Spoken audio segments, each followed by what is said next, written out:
Bum bum bum bum bum bum bum. Bum bum bum bum bum chat.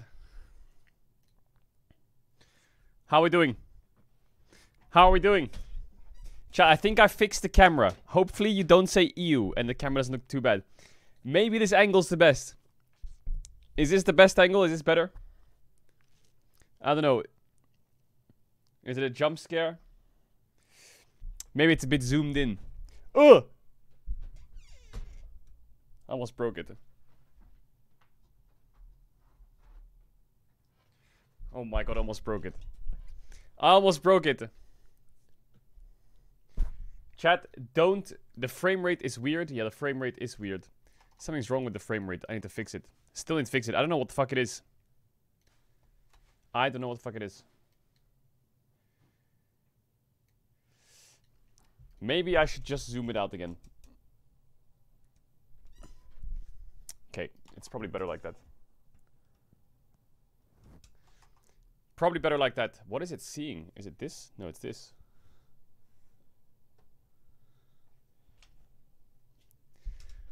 This is probably better. Okay, chat. I was watching KT play. My favorite team, KT. They won. I'm so happy they won. What a fantastic viewing experience that was. KT 3-0. Fan-fucking-tastic. I cannot wait to watch them play against T1. Against T1. Where's the fucking LPL stream at? How are you doing, chat? 6 good night is bad. I slept really well. I'm back ready for the pace. I'm back ready for the pace again. Based supporting KT by not watching them on stream. What do you mean based supporting KT by not watching them on stream?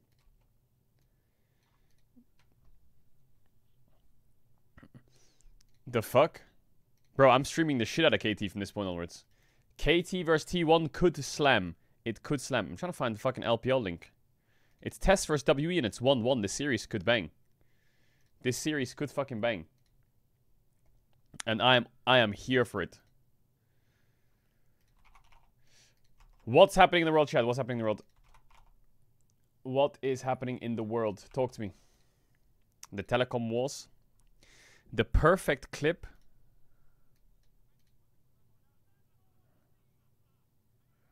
Okay. Okay. 2 more best of 5s to go to the fucking MSI. It's not gonna happen. KT, it's not gonna happen. Don't get cocky. I won't be excited. Busan Nongshim HQ. Oh, Nongshim. Wait, is KT versus T1 in Busan? Is that in the arena or what? It is, right?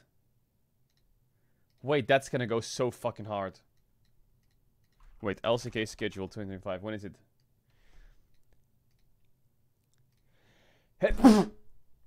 Oh my god. Friday, 9 AM, Amolai vs Gen G. Then Saturday, 7 AM, KT vs T1. Holy shit. Holy shit. That is gonna fucking... Bro, that is gonna slam so hard. Chat, is my mic okay? Volume-wise, is it okay? Yeah, it's probably fine. What about LPL? What's the LPL schedule? Monday, AL versus BLG, and Wednesday is IG versus the winner of today's series. I think IG claps both these teams, by the way. Not gonna lie. Not gonna lie.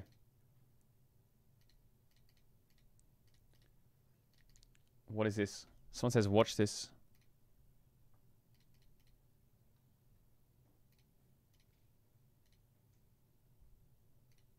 Yo, Dipper, thanks for the 5 gifted. Much love.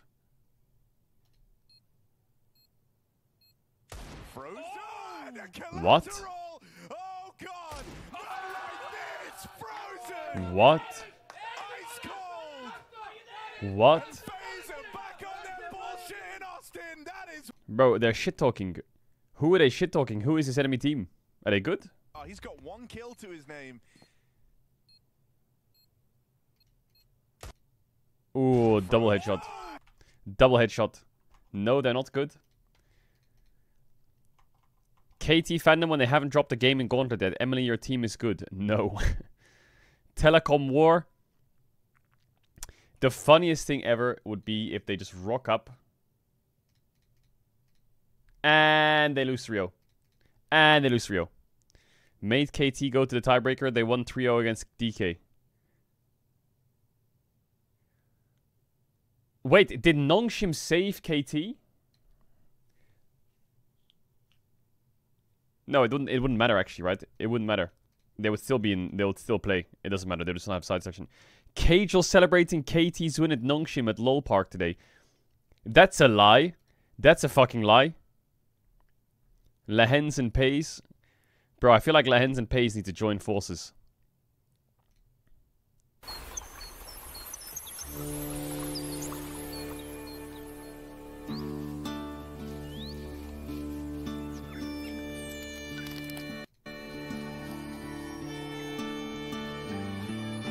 What the fuck is this?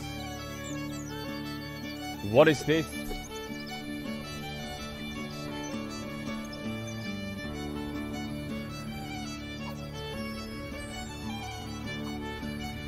What? What do you do in this game?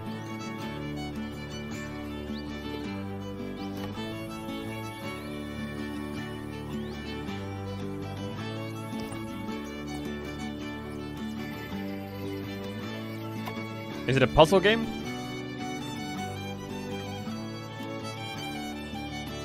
This looks so fucking strange.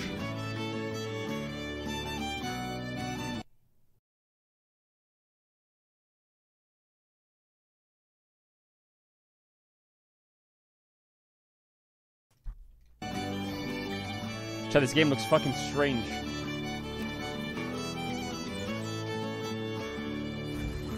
What is it, like a social game?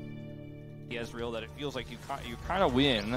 I like the Braum ban. I actually kind of felt like Dr. and Peter were angling towards like a Lucian Braum type angle.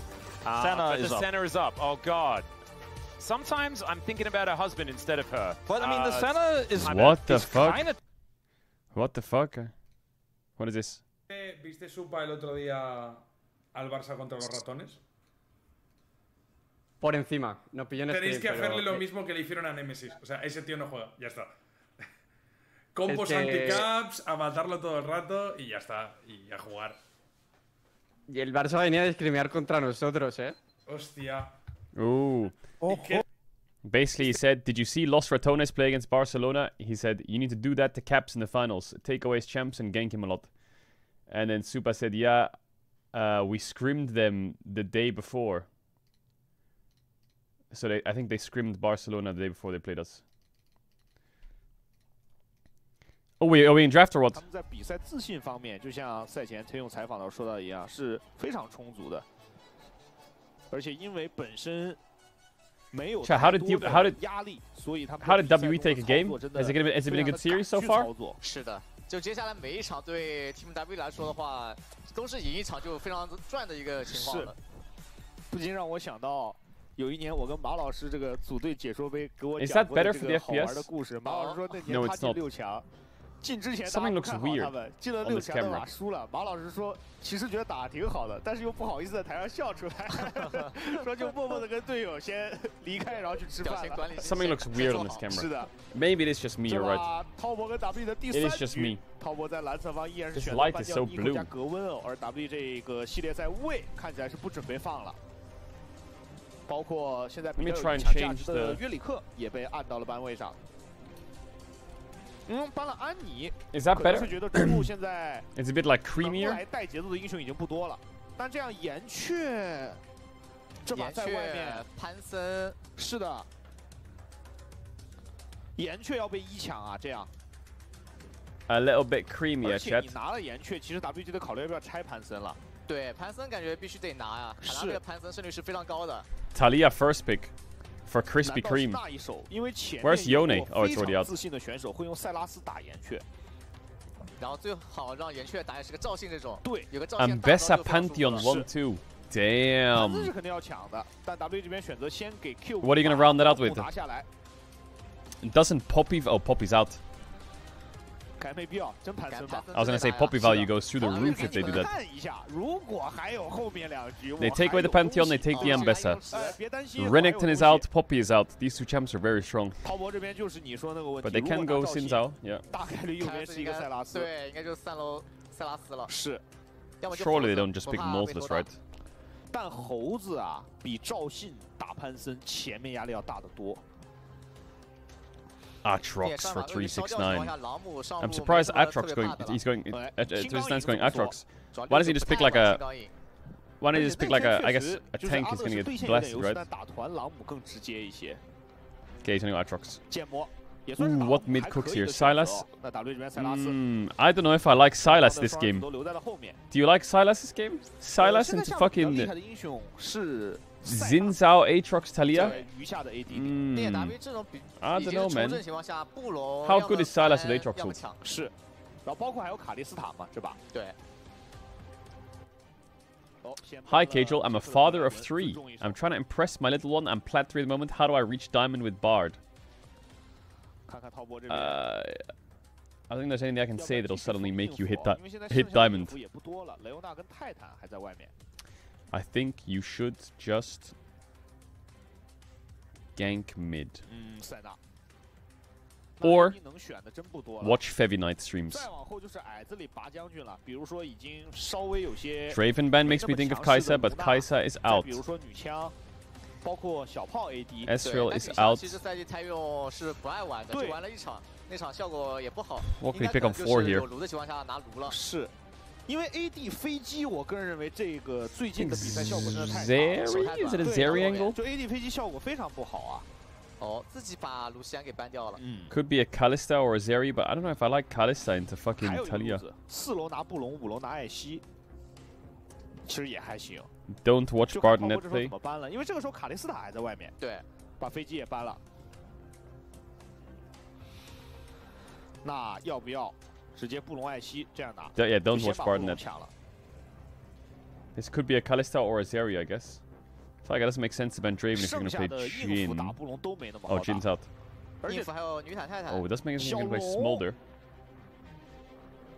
Smolder? 真来了，小龙。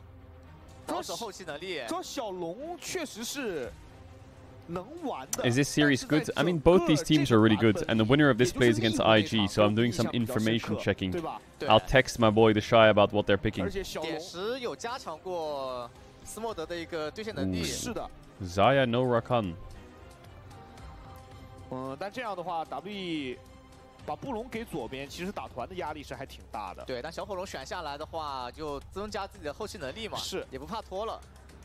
Braum with what? 杰克怎么选啊？感觉没什么好 Don't pick MF. 能给小火龙压力的组合了呀，只能寒冰了。只能艾希了。我觉得这把就是不成功。 Just pick Zeri. Something with a dash, maybe. 小炮嘛，想保一点后期的曲线。 但这样会有一个问题，就是小炮其实不是特别好压小火龙，因为前面的手比较短，然后小火龙可以比较舒服的发育。然后自家辅助 Chat, I'm not ads. If anyone ads, 其实两个下路可能偏发育，互相合并发育为主了。是。Let me move this cable real quick. Hold up, 1 sec. I'm going under the table.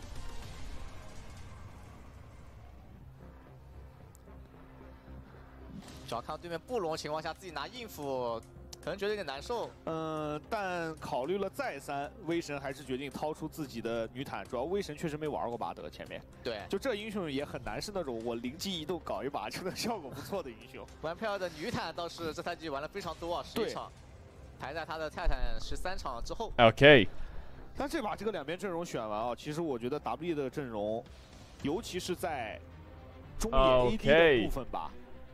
其实是挺合理的。对于滔博来说，这个阵容最大的问题，也不能说问题，就是最大的看点还是首先是中野打凡斯这个对线，然后就是小炮打小龙这个对局到底能不能形成压制。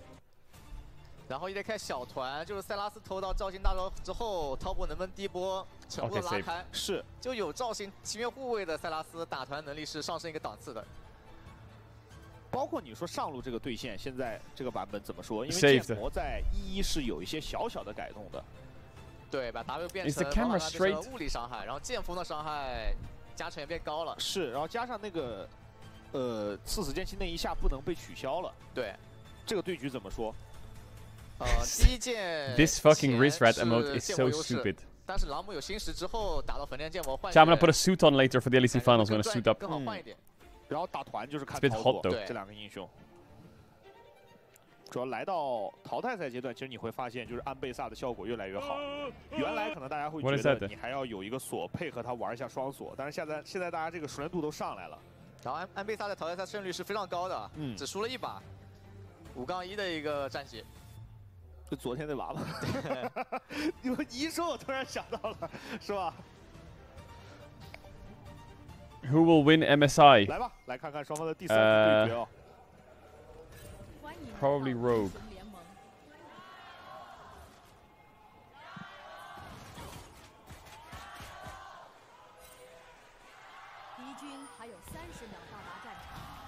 Holy fuck, the WE fans are crazy.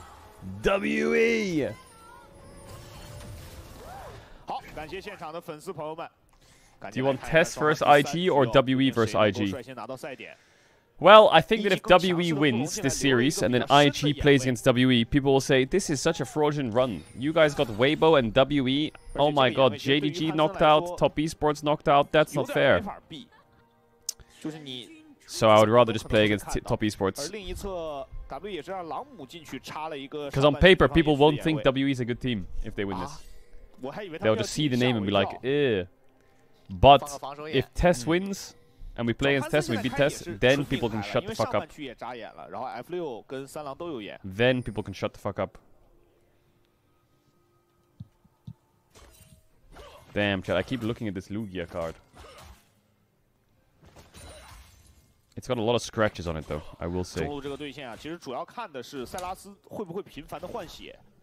因为之前的理解里是岩雀跟塞拉斯对推总不亏，然后后续塞拉斯玩的比较好的职业选手会选择一直换岩雀的血，然后让岩雀处于一个打野来就可能会死的情况。对，并且都换到半血的情况下，其实塞拉斯是能斩杀你的。对的。Jackie Love went mid and used both subs and died for 2 hits on the tower. Okay, you need to send me that clip now. 加上你从这个出门装的变化，你就能一窥这个对局的理解变化。就原来是会带多兰盾的塞拉斯，但是现在是会带多兰戒，然后尝试换血的打法。Someone in chat says you're late. What do you mean I'm late? Bro, I had to sleep 8 hours.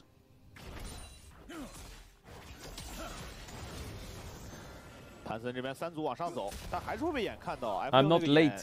I missed. All I missed was you. No, I'm kidding. I didn't miss you. The only thing I missed was KT Nongshim. 下半局只要能发育，对于小火龙来说一切安好。尽可能的让他用这个 Q 去补刀就行了。在25层以前，反正 Q 只能补一个东西。Monkey 也猜到了你要进野区，而且刘眼发现了。Kanavi knows. 但这波就给了吗？ He knows. Do you really want to smite fight the Pantheon? 而且卡纳卫是玩的最绝的，就是都不让你吃。Is it a good idea to smite fight the Pantheon? 这个位置也是因为上路的线推的真的很深。大的跟中的两人各吃一个，小的对半抢，但是卡纳卫戳上来了，并且红打蓝 ，Monkey 被打到半血。 Look at where Braum is. 红可能得让了，而且布隆来了。对，这样的话 ，Monkey 应该是必须要避，然后去刷下半区河蟹了。 还想来，塞拉斯说：“我放线来帮你，但左边多一个辅助啊！”卡纳卫先拉扯一下，等辅助来。W 现在 They will fight for this red buff to the death. They will bring their support. 技能拉掉了。刘青松这波非常团队啊，帮助卡纳卫进一步扩大野区的优势。然后下路小炮一个人吃线也没什么压力。 They will fight to the death. 而且右边这个组合你本来也就拿小炮没办法。And then apparently they will dive top as well. 卡3枪，还有 W， 有刘青松这波3个人越，卡纳卫的3枪快到了，如果不越的话，那没机会了，不敢越。And they're not gonna dive top, so now Crisp is a level down. Doesn't really matter though. 但这个回合其实已经算是反到东西了。Are you going to MSI? I'm not sure yet. I'm not sure if I'm gonna go to MSI. 但潘森这个时候也很明白啊，你的第2组 F6 刷了，你还在上面，直接过来补点发育。那 You didn't qualify. No, not like that, idiot. 是，而且他大胆一点，都可以再去吃那个石头人。Not like that, idiot. 主要他这时候不太确定卡纳卫到底是闭了回防了，还是还在刷上半区。对，稳点就吃核桃蟹回去刷了。The good thing about going to MSI is I don't have to deal with the EU time zones, which is fun. Get him 369. 有爆破，但是不太敢 A。而且朗姆有这个龙泉鬼步，塔下清线还是蛮快的。Did you sleep well? I slept okay, yeah. This light is so bright. Wait, hold up.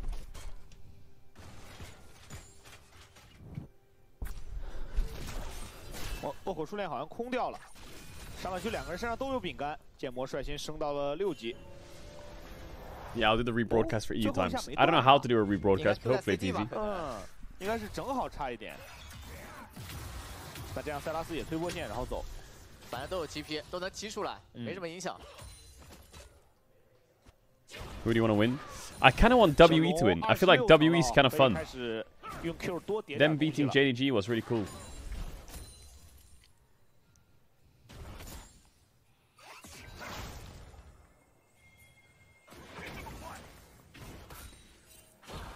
这把其实对于 W 来讲 I guess the viewing experience of not getting JDG versus top esports is sad, but WE was way better. 就只要能补到，一切好说。这种小火龙选出来更多是拖后期嘛，后期有一个保障。那赵鑫这边也直接过来控龙，也知道打小火龙阵容，其实龙是给压力最大的一个资源。I do like Tristana bot. 中路来了，哦，这条路短了一点点哦，如果拉到，感觉要交闪了。但对于滔博来说，这个龙是有机会直接配合下路双人组打掉的。W 想来看哦，这个龙打到了斩杀线了，马上。WE time to fight the death bots. 龙的阵容偷了岩雀的大就要来，两边岩雀对焦强慢，真岩雀把假岩雀的墙给卡下来了，两边对换一个人头吗？第一时间辅助都死了，但在龙坑里开始交闪过来打被动的 AOE， 小奶油可能要死在龙坑里了，没有闪，人头给小龙吃掉了。来了，打呀 WE。反正两边就前面资源团来了，一定会打呀，看出来了。而且这波甚至威神是进去直接把自己卖了，不管，先把控制拉满。然后滔博这里是多亏一个人头拿到了小龙，对两边来说其实都能接受。是。甚至呢 ，Karas 是闪现进去都没技能，然后他在那打自己的被动。I'm surprised Sylas got that much value. I thought Sylas would really struggle this game against Braum, Sinzao, Taliyah, Tristana. I thought he would not get much value. Oh, they double Taliyah ulted. Oh my god, I didn't see that. What the fuck? They made like an X with their Taliyah ults. 然后后续，这 Karas 闪现 A 被动，在一个世运突4打残杰克，奎恩姆是没有闪的，出不来了。Dash kind of funny. That ish kind of funny. 那这样其实塞拉斯吃头的话，中期在边线哦，小奶油是有一点压力的。包括打团，塞拉斯影响力也会更大呀。这把是个征服者的一个塞拉斯。LCP finals isn't the LCP finals just going to be a CFO 3-0? 到了潮虫的回合，主要对于 W 来讲，因为这把是小火龙的一个阵容，所以这个潮虫感觉没那么好接。跳中，小奶油是有一个岩突的，但突完之后辅助。Oh, the taken Bramble was good there. 配合上威神的伤害，拿到了战斗先机。他们甚至还想再上去阻止对面把潮虫吃完。哇 ，W 这全是节奏啊！卡纳卫想拼撑，一个举直接举到了。卡纳卫闪现，剑魔被迫交出自己的大灭，而且潮虫也只能吃掉一只。No flash. W 能接到2只虫。Hongq is playing out of his mind in the finals, really. 但是没关系，我先杀你一个，我再过来多打人少。对。甚至这波69也挺委屈的，他是过来帮忙的，然后被打了个闪。小炮跳上去。I wonder how much Tristana value you'll get this game. Feels like Tristana can carry this game. She has a dash against 3 bruisers, a Leona with cleanse, and Braum's by her side. 他甚至想过来再拿这个布龙叠一下，我看出来了。再来中，小奶油的闪现还是没好的。You feel bad for Fly or C9, whoever doesn't make it to MSI. I mean, that's pretty valid.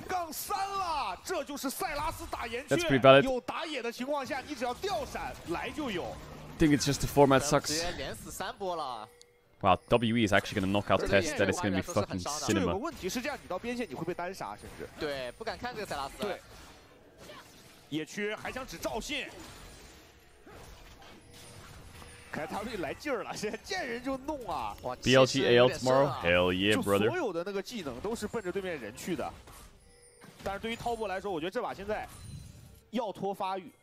虽然对面是小火龙，但是你拖发育的原因是岩雀实在是太瘦弱了。就现在打起来了，塞拉斯是等于2个岩雀的。是的，尤其岩雀又是一个前面本来就没什么伤害的英雄。 Rocket Belt Silas, no Roa. 小炮其实发育下去打团也是能发力的，但前提是小奶油不能再死了。就小奶油这把，接下来一定要稳住，只注重发育了。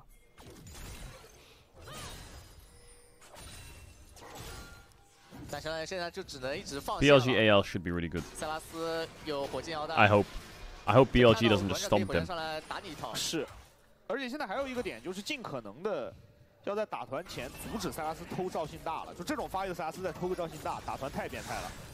So that means that IG would have to beat, if WE win the series, they have to beat WE and then AL or BLG, and then they make it to MSI. Isn't that crazy? They have to win 2 best of 5s, and they made it. 潘森可能要来了，来看一下潘森要不要动。眼位看到了赵信 And one of them is it could be against Karis and Taeyun. 69也是赶紧吃一层镀层。Holy fuck. 小兵还能帮369吃一层。Holy fuck. 岩雀闪现。 Then maybe I do need to go to Canada if they make it. I need to go see my homie the Shy. 不会这半分钟再来一次吧 I need to take him to lunch. 但小奶油这个站位已经很小心了。是的，我看那个 Monkey 跟辅助往中路走，我就感觉他俩想看你敢过河，他们就要再来一次了。盯击标记上小奶油了，是盯上了。闪转好能稍微好一些，主要闪转好，至少你第一波你可以拉掉。 而且因为小火龙已经来到了一个可以就自己玩的阶段， Who's the best player on WE? Vampire 也可以更多的游走。 Who's the best player on WE? I don't know. I feel like in their series against JDG, Karis was insane, but I think Monkey is really good. Monkey's a really good jungler, but I think Karis went crazy against JDG. 上帝视角看 W 是可以直接拿掉了。Who's been playing so far really well on WE this series? Who carried last game? 他在等小火龙过来叠，你知道吗？ 他最后没想叠，哎，Vampire 在野区被留了，但塞拉斯可以偷赵信大，赵信新月护卫直接把塞拉斯给扫开，塞拉斯也有新月护卫，刘青松，塞拉斯扫一下，刘青松交出来一个死亡闪现，但剑魔来了。These bull fights are not that good for their comp. 兑换辅助，一换一之后要拉开。 WE really likes spit. 拍照机会放大，大完之后草里还有个塞拉斯，杰克被击。 Wow, wow, they played that fight so good. Great patience. They just got Jackie. Wait, that was insane. Did you see that like breath of patience that they just had? Where Karis waited in the bush, then boom, just snap onto Jackie Love. That fight was lost. Man, Karis, I don't know why it's happening, but every time I watch Karis, he's frying. 举到杰克就没有操作空间了。而且本来在滔博的视角里，他们认为 W 应该是拉掉了，但没想到 Karis 藏在那个草里。 配合 Cube 来了波回手掏，而且这波团真的就两边中单伤害差太多了，打到 Every time I watch Karis, he's frying. 并且这塞拉斯越打越肥了呀。现在3-0，而且这种局不是小龙爽局吗？就我队友也没压力，对，然后我队友优势我还搁这叠，就舒舒服服能叠到225。 他其实只要叠到125，他在中线就很舒服了，因为125基本就是2个 Q 一波中线了。对，然后叠的会更快嘛。 I think the Silas, he's a level up.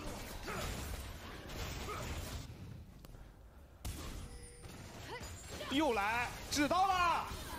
塞拉斯 Is Cream really dead again? Oh my god! I swear Cream has just permanently died to these Leona and Pantheon ganks. 小奶油这出去就死啊！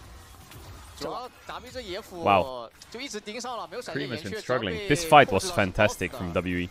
Starts off not very well. Vampire used his cooldowns, and Karis gets knocked out of Xin Zhao. Then Crisp comes in and gets a lot of stacks off, so they have to flash out here. WE. Karis misses his chain, so Jackie knows he's on the left. But then Cube waits. Karis waits. Jackie's like, I think Jackie has to click up here. They go for the ult snap from the bush to one-shot Tristana. They both get out of the Talia W, then they kill Kanavi and kite to the left while they do it. Was insane. 一致的配合，就举的一瞬间。The WE fan in the middle is locked in。两个人也回头开始打了，而且这波打完，现在小火龙125了，这中线小炮有点不好推了。就这把拿小炮，我们也讲，他的问题是前面他没法压制小火龙，又来上面，这岩雀也太难受了，这么玩。峡谷先锋马上升了，但现在因为上路没有办法把线推出来，而且中路小火龙也在推线。 W 两路都有一些小小的兵线优势，同时这个 C 字草又被占住了，并且现在人齐的话，现在 W 的战斗力是比滔博强很多的呀。是，还是塞拉斯太肥了。不过369准备回归。 What is Silas building next? 不要了，直接走过来。Cube 这边是没有踢的。Has Sally ulted anyone? I guess I ulted WE a little bit. 徒步支援的时间直接先打了 ，W 是知道这一切的，他们选择放让 Cube 吃1塔。 这个交换其实对 W 来说也能接受，是1塔吃到的话有先机了。嗯，而且他们想上去再蹲一波岩雀，你敢信？不知道小奶有没有意识到了，敢冒凉风了已经。不出去了，不出去了，不敢出去了，绝对不出去了。这把的 OP 选手给到的也是中单的 Caedrel， 100%参团率，目前全场最肥的塞拉斯。 这野辅就盯上了，这真就盯上了这3个人。你敢出来一步，我就弄你。Is Tess out if they lose? 现在甚至只能跟塔合二为一了呀。Actually, kind of wild to think about. 感觉都很危险。是。If Tess lose, they are out. A bit of a fall. Wasn't their regular season insane? 确实是没人能管他呀。Didn't they finish first place? 赶小火龙最舒服的局面啊。就玩单机啊，这一个人在中路猛叠。 这个层数其实也不错，是，就跟着时间线走嘛，基本上是。So if we follow the trend around the world, Cube 这边龙泉鬼步跳回来了，炮博的野辅就在身边，但 Cube 也没有打到底的意思。Tess finishes first place and might get knocked out. KC finishes first place and gets knocked out. Gen.G finishes first place and 再加上他的这个炽天使还没有叠出来，所以很容易被开到，再一次被击杀。 Look at what Velia writes. Who are these randoms on the red side? You see what I mean? 大黄星宇。 这是抓草里的剑魔，回掉了。剑魔已经走了，猜了一下。但位置还是能被 WE 先占住的。不过涛博有个河道蟹的视野，所以现在也清楚 WE 有没有在动龙。但中路的兵线又被小火龙2个 Q 喷了过来。This monkey guy is good, Velia. 现在不得不接啊，有个小火龙 WE 这里。 朗姆是有踢的，这个时候涛博两面的压力哦，一边是龙的压力，一边是上路的线一直在亏。W 玩的很聪明啊，他们看到你放先锋，选择了先拉掉龙，回去守先锋，同时让 Cube 白带 ，Cube 在上面狂转啊，这个时候又吃个塔，而且涛博为了压位置没有办法直接去打小龙，他们要先把1塔吃掉。Top tier 1, 那这样其实 Cube 是有机会来正面接的。Come fight, Cube. 来看一下 W 怎么选。 他们直接选择让先排眼，是的，而且他们选择让 Cube 继续带线，再给压力。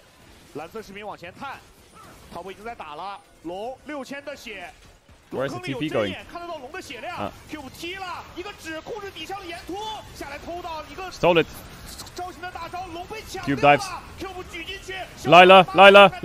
Oh, the Sin's ult on Silas. It's a 369 pentakill. 现在这个位置扶了一个法师阵还可以，而且黑又被留住了 ，W 追的实在是太深了，剑魔已经砍起来了，拿到一个3杀之后 Holy fuck, 369 killed everyone in that fight. 这波团战，我觉得 W 在抢掉龙之后太想开了，而且369 just killed everyone. 真的是有加成啊！长布龙让凯尔斯第一时间进场被打晕之后是直接被处理掉了。 This is the problem with WE's comp. 369剑魔。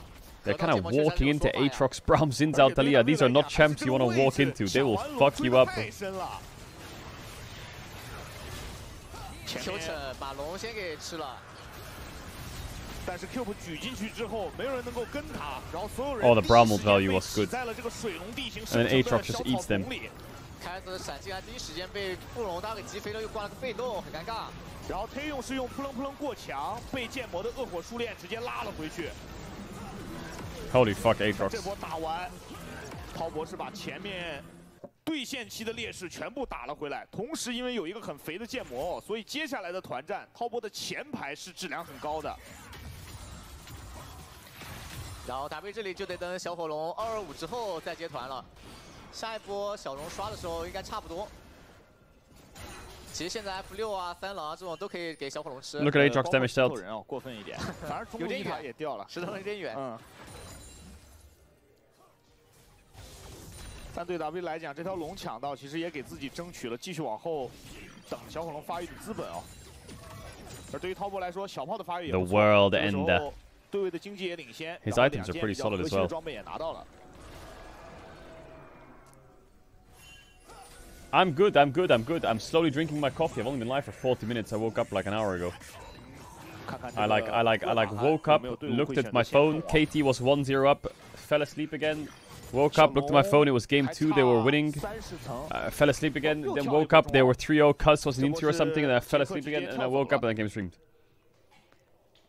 包括我觉得这段时间潘森的大招，其实就这两个大没给边路压力，有点难受。对 W 来说。 就等于潘森这段时间有点断节奏嘛，就连续2个大环星宇都是跳空气了。对。I wrote Neil's cage at once or twice. 资源也没那么好逼，滔博其实装备不落后了的，是得等小龙225，加上剑魔这个时候装备太好了。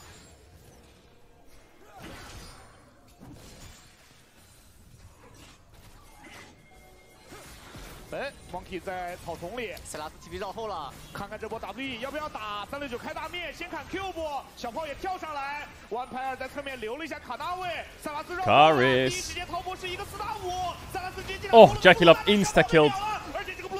Can 369 carry this? No, he can't. Bro, what is the LPL? It is madness, is what it is.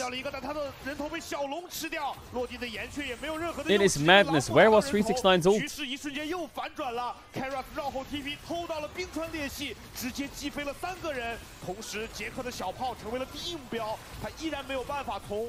Caedrel 的手里逃出来，那大卫顺势还能把厄塔韩给一吃，滔博这波追深了呀。 Where was 369's ult? It just expired, I guess. But when did he use it? He must have used it pretty early on. TP's top to get top tier on.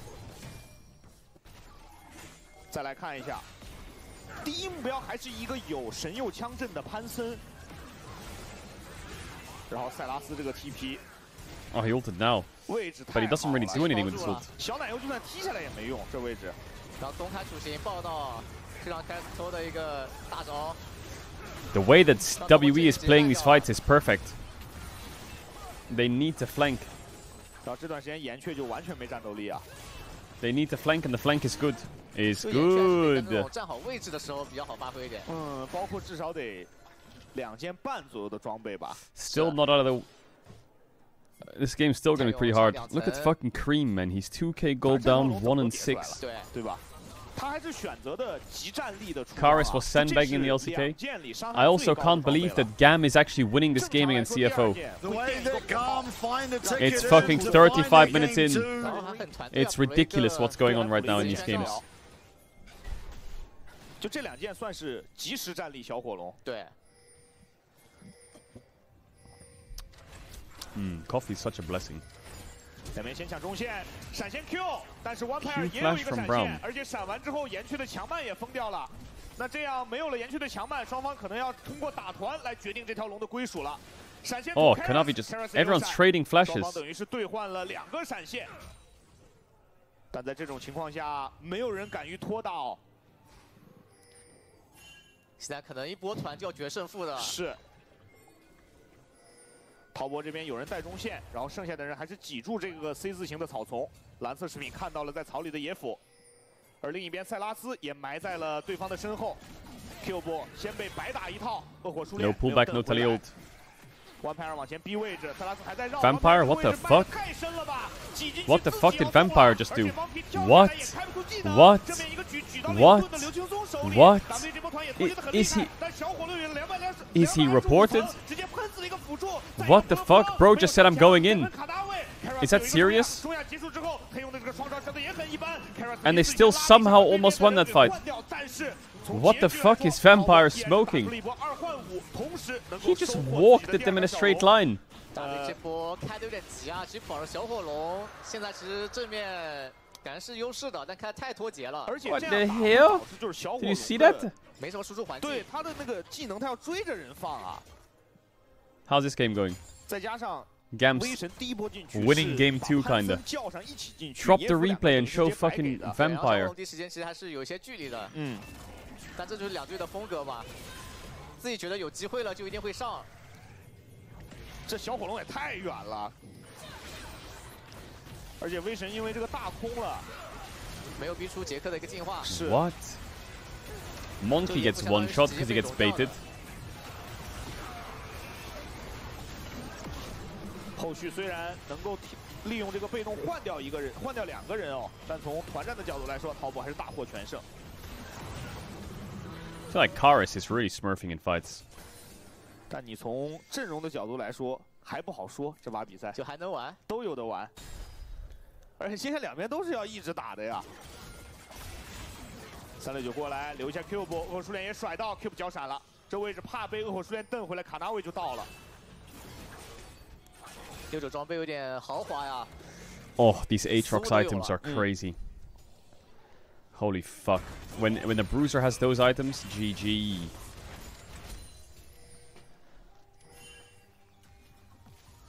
但对于双方的 AD 来说，都能接受把游戏玩到后面嘛，也没事。小炮后期上限也是比较高的。对啊，手长啊。手长。而且小炮打到后面有纳沃利硕刃的情况下，打团技能是不断的。 小火龙就是后期输出环境会比较好一点，输出比较简单一点，他 Q 前排就能接受到后排，然后包括他的这个 Q 技能的 Dot， 很痛，很痛，而且触发斩杀嘛，对，所以这个基本打团就只用 Q 就行了。How does Braum have Smite? Yes, Spellbook. 加上小火龙有这个3级是挺厉害的。 就 Q 一个人都能加1速，相当于 Chat, if you drink coffee without milk, does the coffee hit you faster than if you do have milk because you have to digest more?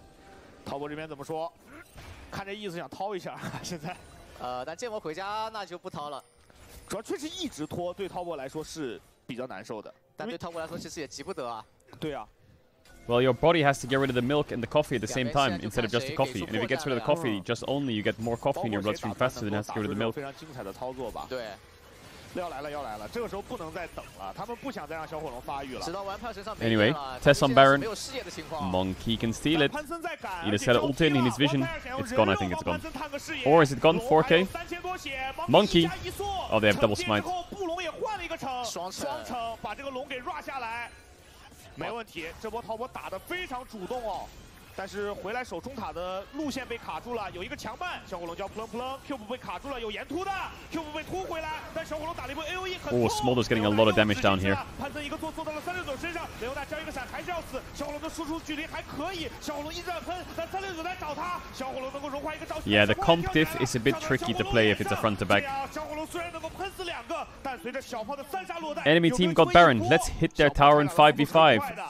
Bro, Vampire just goes in and instantly dies. Instantly. Oh, that's a shame. I think WE had this game.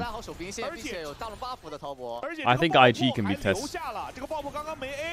369 is looking very consistent this game. Very consistent. 好像退了，直接退了，很稳，很稳，很稳。 That's the Scion though. It's very hard to deal with the fact but Golden! Oh, but everyone's under the 20 worlds! The hostile takeover! Isn't enough? Q can't win rest! They're trying to fight for their lives! But God! They thrive in the chaos! And they want to take us to game 3 all evened up! That was the most muted response I've ever seen. Surely some Holy shit, the caster was great there. To fall as well. A full ace for Garm, and we have one hell of a series on our hands. Boy, oh boy. Bro, the LCP is popping off. Yo, that caster went ballistic. 这位置如果是一个相对比较没那么激进的队伍，应该是要把朗姆一卖，然后溜了，因为这位置小火龙又不太好，第一时间就跟上。是的，但这也是 WE 能够走到今天这个位置。 很重要的一点啊，就是 LPL 34 kills, LCP 50 kills. These are the kind of games I love. 但对于滔博来说，现在手握优势，尤其是打到现在，他们在 Did you recap the KT series? Yeah, KT won. 好在 WE 前面是收获掉了2只小龙，这条龙还不足以让对方拿到水龙魂。I am not watching them win. I will just accept that they won. I will not watch them win though.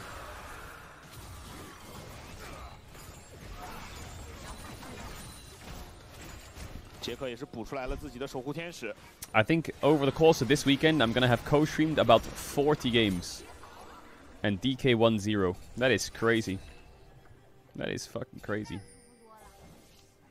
下路的兵线带过来，大龙 buff 还有最后一个尾巴。That is crazy. 这波线能点到塔吗？小炮已经把爆炸火花挂上了，而且这个箭射到了 Monkey 哦，还是很痛的。That's a lot of yapping and not a lot of nexuses dying for DK. W 现在中路的兵线要到了，得分人回去守。Showmaker washed. A little bit. But seeing Showmaker sad makes me sad. 而且滔博这个时候知道你中路的兵线不好守。 You said you'd become a KT fan if they won? Yes, so that they would lose and I could curse them, but it didn't work, so now I'm mad. TP behind. Hola! Silas Laila! 潘森也跳大，卡纳维第一时间能不能交出来自己的血护卫交出来了，但卡纳维显然很不好，严选封了个墙，剑魔直接开大面拉扯小火龙，侧面的潘森已经被解决了，杰克直接跳到脸上打伤害 ，Q 步打他没什么办法，杰克交闪现，杰克这边被打出第一条命，但小火龙直接被一剑劈死， They ran out of time, WE. 解决了落地的 Karas， 那这样 They ran out of time. 应该是要一波结束掉比赛了。哇，这剑魔太吓人了 Quadra kill for Kanavi, what the fuck? 而且最后那么长一段血呀，黑用甚至没交出自己的光盾，就被刺死剑奇一刀给斩了下来。Yeah, the Smolder almost saved the game. 我们要 But 恭喜滔博 Vampire definitely was protesting a bit this game. A little bit of protest was going on. 结束了这一局比赛。恭喜滔博。Can I see the highlights of this game while we wait for the next game? 团战 ，Artemis 冲进去，这波也是兜狗收到了好机会。 How did this game have so many team fights in it? 这波也是结果赢的。这波很关键，这是居然觉得找机会，没想到伤害不够，所以对面又打要救回来。 What the fuck? 一切美好的开头， How did CFO lose this game? CFO I guess they have Ari, Kalista, Shen, right? They probably just ran out of damage. They probably just ran out of damage. It do be like that. 差距真的很大的。真的是一波就够，而且这已经 Junjia is good. 快变成一个常态了。没错，一再的发生。当一再发生，就已经不是所谓的这种运气论。这个应该是。 Bro, look how mad this guy is in chat. Look at this guy. He's so mad. Look at him. You're judging hard. How did you not know that WE made the call? Vampire probably followed the call. You know it's a team game. I think it's Pantheon's fault. Pantheon lost the game. Pantheon makes the calls. He's a bad Pantheon. Bad Pantheon. Dude, are you for real? What the fuck is this? Wrong. Blame Vampire. You OD. No, he's not the shot call and captain. The jungler and mid is. And if they go in, you Vampire follow call. You're toxic to blame Vampire. What the fuck? What the fuck? What the fuck? He called his lawyer to join the chat and fucking unleash. That guy just... I see Leona walk in a straight line, missiled Ian and die. And I say, he's inting. That's it. It's not that deep. And Dom tweets, Vampire needs to be put in the sunlight after this game.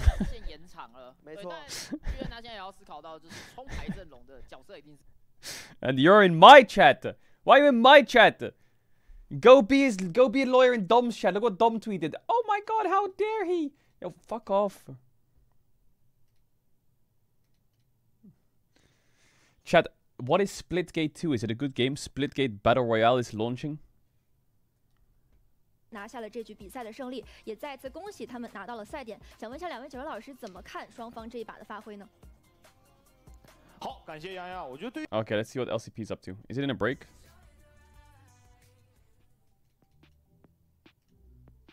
No, it's ass. Just play Mario Kart. Yo, OME guy, can you?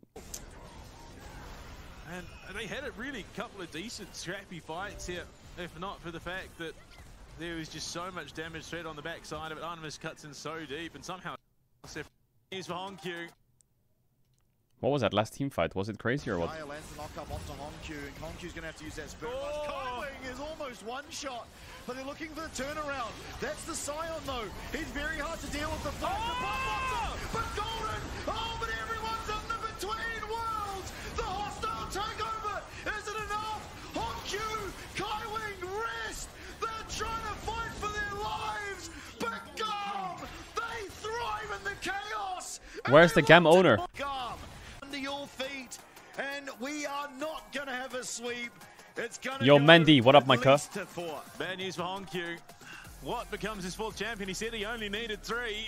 Oh, hell yeah, the Gam sign. The Gam sign. Again, Kiaya, that giant wall. Bro, Kiaya played Sion and did 32k damage. What the fuck? An insane turnaround. I mean, really, what the off fuck? the back of one singular smite steal. Oh, there he is. There he is. What does it say, chat? I mean, what did the sign say? What did the sign say? From CFO as it was a success. Way through. What did the sign say? Not today.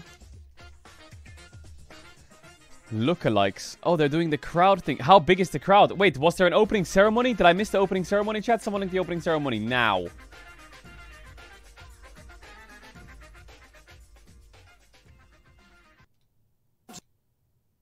At a Camille mid lane. The Asia Pacific region.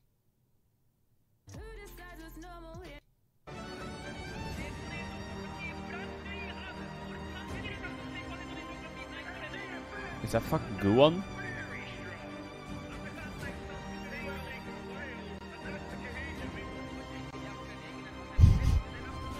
The fuck?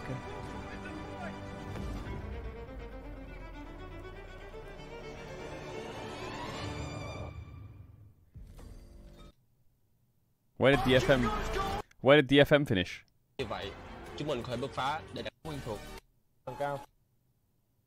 So earning 2 tickets to. Chad, where's the opening ceremony? And then Gum come through. They have been through trial after tribulation this year, and to find that path leading to the finals and guaranteed a spot over in Vancouver, we get to see now how great a spot that is. Absolutely, top laners coming out onto the stage, Kiaya and Driver. Certainly the 2 highest performing top laners that we have here in the LCP. Yo, I gotta watch the walkouts then at least. And when you talk about highest performing, that man right there, Junja, stands above the rest. Time and time. Oh, 3-0. Ooh, it's 1-1 right now. Ooh. And now, of late, the LCP. I mean, it's a bold call, swinging out with a 3-0 as you enter the stage. I mean, look, chat, I'm not gonna lie. Believing that might be the call, but this man, the Gam jerseys and pants are so fucking cool. Really I'm not gonna lie, the Gam outfit clears. Be the one that leads this team to victory if he can get it over the line for Gum. Yeah, and look, despite Honkyu of late looking a little bit weaker than he possibly Wait, has his thing the says regular RDJ. Even looking back to the season Robert Downey Jr. If he comes out firing Elmo. like we know he can, this is going to be a really tough series for the side of Garm, because when he is rolling, boy oh boy is he an absolute steamroller. Well, I mean, he said it in the pre-match video. How many champions have I played this split? 10? Well, I only need 3 to get it Actually, done. how is CFO going to lose this series? Coming out of CFO, and another stellar player for this team, Doggo. You saw the emotion, the raw reaction to that victory over Talon at the end of that upper bracket final. He was shaking purely off the adrenaline of how massive that game was for him. And then coming into it, a bot lane that has really surprised me through the qualifying series. They were sort of... was that domain expansion? Just flying under the radar through the regular season, but Artemis coming in with Elio, they are looking very good. Absolutely. Kaiwing, the veteran of CFO, many a year as a professional player, many a year succeeding as such. Had a little bit of a dip in performance in standings. Okay, so no opening ceremony. Stand Driver. No opening ceremony. Weird champ. Weird champ. 就没有那种保小火龙打的一个想法，而且就是你会感觉这个体系跟他们的风格不太相符，因为他们不是一个说我退着打的队伍，对吧 ？CFO is better than LEC. Okay, so what? So what? 最后一波，基本是单切死了小火龙。 So what? 闪现和数连一刀。 这样，我们的比赛也来到了比较白热化的阶段哦。那前面3局打完，其实对于 WE 来说，我觉得已经把我们认为这个版本比较好带节奏的中野组合都试了一个遍，后面还有没有这样的英雄选择？而对于滔博来说，我觉得今天很重要的一点还是在中路的部分吧。其实第2局跟第3局都有一定的劣势，无论是在那一把被这个一直针对的岩雀，还是上一把这个永文其实一直在被压嘛。那下一把看看是不是给小奶油拿一个对线更舒服的英雄，因为现在剩下的英雄里我看了一下，就还有像。对线比较强的是像维克托、阿罗拉，对，包括他自己比较独门的一个会，对吧？这个也是当前版本对线比较强，因为前几个版本会的这个被动是被加强过嘛。是的。啊，好，那我们也在第4场赛前来听一听泱泱给我们带来的赛场信息。好的，马上开始的是双方的第4局比赛。 the cooling pads are back on, baby. CWE 选择了蓝色方。 Oh my god. 让我们稍事休息，精彩比赛马上回来。 Oh my god. Don't say unk. Okay, I'll tell you why. The room that I'm in, it's got carpeted floor and it's got blackout curtains. You see it? So this room gets really fucking sweaty. It gets really hot. I have air conditioning, I have 2 fans, everything. But sometimes it gets hot. My body's cold, but my head gets really warm. Like my head gets really stuffy and like my head, I feel like I'm a bit like, not that I'm sweating, but I feel a bit like my forehead is really warm. So I have these cooling things that I just stick on my head and then it fixes it. And then I fixed it. Brother, you're in England? Yeah, but the room gets fucking... Bro, have you seen Ramon's Twitter, by the way? Have you seen this? Like, imagine playing a best of 5 and enemy fucking coaching staff is wearing... It's like this.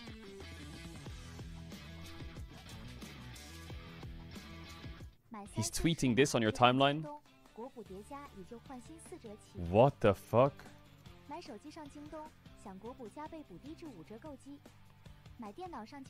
How do you win against this? How do you win against this? Bro, how is he so jacked? How is he so fucking jacked? Holy shit. Someone says imagine Caedrel did these photos. No, you don't need to imagine it. That doesn't make sense to say that. Why do you say that? That's just weird. What is he dressing as? I don't get it. What is that? A fucking deer? Is that a deer? Is that a deer? It's a moose. Oh, it's Canada. Oh, but they're already locked for Canada. It's not like they're playing for Canada. You know what? You know what? He's gonna look fucking cool no matter what. Alright, CFO and Gamma in game. Fuck, man. It's the same that both series run at the same time. Do you know what the plural of moose is? Mooses? What are you on about?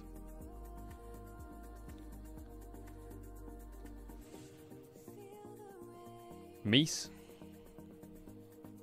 Chat, the plural of moose is not meese. Plural of moose. The plural of moose is the same as the singular of moose. It's the one group plural. So it's wrong to write mooses. Oh, meese nuts. Bro, that doesn't even make sense. You can't say meese nuts.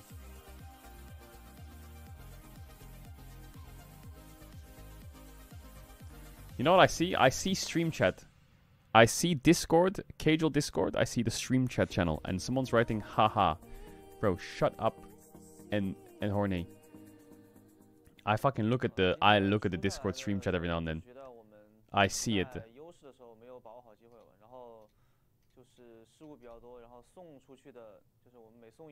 I see it sometimes.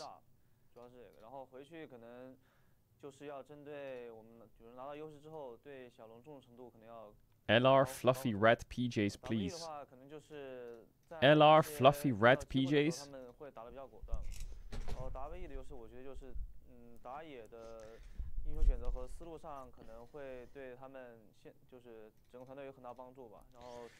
First pick Jace, silence out, makes sense.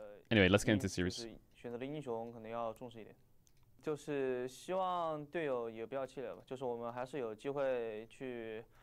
We want LTA, not this. Matsuzaka Satu. 观看一下我们比赛的失误吧，然后好好去努力准备下一场，就是还是有机会的。 Hello， 各位好，欢迎大家回到2025英雄联盟职业联赛第2赛段淘汰赛的比 All 赛 right, boot it 直 up, 播。 Lila. 我们正在进行的是滔博对战西安 WE 的对决，目前场上比分是2比1，滔博暂时领先。马上开始双方的第4局，比赛开始之前要提醒大家。 上微博搜索话题2025 Watch LCP, no LPL. I need to watch LPL. Chat, I need to watch LPL. 最新赛事资讯，一起热聊 LPL。 LPL 正版授权，微信搜索“人在塔在”小游戏，随时畅玩。登录即可领取明星选手及皮肤，还有可爱裁判小姐姐闪耀登场。异界塔防各显神通。 What is this bottom left? The Shy. The Shy, UZI 等知名选手一起战斗吧。 Chat, what is this? What was that? What was that? The Shy fucking. What was that? 联盟名人堂。 殿堂传奇维恩与联盟不朽卡莎即将于6月12号上线，打开客户端即可了解相关信息。 It's a mini-game persona. Chat, the idea of Los Ratones pajamas goes crazy, actually. 欢迎大家观赛之余多多关注官方的活动。那聊回比赛，其实上一把对于 WE 来说确实有些可惜，他们没有能够把前期的优势转化为胜势。而对于滔博来说，3局看下来，他们确实是在今天更能够在前期建立优势之后不给对方任何的机会。所以想问一下两位解说老师，怎么来看待双方第4局比赛呢？ 好，感谢洋洋。我觉得3把看下来，其实今天比赛在风格如此激进的2支队伍打了3局之后，我的一个感想就是，2队在保持自己风格的同时，谁能够做到相对的冷静？ Are you gonna upload KT vs Nongshim to YouTube? I didn't watch it, so I can't upload it sadly. 这些比较考验双方教练的一个选人跟选手跟英雄池情况，就两边其实这么爱打架情况下，其实每条线的一个英雄。 I didn't watch it. 对前面的资源团影响会很大。没错，尤其我觉得还是回到对线的问题吧。你打到第4局，如果 Nico 还是被ban的话，那下路其实比较好的对线英雄已经非常非常少了。可能现在还有一个卢娜，对吧？算是没有太多 AD 组合之后比较厉害的组合了。是的。 Does the full thing on your full head actually cool you down? Yeah, it does great. It's great. It's so good. I recommend them if you ever at the store and you have ever have headaches or you have hot flushes on your head, bro. Just buy these things. Stick them on your head. It's like having ice pack on your head. 也剩的比较少了，衣服里只有泰坦一个了。就可能两边前3楼，看看会不会到时候接。Chat, that's not a hashtag ad. What are they called? I don't know. Ice head. 而且对于滔博来讲。 也看看给小奶油拿一个什么样的英雄，我们在上一局结束的也就聊了。小奶油2把比赛对线其实都有点难受。For me, there's 2 things that I buy at the shop that I just think improve quality of life and are super cheap. One is things you put on your head like this that cool your head down in the summer or whatever. You just put this on, it's like having an ice pack on your head. They're great. And the second thing I do is in the winter, I buy these fucking things that you put across your eyes and they're like heated. They're like disposable. All you have to do is open them and you put it on like a pair of glasses and it like covers your eye and they're like a little bit heated. And then you sleep with like fucking I found them in Japan. Japan was the first time where I started using them. Bro, I feel like the fucking... The apothekas in Germany and Korea are crazy, man. They have so many random things.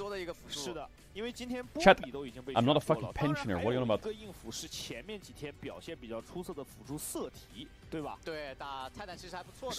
那也是在双边无畏征兆之后，逐渐回到赛场的一个选择。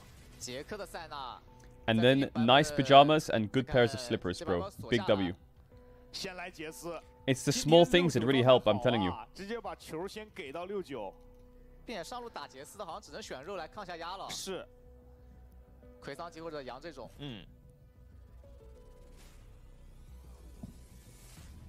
Maybe I'm actually an unk with what I just said. Maybe I'm an unk. Am I an unk? Okay, they deny the Senna. 大家应该也看到了，最新版本的改动里设计师又横跳了。是的，那个塞纳的Ooh, WE draft is quite nice. 我们一直在聊飞机 AD， 其实在后期手很短。是的，他的一个胜率是比较低的。Senna Karma. 再加上中路飞机昨天这把比赛也没有赢下来。然后 W 飞机大概率还是太用来玩。是。塞纳塔姆比较经典的组合，但我觉得这个版本应该还是塞纳补刀。塞纳塔姆就只能塞纳补刀。现在这个版本电刀塞纳应该已经看了几局出色的发挥了。 Sorry, excuse me. 塞纳职业生涯胜率 Who kills Ornn? That's a very good question. Who does kill Ornn? 经典哥哥的黑枪。 The good news is Senna will go Black Cleaver. But now they need a little bit of damage, don't they? A little bit of fucking damage. 其实这个阵容有点小怕皇子。怎么说 Viego ban. Yeah. Is he just gonna play Lilia on 4? 枪是他最自信的英雄啊！这个采访说。 Wukong is open, right? I feel like Wukong is monstrously OP for WE right now. If they can just go like Wukong plus... 看看 W 这最后一班。但我感觉 W 中路得来个大核英雄了。把卡纳卫的战士基本。 Oh no, Wukong's banned. What the fuck? 卡纳卫虽然这个赛季也用过一些像贾克斯。 Ooh, Galio could be pretty good for WE as well. They could play... Wait, what AD jungler is Sinza? Yeah, they're gonna Lily on 4.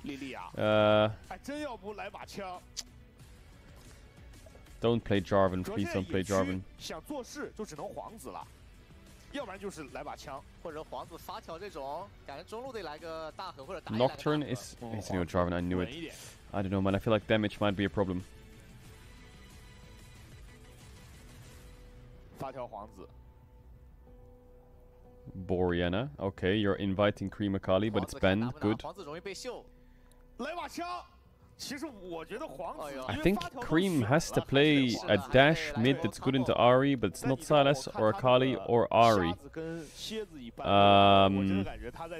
Is it just fucking Tristan AD mid?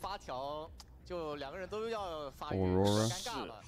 Ooh, that is not pretty. That is gonna be a tough one to play this game. They don't have a lot of damage with Aurora.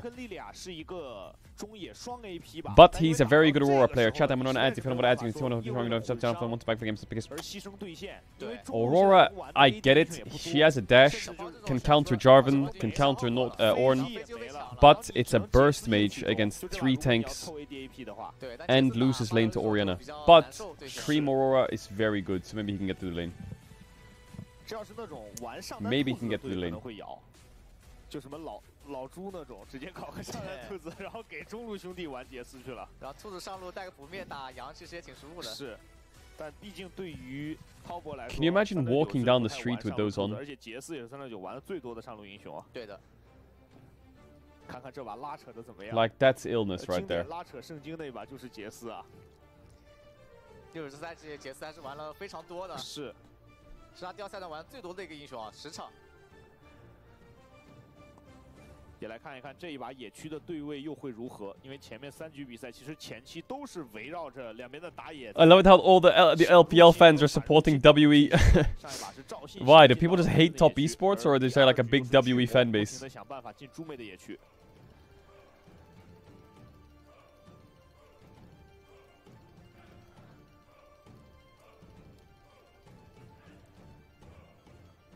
到底这个 BO5的走势会如何？也看看。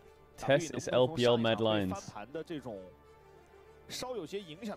There is 0 fans for WE. It's all hate watchers. 我觉得这把两边这个阵容其实，都选的是稍微能够接受一点发育的，而且打到后面都有能 I feel like League has just become a hate watch esports. It just has. There's not that many player brand fans anymore. Well, there is still, don't get me wrong, I'm not saying it like there's none. But I feel like there's definitely a lot more people who are like, I want to see this person lose, rather than I want to see this person win.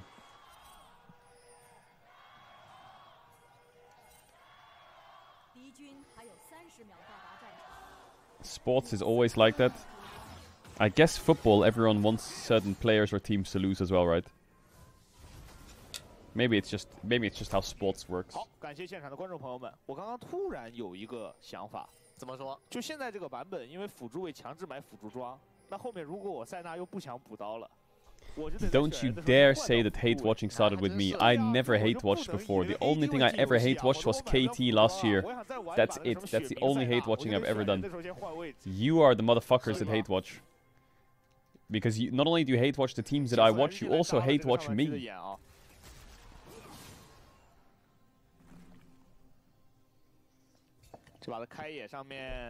And you hate watch anything I like in my stream. 容易变奏的英雄，他甚至是为数不多的2级就能来的英雄。但他这个开野是现在明着开的，因为杰斯已经坐在蓝 buff 的视野看到他了。哦，一击血 W 把眼排了。也知道369没有眼的，直接卡草丛，369也不好脸探。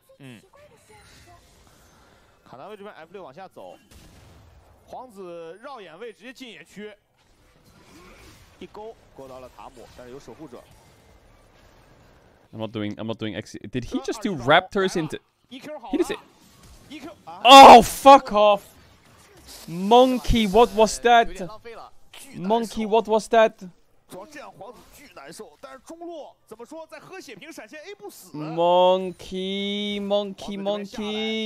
He went blue mid gank EQ fail flash into enemy blue. Like, what is going on? He doesn't even have smite. He has no smite, no flash. He's just hitting enemy blue buff.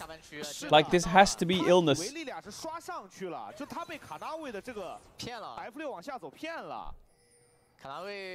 Like, what is he doing? 然后卡纳威这边帮中稍微的缓解一波压力，甚至可以继续进皇子野区，如果他愿意的话啊，但他选择稳一点。下路没有线，想想算了。哇，这波 EQ 闪失误。 Ori has prio and doesn't move. GG. 能保证中路能一直推线，可能会掉闪的。而且不闪会死，就是EQ闪击飞的话，那个兔子闪慢会死。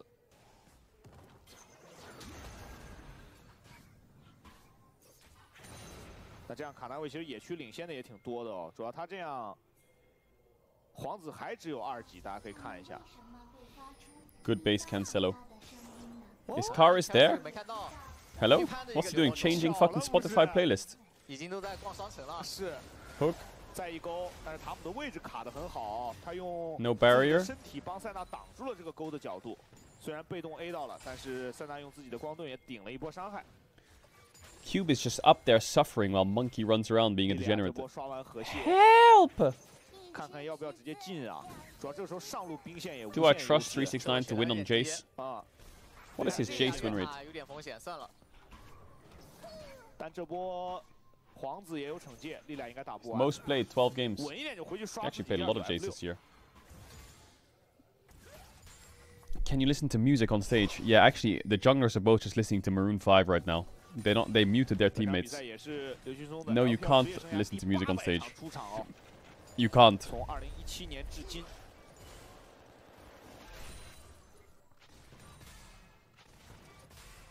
这样其实前面。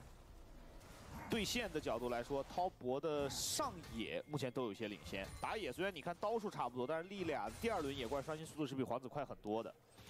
而且皇子还是你一旦做不到事，你跟野核英雄比下去，你越打刷野速度越慢啊。黄给现在吃下下路核刀器，蹲草勾到进攻的瓦尔基里俯冲挂点燃 ，Crispy Cream 可以的，但是塔姆 Q 了一下，而且身上还有一个灰盾，不足以斩杀他。 交了个治疗，闪现是捏住了。This matchup really nice for Oriana. Really nice. Monkey taking enemy Grumpy. Bro, this guy's pathing has to be studied. Blue, mid gank, enemy blue, leash for free, go back, pull it out, run away, Raptors, Krugs, red, clear topside. Then cross through mid, don't base, take enemy Grump. Like, he is mental. And now base, I guess. Is that the end of the pathing? Are we done now? The adventures of Monkey have ended? Nope, we find enemy jungler. We will continue. 我直接打龙了吗？他是用龙续下被动吧，然后他要去反那个 F6。He wants his Raptors and he's gonna lose his Raptors. 知道对方的双人组回家了，所以莉莉娅这波可以完。 Flash Q from Tom or W. Now the adventures of Monkey continue. Is he gonna get over this Krug wall? Yes, he is. He will lose his Raptors, or will he? Is his bot lane gonna cover them? Yes, they are. Flash hook over the wall onto the Lilia. Actually hits.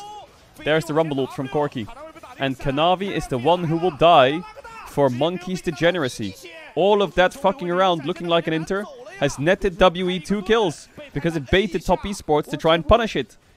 And Monkey now just jungle gapped him. Like, it is crazy. 你也能理解。It's a monkey masterclass, bro. 这就是他风格呀。对啊，就是不惯着。滔博都没想到你能。And now he's gonna be ahead in camps on the Lilia. Look.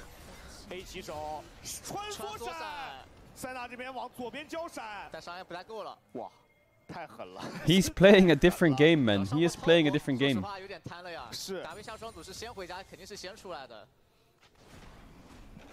就他们的进攻回合在皇子交完 EQ 就已经结束了。对。就第一个 EQ 走就已经结束了。但这波下半区再兑换一波技能之后，莉俩过来直接选择控龙了。 The hook into the Corky W is crazy, crazy work. 死守是死守了2个人，而且莉俩就在附近，但莉俩还是决定说：“你们能不能等一下？我先把这个龙打了。龙回了点血哦，但是问题不大。” Actually, is this... You're right. Is Monkey's gameplay actually just rage bait? Like, he is just rage baiting Kanavi. That is it. He's just rage baited him for 7 minutes straight. And it worked. Mods lock in. OK， 龙拿下来。Bots lock in。而另一边，王铁要进下 F6反一组。是。知道莉亚在下半区的。See chat, you have 1 hour of unique mode. 1 hour until you enable unique mode with your fucking degeneracy. EQ。Don't ult him. 这次没有摁这个闪哦，而且兔子没有给直接天崩地裂的距离。打扰距离就差那么一点。嗯。 但上路这个对线369吃2层，压了好多刀。 萃取也补了，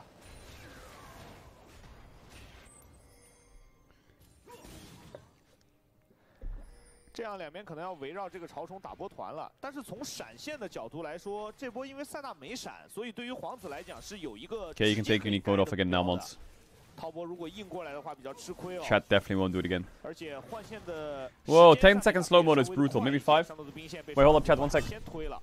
那汤博士选择3重都放掉了，凯南威得刷下自己的野区，前面空了龙，也得补一下。这种局面其实，在今天的 BO 里挺少见的，就有一边在打资源，那边不来，开始换资源了。对啊，真有点少见。但滔博这波选择是冷静的，因为泰坦其实也是到6了，真打起来等级差。 包括战斗力都有差距，加上河道也没视野嘛，对，就你硬下河挤那个视野太危险了。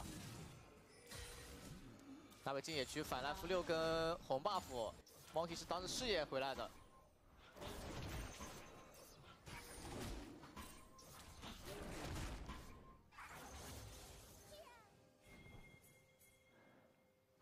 莉莉娅吃完了。 F6还想看石头人，直接睡，有风箱银息可以。Good flash cube. 睡完之后交出自己的闪现，回身还有一个羊。Oh fuck off. Oh the Sen ult. Oh it's so lost. It's so lost. Oh it's so lost. Wait, Jace died. Okay, kind of saved. Kind of saved. 两边各在一个半区拿到了战果，只是对于滔博来说，下半区更赚一些，毕竟是莉莉娅配合上队友直接吃了2个头。大卫上路也是镀层，3个人直接损，看他怎么死的。Taeyun is the CEO of Wing forwards. 没拦好，直接被越掉了。应该就是直接 R 起手，对，然后 A 一下，闪现飞机数值魅力的时候。是，而且 It's unlucky that he didn't get the kill. 他直接往后走嘛，就击出塔也防止你闪现。对。 Cream Aurora is not having a good time. He got 2 kills, but he's still down in gold because of the CS. 下路那个我觉得 WE 有点卡拉被秀了呀，卡拉被上波是没闪现的，只要撞起来一定会死。Who will have a better performance at MSI, EU or NA? I don't know. FlyQuest is kind of scary. I think FlyQuest is a pretty good team, but EU clears. 但现在从分线的情况来说，是让发条去带这个369的杰斯。NA gets 1 team at MSI. I'm gonna be honest, NA gets 0 teams at MSI, because if FlyQuest starts winning, I'm claiming them as Europe's 3rd team. Nice, no flash chase. 一个球在自己身上的冲击波被369交闪拉开。而且来到边线阶段，其实皇子多去找发条合体是对的，对吧？一直去找，感觉2个人也不好配合。然后不管是配合发条杀，杰斯还是杀这个兔子，其实都很有机会啊。嗯，有融合技。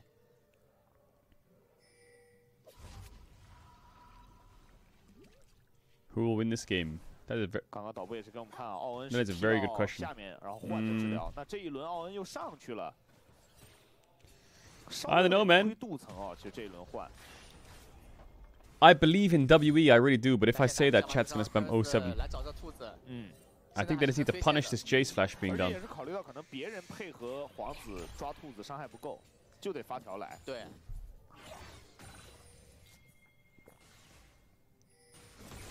来了 ，W 这个野辅来了，想抓兔子，但是小奶油因为有双剑合一，也有闪现，这位置没有那么容易被留住，反而是在中线的部分，因为辅助漏位置了，所以杰克可以抢波中线。Koi is not NA's second team. 看奥恩突然就现在要不要直接往下靠啊？不过皇子回家了，出来动小的时间会慢一点，那就不用靠了。现在靠的还有点早。 他还是直接靠了，主要他没事干了，对吧？他这波线推进去，下一波要好久。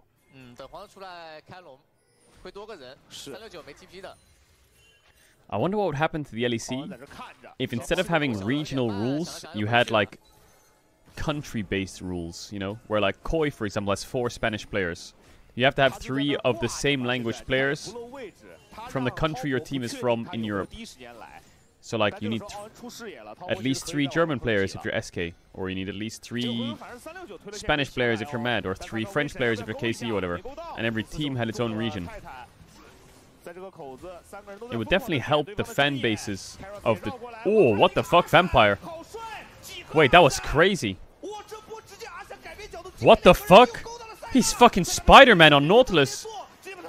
Did you see that? Oh, they just both got one shot. But 369, no flash.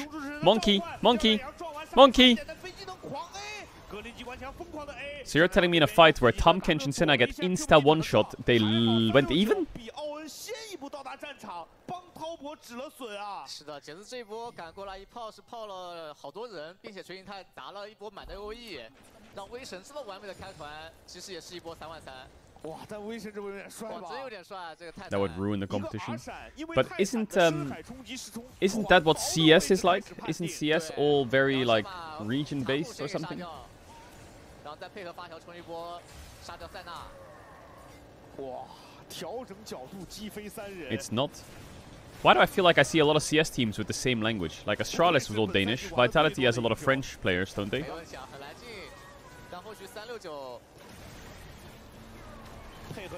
It used to be like that. Oh, okay. LDLC. Oh, it used to be like that. Yeah, NIP had loads of Swedish players in it, and then LDLC had loads of French players, and then SK had lots of Brazilian players, and like I felt like teams had a lot of players from the same country.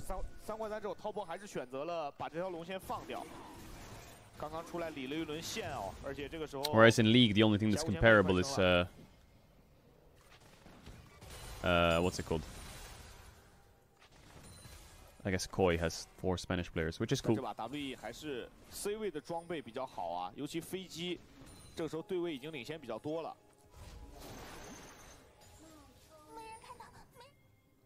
卡纳卫卡在这个视野的阴影，但卫神直接过来帮忙放眼了。然后皇子也没漏，滔博是不太敢对威神出手的。I wonder what would have happened if I stayed mid lane as a pro player. Where would I be now? 上单在下路吃线是有波 TP 差的。Cube 可以先来。是的，而且 Cube 马上吃2个兵就11级了。Shut up. I was a good mid laner. I was a good mid laner. 这把的 OP 选手给到的是100%参团率的 Vampire。刚才一波精彩的几何 R 闪，又在草里蹲，留我种。但 Monkey 这边先锋已经快打完了。滔博选择已经后退了，滔博不敢来接。是。 再加上杨在那个位置，杰斯也断不了踢嘛。对，一勾极限勾到了，那这样杨接交踢，刘球宗被大起来，皇子一个做到了卡纳位。Crispy is just getting perma caught. Oh, Monkey! Wait, Monkey's so fucking crazy. Did you see that? He EQ'd in, and then he was getting 2 ults in his face. He just gets in the Herald and then knocks him up. Hey, block the tower. Oh, he gets the crash. Wait, Monkey is fucking smurfing. I can't tell if he's inting or smurfing, but it just seems to either work out or get him killed, and it's great. 感觉今天 W 不管怎么说，冲击力这块的，就是从视觉冲击力到游戏内的冲击力，真的拉满了，压力真的给滔博上到了。是的，刚刚先是极限勾勾到塔姆，又是 Monkey 在边上盖大接 EQ 接先锋。Look at Monkey's fight here. He plays it so good. Puts the Herald down. Then he ults the Lilia. Then he EQs the Lilia. Aura ults him. Lilia ults him. Gets in the fucking Herald. Oh, Lilia didn't ult him, but I think she was about to ult him.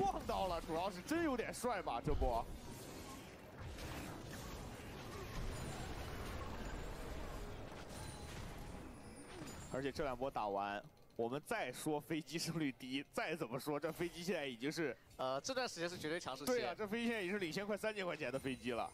但对 W 来说，这把还是需要稳一点啊。尤其还是对于 W 来讲，现在在对方的关键人的发育还可以，对吧？对。这把右边的杰斯、莉莉娅都还可以，而塞纳也是一个经济打到后面没那么重要的英雄，毕竟是个叠层的嘛。 就滔博的这种是绝对有翻盘点的。嗯。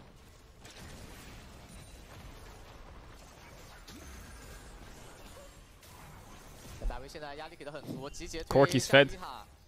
It's quite sweet that we get a game 5. I feel like the LPL playoffs have been pretty. I mean, it's been WE JDG, it's been Weibo IG, and now it's Test WE. FPX series was whatever. Actually, the FPX series was 5 games as well, right? But I think IG had that. IG could have 3-1 if they just finished the Drake. 主要这把威神存在感太强了吧！这样滔博下半区没视野，直接是蹲到了就可能没法跑了。这就是 If the Shy knew the Cho got feasted 1.5k damage or something to objectives, then I think they would have 3-1. 而且现在这个分线对于滔博来说是小奶油不太舒服的，因为他打奥恩打到这会儿已经没什么梗了，奥恩甚至身上已经补了一个大魔抗了，有点打不动，就只能互相补刀。而且这几把不知道为什么就玩着玩着那个 Caedrel 中路一下又领先好多。先看一下这波，其实残留的视野看到了飞机的位置，但是不太确定这个槽里到底有没有人。I feel like when I saw the Tam Kench pick and draft, I was like, that might be pretty good. And then I saw the Tam Kench pick in the game and I thought, that pick was useless. What is the forehead patch? I'm downloading 6G into my brain cells. 现在因为中路在先锋团那一波之后，连被破了2座草，滔博的野区非常的难以防守。马上又到了下一条小龙的时间，滔博是选择主攻上半区。I read online that if you want to increase the speed of your brain, you need to download more RAM. So I'm downloading more RAM to my head. 滔博知道现在也接不了，莉莉娅的 护臂是破碎的，然后塞纳装备也不够。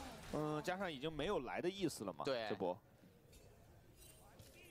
但达威这里 Maybe this will get me out of gold. 下路推你2塔，同时再动小龙。而且这波推完其实是能回撤去做恶塔寒的视野的，甚至都可以考虑逼一下这个塔寒的话。我觉得逼有点危险，是因为没假眼了，就辅助身上一点视野没有。看怎么说。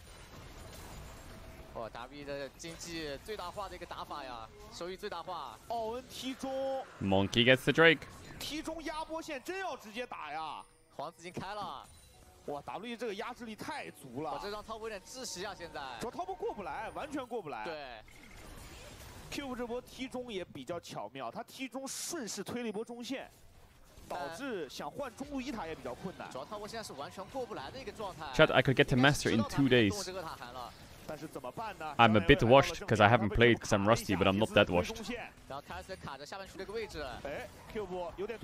I'm washed in the sense that I don't think I could get Grandmaster Challenger very easily. But I feel like if you ever hit Challenger and you quit League for like a year or 2, you can get the Master like with your eyes closed. Master tier is so disgusting. Cannot be dead. Nice ult by Monkey. Look at their HP bars on Karis and Taeyun. That is crazy. 这波莉莉娅装备太差了 ，Q 闪而进去，没有任何人能跟她。同时飞机有个净化反手。It's actually a WE win. 带走了， Once you hit Masters, it's pretty easy to get there again. I'm telling you, chat. If I can tell you one thing, if you're Platinum or Emerald right now, or Diamond, and your goal is Masters, I'm telling you, the players at Masters are not that much better. It is just your brain telling you, oh my god, they are better. Once you actually crack it and get to Master, you will get to Master on repeat. But it's your brain holding you back, thinking that they're good. They're not good, I swear to god. And once you get to Master, you'll realize it.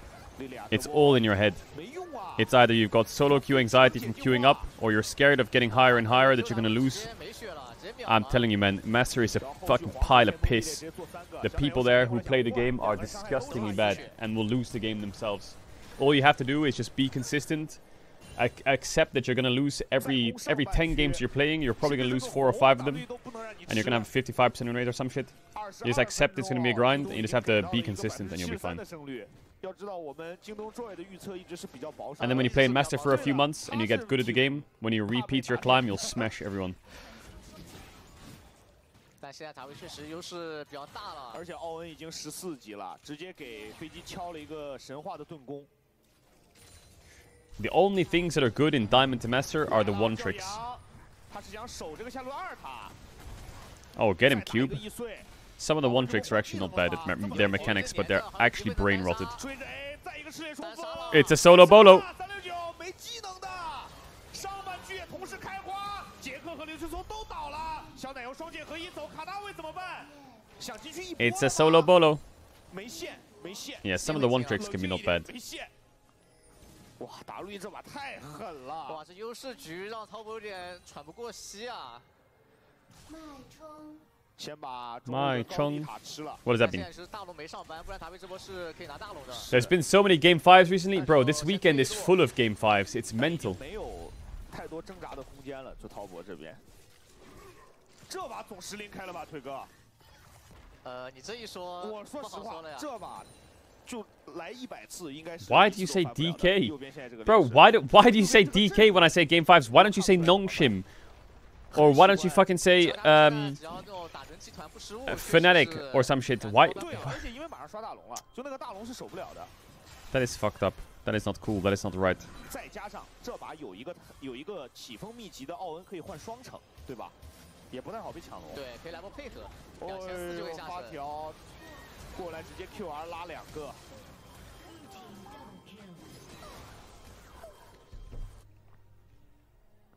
现在等大龙。 奥恩应该是有那个小书的碎片的，一会儿换个惩戒，双惩戒，喊好3、2、1，一点问题没有。换一个点火，还想来波单杀，还想来。哇，勾到了！哇，预判的一勾，这个预判直接把零杀洞开给勾回来了，而且他 Where did Crisp flash? I guess he flashed to the right, but or flashed up, but yeah, I guess not much to do. Just look at Crisp's scoreline. It's rough. It's rough. It is rough, that scoreline. Oh my god. It's a 25-minute win for WE.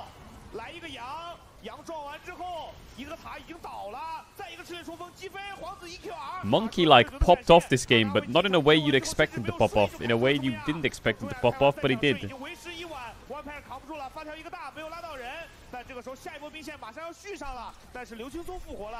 Okay, can't end.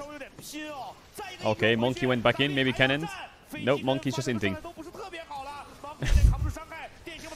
Oh my god, guys, Baron is up. Taeyun, please. You're a 1k gold shutdown. Oh lord.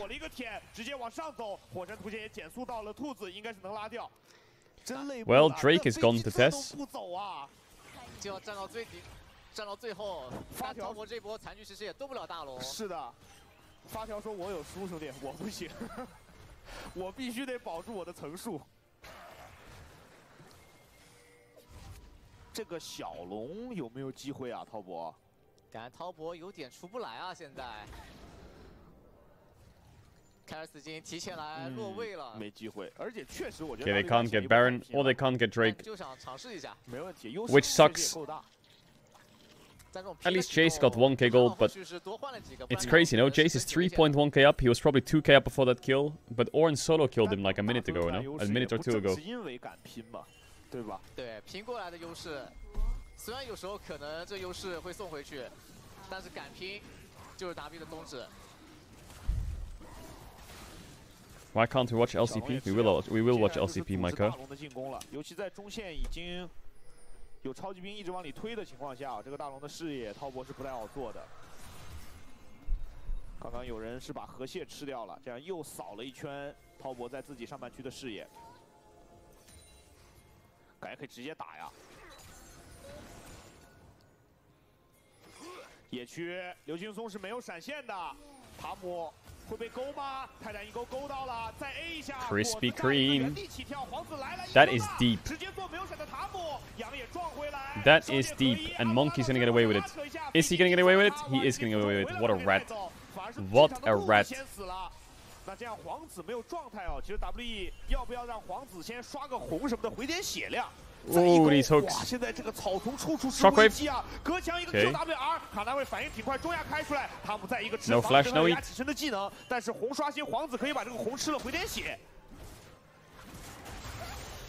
W 手下中线 ，Flash hook， 大龙逼一下，毕竟也知道卡纳维没技能，加上刚刚中亚也摁掉了。The Jace poke is a bit scary. 甚至想的是先在这个位置蹲一下 ，Vampire 是有闪的。 谁吃勾其实都很危险。蓝色是被照了一下，但草里应该是有人在蹲的吗？没有，刘国种肿了一下。兔子还10秒复活，干 W 就算了。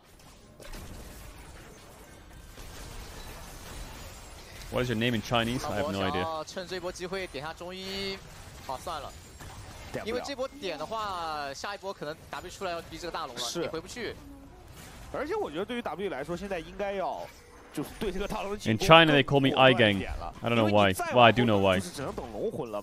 Apparently, I look like one of the casters they have. 然后 W 最好是正面就直接开起来，不要给这种拼城的机会。对的，这波要直接动了。其实奥恩换个城不就没事了吗？敢换个城是可以直接 run。对呀。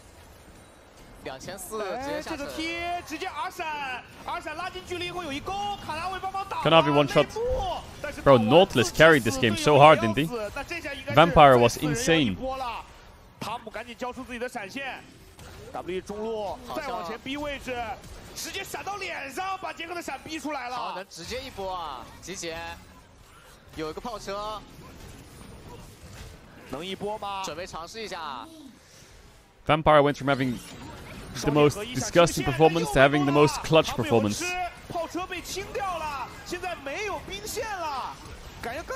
It's WE like... I guess we just end without Baron. That's just the new rule. Never do Nash, always click their Nexus. How many hooks has this guy hit? Wait, Chris was there a second. Chris W one-shot there. How many hooks does Vampire hit? Like, honestly? Holy fuck, the WE fans are gassed. They're actually just test hate watchers, but they're so gassed.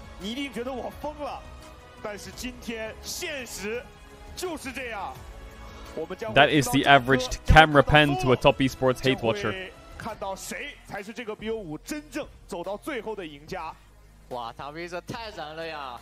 而且只能说这把比赛一场的泰坦太亮眼了。哇，这把绝对是 MVP 级别的发挥啊！先是小龙团的一个 R 闪调整。Bro, what game is that they keep advertising? What game even is that? 没有打出太大的战果，但后续一波先锋团精准的用矛头的这个极限距离勾到塔姆，把团开起来，然后配合 Monkey 那波花式留人。 那波打完，其实经济已经崩了。然后包括第一波吧，就先出来直接闪现勾到了卡纳维。Alright, chat. Any links while we're waiting? Bro, if Vampire doesn't get poked, that is criminal.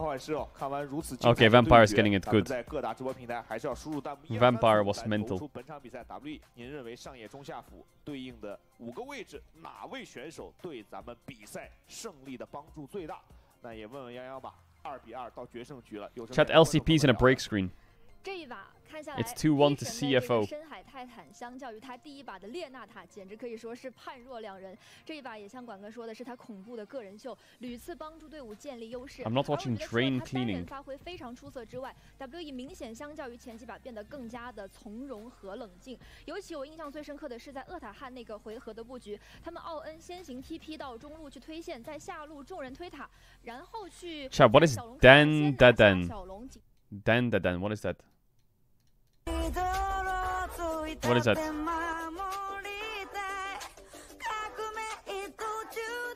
It's an M&A?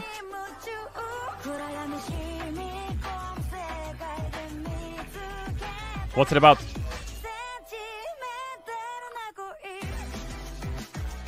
Nathan Jr.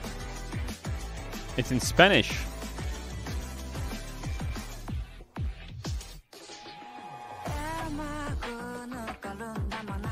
It's about the guy's balls.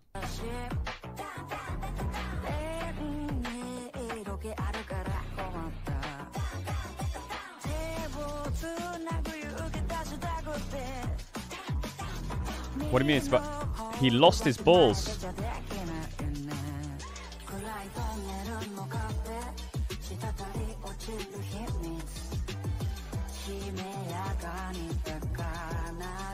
A guy lost his balls and they go on a quest to get it back from ghosts while fighting aliens.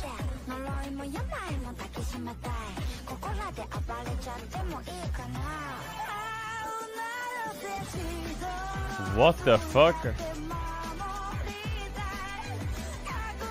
Okay. What are the links? What are the links? How do they come up with that?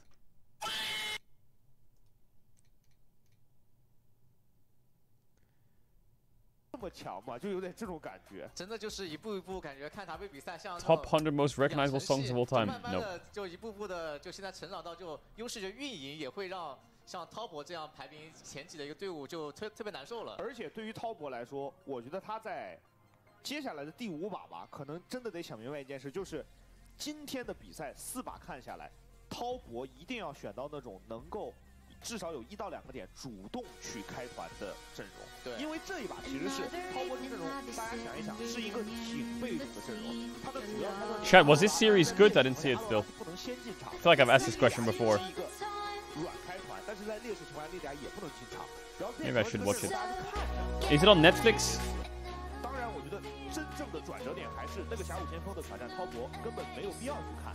因为当时我们明确讲的就是有 TP 差，你不可能说我4打5还要去看。It is. 对，但滔博其实这个 BO5其实很多时候就是会去做一些冒险的尝试吧。这把我这一票直接威神，我也给到万泰了。I didn't even play Cyberpunk the game. 就是无论如何都会去看一下吧。但有的时候真的还是要冷静一些，对吧？ 就很多时候一些局面你就还是得运一下的，该放的还是得放一下的。Does the story follow the game? No. How long is it? How many seasons? 1 season, I guess. Maybe I should watch it actually. Right now, I don't have anything to watch. What was I watching? What was I watching? I forgot.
Who's that guy? Insurance policies. Breaker and Reed. And now Paul Heyman's directing them. That solo Sokoa. For everything we saw on SmackDown last Where's Logan Paul and IShowSpeed?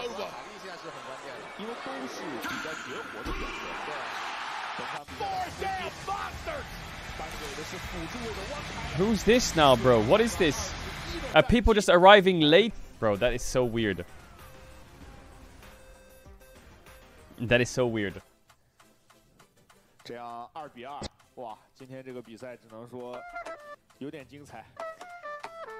这个时候，要给大家来听战歌了呀。是的，而且就这个时候，你不禁在想，其实整个这个比赛虽然是8把，但是每一把比赛其实都进行了抢断。 Wow, I haven't heard this song before.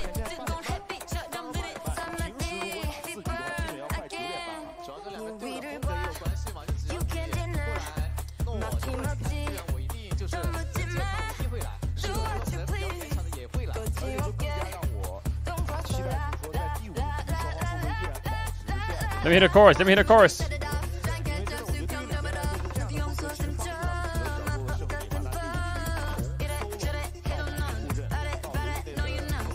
Superpowers.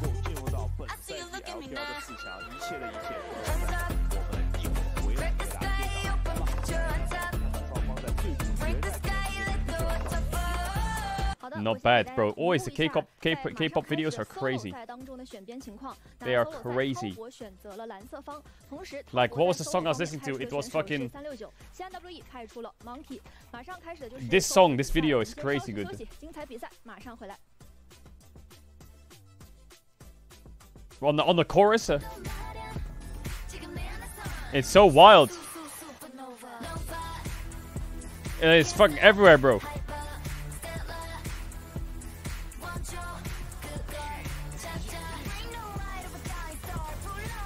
It's so what the fuck?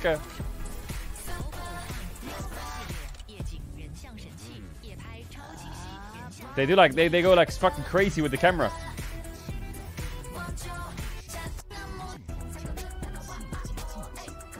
Yo, Supernova is such a banger song though. How many does it have? 200 mil?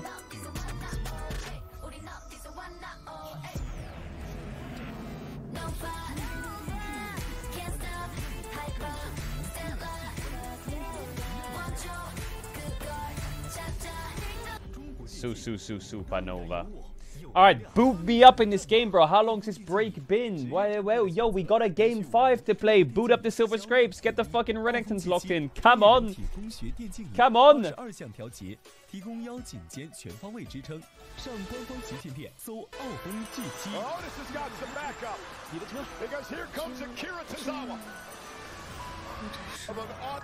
Where's IShowSpeed?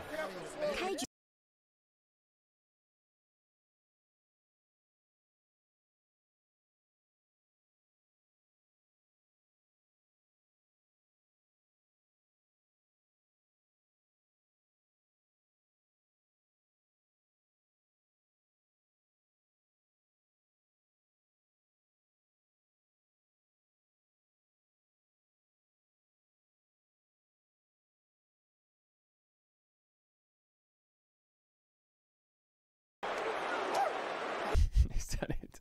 Just rocks up to get one tapped. You know what that reminds me of? Bro, I'll never forget this. I need to find it. This was the best piece of content I've ever seen in my life.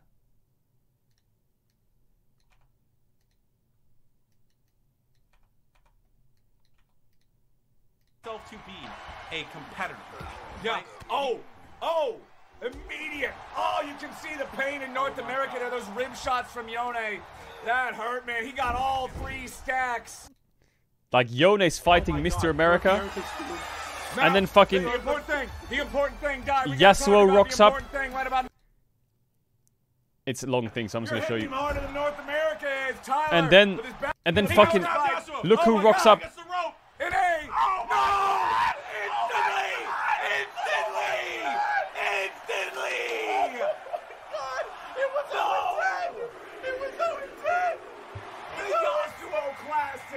Oh my god, who can stop North America? North America is on a tear through the Rumble right now. It's Tyler White! Tyler White!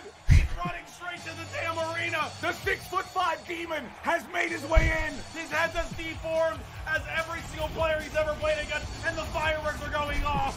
He's here to say, I conquered North America, and I'll do it again. Tyler's about to show him what toxicity looks like. He's about to show him how you get reformed. My mustache. And then look what happens. Got him backed up in the corner, but no! North America from behind. Shout out Mom. Mom's trying to survive here, but oh no! Oh, the double! Not my first time.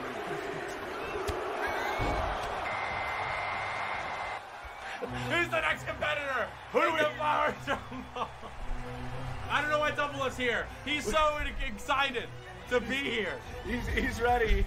It's a Oh! Oh! This North American competition, it's been a little bit too noobish. Look at LS. There hasn't been enough build focus. Stoicness by LS. He's not a single ounce of stress on him. And you won't believe this, Flowers. I talked to LS earlier today. Really? Let me tell you what he said. Did he tell you to build Leandries? No, he said, if I see another... And then, while LS is fighting... All 4 competitors. Flowers, I know this. Flower, I see this every time I go to the league. It's Morello, not my No way! It's made its way here. No matter how many It's come for LS. No matter how many nerfs. No matter how many changes. Morello Namacon has risen to the Flowers Rumble. I can't believe it. We need another Flowers Rumble. Bro, it's so degenerate. It is the most degenerate thing ever. Set rocks up. Really? You talk to a book. Set rocks up. My God. 13. Who get number 13? You've heard this donation Whoa! sound. Morello Namacon! No, just threw it out of the ring! You've heard this donation sound. Everyone has heard it. It's I'm a cutie. Oh my God! It's I'm Michael Santana! The president of the Big Dick Club! And I talked to I'm a cutie. You won't believe this. Then there's me, which is like, I don't know why he's dressed me up in like fucking... Official streams, the co-stream king, it's Caedrel, making his way into the Rumble. But I go in and get insta one-shot. I go in and get insta one-shot. It's not fair. He must have put me on the lowest stats. He must have put me on the lowest stats. I go in and die instantly. Like, how is that fair? It's not fair. Oh my God, it's Caedrel versus North America. He's coming in with the suit, and North America is having none of it. I can't believe this. I insta-die. Instant gone. Second half of the Flower Rumble, and North America's got him. No way. No way. Not so soon. No shot. Not so North soon. America. Oh!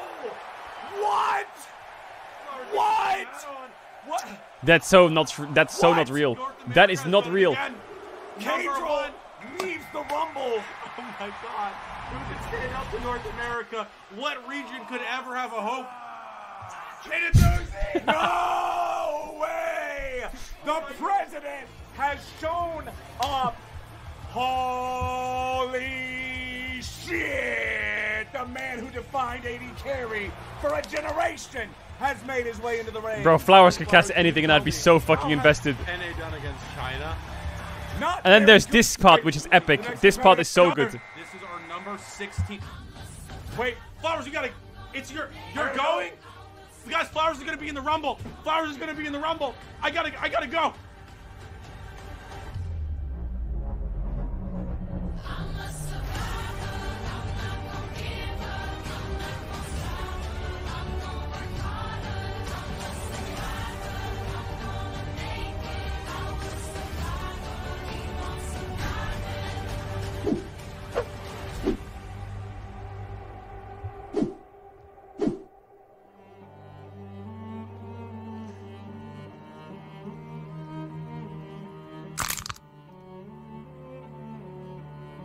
Get that man an Oscar now. Yeah!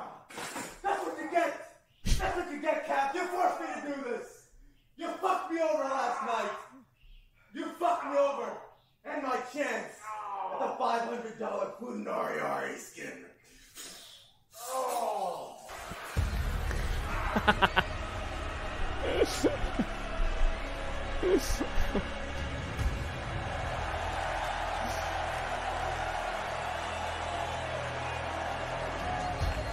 This is just peak content.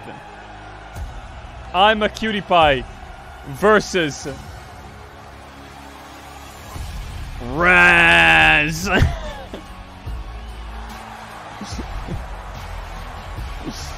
Bro, it gets even better. Like, it gets so degenerate. It's unreal. The $500 Ari skin rocks up. Then Rice comes in on a motorcycle. And then guess who else rocks up? What? No. The goat has made his way into the Rumble. Oh my God! And then Pepe, and then Twitch chat comes in. No! And then Twitch chat comes in. It's like, it's complete illness. It's complete illness. It's the fucking best content ever made. Alright, it's the 1v1 for side selection for game 5. 1v1 for side selection game 5. 哦，兰博打鳄鱼，这个经典。这俩兄弟从 S2 打到现在 Link S15 it, 了。 bro. This is the best League of Legends content ever made. Right here. The single greatest League of Legends piece ever made. Wait, they put 369 against Monkey? They're on an elimination series? For fucking game 5 side selection, they put Monkey in there? 应该不知道对面是鳄鱼，应该是。兰博的赢点在不打到鳄鱼。就或者前面。I'm gonna run the ads now. Hopefully it's okay. Actually, no, I won't. Fuck it. Hopefully we're okay. 熟练度肯定是没有上单位那么高的。包括刚刚我看啊，最后那个板子切走的时候，他的召唤技能还没换，他应该不能带闪现进去吧？主要兰博打鳄鱼带闪现其实没有太大的用处。这两个英雄感觉屏障点火吧？是，就凭数值的。 主要鳄鱼确实是这张图一个比较均衡的选择，因为你打近战打 He is said to be the most talented 1v1 player at WE. Really? 你可以等缩圈嘛，就大量的鳄鱼对战是他那个 E 就往回交第二段，然后他就等着到缩圈给你 all in 了。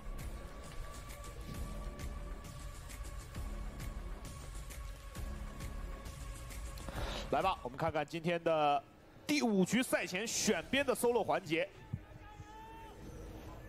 哇！感谢各位观众啊，在 solo 选编也给自己支持战队的选手送上加油声。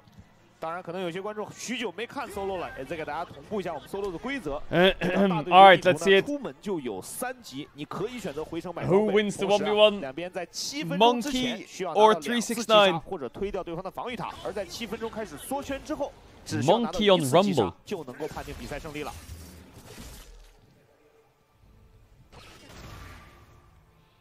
哎，一上来把鳄鱼卡在这个兵线外面了。然后看一下 Monkey 这兰博， He's kind of spacing a bit. 有的是。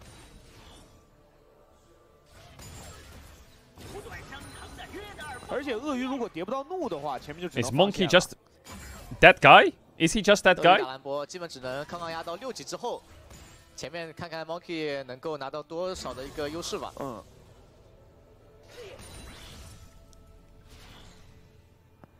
Is this playable for Renekton? Yeah, it is, because I can tell you exactly what will happen. Renekton will press B, and then he will buy Hex Shrinker, and then he will come back to lane with like Maw and Spectre Scowl. 哎，漏个刀，不过没事，线只要能送进去，兰博就可以回波家。鳄鱼上来用 Q 把兵线打薄一点，这个车不漏就行。大对决地图下，这车非常的值钱啊。 Monkey. 还想再压制一波，而且这波远程小兵加炮车可以把防御塔的低速镀层直接消耗掉。 Don't go in tower range. You have fade dashes. 兰博过来也抢到了这个血包，369 E 过来吃，但是兰博正好红温了。那这样在强化普攻的部分两边都消耗到了。Bro, Monkey's kind of good at Rumble. 但到6之后 ，He's fucking good at Rumble. 的能力，平一波还是鳄鱼会优势，对啊。 兰博得温度卡得非常非常好，才有一拼之力。就是放完大招，然后100温度左右，3个技能刚好能一起放。且鳄鱼没有选择交易往后退。对。但血量上来讲，因为 Monkey 这边领先了一个补血哦，所以现在血量稍稍的高一些。鳄鱼2段 E 进攻 E 开大招。Holy fuck! Monkey got his full combo off so quickly. Get the cannon. Space him, space him, space him. 兰博等自己的温度下来一些，再来一个红怒，追着他。Monkey! Oh yes, barrier. Monkey, Monkey.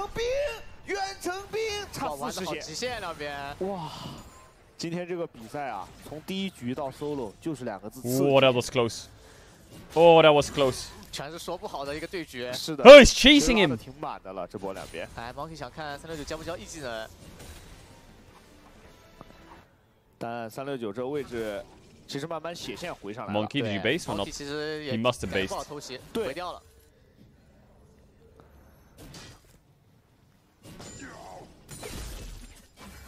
线一推，赶紧回。兰博回家也是买出了小面具哦，可支配的资金上面其实差不多，就是第一波回家，因为鳄鱼多推了一波线嘛。鳄鱼回家引魔刀有了，对拼就更有底气了。然后特别是战士英雄对到这种法系英雄，引魔刀是非常克的。是。主要没有物理的引魔刀类的东西啊，没有这种东西。Is Monkey talking while playing? 过去把这个血抢了。 Maybe he is just that guy. 对吧 ？1v1ing and talking to his teammates. 线也再推一下。嗯。鳄鱼被小平卡位了。强化的这一下也打到了。那 Monkey 其实能再回一波家呀，因为他差一个面具的合成费嘛，现在也是够钱了。身上钱肯定够了。对啊。但想吃层镀层。Get that plate. Get that plate. Get that plate. OK， 再吃一 Yummy. 但对于69来说，2端一上来，再一个咬骸骨上了。啊，可惜。那这波兰博要推线，感觉要走了。鳄鱼这边想卡一下线，然后红怒 Q 把这波轮线清掉，再一个 E 开大招，2端 E 卡了一个兰博的身位。Monkey, he uses Ignite for Nimbus Cloak. 兰博这边有光盾。Oh, the Nimbus Cloak tech. 再给一个大招。Oh, Monkey! W 回身再咬一下。The eel. 要抢这个血，369的位置更好，抢到之后兰博能吃到后续的血，好激烈的 solo 啊 ！Holy fuck, the Nimbus Cloak saved him to kite. 风立功了，点火加一下速，不然那位置被咬到是没了。是。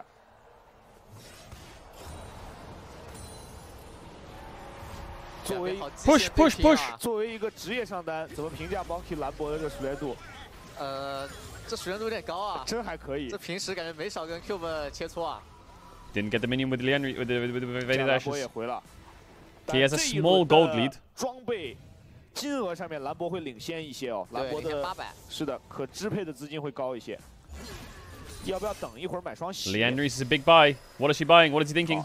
Bramble vest. 就直接跟你站着拼数值了。对，然后再买双鞋。Full tank rumble。1100嘛。对。而且这样的话 ，To be fair, it's probably a really good purchase. 点燃的真空期也可以有效的减一点鳄鱼的治疗量。369 doesn't get the plate. Hey, hey, hey, hey. 但369回家应该大魔刀也有了。然后可能差点钱，没回。这边先缓一下自己的温度，然后再把线推进去。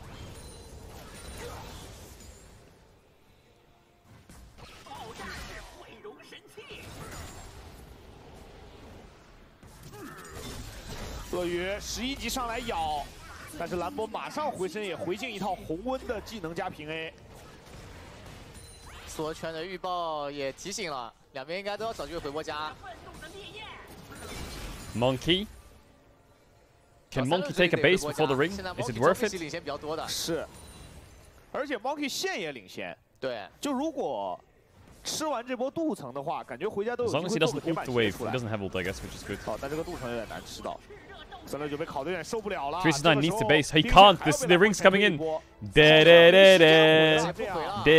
It's over. He knows it's cooked. 把线清了，但是 Monkey is making fun of him. 这个大招快过了再回身打呀。69这波。Wait, Monkey's rolling him. Bro, Monkey's been spacing him this whole time. 兰博优势非常大呀。追着你不让你回家。再把这个位置一卡，吃到血包。引魔刀也被打出来了。 上来挂点燃，想咬，等下个 Q。Monkey 这边光盾 ，Bro, Monkey owned him。烫死了，恭喜 Monkey 拿到了 What the fuck？ 最后一波369 Monkey owned his ass。是的，那个血量没有打到 He played so well, I think。哇 ，Monkey 的 solo 赛也发力了，而且真的细节拉得挺满的，就2个人这把 solo 都属于是非常小心的换血。这个兰博这上 ID 你不知道是打野上在玩的，这熟练度真可以哎。 尤其前面几波小拉扯，对，再加上他的线一直是领先的，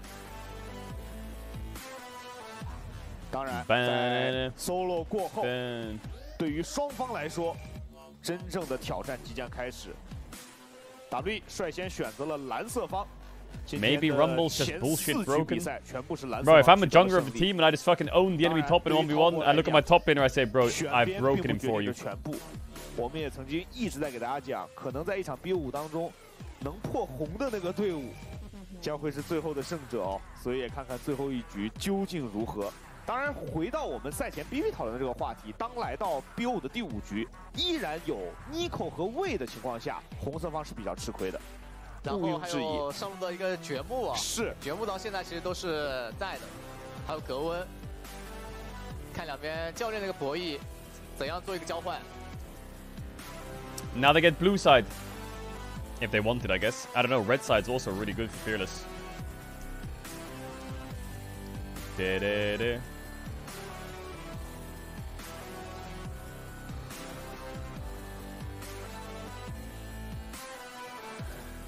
这时候对两边的教练组来说，也是一个巨大的考验啊！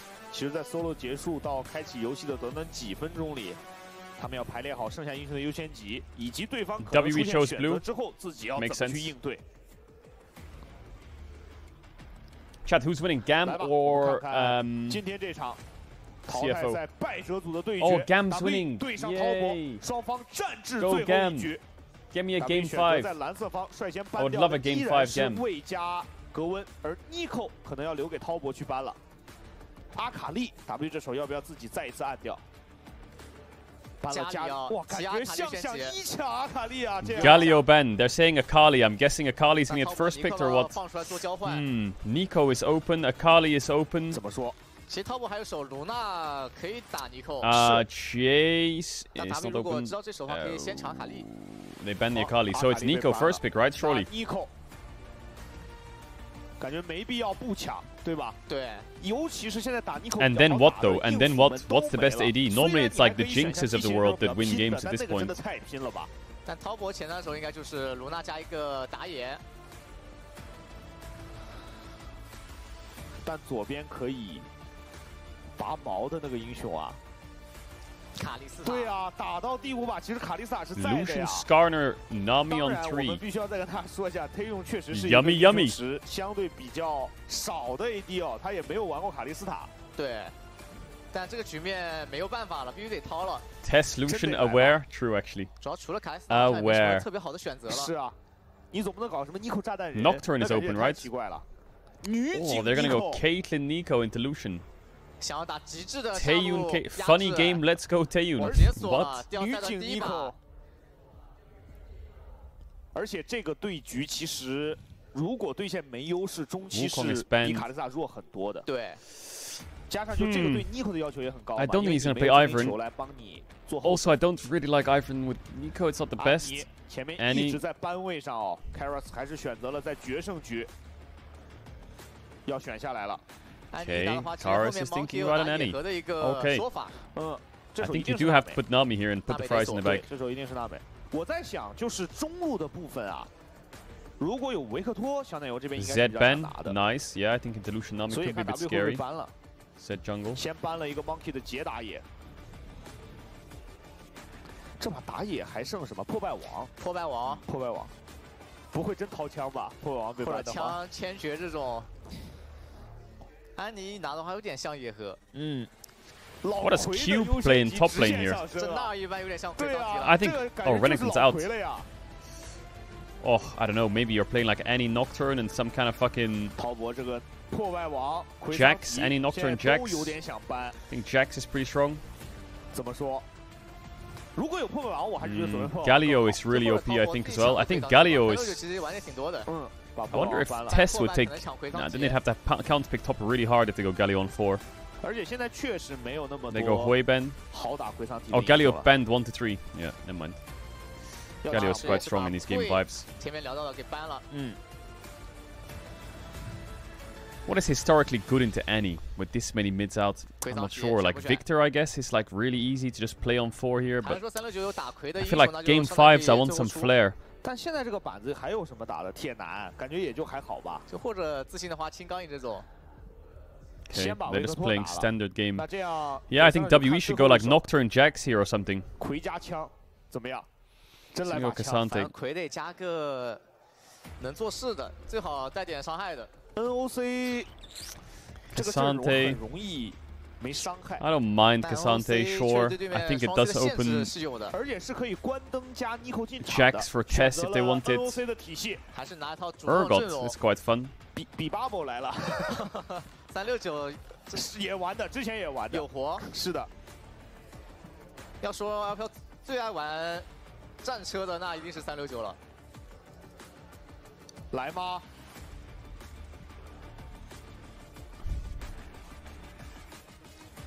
Oh, what? 369 Fiora, game 5.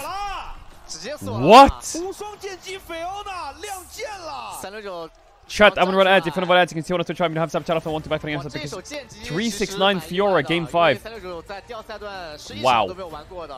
What is 369 historically on Fiora like? He's played Fiora 4 times in his career. He's 1 and 3. 不成功变成人的就少一只啊，这个绝对是。What the fuck? 而且 Why did he pick Fiora? 滔博这个阵容其实挺拼的，我看了一下，有点。The last time 369 played Fiora was 正面会好开一点。而且 W 这个阵容2022. 对线的角度来讲，虽 He 然 played Fiora against EG 但这个阵容是经得起说 at the World Championship in 2022. Against Impact and they won. 曲线没那么好，但是这个阵容的先手因为有梦魇、安妮加 Nico 存在，是比较稳定的。对，然后滔博的阵容是比较考验369的剑姬能够在对线端给到多大。WE win baby, WE win. 因为魁熵奇迹玩得好，前面是不怕剑姬的，出了800之后，剑姬那段时间不好打。是，而且上下2条线其实对于滔博来说都需要在对线上做得好一些，因为下路这条线。 也不太能让 Nico 加女警拿到比较大的优势，但我只能说，这个可能也解释了为什么刚刚4楼不抢这个魁哦，对吧？就是有剑姬这一手啊，讨论了很久，对 ，Homie 决定相信自己带过这么久的上路选手，而且我觉得这个手剑姬。 Does Fiora into Cassante doesn't really like sound that scary. I don't know. What does Cassante do? Just rush Bramble Vest, buy full armor, and then just kind of clear the wave? I don't know.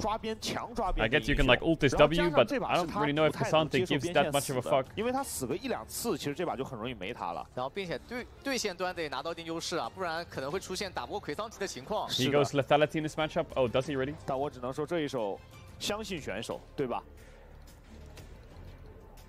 而对于 W 来讲，我觉得今天一天的旅程对他们来说都是坚定着自己在来到赛场之前所部署的玩法。是的，两边距离4强都只有1步之遥。可能在决胜局开始之前啊，我们的比赛要有一个短暂的暂停。我看现在还没有进入游戏，但是对于双方的选手来说，他们已经为决胜局做好了准备。两边的教练击拳之后，我们即将迎来2025年 LPL 第2赛段，在败者组6进4的比赛当中的最后一小局。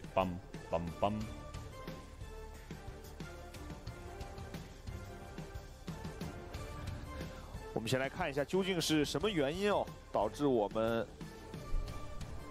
稍稍暂停了一下。由于 WT 用选手 Batman or Iron Man, who do you choose? 无法交换英雄，一项裁判组反映问题，经裁判组判定，本场比赛将 Batman or Iron Man, who do I choose? 维持已完成的 BP 结果。Superhero, I would choose Iron Man. Films franchise, I would choose Batman by far. 对吧？不是什么大问题，只要重新拉起就行了。是。 但我觉得借着重新拉起这个事件 I feel like the Batman films are just 对于滔博来讲，真有点拼。我还是想说真有点拼。 So insane. 你看他这个阵容，就第一是我们说剑姬，他在对线是有优势的需求的，然后他没那么好单带，因为有梦魇。第二是他这个阵容其实手没那么长，加上。 卢娜是一个就站中线还行。 What's happening? We're gonna boot it up or what? 就是一直单带，你正面必须得就是不给机会，然后一直守着塔，不能让 W 的雪球滚起来。但 W 这把又是安妮、梦魇这种，还有尼寇关灯放大的这种很好开你的一个阵容。 加上这个阵容，其实很看卡纳维的一个发挥。当然了，卡纳维作为蝎子王，对吧？我觉得滔博也完全可以把所有节奏的压力放在他身上。而且这把从野区对抗的角度来说，蝎子前面是非常难打梦魇的。对，主要梦魇这个英雄是属于刷太快了，刷太快，同时你蝎子跟他有点难对抗。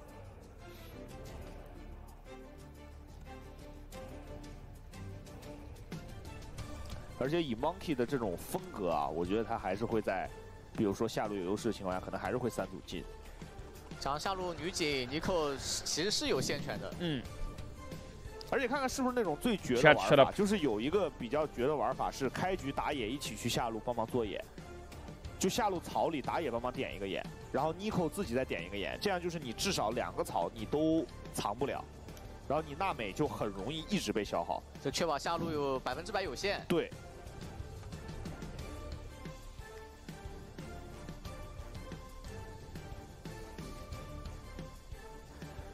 说今天这个 BO5真的，一是可能大家赛前也没太想到会是战至决胜局，二是真的也没想到这个比赛过程如此的激烈啊。 虽然出现了碾压的对局，但是碾压的对局也是因为另一方不停的尝试还手，对吧？就好像你在看这种拳击比赛，并不是只有单方面被压在墙角。Switch to LCP chat. I'm waiting for the game to start. How is the LCP game going? Is it going good or what? I guess there's a tech issue. Let's watch LCP while we're waiting. 来到了推用的身边啊。 Let's check on LCP. There are just some juicy, easy targets. Great. Is Gam winning? Please tell me Gam's winning. Just doing what it can, and they turn around. Junja sends it deep onto Artemis, gets a shutdown. 1,000 gold. But it's more gold into the pocket of Kiara. Oh my god, Gam is winning. That means after the LPL game, we're gonna get Game 5 winner of the fucking LCP. There's no way they could took them to Game 5. Doggo's playing Twitch. Gregors can do a lot with very little. Is the one saving grace for CFO here, but Garm certainly looking to be able to take us to a final game. Ooh. And what better way to cap off such an amazing... Chat, who are these two casters for the LCP, bro? The LCP English. They're so fucking... I think they're so fucking good. Absolutely. Infinity Edge was finished off by Artemis off the back of that death, so he is a very, very big damage shot. I think the biggest problem, though, that we've seen pretty consistently here in this game for Garm is these cheeky little wards that aren't being cleared here. These cheeky little wards. To make a play, but they are on vision the entire time. Jackson and Jason. Are they Australian or New Zealand? I'm not very good at the accent thing. In favor of Garm. This Twitch falling entirely flat thus far.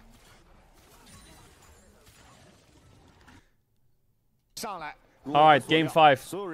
Then we'll move over to the LCP Game 5.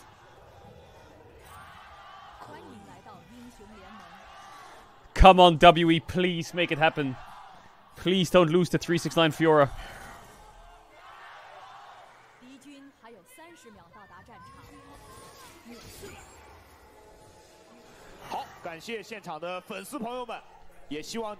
Please don't lose to 369 Fiora, please. 把所有的助威声送给您支持的队伍。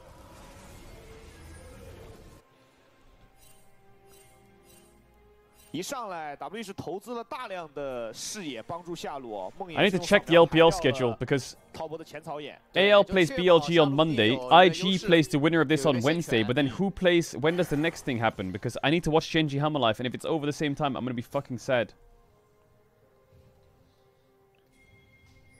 Oh my god, it's Friday. It is on Friday. 先看看怎么个事儿吧。剑姬也是进去放了蓝 buff 附近的视野。Oh my god, bro. Monkey 这把是上3组，然后看下路的兵线决定要不要进野区的刷法。对，两边下路都是敏感对局啊，都要往下刷。Sadie. 看第一个 Q。OK， 很成功，弹到2次。I'm doing a sponsor thing next week on stream in an arena on Friday, which will be really fun. I'm playing with George Clark. 那这样抢不了线了。再来 A， 娜美这边换波血，双方都对焦掉了治疗。女警这边多交一个光盾，但是回身的和平使者刮到了卢锡安，那滔博没有办法抢线了。再一个 Q 两个人。 I'm playing some games against him. 是慢推线啊，想 maybe it's UK, it's UK. I don't 就 know. 压更多的一个血量。是，而且尽可能 I'm gonna clap his ass. 实现的空间吧。哇，这波压制的很好啊 I know one of the games is Rocket League, I think. 吃掉了。逃跑下只能等纳美慢慢奶了。而且这轮远程兵被 So I will smash him there easy. 其实卢锡安是很难受的。 Chad, you know I'm fucking crazy at Rocket League, right? 终于升到2级了，E上来点一套。准备。但纳美 W 没有弹到，只是加了下血。是。我为什么一点？那这样下路的兵线已经送 Chad, I'm platin Rocket League. 这边是顺刷哦。 塔前夹，然后尼克去做这个蝎子过来的眼位，但卡纳维是知道这个眼的位置的，因为尼克是当着面过去做的。对，但卡纳维其实也不好绕，因为梦魇其实也在下半区，他绕河道会被看到的。然后加上蝎子6组的速度会比梦魇稍微的慢一点。对。上路，奎桑提用一个大步驰援护住了这个弱点，而且 Q3 直接。Oh, the wave does not look very pretty for Cube. 滑上来 Nice W timing by Vampire. Oh, it's a bot kingdom down here. Jesus, don't look bot. 对，刚才那电刑都没打出来。 Monkey. 拼城，蝎子 Oh, he feared him out of this. 蟹给惩掉，但后续没有把 Wait, Monkey's cooking his ass. 把他的顶给拉断了。蝎子预判闪 Karis was threatening the flash over the wall. 过来了，这位置不闪，万一被 Okay, Monkey's gonna cross, but he 交不出闪。对，现在奥尔梦魇 kind of needs his bot lane to keep blasting. 女警走死位了。 Oh, Vampire. 尼克一个翼闪 Almost into. 找到一波机会，但是 Vampire That was close for Taeyun. 神网没有命中啊，抱歉，是他用的这个神网没有命中。哇，刚刚下路其实杰克。 很重要啊！他这波往前一打出来了 ，Vampire 的闪 Flash stun, fear, no kill here, no kill. 他会进塔了不太好追了，而且梦魇要用护盾挡一下立场。Q 上路有经济背心之后，其实打剑姬这段时间是没压力的。而且甚至是能推剑姬线的，看起来。剑姬得等到参与之后吧，发育时间比较漫长。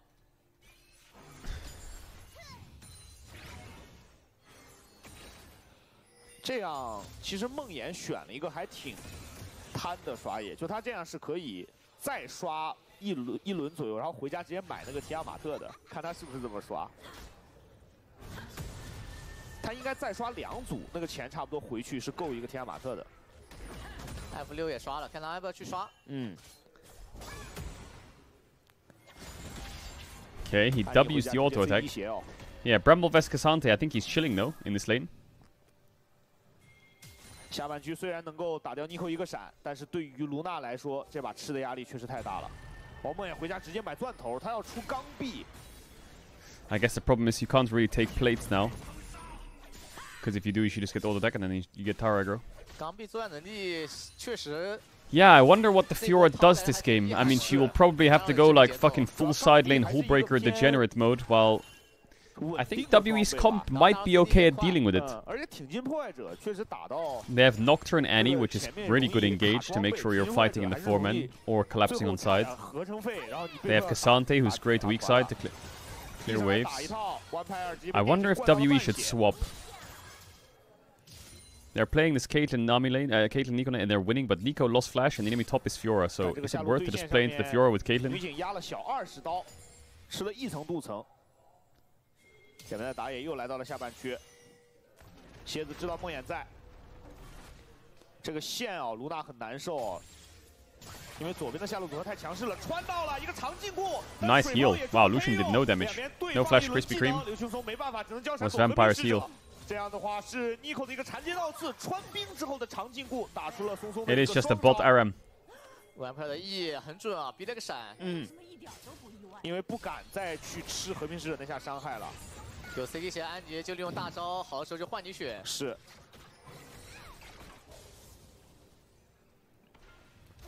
现在两边打野就在下半区站岗啊，因为 W 的下路组合是更有战斗力的一方。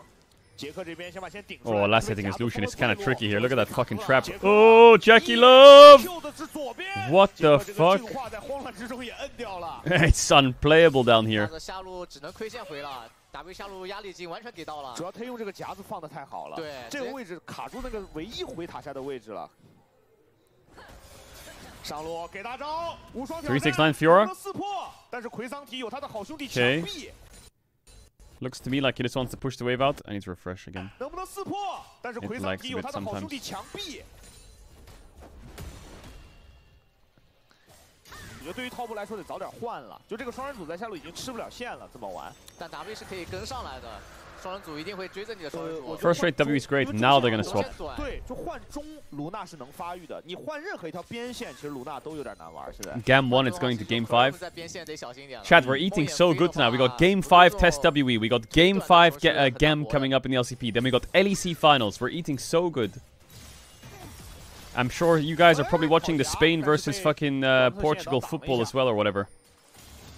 That people keep saying in chat. 女警虽然第一把用熟练度可以啊，他几次那个夹的位置都很贼。对，对线压制力也完全打出来了。嗯。而且他这个回家攻速鞋加巨石短臂是战斗力拉满的，蝎子一个挖没挖到前。Kanavi no. Kanavi no. Kanavi no.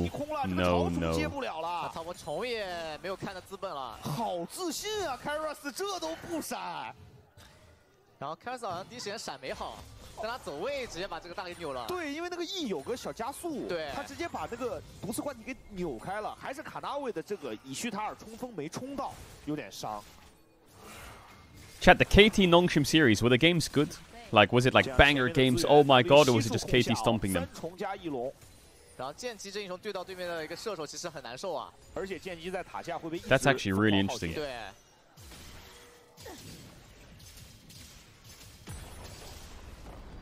是吧 ？W 的下路已经把优势从下路带到了上路，各吃了2层镀层。蝎子这个时候要来帮自己的下路组合站下岗了，主要这个位置梦魇如果飞的话，甚至有机会越塔。蝎子直接埋住，他不知道梦魇的位置，但是他不敢远离自己的双人组。 Just admit it, BDD is the GOAT. Bro, BDD is actually the GOAT. It's crazy how good he is. I mean, glaze that guy. If they make it to MSI, that guy needs the biggest glazing session of his career. He's so insane. It's not even funny how good he is. Him and Cuz. Alright, anyway, in other news, so what does the fucking Fiora do? Lila. He has no ult. He has no ult. 浪费2分钟这轮。那自家下半野区还要被反，主要这先浪费1分多钟，然后接下来1分多钟他也没什么太多野刷了。好在是69帮他保了一轮下半区的野。I feel like the Caitlyn and Nico are doing so much on the map.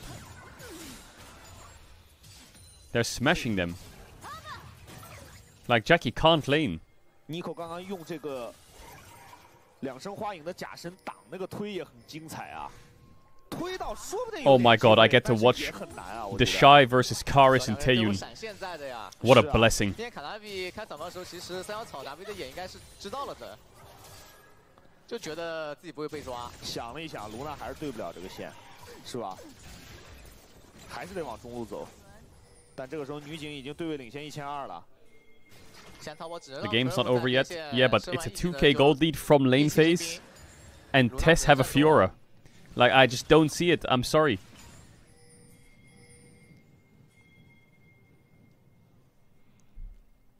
但卢娜战中的话，其实女警都可以选择先找一路把塔直接拆了。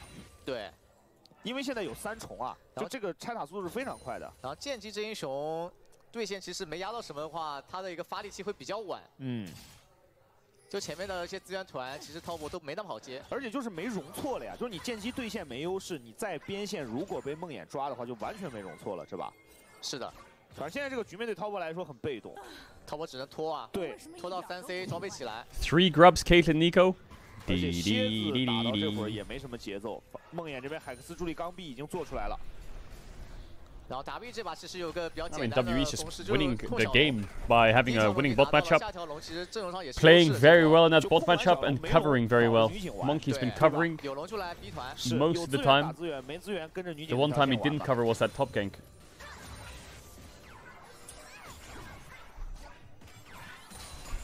Can we watch the NBA Finals after this?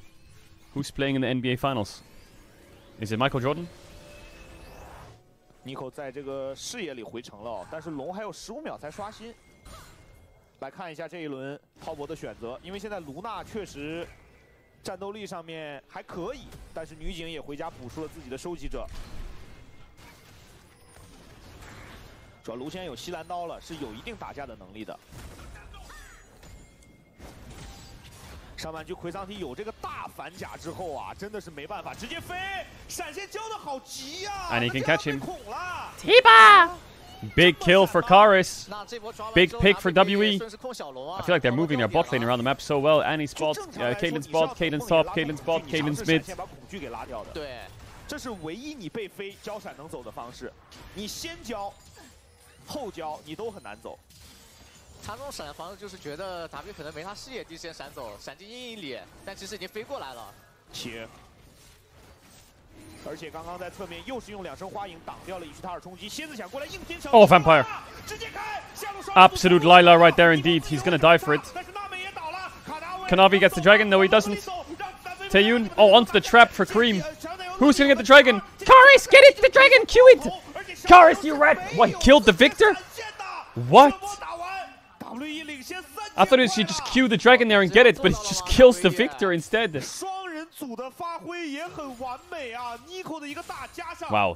WE are going to be a top 4 LPL team after this, if they win this game. Cube, Monkey, Karis, Taeyun, Vampire. 逼近就行了。而且现在上半局甚至魁桑提是不落后的。就剑姬现在其实也压不了魁多少。是。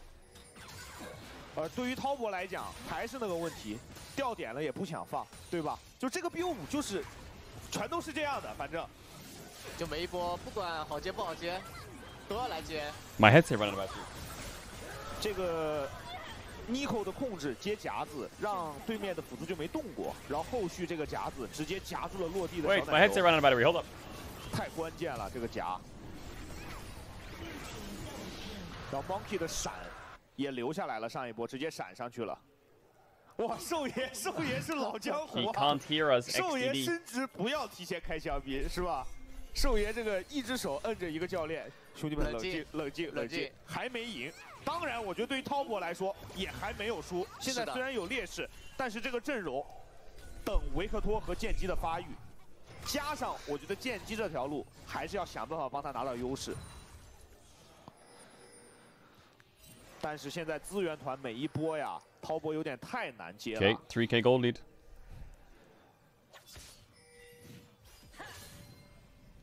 然后卡纳维想要找节奏的话，好像只能在中路看有没有机会开，但达维现在不给机会的。而且我觉得卡纳维这把最伤的是第一波，就蝎子这个英雄属于你第一波没做到事，你后面就都很难受。然后那一波在上路。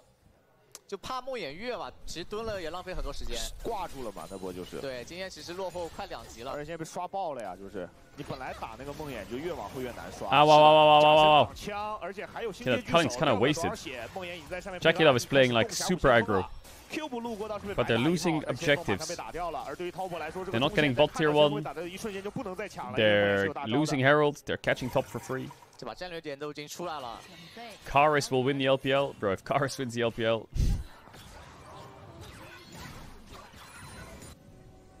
I'm not gonna say it. I was gonna say something about going bold, but I'm not gonna do it. I already made my bold bet. 直接大招，没有交心眼刀，梦魇在身后，但是知道有 W， 所以这波也没有硬飞剑姬。凯子正仗着自己 CD 快。 This is a top esports that won the regular season. They beat everyone basically. WE has the hardest run so far, don't you think? As much as they're playing versus frauds, they're the ones exposing the frauds, which is also quite difficult. Like JDG, JDG, I know they lost the first round, whatever, but they had to go through JDG. Now they have to go through top esports. 然后加上2条边线，其实369跟 Krem 都是不敢带的。是。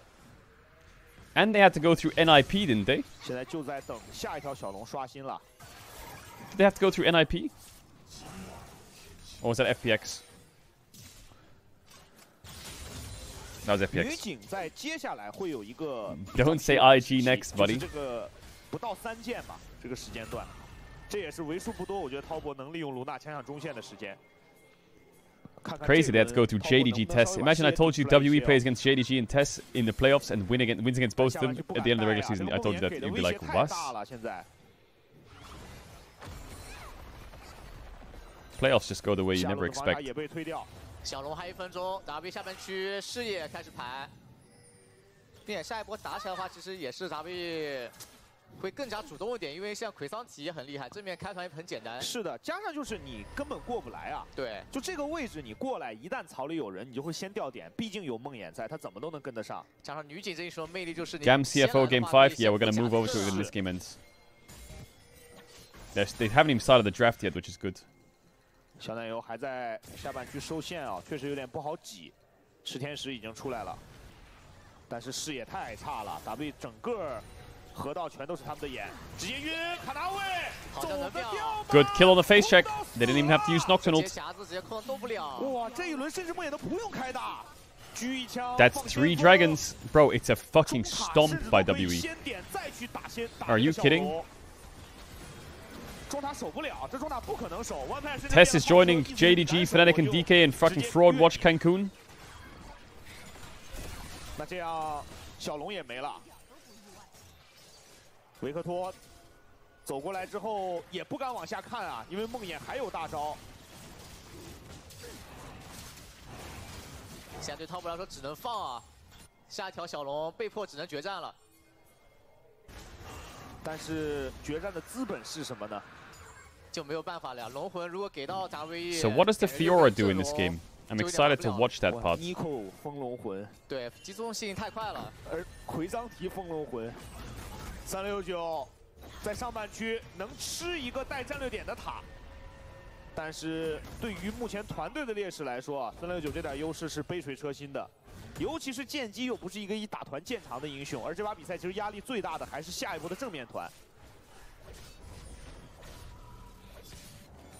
但当一个剑姬来正面团，敢提供的坦度是完全不如奎桑提的，而且它的功能性也肯定不如奎桑提啊。All they have to do is get the next Drake. 绕后把狙警秒了。 It's very, very discipline heavy this draft from WE, and they've had very good discipline. 可以，我很多年前见过这样的剑姬，但那是很多年前了。主要最近其实剑姬在有换线出来之后，感觉剑姬这英雄在比赛里登场就很少了。而且再加上没有神话装了呀，之前那个神圣分离剑姬也挺厉害的，对吧？对，加个破剑者，那时候破剑者还加双抗，现在也没了。Cancun is getting full, bro. Cancun's running out of fucking rooms. We're sending so many fraudulent teams there. 说啊，可能是比较揪心的3分多钟，既不能出事，但是呢，也要在接下来的3分多钟去跟 WE 弄一波了。哇，这 Joy 连续2把极其看好 WE 啊！我懂了，京东被他淘汰过，他有这个大数据，是吧？他有大数据，他今天就挺看好 WE 的。 W 先围绕着厄塔汗来做进攻，缠接到刺，缠到了，直接飞，有闪现的闪得出来吗？闪出来 It's impossible. Oh, there's Vampire. 做到了3个人，刘晨松脚闪来一个水泡，但是伤害完全不够。It's impossible to face check. They used a lot though. They used a lot. WE used everything they had. They used Nico flash ult, Nocturne ult, Annie flash ult, and they're forcing an Atakan. They have nothing, but they have a trap line, which they can go around. Haha, sucker.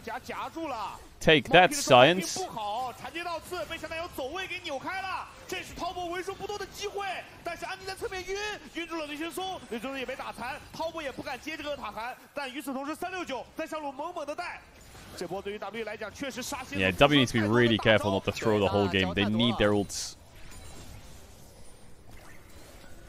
哇，这轮这蝎子差点又没交出闪。 Why do I feel like the impression I get is Taeyun looks consistent, Vampire and Monkey look like a bunch of fucking psychopaths that just make it work. And Karis has ascended into Chovy level in the LPL. Like, what? 是的，而且必须要阻止剑姬继续带线了。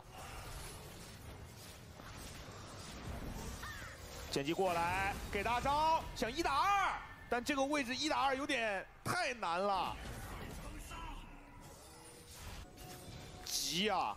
其实从镜头语言上来看，也想要打点更多优势出来。是啊。 但两边大战在1分半周的小龙团啊，但这波对于 W 来说，他们的开团手中辅2个人，闪现是会 He's a bro talent 的，所以也看看 W 这边怎么去提前站住位置。I guess the game is just a 4v4. 准备，瞄准。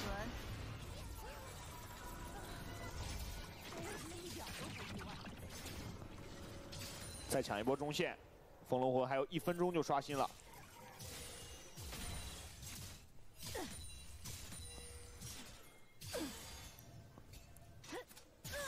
梦魇也是回家，现在也2件多，而且这把有抢占先机的情况下啊，其实左边这几个英雄吃3级鞋收益都挺高的，对吧？尤其是都出 CD 鞋啊，收益真挺高的吧？不等小龙了，直接逼这个塔韩，主要边线现在有压 I love how Cube is just fighting for his life. 上半区确实老奎有点顶 And 不 his 住。 tower. 草里先买好，蓝色饰品照了一下，看到了。 Ooh, they could lose a fight here, W. Needs to be careful. This doesn't look very good. 王牌尔这边稍微的用治疗拉了一下血线，梦魇关灯，但是卡纳维顶到了正面，奎桑提踢，剑姬也踢了，他在关灯前踢了下来。Jackie Love just completely ran it. 王牌尔一直了一下小奶油，这个恶打韩被卡纳 They stole it though. Test stole it. Cube has flash. Fights are not easy, you know. If Jackie Love doesn't position like that, these fights can be hard. Taeyun, he's strong, Taeyun. Tibbers is frying. Headshot. Not dead. Well, WE is about to get the soul. Cream needs to base in TP now. 369 can't really steal it. 想过来试一试，再交踢，龙能打掉吗？369过来，龙是谁 Can he steal it? 于景交一个闪现 Oh, they got it. Oh, 369 just died without using W. Oh, he got the shot off. Cloud Soul is GG, right? Surely with these champs. 369 was trying to cook, but he wasn't cooking. He wasn't cooking shit. How is Jackie just dying like that?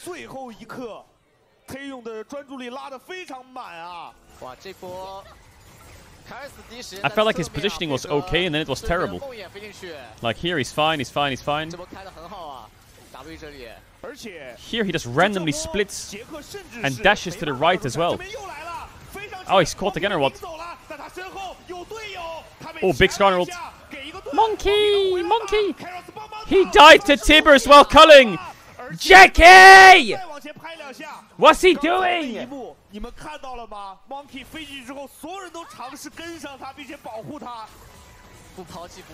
Tibbers just beat the shit out of him.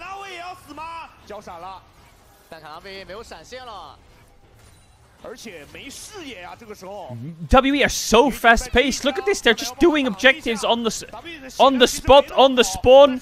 They're half HP, no flash, no ults, nothing. Monkey and Karis have no spells. They literally have nothing. They literally have nothing, and they're just standing there hitting the Baron. Like, what the fuck? Like, they could have thrown this game 3 times. Twice on the head and once here. What the fuck?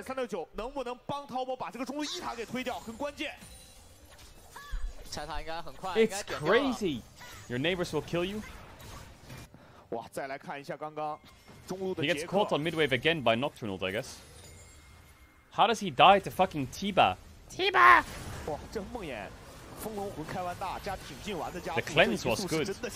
The flash was good. His mechanics, the way he escapes is good, but then what? He just dies to...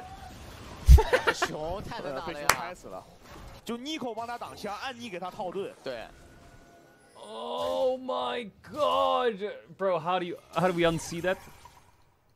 Jackie! Jackie, what are we doing? Jackie.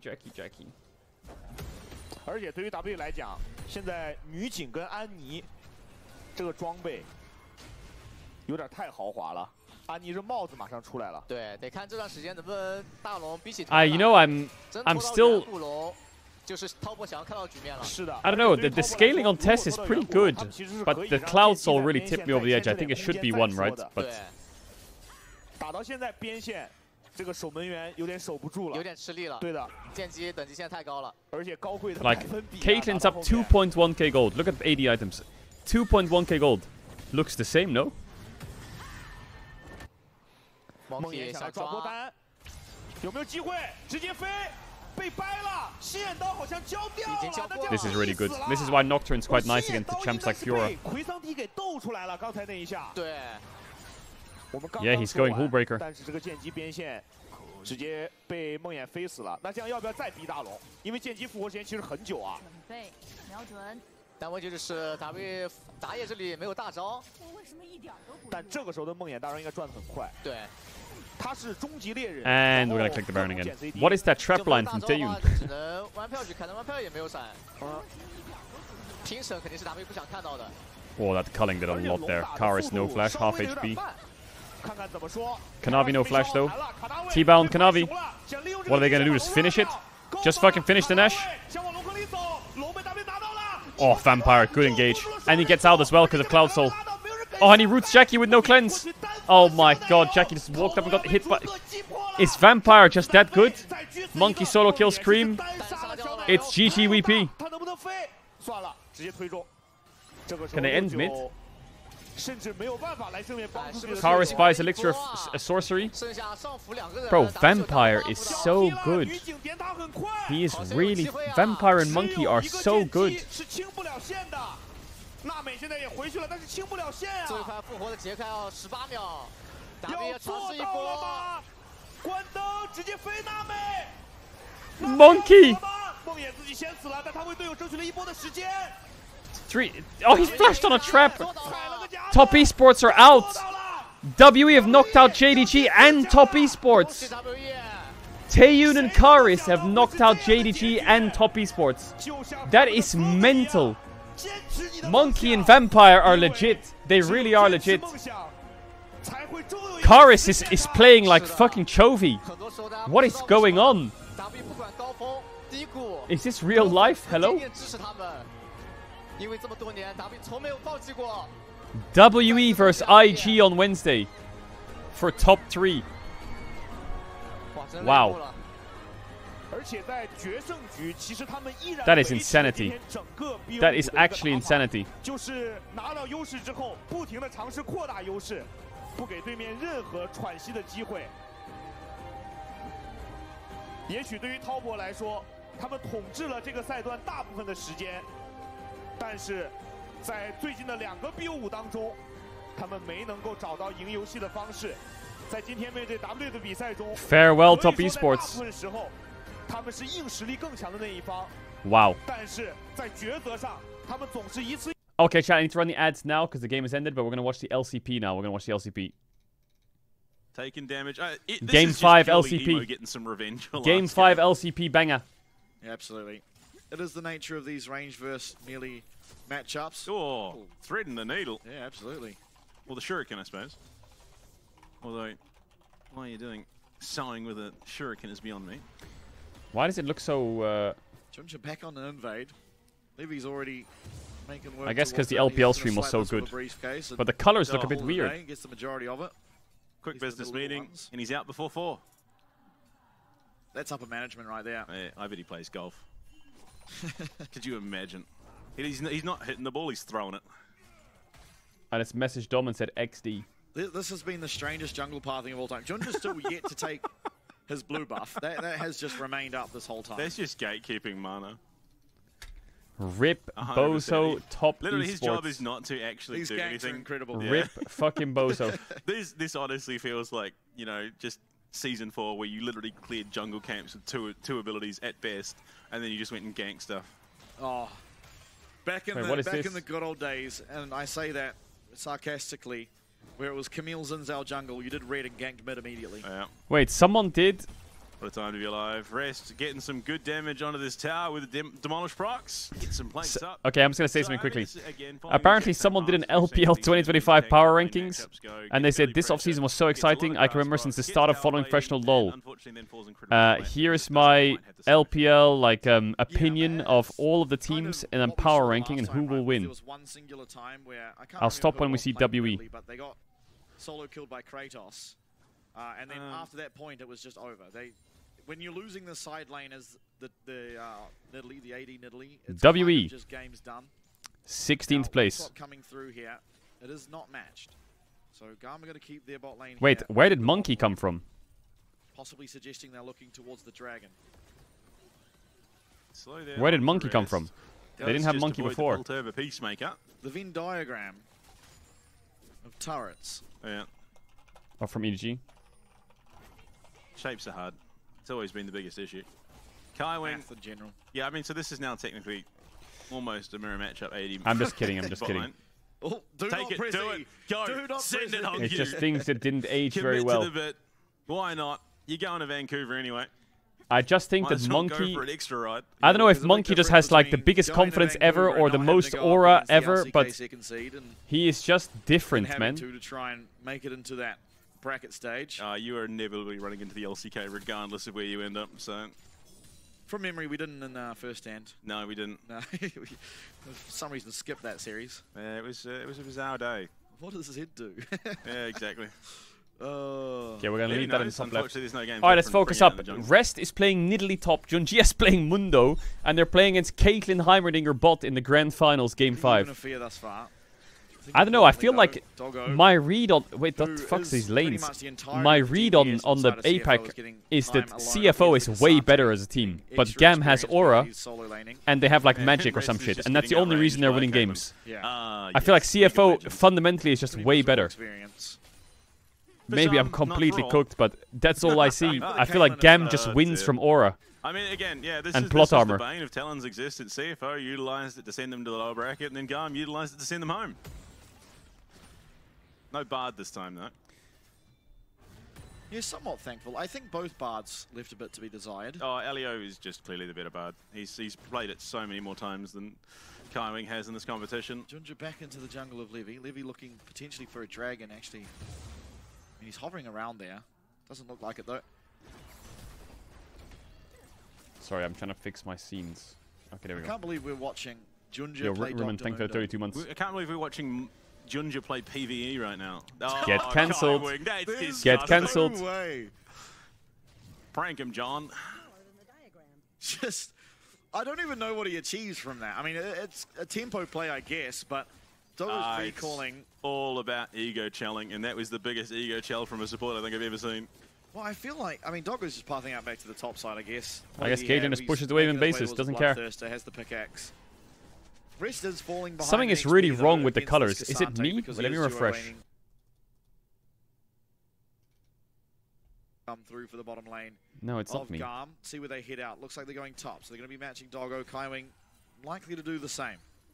Yeah, who would have thought that the primary moral message in League of Legends is that caring is not in fact sharing. Yamato is having a good time with this series. Look at him. He is enjoying it. Impressively, Doggo not down too much in terms of that gold, largely because of the lane swap as well, but Rest has managed to do pretty well for himself in his own right now. Void Grub started up. Doggo coming. He's fucking gone, bro. For the top side. Alright, Gam, talk to me. The angle you'd want.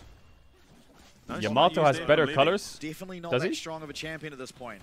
Feels to me like more than likely a conceded... No, it's the same, no? Oh, wait, he does have better colors. I mean, he's threatening to come in, but there's absolutely no dice. Let me check it on YouTube. In a completely different world. Lolly Sports LCP game. Dr. Moonu just has that swagger about him, especially with the corporate skin. Oh, yeah, this looks way better, chat. Yeah, 100% corporate. There's absolutely no dice. Junja is it looks in worse. A completely different world. But so far, I mean, top side going CFO's way, leads in the top jungle and middle. Kaiwing here, unfortunately, on a ward, as was Elio. So not as sneaky as the... it looked worse, sorry, I've fixed everything now.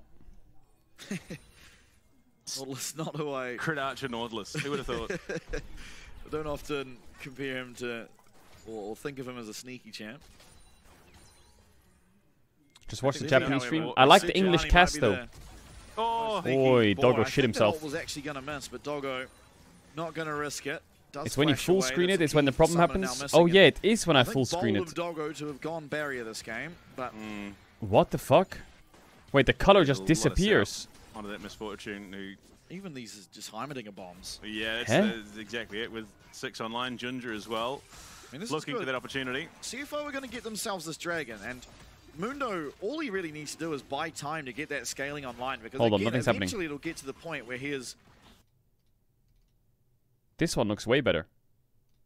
Huh! Chat, stop doing me, shut up. Does this look better? It's the same, no? Or? 正面的草丛位置也不好站哦，不好看，因为能开战的时候凯文，但凯文刚太远了。继续用公司包往野区里探，这波要准备做一个位置的交换了。Rest 这边稍微是慢了一点，对面已经先上到线去了。凯特林跟泡面头这边其实就等。Then you need to turn off HDR, bro. What is HDR? What is that? So far, nothing too drastic occurring. Even in gold, it's a slight advantage in the bot lane, but it's matched in the top side. It stands for high dynamic range, bro. From where I'm sitting, I don't give a fuck what it stands for. How do I change it so it's on? How do I make it work? You love it. I mean, it's going to be interesting when we see that eventual fight break Enable out. VFW.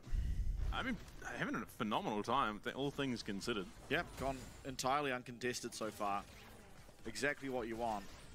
And admittedly, the jungle Mundo is a little bit harder to pressure. I got hiccups now, I'm pissed off. Laning Mundo is, he does clear his camps very fast. And he's also off the map just as, that much that you're not really finding only 2 avenues in him. Levy, however, he's found a good avenue to finally. Some revenge. He's going to be able to it's in your display settings. I'm getting baited. We'll see if he looks I'm getting baited and rage baited on top of that. Apart from that way, with the heart seal too. Alright. The Nidalee top is 300 gold up. Is that a good sign? No. It's 12 minutes in. It fucking sucks. Is Gam really about to fucking win the finals? Is that criminal? Vindication more than anything. Transparent. That's it. Man, it's getting late. Ethereal. I don't know. Pick one. Kiaya. Thank goodness there is no chance of Italia being in the game, because that was a fun 30 minutes of downtime into 30 seconds of gameplay. A world away now. Got him. Okay, chat. Someone's told me how to fix it. Let me check. Eventually, this game is going to blow wide open, and I think it's up to CFO to delay that as long as possible. I can't wait for. Wait, chat. Am I supposed to turn it on or turn it off? Single team fight and manage to snag every kill. One of the few supports where that is actually going to probably work in Gum's favor. Off. It is off. Oh, never mind. He's about to be caught. Yeah, he has the flash available and will clear the wall. That was the Q2 used by Hongq, so no chance to follow. Turn it on. Still heal and flash now down on this Heimerdinger. I'm done. My screen froze. I'm done. Not the easiest champ in the world to punish, especially when. Bro, now it looks terrible. Still does have the ult as well, so it can pop the grenades. Oh boy. Bro, nothing even changed for you. It just changed for me. It looks like I'm watching. Bro, what? Talent steal now done for Levy as well. So I mean, in terms of pacing, there isn't a huge crazy mismatch. Most of the leads are matched around the rift. Now I'm trying to turn it off, and I think my stream's crashed. Good job. Yeah, that's essentially a dead-even game. Nothing really to speak about. Neither jungler having a heartsteel stack. And now my stream's crashing. One of those games. I'm refreshing, and I'm muting chat. You're muted. I fixed it! It was wait, it was fixed for a second. Having a nope, it's game, broken again. And he finished the game with something like 17. Oh dear, Hongq. That's hurt. I think that the problem is with the main broadcast, not me. Here comes Mundo swaggering down. Be careful, he might run at you. This isn't jungling, this is networking. That's all Ginger's doing. Wait, why didn't I just ask that in the first place, chat? If you open up the stream yourself, is it like with this? That ultimate, especially with Levy making his way down. If they find lockdown under Hongq, it all but certainly seals a kill. And Hongq, understandably respecting the potential of death, is just going to recall. No? Okay, should I try restarting my browser? Man, when it comes down to it, Game 5, in our finals. Everyone is playing so much safer than we've ever seen before. This is very unlike really both.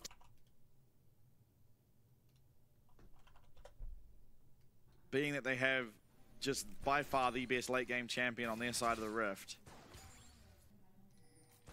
Junji ever so slowly. Rylai's done for Elio. Yep. Okay, I'm done. We're not going to change anything anymore. What a It's game. broken. This is, I mean, it's one fight could actually decide a game like this. Is the crazy thing. Now Junja's going to start up the Rift Herald. It either will be responded to, but Garm not going to look for the fight rather. They're going to play it safe and look for the dragon. It will be one apiece. We are still. The craziest thing is we're 15 minutes in and we are only seeing the second point of monster slaying for each team being progressed Monster towards. slaying. A dive potential attempt here under Kiai. He's sitting less than half HP and Kaiwing is there. This might be the tower. This might just be very The well the tower. tower going down. Can they respond to it? I mean, we see Levy looking for Hongq, gets away. Read my DM, it's a fix. And it will be. Great player to res, but I mean, again, much how that match is expected to go. I have one They're more pretty fix. good at pushing these towers. So one Drake to Gam, one Drake to CFO. First one tower to CFO, gold lead. Be careful, he's taking a bit of damage there from that command attack. I have one more fix. Kaiwing pathing Junja again. Just Luckily the PvE. game has no action in it, so I'm not distracting you from anything. Toggo. That was disgusting. He just ran in a straight line. My final It takes fix. some nerve to have not taken cleanse this game as the No, Yamato woke up. Oh, the damage. Yeah, I mean, yeah, I Never mind. think after the pressure that he was put Never mind. under in that last series against Talent, having to pull off the reverse sweep, you saw it shaking hands by the end of that game.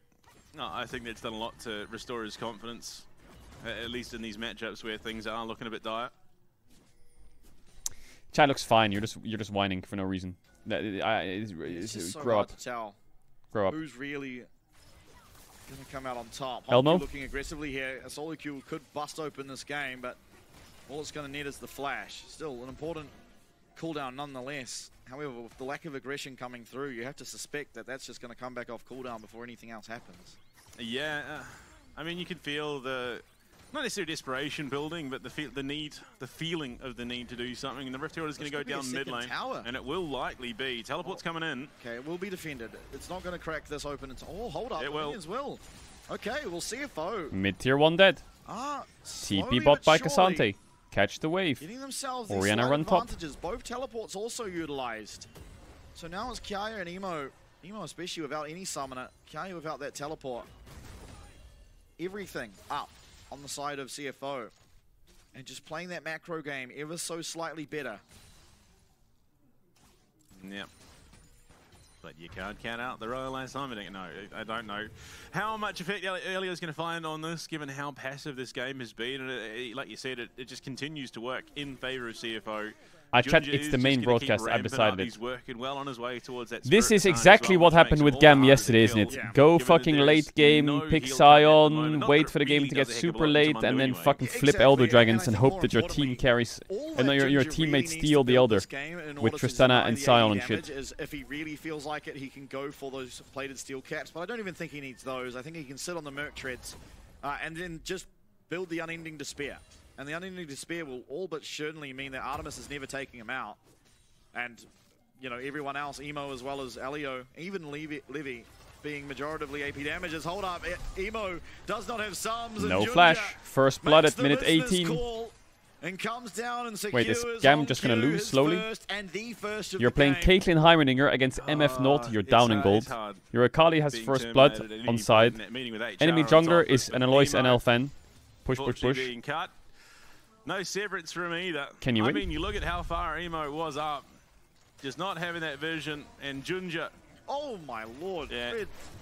The absolute last possible second. Actually, Hongq kind of popped off there. Beautifully well played. The first taste of action we've had. Hongq's really good, isn't he? Couldn't have really been played any better. And it just gives the confidence over, for the lack of that flash. Now CFO. All steam ahead. Confidence to boot. Taking pretty much anything and everything you want. I mean, it's just Mundo. It's Mundo being Mundo. And another tower goes down. Why are we not importing him? Just watching him walk around. Why are we not importing him? The turrets do the hard work and smites away the Gromp. Otacon will be spawning in 30 seconds. Not really any priority to speak of on the side of Garm. Get that man and LEC team. The ones that lock in this Caitlyn Heimerdinger that weren't able to find a tower as of yet. So I think game plan slowly but surely falling apart. Yeah, I mean the lead that was neck and neck for the longest time spirals out to 3,000. Yeah, oh boy, and the Swifties too. So Mundo goes where he pleases, and good luck trying to stop him, let alone slow him down. Now he is swaggering fast, is what we've got. Okay. He's got that strut on. Levy, I think, identifying they need to do something to net themselves a passage back in, but Jam need this tweak. They're ever going to be looking for. Ultimate is back available for him. Oh, the damage from those cleavers. Percent current health. On Honkyu on the flank. Damage. They don't have vision onto Honkyu either. Oh, there we go. Okay, the ward will just catch him. Oh, Kaya takes one for good measure. It's like a good 600 damage. Levy again, half HP, and Dragon likely to go now to CFO off the back of just 3 It's just cleavers. gone. Oh, I don't know if I like this Heimerdinger support, man. Insigned and triplicate more often than not, so everyone's going to catch that briefcase at some point. Putting a new definition to catching a case. I mean, Junja is just in a flow state on this Mundo right now. That flow state is Imagine Junja and Honkyu and an LEC team. Boy, do you love that. Damn. An unpunished Mundo will quickly tear open a game. Damn. Just headed back. Jungle camp. And to think, Mundo, in his younger years, listened to disco, wore flared jeans, had an afro, and he's given into the corporate life. I think Huey Lewis might have been right. It might be hip to be square. Oh, look at the damage. It's so ridiculous. Obviously, it does fall off. The lower someone is, the less damage it does. But, like, by that stage... You just go and punch him. If you get them to that low, it's probably over already. 20 stacks to 21 is the current stage of Heartsteals. No, Levy's winning, though. He is. He's up one. I mean, the thing is, I suppose we need to stop and evaluate. It's time to force, and I think for CFO, they're on 2-item big spikes. 1, 2 on the side of CFO, realistically. Not much better. Look at Levi's cam, he is angry. Provides some pretty darn good circles, so I think Garm just edging out in that factor, but I think it's probably too close for it to lean heavily one way or the other. Yeah, I think the big problem is circle theory falls apart when a doctor's involved. Yeah, I don't know if he's that kind of doctor. Okay. I don't think he's a doctor at all, but he thinks he is, and that's He what's doesn't look that mad. Yeah, look, he might have signed a different name, but it's definitely his handwriting. He is 2 levels down, though, so I'd be pretty mad if I was 2 levels down. We are almost nearing the point of cheering ward kills, and unfortunately it's game 5. Garm are definitely trailing. Oh, we do love a ward kill. And they're finding it hard to ever locate an avenue in, and a big part of that problem is their only go button is Levy with that glacial prison, and he's so far Doggo has showed. Yeah, I think they should really force. In for Levy I don't think Gam has the damage to kill CFO right now. Land it. One was flashed away from the other one. He played the first one overly cautious, and then just did not respect the forcing. second at all. Very safe. Artemis did finish off the IE there, though. There's a big damage spike. Where's the pace I'm tweaking? It feels like I'm in practice tool. We're just practicing our CSing. We've got some pretty big CS numbers coming through. It's one of those AI versus AI games. They're just going to keep hitting minions. Come on, Gam. Make a play. You're losing. Top jungle and middle right now. Yeah, off one single What are they? kill. It could scale Obviously till LDR, the 3 but towers that is doing it majoritively, and the CS lead. Not really much to speak of, actually, as I look down. I wonder if broadcasts should start putting like TikTok feed scrolls on the bottom right for slow games. It's a pretty big CS lead in the jungle. Well, that is true, yeah. But that's because, unfortunately for Levy, he's only renting his side. Yeah, that is how it seems. Oh, Rest dodging out. That Q3 might have been Kaya pulling the trigger, but oh, in comes Junja. He's sprinting in. Oh, Mundo, he's fast. He misses the cleaver and heads back. Calls it a day. Off the no clock. colors, no kills, okay, unique mode. I'm now 100% confident that if there was any music pumping through that earpiece for Junja and Dr. Mundo, corporate Mundo in general, it's Huey Lewis. That dude is just... No, it's Huey Lewis. He's just vibing.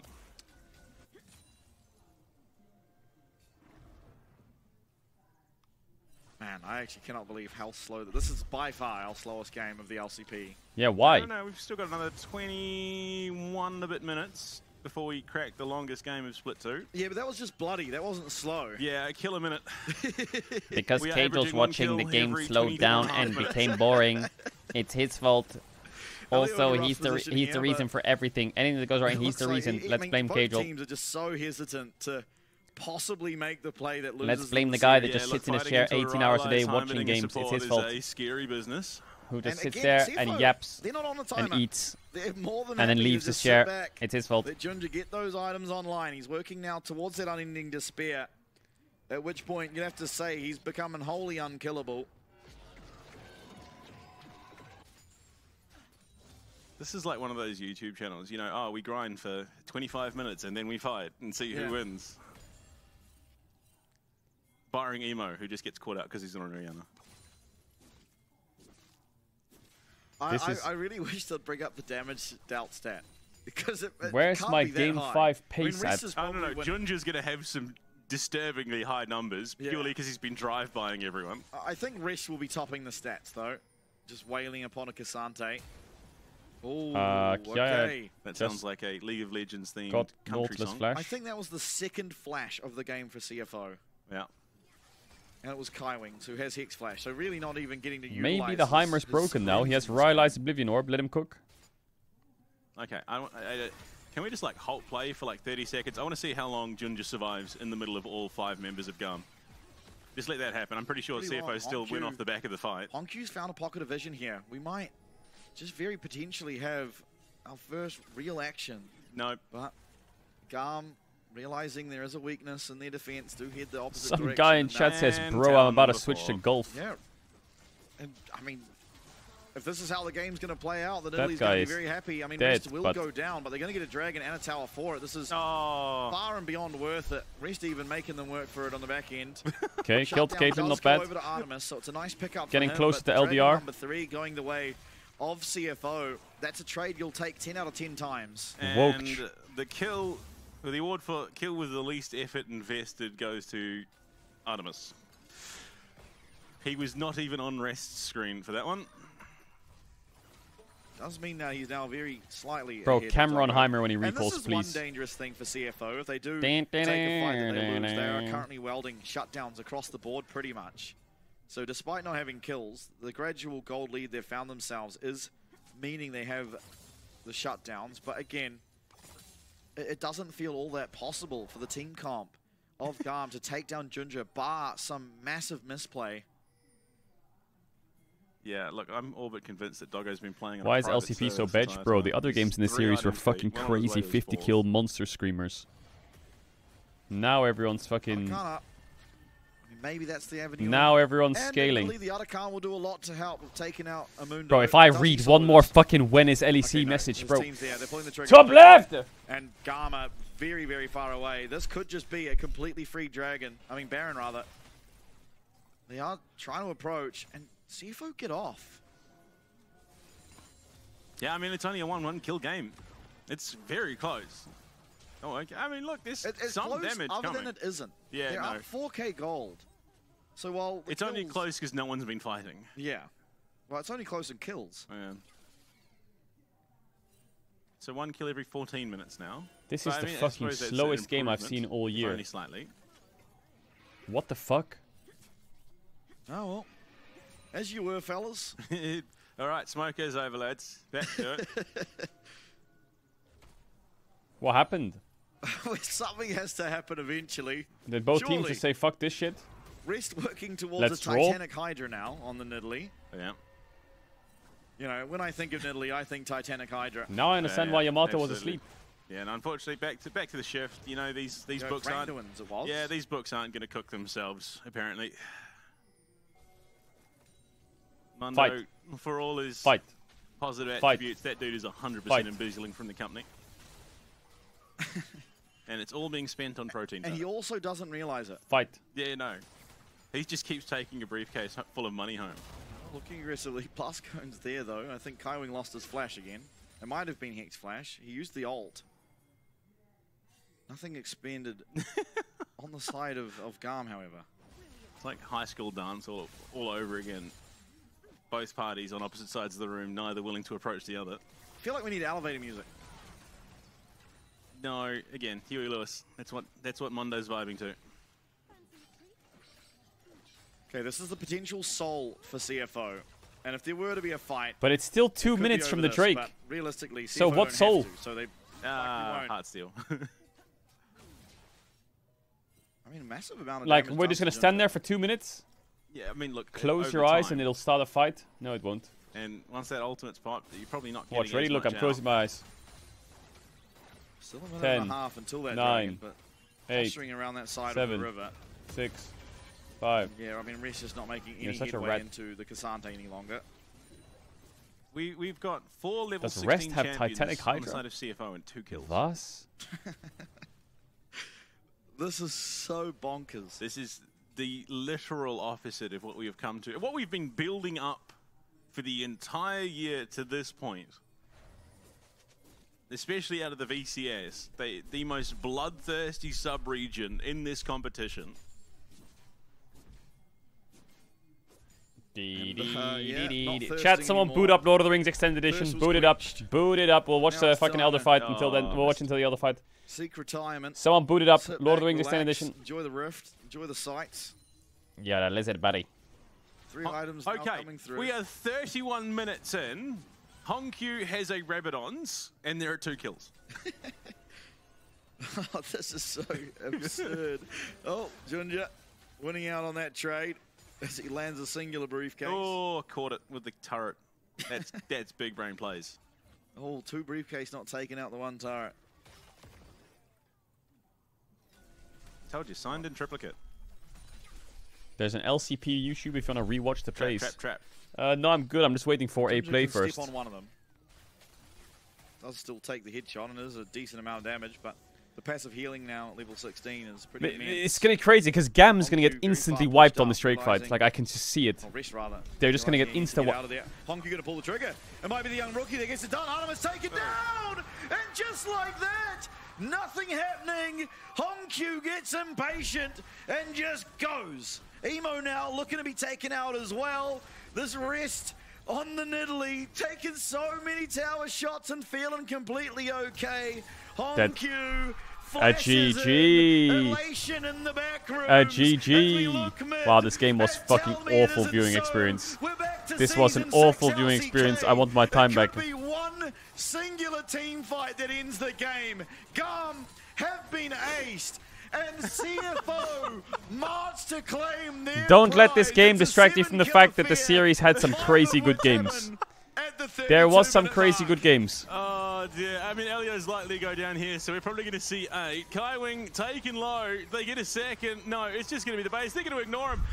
Gum involved in the highest kill game of the qualifying series, then transition into the lowest. 9 kills total. And CFI will take representative first seed out of the LCP. But Gum, they can rest easy. Bro, Hongq is a dangerous player, man. And CFO, Hongq is a very dangerous player. The reigning champions, if you will, of the LCP. They get it done very dominantly, they get it done very closely, and they get it done in an absolute snooze fest where it takes one singular fight. Oh, what a game. One fight. In the mid lane, sees an avenue onto that Caitlyn, pulls the trigger one singular time. One fight, CFO, the GG. champions of the mid-season, will be heading to MSI with the first seed. Oh, the LCP never fails to impress on both sides of the spectrum. Hongq has tape on his arms. He's 17 years old. Why has he got tape on, bro? What the fuck? Qualifying series involved in the shortest game, the longest game, the game with the most kills, and now the game with the least kills. 17 years old and he has to have fucking tape on. I mean, look, yeah, Junja absolutely ran the rift on the Mundo. He was the big property manager in charge, and unfortunately, rent was well overdue. Absolutely, and while you look at the game, you'd ultimately have to question who would get MVP. Is it Hongq for the game-winning fight at the end there?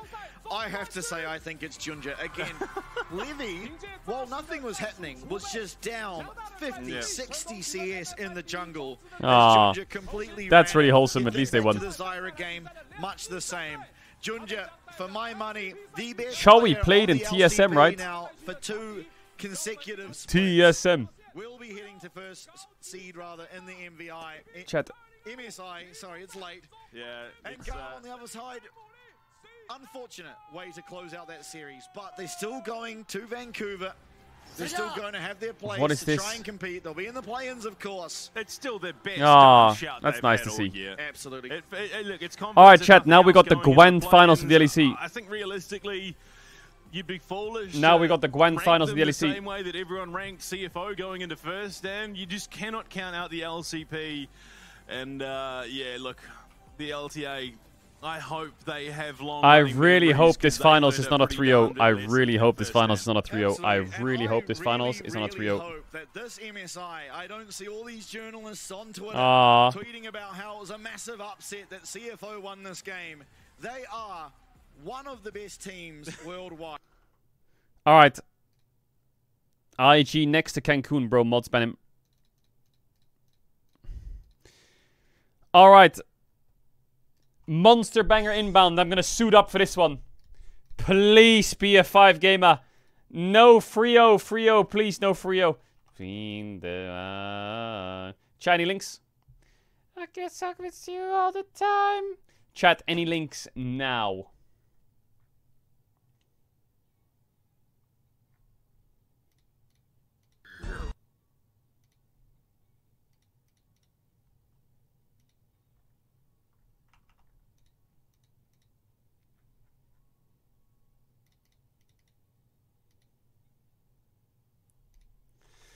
Chat, stop linking Mr. Beast videos.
Chat, everything you're linking is so bad.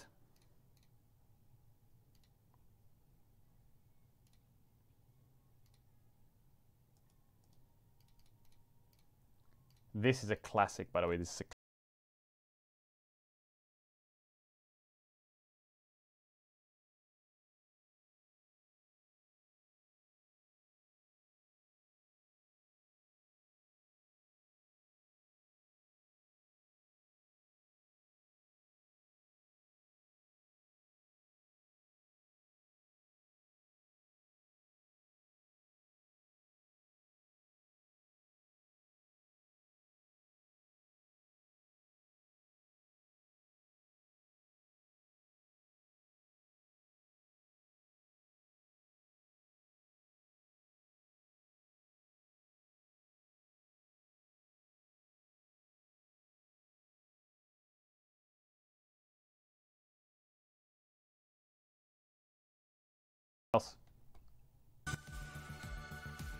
What else Ding, ding, ding. Bro, there's so many links.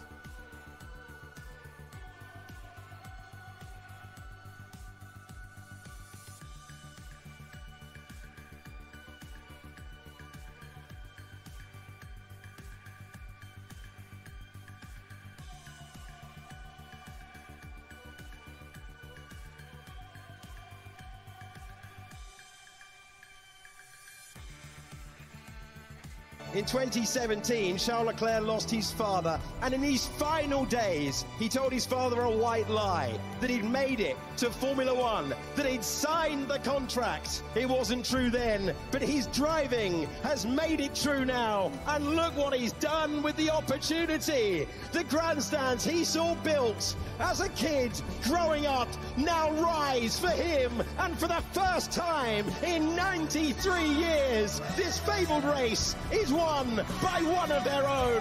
Charles Leclerc wins the Monaco Grand Prix. Damn. Damn.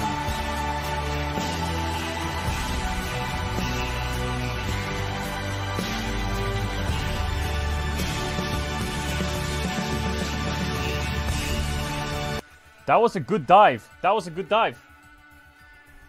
Okay.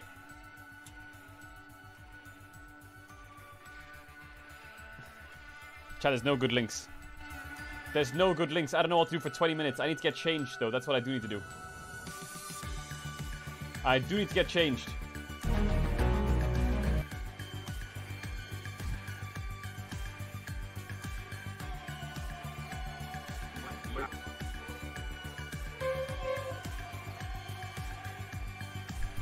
Man, normally we can watch something for like 20 minutes. Ooh, I could play one hand of Yu-Gi-Oh! Nah, I can't be bothered. Then I have to read, and it's gonna fucking fry my brain. I don't want to read. This video... Nope.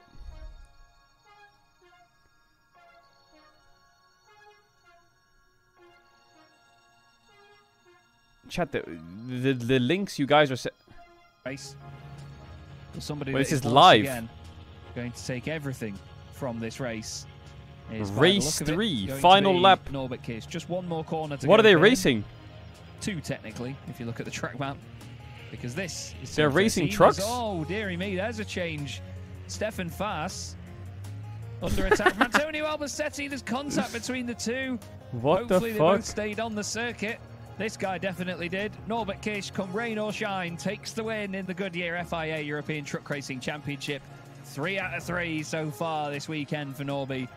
And a great run for him. Racing trucks. This wonderful circuit. And apparently, Antonio has had a big old spin. As a result of that, he got moving, and then it's gone around.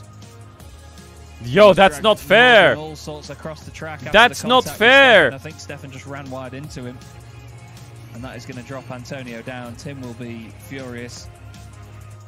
This guy is 5 laps ahead of second place. Is he driving a super truck? For the team. I'm not sure how much of that will be attributed to luck, but we'll have to wait and see. That does mean, though, that Clemens Hecker has taken 3rd position outright. Is he driving Optimus Prime? And his first ever podium in the oh no, it's out of 5 FIA laps. European Truck Racing Championship. Oh. And he wins in the Chrome class as well to go with it. Wait, why do they only do 5 laps? Race 1 of the day. He will get some big old points for that. He will get 20 points in Chrome. Why are they only doing 5 laps?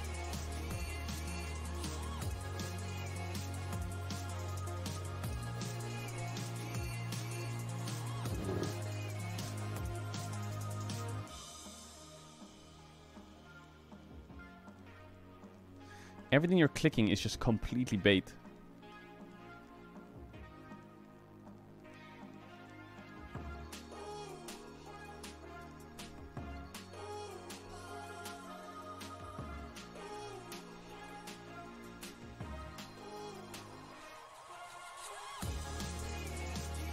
Oh, okay. So if you have something very entry level and drill. Entry level drill? Yeah, I might be able to say something. I can try some drill.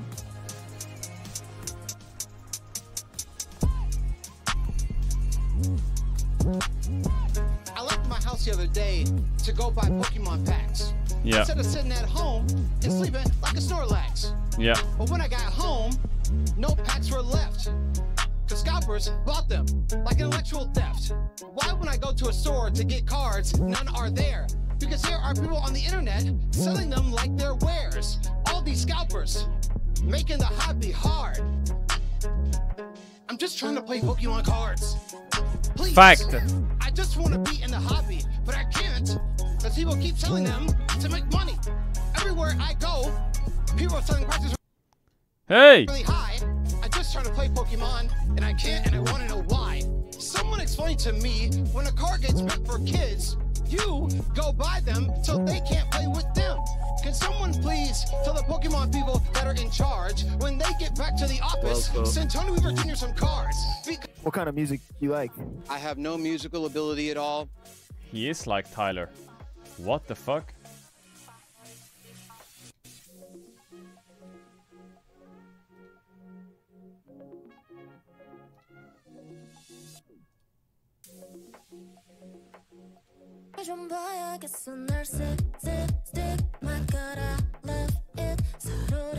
Chat, what is this?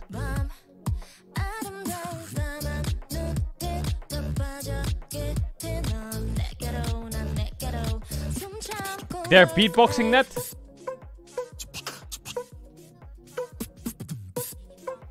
You already know. Hello. I cook cream soup, taste is cocoa loco. Want me your wife, but she is.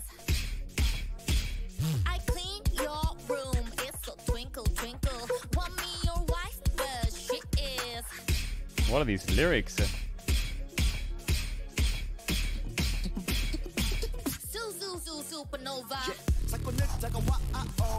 I love this song.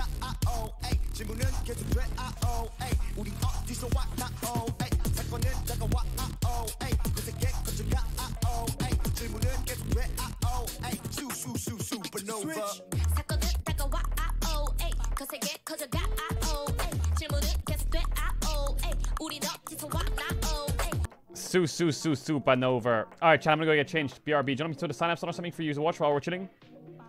Check donos. Okay, let me check donos. Hold up. Supernova. Can you watch my Reddit video? I sent it to you on Discord and in the chat. Yo, Miss Dooney, you didn't have to donate €9. Much love. Where did you link it? Wait. Wait. Can you link it again? What is the video? What is the video? Link it. I'll get the link. I'll get the link. Link it!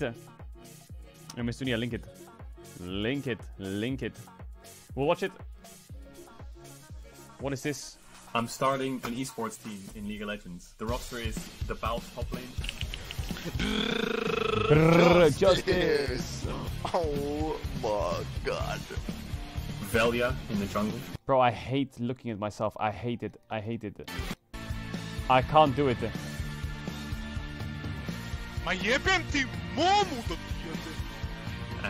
I think he's a person that no one is. No, you can't crop around me. You can't do that. I hate listening to myself. I hate it. I hate listening to myself. So fucking annoying. Fuck me. No. Sit the fuck down. Reckless. Bye. See ya.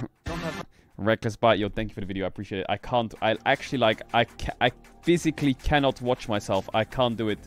I physically can't do it. I actually can't do it. Chat, you can watch this while I just go change real quick and go to the toilet. Deal?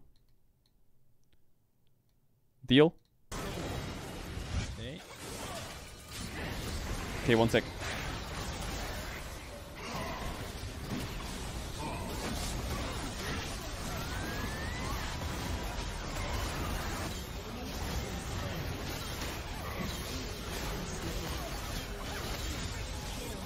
Easiest jump of my life.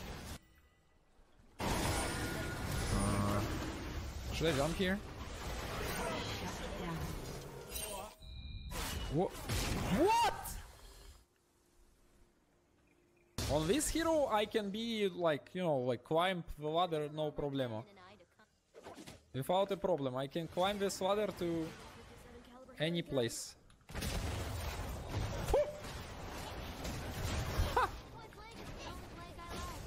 What the hell was that? Blazes! Inferno Blazes and Papa is coming! Unbelievable skills!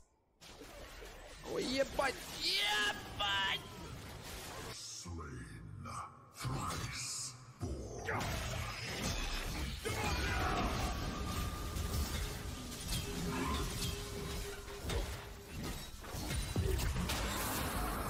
Come to Papa! Haha! Oh.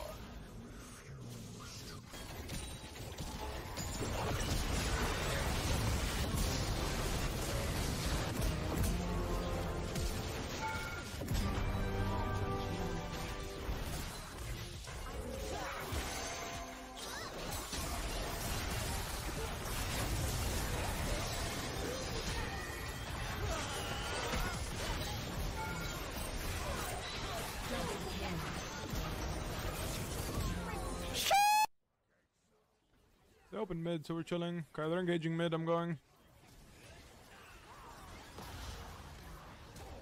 Oh my god. God damn, that was a bomba.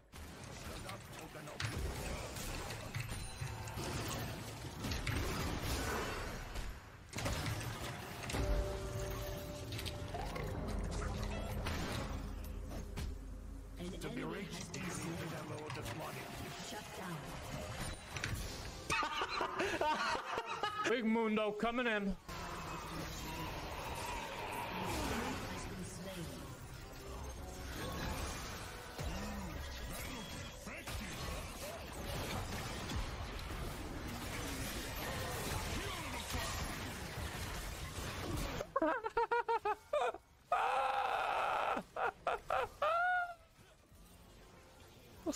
What the hell? I just killed them all! We're maybe a little too early. Corki, I need to play for Corki here. I just stand in front of him. You guys are one-shotting me now. Holy shit!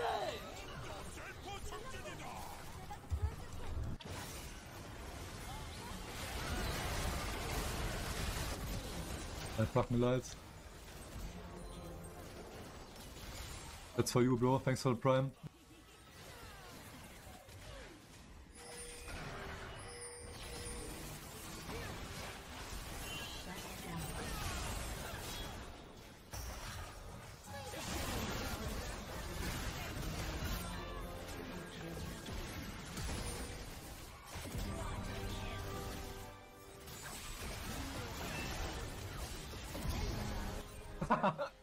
Was? Was?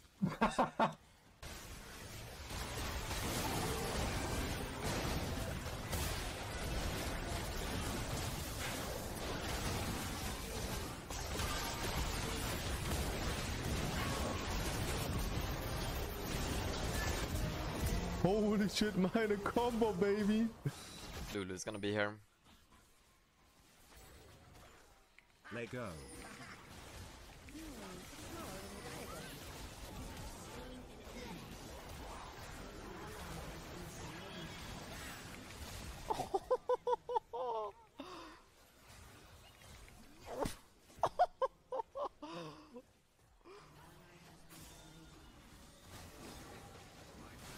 Oh, it's a penta! Give me the penta! It's a penta!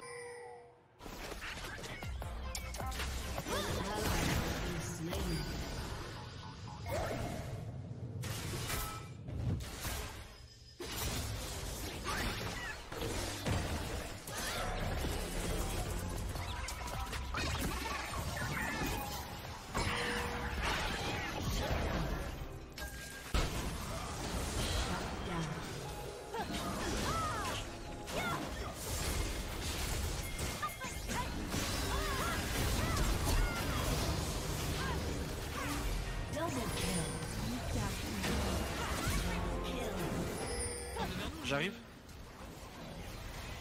Je suis derrière, hein, je suis derrière. Ah voilà, non, ça se trop. fait. Parce que je me suis pris, voilà. Ah, bien joué. Un dans le Guinness World.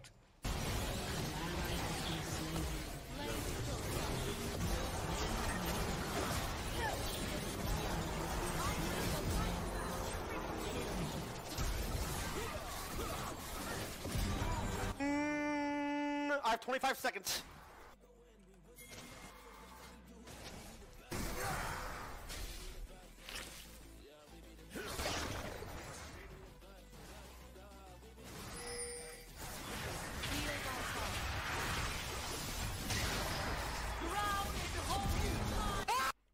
What if I take Corky's wave every single time it crashes? Oh. Never mind.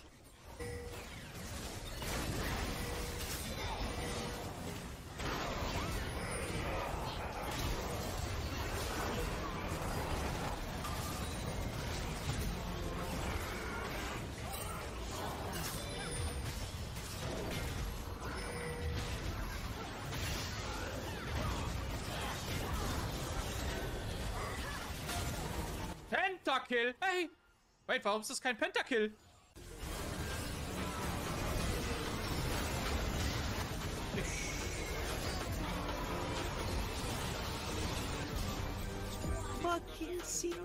Oh, they're coming to touch me.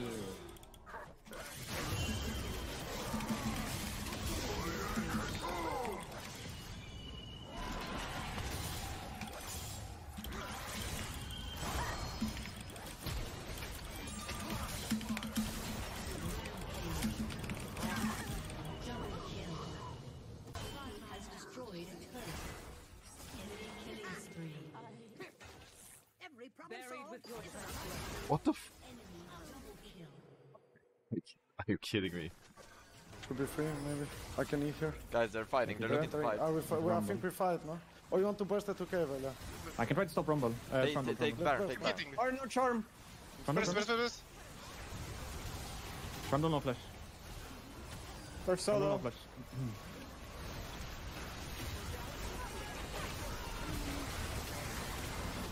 Penta. We can long play, no? I'm dead. My W. My W hit. I snapped him. We can play this. Come on. Penta. I'm behind. This is Penta, no? Yeah. Kill him, Penta. Come, You shouldn't take Da da da da da. Da da da da da. Oh. Wow. Pentakill for Crowny. W lost Ratones. Also, I'm about to pentakill them all. Oh my god! Why are you saying ew? What the fuck are those colors? I want to remind you in chat that KC chose Koi. Thank you for reminding us.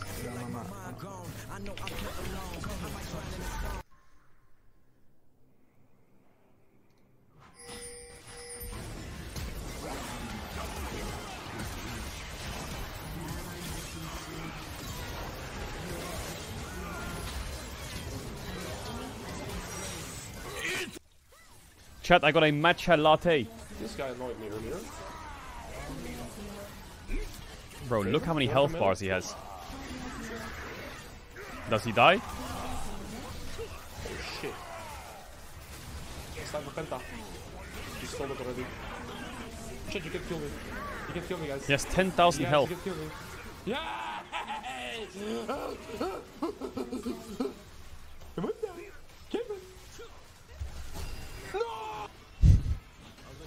Oh, it's the Taric jungle guy. That guy's cool.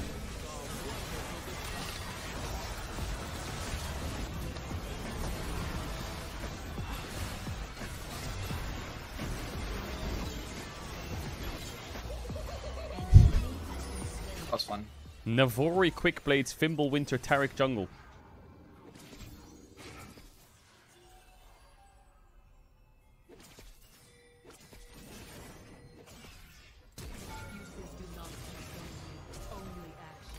Truth, you are so reported. I love this minion. Nice, good Q.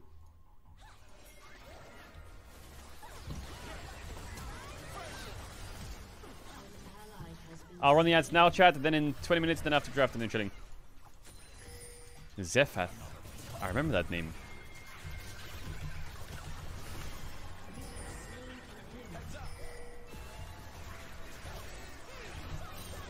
Big. Shine bright. Wow. Oh my god.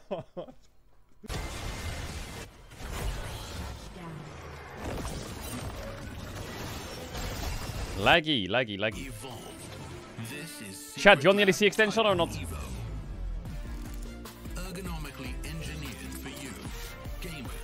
Yo, Miss Dunya, thanks again for the €9. Much love.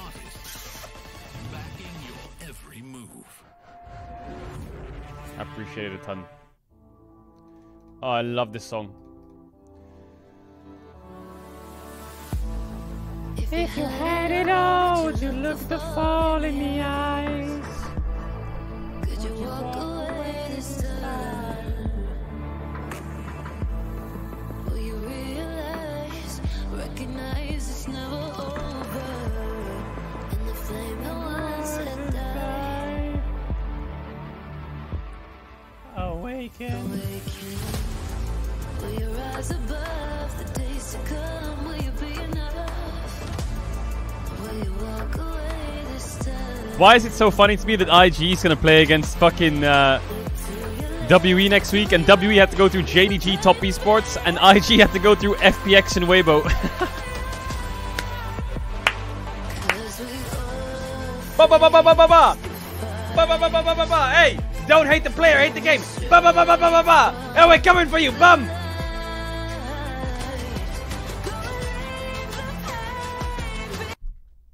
Hey, what happened to the audio? We're back!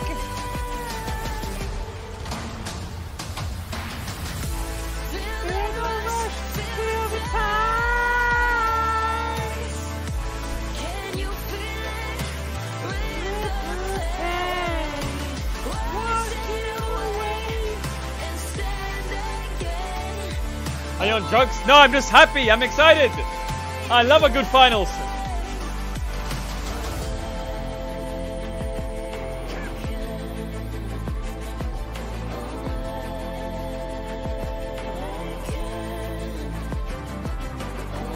Squeeze past, they're going wheel to wheel towards Vale now. Who's going to be last on the brakes? Leclerc has that inside line. Perez goes off the track, cuts the chicane. Off goes Leclerc, through goes Hamilton. Unbelievable stuff coming out of the final corner. Perez and Leclerc going for it. That was Silverstone, right? 23 or was it or some shit? That was crazy.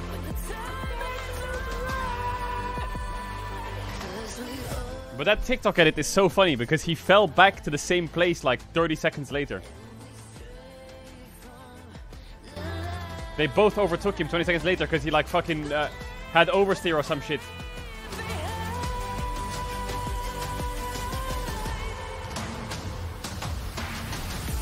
Feel that rush, feel the time.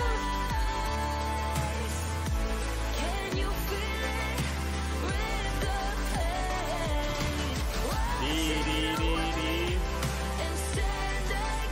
Chad, the best driver on the grid is Max Verstappen. It's a fact. It is a fact.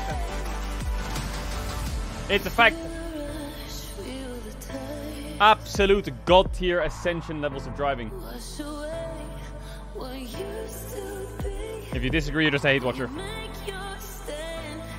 That guy is generational. And he's also my co-worker. But he's generational.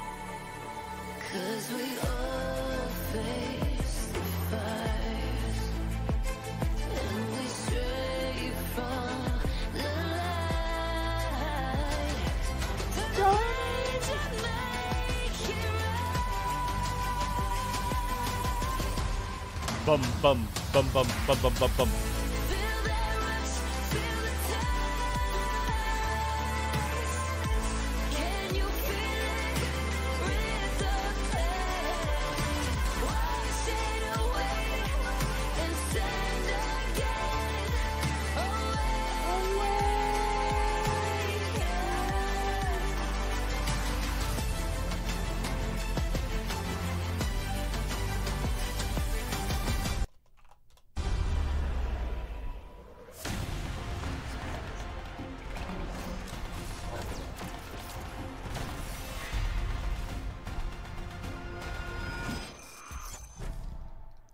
I got hiccups, chat. GG.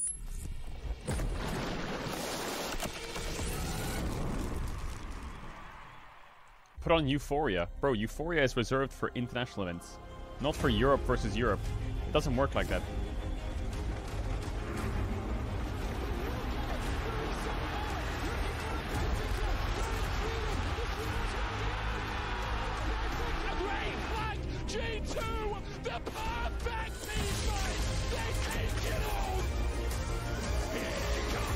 The Crow Storm!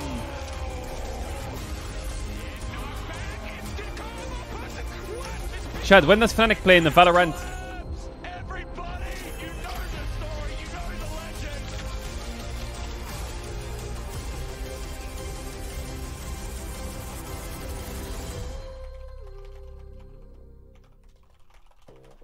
Welcome everyone to the LEC Spring Finals. Grand Finals, chat. As we're bringing back the chaos, I think it is apt for hopefully what we're going to see today. Damn, My name is Odoamne Shaz, and looking I'm joined here by smooth. my wonderful panel of Finn Goldberg and Odoamne. Come on, temperature check. We excited? Oh, we're so excited. I'm so hyped for today. After yesterday's game, MKOI pulling off that, honestly, underdog win against K-Corp, I am super hyped going into today. Bro, last night was a movie, am I right? No, like, I think now all the doubts, maybe some people had doubts. Shall we think in my suit? Could be a team to contest, but Shall we after think in being my the suit? champions from Winter, I think they've shut them up. Also, Jack Spectra, he's on the caster desk now and not on the analyst desk because of his faulty prediction. No, it's not really the reason, but we're really happy that he's over there. We're really happy that we have the panel here as well. So let's look back a little bit more up close at yesterday because we see them here in the studio, the co-streamers, right? And obviously in the Comito booth, it wasn't that nice.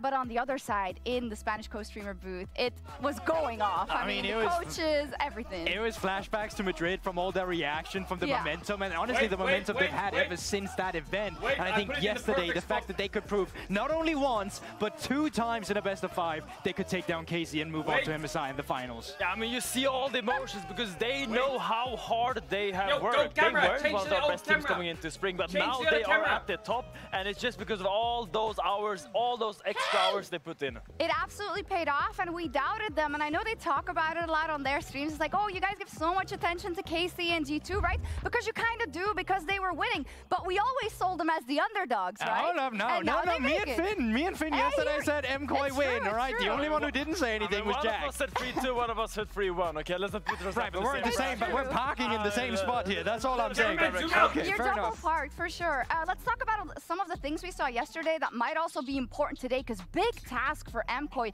We saw them flounder when they had one night to prepare for G2 the last time, but they showed us a lot of cool things. Yeah, I was extremely excited for the Caedrel because every time, let's be real, every time someone sees We the ready Caedrel, for these finals. everyone's saying it's We gonna ready. be really useless, right? And I was one of the We big ready for these skeptics. finals. It's I gonna was very bang. skeptic about the performance it would bring up, but man, did Jojo deliver. Even with the Cassio in game 5, first timing it, because he said it himself, it was just something to behold. Bro, the Cassidy was crazy, but also the Jinx. I feel like whenever we're in game 5 of Fearless and all the engage are out, You're really Jinx is tall. such a powerhouse. I love I am Jinx. quite tall. People just don't get it. Champion from Arcane, I love Jinx. But yeah, I love the pick from Soup, I love the confidence. Yeah, I think it's just a preparation from MKOI in general that I'm hoping that they Do we have to move to kind of YouTube learn again, against chat? the This is mistakes what they had happened against last G2 time. last time, that then today can fix all those things, have the same prep they had against You look like KC, Bilbo and show Baggins. better No, I don't. performance. Knowing how hard they worked, I feel like they've already looked very closely at G2 even before that series. Shox's dress is Alvaro cool as saying, fuck. by the way, What the had hell? their standout performance.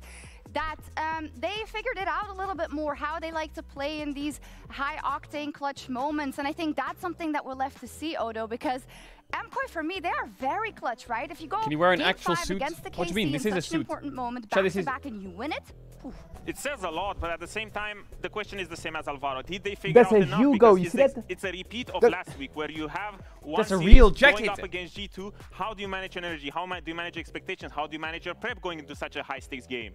It's true. Now, something we are also longing for, really just thirsting for, is trash talk. Luckily, we have the Marriott Bonvoy pre-game check-in. Trash talk, trash talk, trash talk.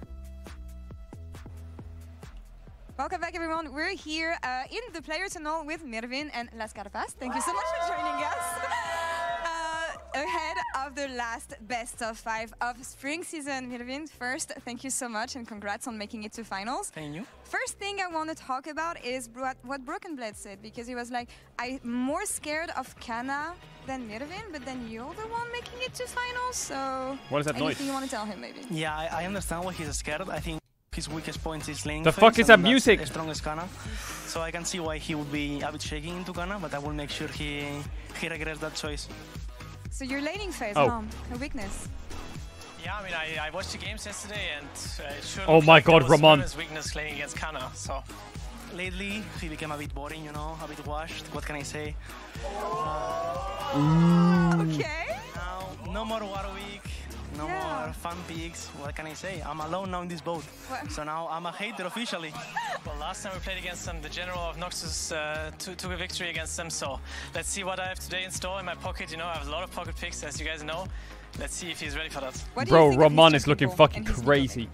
I think his champion pool is funny, just the way he plays as well. So let's see if today is going to be... Literally Kratos on their team. How do you win? It's the I love competition. I don't want a 3-0 for both teams. I just want to enjoy. I want a 3-2, that we have the most fun. And I want to leave the trophy, honestly. Nonetheless, of the friendly banter, it's going to be a competitive... Imagine you're on the other side of the stage and he's looking at you. It's been a long time since I felt this excited.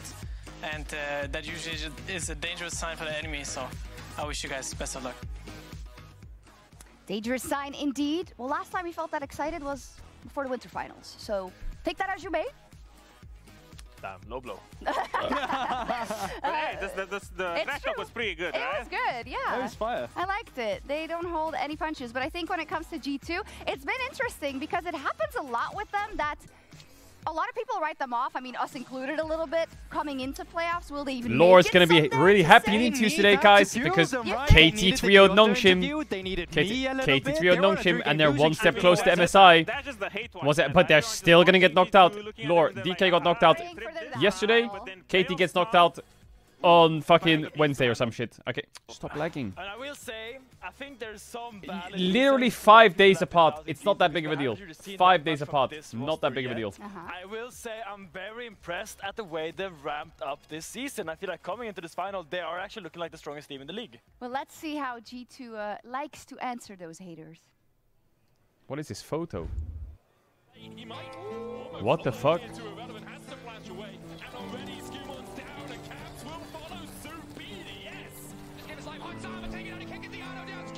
I think we need to swap to YouTube. Chrome is bugging on Twitch for some reason. I don't know why I've had this issue recently.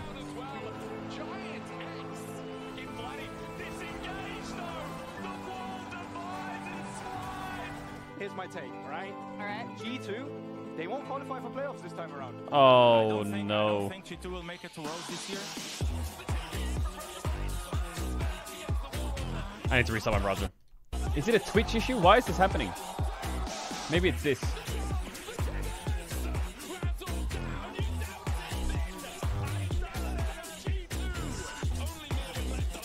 True, I guess you can never really doubt G2. You can never really doubt G2. Wait, can we get the check? How much is it? It's Fnatic. Oh, it's free. All right. Okay, let me restart my browser. Hold up. I know this time around you have brought to me. Wait. Maybe that fixed it. If it doesn't, we'll just go to YouTube. Macro, because right now you'll be saying, what would we be saying here, GB? Because it's the beginning, and now we have a typical cross map. That's exactly what I would call it, right? Right now it looks like I'm seeing MKOI going for Rift Herald. I'm seeing G2 go for the Dragon. I see BB with a push down towards the bot side. So it looks like a very stock. What is my coach doing? No. No? No. No. Yeah, we need to move They're to gonna YouTube. start this dragon. They're gonna walk over to the mid lane, get Prio, and stop this Herald. There is no way G2 is giving up this Herald for free just like that. It's just an easy retake. Okay, so what I'm seeing then instead is that you've just gotten Drake. You stopped the Dragon or the Rift Herald. You're going for resets instead. You're probably going to clear some jungle games with Skumon, and then you reset the play. No. No? No. What they're gonna do is that the Lavrov is gonna base here, walk over back to this Herald. Skewmon is just gonna dance around the jungle to figure out the good opportunity, because this top wave over here and this bot wave is being caught by MKoi. And what they're gonna do is that they're gonna start this Herald and use the fact that they're on the tempo train. Okay, so actually MKoi thought they had time to catch wave because they thought G2 was going for the same thing. Perma fight G2 esports, G2 baby. Actually posturing for Rift Herald, going for a team fight. Perfect wall by Cats to split it up, and they get the kills. They find the Rift Herald, they find the team fight, and surely they go for Chat, the does the suit look good on me?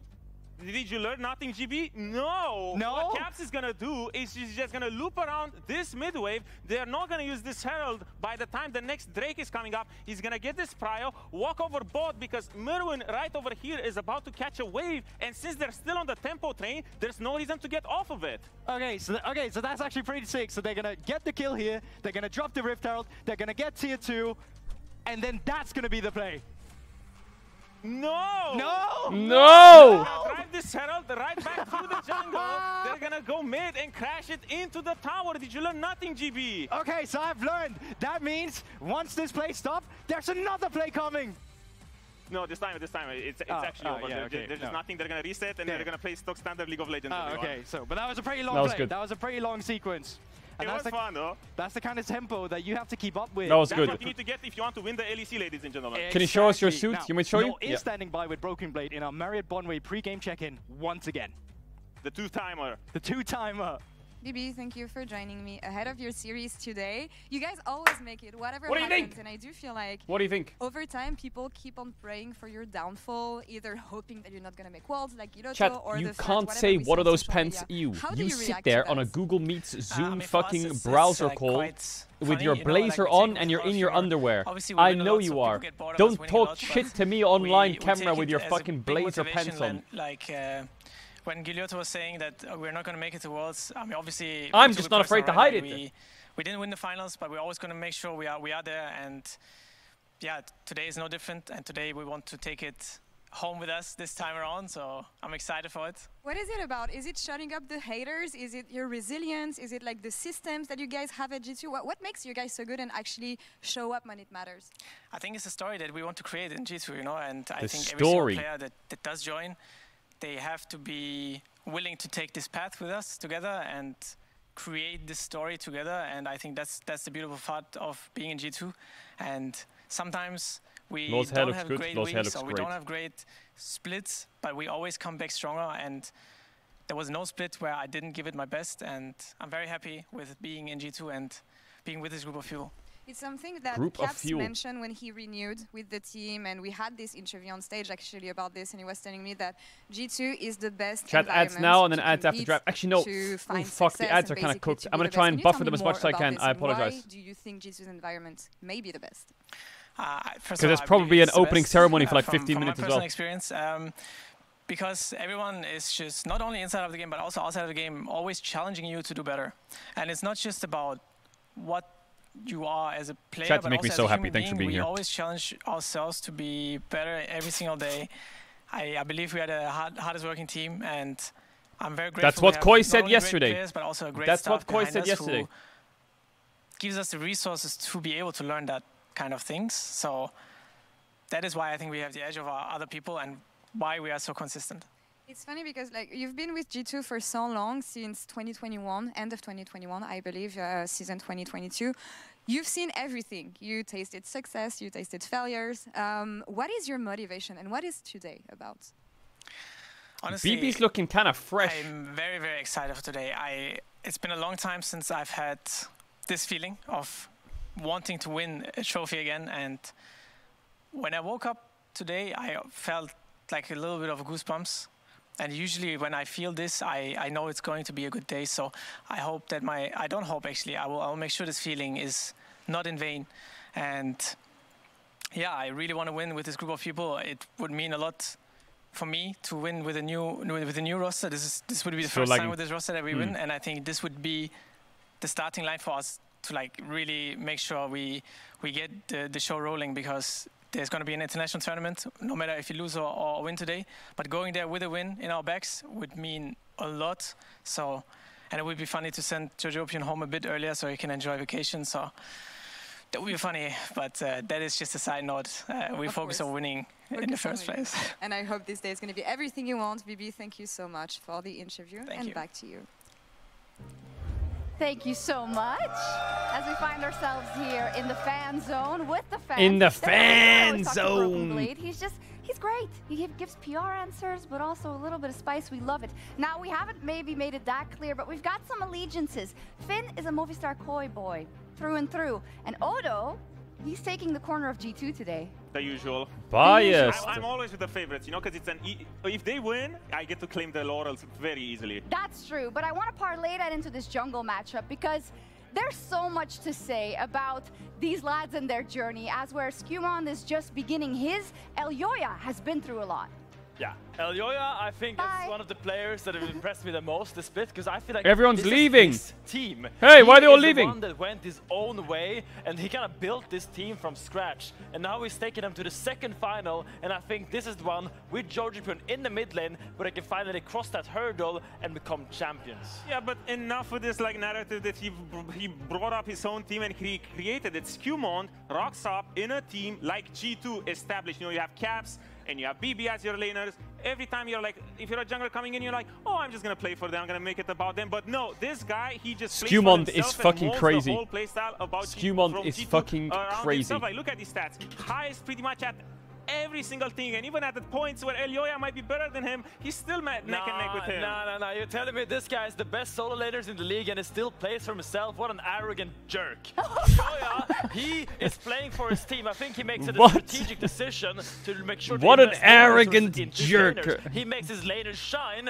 at the cost of his own individual accolades and stats. He's still having a higher impact on the game. Yeah, but if this backfires, he doesn't have the backup of himself being set up ahead. We saw Skewmon, every time he gets the time to do his 3-4 full clears. Holy fuck, the rogue top laners are fighting. He's gonna be my goats. Force to be reckoned with. I mean, when it comes to the game, you can say what you like. I mean, they'll show it at the Rift, but I want to look at Legacy as well. And some might find the next graphic, you know, a little bit dubious, but we're gonna show it. He's just telling the entire story of the players. Elyoya, he's been through here. He has reverse swept Odwamne in the finals, and he has constantly swept Odwamne in the finals. That he is a top jungler in Europe. This is his chip. He is the captain, and he's gonna sail them to victory. Yeah, but at the same time, how can you rig the graphics so hard where you take a guy at the beginning of his road, about to set his legacy for the forward years, just like that? That's just... I'll tell you why. You know why? Tell me why. Because he now sees a path that Elyoya has walked already. And something that he's going to have to overcome. What the fuck is that tweet? Bro, I was showing off my suit. Hey, yeah, I was joining the desk. What's wrong with that? Because it's the first hey, I rock up for the finals, bro. I dress up dapper. I make sure we're looking good for the finals. Me and Odo, this coaching staff rocks up on stage. What you gonna do? He manages to win titles, and then he has to kind of start on the back foot again. He has to build everything up, and he chooses that path. He chooses to be the captain. What do you mean, and win? he says, everything we do, it falls on my shoulders, and he finds himself again in a final. I mean, it is, and I think it's just credit to his work ethic, his drive, his passion, his will to be the best, his will to compete in Europe. He has not played in Fnatic. He has not played in G2. Yet Holy he has fuck, made I feel like Finn's about to drop a at the top of motivational Europe. speech. That is not an easy task. I'm that is ready not for a it. task that anyone can do. I think he's one of the only players in our league that has that capability. I mean, that stat also, right? He made it to 7 internationals, right? And he hasn't been on G2 or Fnatic. There is no one That's who actually a can pretty say good that. achievement. 7 internationals without being on my G2 Fnatic. hype train here, and I have to pay him respects because it is incredible to be able to be part of, you know, the last 4 worlds, getting to so many international events, especially in a region like EU where it's always been the G2, the Fnatic hype.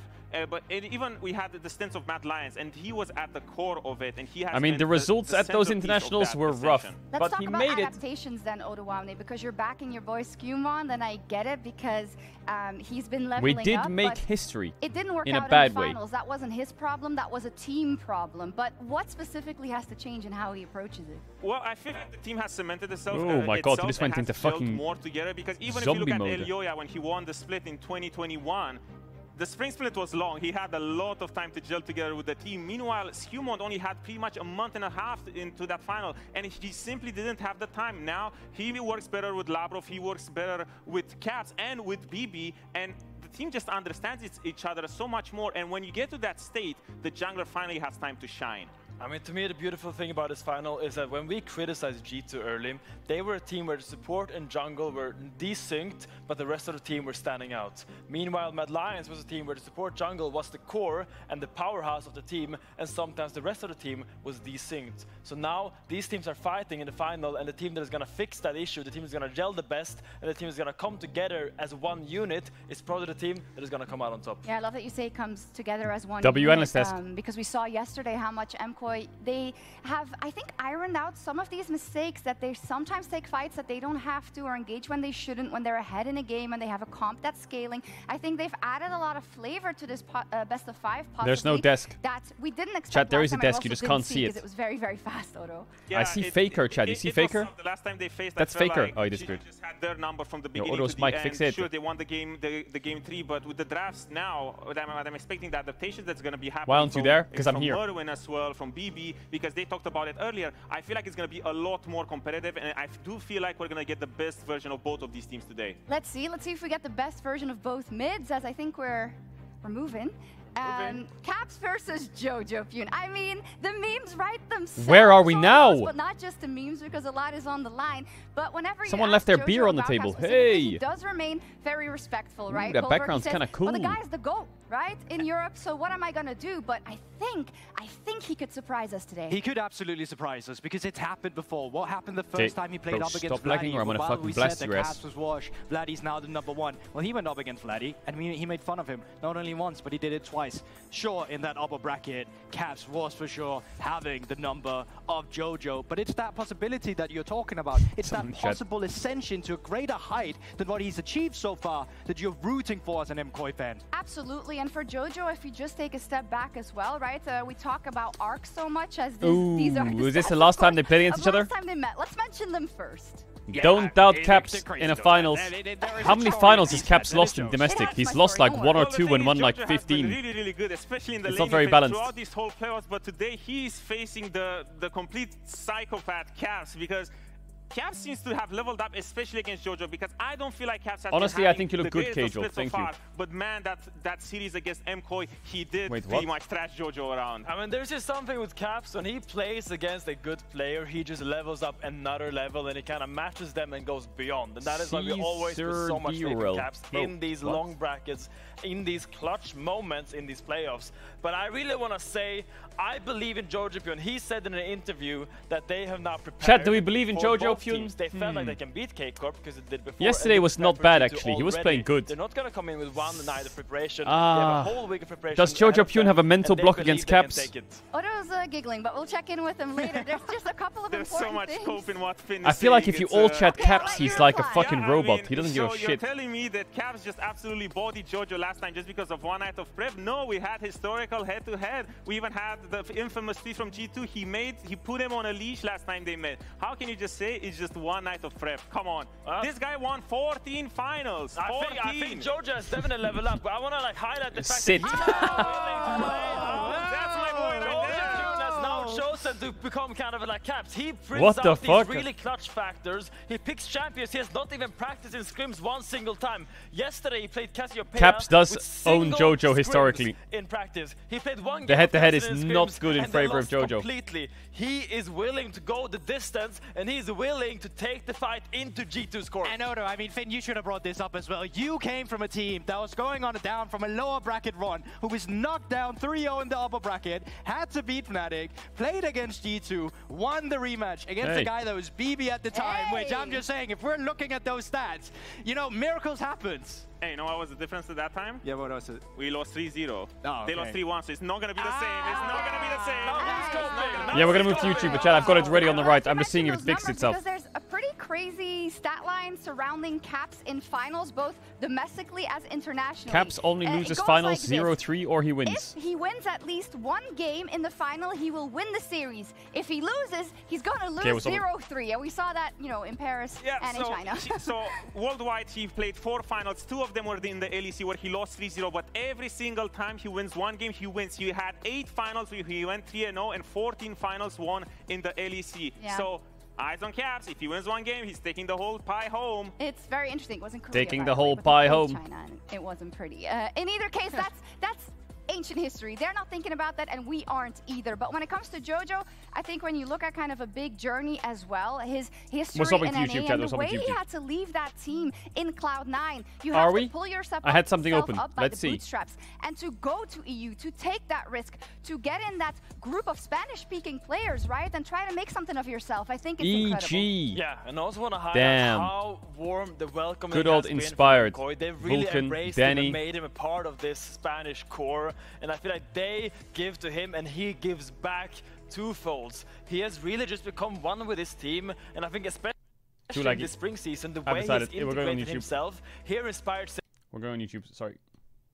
He's crazy, and it's so annoying to play against a player like that, and he just thinks that the only player that is similar to Caps is JoJo. Yeah, I just think it's crazy what his work Fixed. ethic got him. But just because Own a from when he Pixel. came from I don't like Cloud9 playing against and he JoJo got Pune kicked because off he's that a bit roster, crazy. people already saying, well, That's a he's quote what from if now? Ona, Like, live with the from work the ethic, with him major coming in late NA. for the scrims, like everything we saw, but he was able to revitalize himself. We weren't convinced in winter, but no matter what happens in today's final, JoJo has proven that he deserves to be at the top. I mean, it turns into a win condition for them, especially after yesterday, because yeah, I think there's a lot in this matchup, and the individual journeys are incredible to highlight, and it all comes down to kind of who takes that step today, because This you know is the very well, epitome of the nothing chat, by the matters way. before this. It's I'm only Team this. Red. Me yeah, too. It's just a matter of prep. How did you manage your fatigue, and who has this clutch That factor is the in chat. him? You know, we have a bunch of players on both G2 and MKOI who I look at, Elioya, JoJo as well, and for G2 Caps maybe, and BB historically. I'm sorry, guys. I don't want to interrupt. Shucks, I believe you have some business. I do. Let's continue the conversation back. Where are we going? Where are we taking I'm us? taking Some you back business. home, guys. God dare you!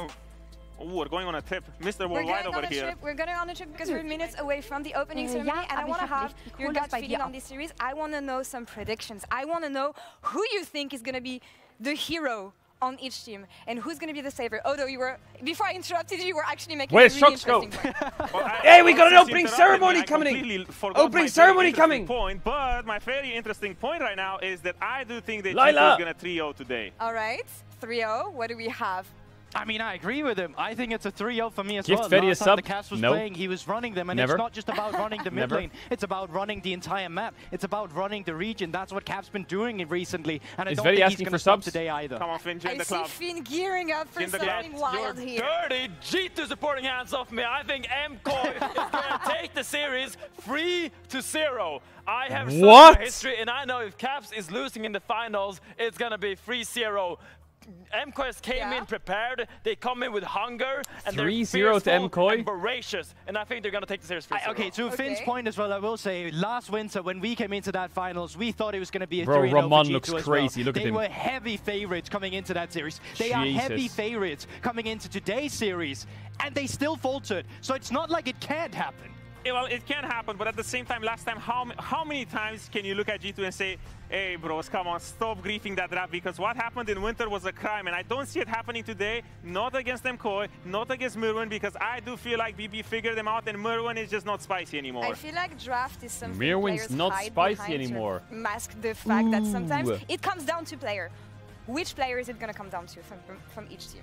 I mean, my JoJo Pune main maybe on the character is JoJo Pune. I love He this guy, has yeah. had such an arc. He has ascended to a new version of himself. And if anyone can take down Caps, if anyone can combat Caps in a final, I think it's going I to be think JoJo that Pune I right just now. think at the beginning of the JoJo. year that he was gonna come Maybe and I'm wrong, but on I think EU there's a mid, mental block, he and G2's just qualified gonna for win. an EU final. He's gonna be an NA representative. I think there's a at mental MSI, block. So for me, he's doing this. Can Cap stop him though? Well, he can. He will for sure, but at the same That was not very Well, at the confident same on time, that. don't forget about my boy in the bot lane, Hans Mama, the anime superstar himself, because he's about to put on a performance, even though we didn't talk about him that much today. Yeah, and while it's not win condition, my big question mark from G2 them really looking to step up, like he kind of done throughout playoffs, has actually been Labrov. I'm looking at the support matchup. Alvaro versus Labrov. I think Labrov has True. done phenomenal, but Support he needs to be the matchup's best crazy. support in playoffs against Alvaro. Final words. expectation on this series. Nemesis has spoken, chat. What do you want to see? What do you want to? I don't care about predictions. I say, what do you want to see? Predictions, will it age like milk? Will it age like wine? The best form we have both of these teams in, and I'm super excited. Even, you know, if I get proven wrong, I'm gonna be happy. I'm excited for some exciting drafts. I think both these teams really push each other in draft, and I think MK is gonna come in and sweep the floor. I want teams to give their all here, and we're just moments away from the last best of 5. Chat opening ceremony, everyone are locked in and ready. And although MK has the momentum and G2 has the legacy, what matters is actually what they're going to deliver today. It is time for 2025 Spring Finals opening ceremony. Has been dreaming of the day where they could reclaim this trophy. But waiting in the wings are Movistar Koi, rising from the ashes. Let's meet our finalists, starting with G2 Esports. G2 Esports. Spell immune. Somebody kill this move now. Rockably following Nor backwards. On Summer, we talk about adoration. He looks for the whirling death. He gets it. 700 gold. And that's done. The quickness, the charm, the timbers. Razzle down. You douse it thin. But you never doubt G2. If you come at the top, Father, you best not miss. Give it up for Broken Blade. Classic BB.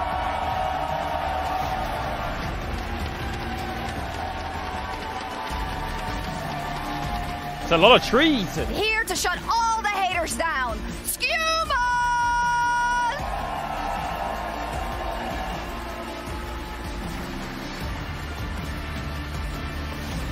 Bro, Ramon has got axes, bro. It's his league and we're just living in it. It's Caps!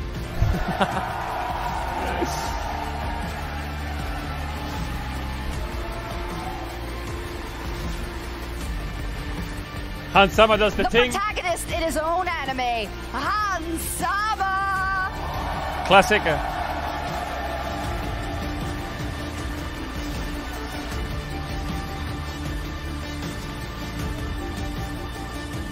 He's looking for a slam dunk. Give it up for LeBron James! Chat, what is that?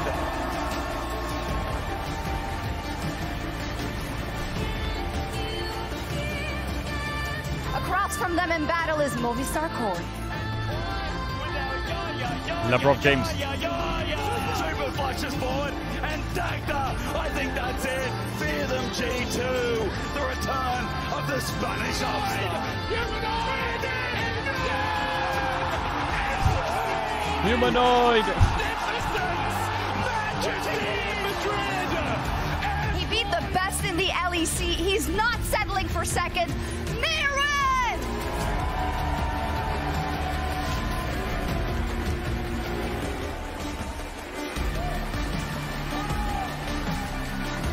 Rising like a phoenix from the ashes, you know his name, El Yoya!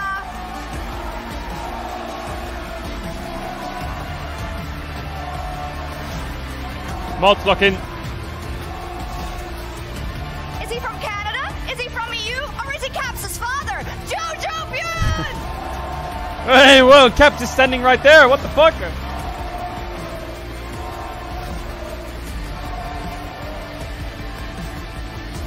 He talked his shit and he backed it up. It's Super Yushi.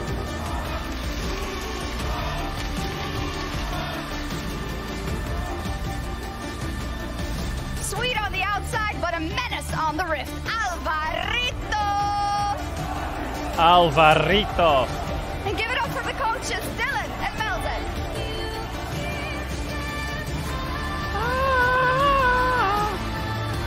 G2 have won so many times before, but there's a scratch on the armor. There's that sinking thought that maybe, just maybe, their days are numbered. Stare at each other. Their waist and Movistar Koi. Caps. With Elyoya at the helm, he took the hardest road here, and he is not throwing it away now. It is time for your LEC Spring Finals. That's gotta be a good photo. Chat, screenshot. I think MKOI is an interesting team. They have a clutch factor of making stuff happen that is not supposed to happen. And I think they are just very unpredictable. Super with the triple kill. MKOI looking for the end. We will have to come in with a lot of respect. They just beat KC, so we will need to prepare well for them. We are going to MSI. We're going to my country. We're going to my country. This split, we worked more than any other team. I think we deserve it just more than any other team.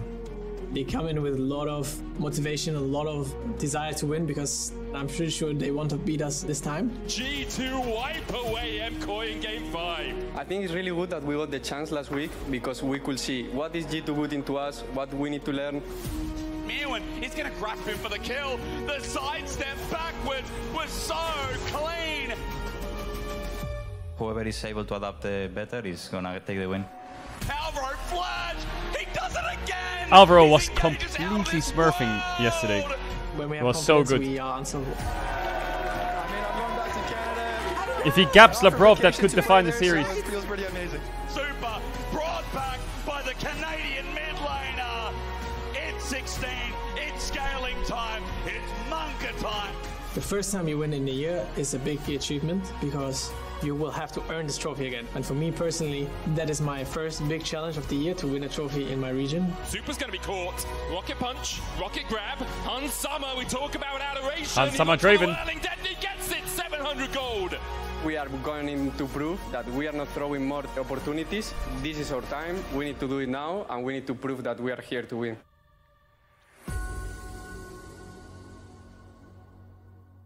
All right, boot up the draft now. Boot up the draft now. After a ton of competition, only 2 teams remain. G2 Esports. Draft now. Bobby Star, Koi, and ladies and gentlemen, we are moments away from getting into picks and bans for Game 1 in this fearless best of 5. I'm Dracos, joined by Dagden for his first final cast ever. None other than Jack Spectra to witness this electrifying matchup. And boys, I'd love to preamble more, but we're already in the thick of it. Man, I'm just so excited, and I really hope that Volume decrease for the draft. Volume decrease for the draft. Yone ban is good. Talia, Azir, Ari. 3 picks for Jojo. Gotta make sure you're on top of them. Gwen also a pretty big pick for Koi. BB doesn't play Rumble, right? They always ban Rumble Jace on blue and shit like that. But they don't ban Jace because I don't think Mirren plays it, but I think they might have to ban Rumble. G2 ended up banning out the Senna, which was something that they really liked the first. What are their bushes doing in the LEC studio? But maybe they don't want to do I that don't Senna bush. Smolder trade that Super seemed to like. Are they going to give Mirwin Rumble? I feel like that's the disparity here, isn't it? Series, more chances to bring the Senna out later, but for now, yeah, a bit of surprise in the They early banned games. Vi. Also taken off the board. Vi of course, prio. prolific on the champion. Lots of priority junglers. So 3 mids are up, 3 tops are up, And this is where I get curious. If we get the Varus ban 3 or not, junglers, because 2 I feel like junglers that's are up, just gonna be first rotation immediately. 1 AD Not is only up. because it's incredibly strong, but because it has to be a takeaway from Hansama Mirren Varus is and good. Super, but it means that Rumble is going to be left open, so you end up kind of trading. but he will some play of the Varus power into picks Rumble over. Wukong Ari. They banned it. Fantastic on. He controls the lane so well. Gets that mid It's prio, Caps Azir, no? taken away by MKOI. Gwen, Azir, And also, Talia. a lot of criticism thrown Which his one way is it for then? not playing the Rumble. It is available. It feels like the most obvious first pick in this context, but do they want to take Talia. it? No, instead the Talia. Yeah, The Jojo's utility, best that champ, I think, supporting next role. to Azir. Especially since Mirren has shown he has the Galio in his back pocket. That's kind of been the special pick that Broken Blade has had into the Rumble for such a long time. But now that it started to creep into everyone else's play patterns, it makes it a little bit more difficult to go for that. So we'll beat the Talia for Caps, and he has looked fantastic on that in playoffs. Yeah, for sure. I'm curious now if MKOI won. Jojo, Ari. Okay, so going into game 2 already, Jojo lost 2 champs. Pretty good for G2. I think Jojo's impact on these champs is so much higher than others. I mean, you've already got the Ari Xin Zhao, set yourself up for a very Ari strong Xin Zhao, Ari door. Nafiri. Nafiri a bit hard, especially with Poppy on 2-3. Ari Xin Zhao against Talia. Do they go Poppy jungle and just eat them? Trundle, I think, is good. I love seeing Jojo on this Maybe pick, I mean, they will pick jungle, but maybe picking AD is also nice. and just make things happen on the map. He looks so good on it. Rumble's not really a contested pick, He's had this entire year in the first series. so no one's picking Rumble. On that Ari, so bringing it Oh, I would love like, I wonder if they can do Kalista Renata here, or something crazy. jungle pairing. Do G2 want to respond with jungle of their own, perhaps early Or are they on just gonna pick full support topside? or AD. They opted for Because blue Koi side, will pick surely Gwen on they're 3 sure maybe. left here. Or Rumble on 3 and Ben, which is a bit scary. So maybe full topside for G2 is good. Cairo if you want to, but I imagine they will will just try and take Trundle, Poppy, more than likely support, and then a top laner maybe, or Wukong. Yeah. There it is, the Wukong going to come on through. Yeah, and I feel like Skewmon has been great on this Wukong. Yike as well had a great Wukong performance against Fnatic. And it's just been a champion when you have this sort of jungler that loves to clear and has really good efficiency like Skewmon does. I think it scales so well. You get that level 6 spike, you have incredible fighting power, but what MKoy has... What do you do about the Gwen? What do you do about the Gwen? Use this Wukong a little bit early on. Pick Nico support. Not a bad pick actually against Koi. For who is this a flex pick? Not a bad pick against Koi. Stops them from flexing it. They're both good Nico players. Incredibly powerful early support lock if they do want to put it there. I think it is just going to Labrov though. It's something that it's like, hey, whatever engage support you take just has a terrible time against it. Yep. And already you're kind of looking Are they gonna match support? We've gotten mid jungle already there, so we're not going to get some sort of engage coming through from that jungle role. And realistically, they're going to take the Gwen, yeah. Want Mirren on something that's a bit more of a bruiser carry like this Gwen. So and then they can ban Galio, and they can ban Jax maybe. I think with Gwen and Zhao. Galio Jax ban is very nice. Or Warwick, I guess. Yeah, probably a good ban, but I guess he has 3 champs, right? Jax, Galio, Warwick. Individual gold leads or the support from the team. What you ban with Nico, Wukong, Talia? Could ban Nautilus. Or, I mean, Alvaro's Nautilus is really good. Karma. I see people pick like Ezreal Karma into Nico, but I don't know if that fits Koi's comp. I think you have to ban the Jax as well. Giving that to Broken Blade just sets up G2 for such a strong side lane threat. And you already have fantastic engage to set up for a Jax in. There's no real counter pick left, right? Imagine that's it, and they ban Warwick Jax. I mean, he still has Galio. He still has his fucking Galio. I think it's fantastic into the Akali's okay. Very little tools for him to deal with them. I'm guessing that they just pick Alistar on 4 or some shit and just take it. Moments in the series yesterday. Rel going to be banned now. They could go Ezreal Nico though. That sounds fucking toxic for Alistar. Rakan also sounds toxic. So don't want to lock it in too soon. Could go Ezreal Karma, but I don't know if I like it. I'm curious. I think you just end up going. I think Ezreal's a good champ right now. They could also go Xayah Rakan. If they pick Xayah on 4, Rakan on 5, they can't stop it. Yeah, I think that's the best. Which, to be fair, if any other top laner in our league is... Was Lucian Nami or Xayah Rakan maybe the best? I do like the Xayah pick here, though. Already you're seeing a lot of them. Oh, the Caitlyn hurts. Very little safety for the backline. So already having what about Poppy top? If they're going Rakan on 5, just go Poppy top. I feel like it stops a lot of what they want to do. But I think he'll go Galio. Player in the LEC who actually is willing to pull out the Caitlyn. And Caitlyn Nico into this Xayah is a death sentence early game. Gnar. He goes Gnar. That's it. I don't like that champ here.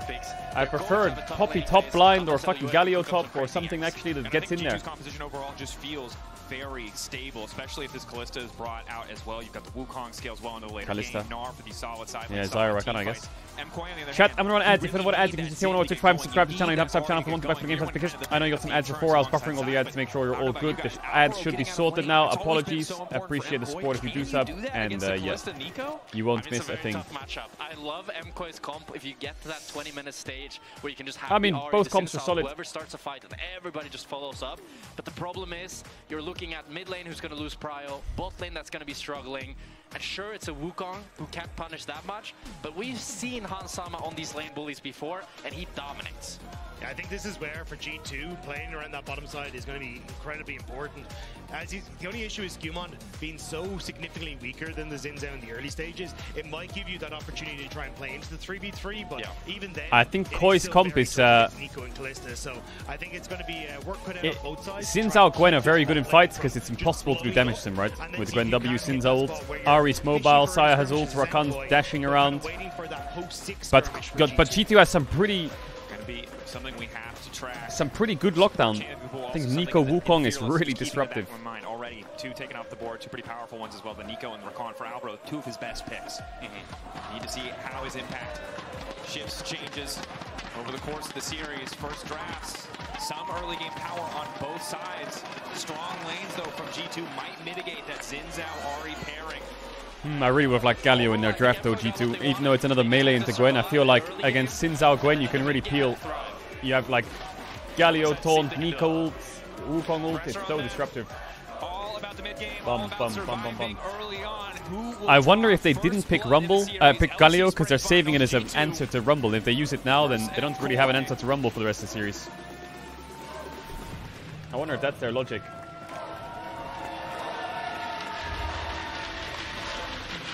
hype as it is, as incredible as the atmosphere is, I don't think anyone's killing each other yet, boys. I think we're going to have a couple minutes. First game of any series is always a little bit tame. Now, that's not always true for G2 or... The ain't no way emote. Oh, wow.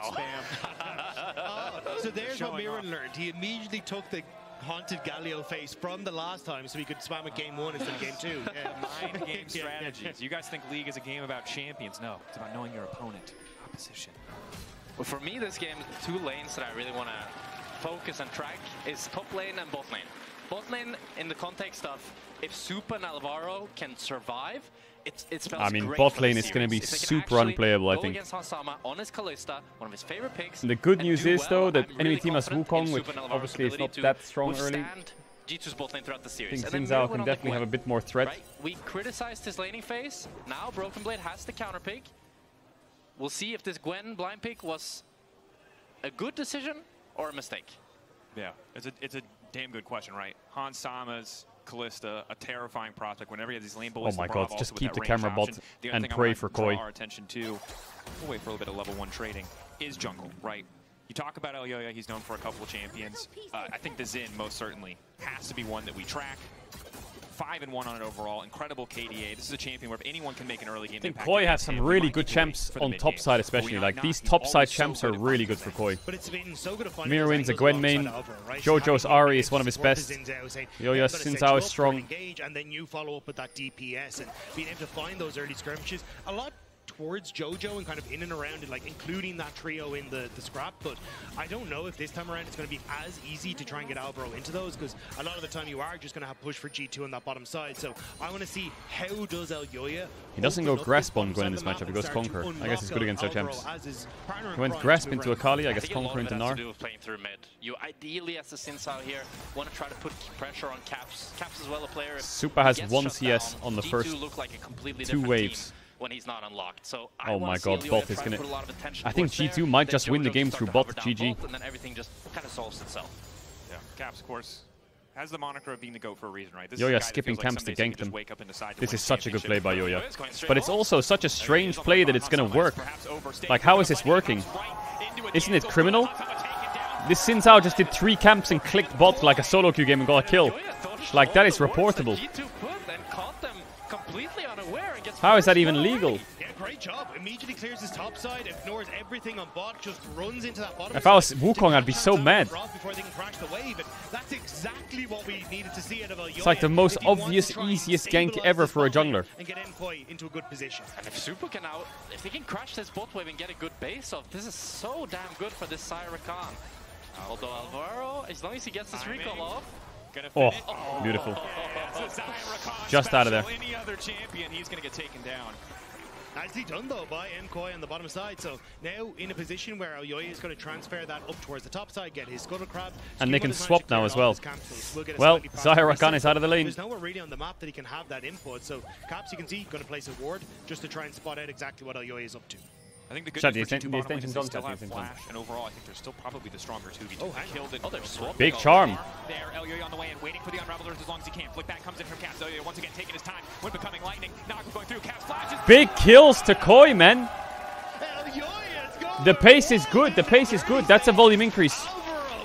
That's a volume increase right there. That's a volume. That's a good pace. Xin Zhao didn't even base yet. He just ganked twice. And you were right, Draco. The Xin Zhao is looking insane. Elyoya is everywhere he needs to be. He's snowballing mid and bot, which is exactly what we wanted. And they're swapping already to get themselves out of this hard bot lane matchup. I love what we're seeing from Nkoi. Elyoya is not taking any prisoners today. He has been denied 2 championship titles by BB's going back top. They're stacking away bot. Stack, stack, stack. Stack, stack, stack. That gold medal. But coming out here looking strong in game number 1. I mean, it's an excellent point, Rob. Elyoya, an impressive pedigree in finals, one of the top players in the region for a long time, but every time he's won, it has not been against G2. Looking to reset the script, reset expectations today.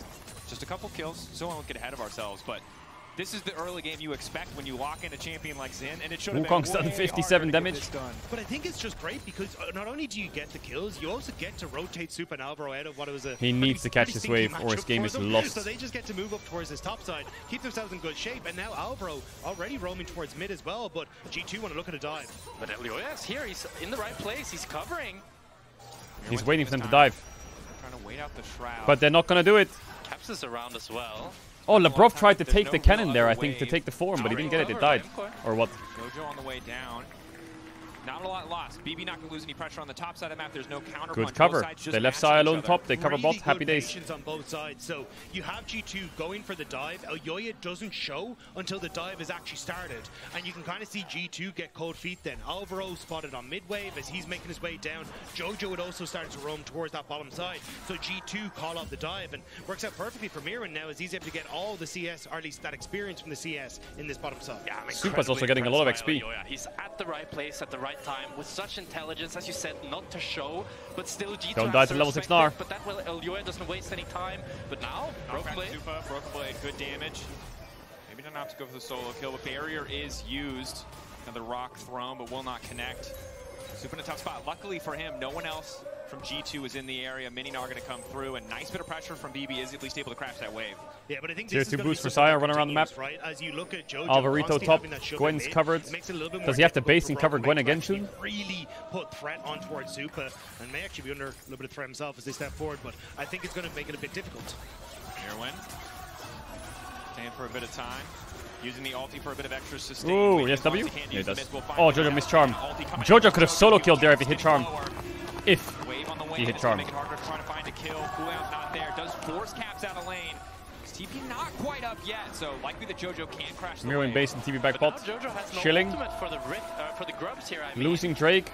They need to dive the Gnar. Now. They can both do this, but they can't. And Skuma can be in time to contest the grubs. I mean, losing first Drake is normal. When you're playing, I think Cyrakan into Kalista I think it's normal you're losing the first Drake. So I don't think they give a fuck. So not really able to establish anything off the back of that old trade in the mid wave, but Caps also hasn't leveled his ultimate yet, so holding on to that in case he needs it for a quick escape, so was always pretty safe in that mid lane trade. Man, it feels like we're off to such a fast-paced game. I feel like G2 had good lanes, but the lanes are even, which is so good for Koi. I think we're gonna have a grub fight here. Koi broke their winning lanes in the first 3 minutes. Mirwin has also used it, so likely a 4v4 on the top side of it will come through. Credit to Skewmon. Got the Drake in that Caps early is down exchange. a lot of CS. Getting 2 objectives would be yes, Merc treads tier and a fucking cookie. That side, Talia so does no damage. He's also down a lot of XP. And help kind of cover for this Void grub take, but at the moment, not quite 20 CS down, no damage. That Mirren has to stay on that bottom side. The worry I have now for MK is Ari still has no ultimate. G2 will get pushed on this top side.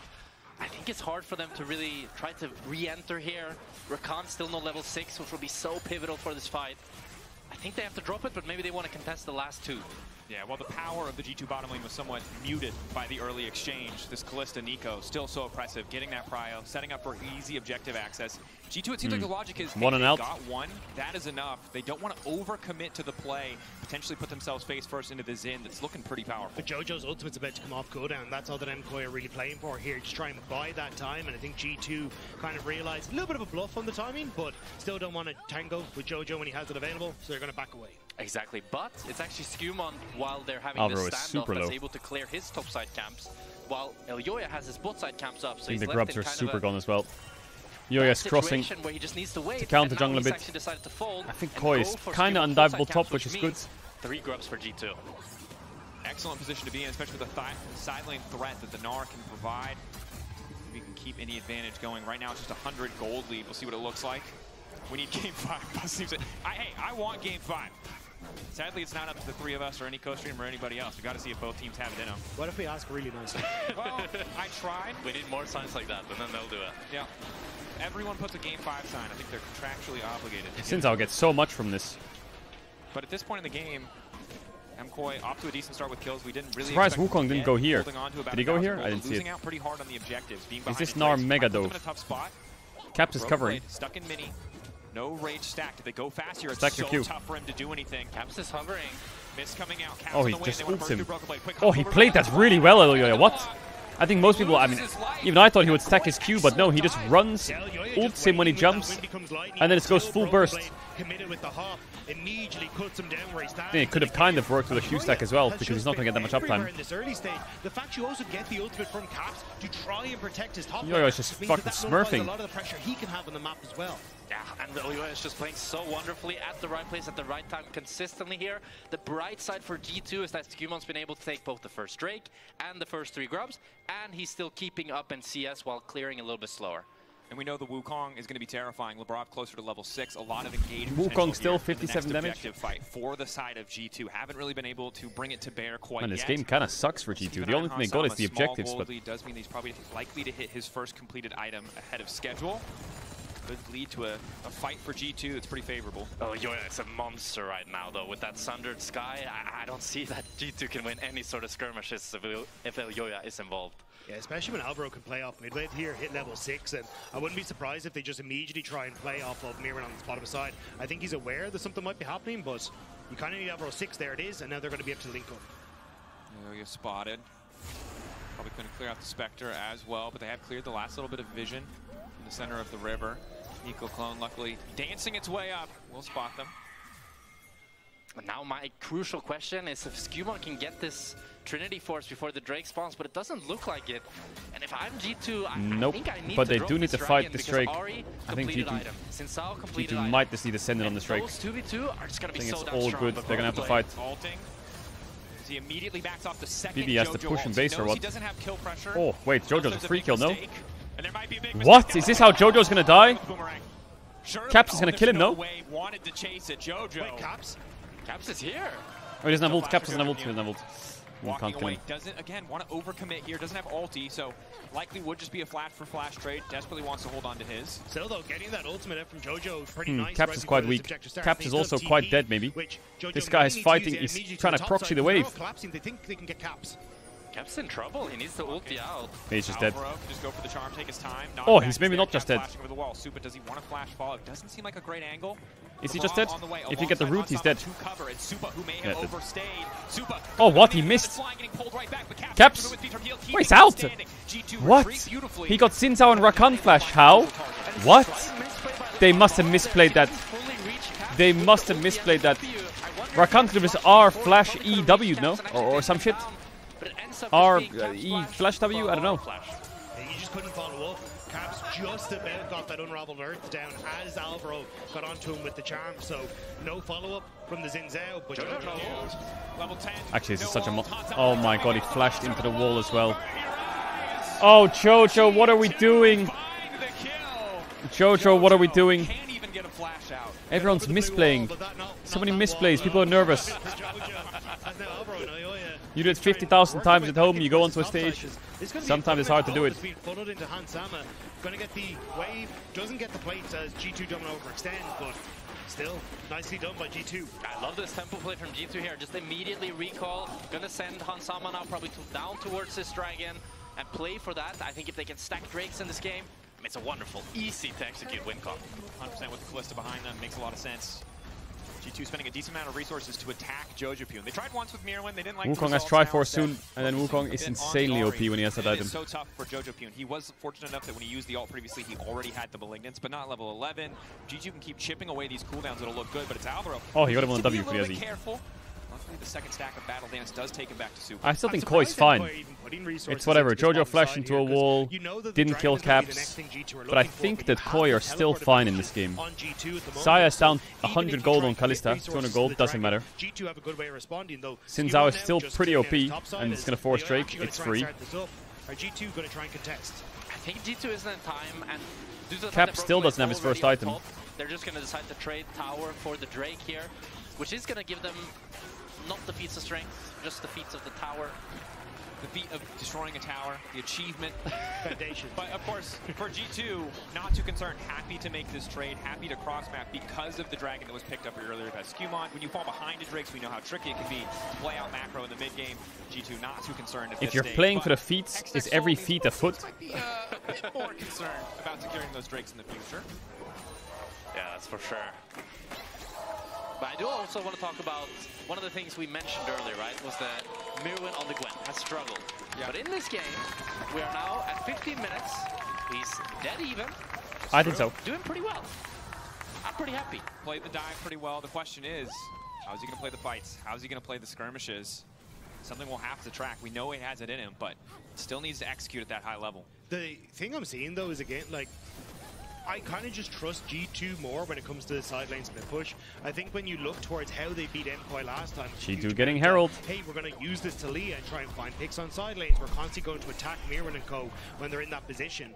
And I think for G2 not getting Herald, they got right-clicked and ran away. How much they have grown from the last time these two teams faced off. If they're actually able to cover for a lot of these plays and be a bit more aggressive through their side lanes, they stand a chance. But otherwise, G2 just will start to run around the map like they did. Caps gets spot here on. We can see here how G2 is so proactive all around the map.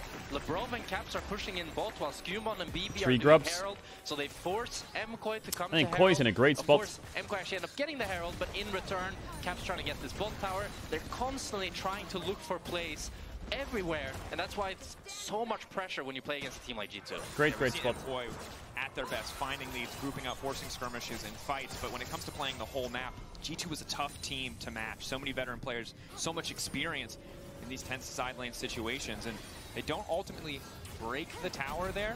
And losing the Herald is a bit of an oversight. Didn't quite have mid-prio. MKOI are able to move first, but still not doing too poorly. Remember, MKOI were sitting almost 2k gold ahead in earlier stages of the game. Now only 700. A very muted early snowball.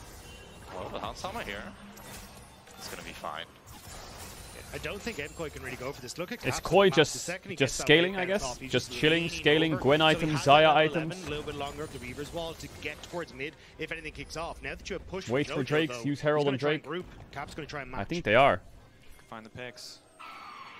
MKOI made it through the early game. The threat of that Kalista, she's still powerful. There might be an angle. Skewmon already stealing away jungle camps in the meantime. But I think here you kind of see some of the tendencies that MKOI have. Jojo decides to move all the way to mid rather than just hovering and then getting this bot wave fast, which means now when he moves back to bot, he's actually second to the wave, so Caps gets to push that in. I'd really love to see MKOI be more comfortable with Jojo just fogging rather than moving all the way so that he can actually pressure multiple sides of the map at once. But if the enemy team says do it, you won't. They really want to do it. It's just, I guess this series, I mean, I guess this final is just going to come down to Drake fights. That's it. Because they play Kalista Nico, the lane's even. It's going to be a Drake fight game. A bit here, but he's forgotten. Oh, he's used the heal. If that was Monkey on Wukong, he's flash ulting them on the spot and he's fucking sending it. They do at least get the heal. They're getting a good amount of control for Caps on this bottom side as well. If G2 can control River, you absolutely can see goes for it there. No fucks given. Opens up for more River control with a minute 20 until that next dragon. G2 already kind of setting up that first line of wards before they reset and try and get that deeper set in the next couple of minutes. LeBron playing with confidence. He's got Hansama standing behind him and the luxury of that Alt Fate's Call to pull him out. You could also see Broken Blade keeping that pressure topside, but playing really cautiously around the wave. Does not want to walk face first into Mirwen, whose Ghost is up and ready to go. Jojo Pune waiting. Potential for a fast play here. The guys just wanted to cancel it back. Yeah, MKOI still have that Rift Herald, so I think that's going to be the way that they're going to try and I wonder what Faker Ari skin win rate is in pro play. I swear I've seen every LCK mid use it. Banana Brush is just there, but still I think you can hard force mid as MKOI. The tower's low enough that G2 would need to respond, and then you can retake River. But you can see there, here it comes the move, because Alvaro just kind of fish 30 seconds on Drake. Here we go. Alright, pace is coming in now. TP from Jojo. Herald from Koi. Use that to move into Drake and full control, but Liyue going in already. A bit of pace. Could fish a bit here. Don't miss the tower. I've seen Rakans drive these Heralds in the exact same spot and miss. Beautiful. Funny enough, his name was missing. Tower dies. Jojo. Thinking about it. Jojo needs to not tweak. Don't tweak, Jojo. No tech talk. Just get the Drake. He's in a tweak. I can feel it. He's tweaking. It's a good tweak.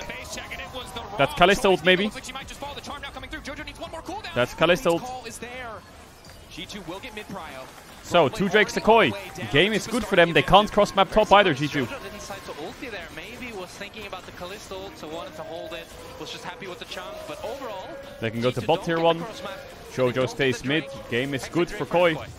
Even the push in mid didn't really happen. I thought that's what G2 would go for. Just, look, we're going to try and force Jojo to open on mid wave so that then we can now force a numbers advantage in towards River. G2 disconnected. Don't really get anything with Labrov face checking. I think they are a bit disconnected. I don't know why Labrov is face checking bot rush when his Kalista's running to their Raptors. That's kind of strange. Sitting there waiting. Overall, I'm no TP wards behind him. With the MKOI we're seeing today. Definitely good looks. That patience. You see so many people playing around those minute cooldowns. Man, what happened? Why is everyone playing macro now? Can we play micro? Can we fist fight a bit? Kills Valier has over him is keeping relatively close, or was for a while in jungle CS, starting to fall a little bit behind. We know how good the Wukong can be, really cleaning up these team fights. Why are people randomly saying F? There's no F. Is there an F chat? Hello? Looks like they're just going to try and move in to support Caps on this bottom side. Make sure that he's able to... I thought he was going to stick around to get the tower, but maybe a little bit nervous about Natacon playing on the opposite side of the map as MKOI are going for reversal on where the lane setups are. I'm getting baited. Jojo going to go top, and they're going to just let Mirwin try and open on this bottom side and keep this Ahri close for pick potential around that next big objective. And Mirwin has 2 items. Yeah. I would love to see him try to progress on this side lane, maybe have Elyoya hovering him, put some resources into this Gwen, because she can do so much work right now. Definitely can. Broken Blade's definitely Gwen, up. 2 items. Everyone doesn't want to overcommit without more information, but Broken Blade has to be careful. We saw earlier, once he turns into Mini, if he's sitting under a tower, it's so easy to just force that dive. Mininar, not much of a threat. But taking his time, keeping the rage managed, is Skewmond. Perfect information on where Mirwin is. Spot him again on the way out. They've no real information where Elyoya is. Koi will just wait for the next trade. No fucks given. Keeps you safe on that top side. Look at Zaya, Kalista stated, 20 minutes. It's completely free win for Koi if they just chill. So, although Mirwin is there, not really certain on whether he's up there alone, but Broken Blade is definitely not alone.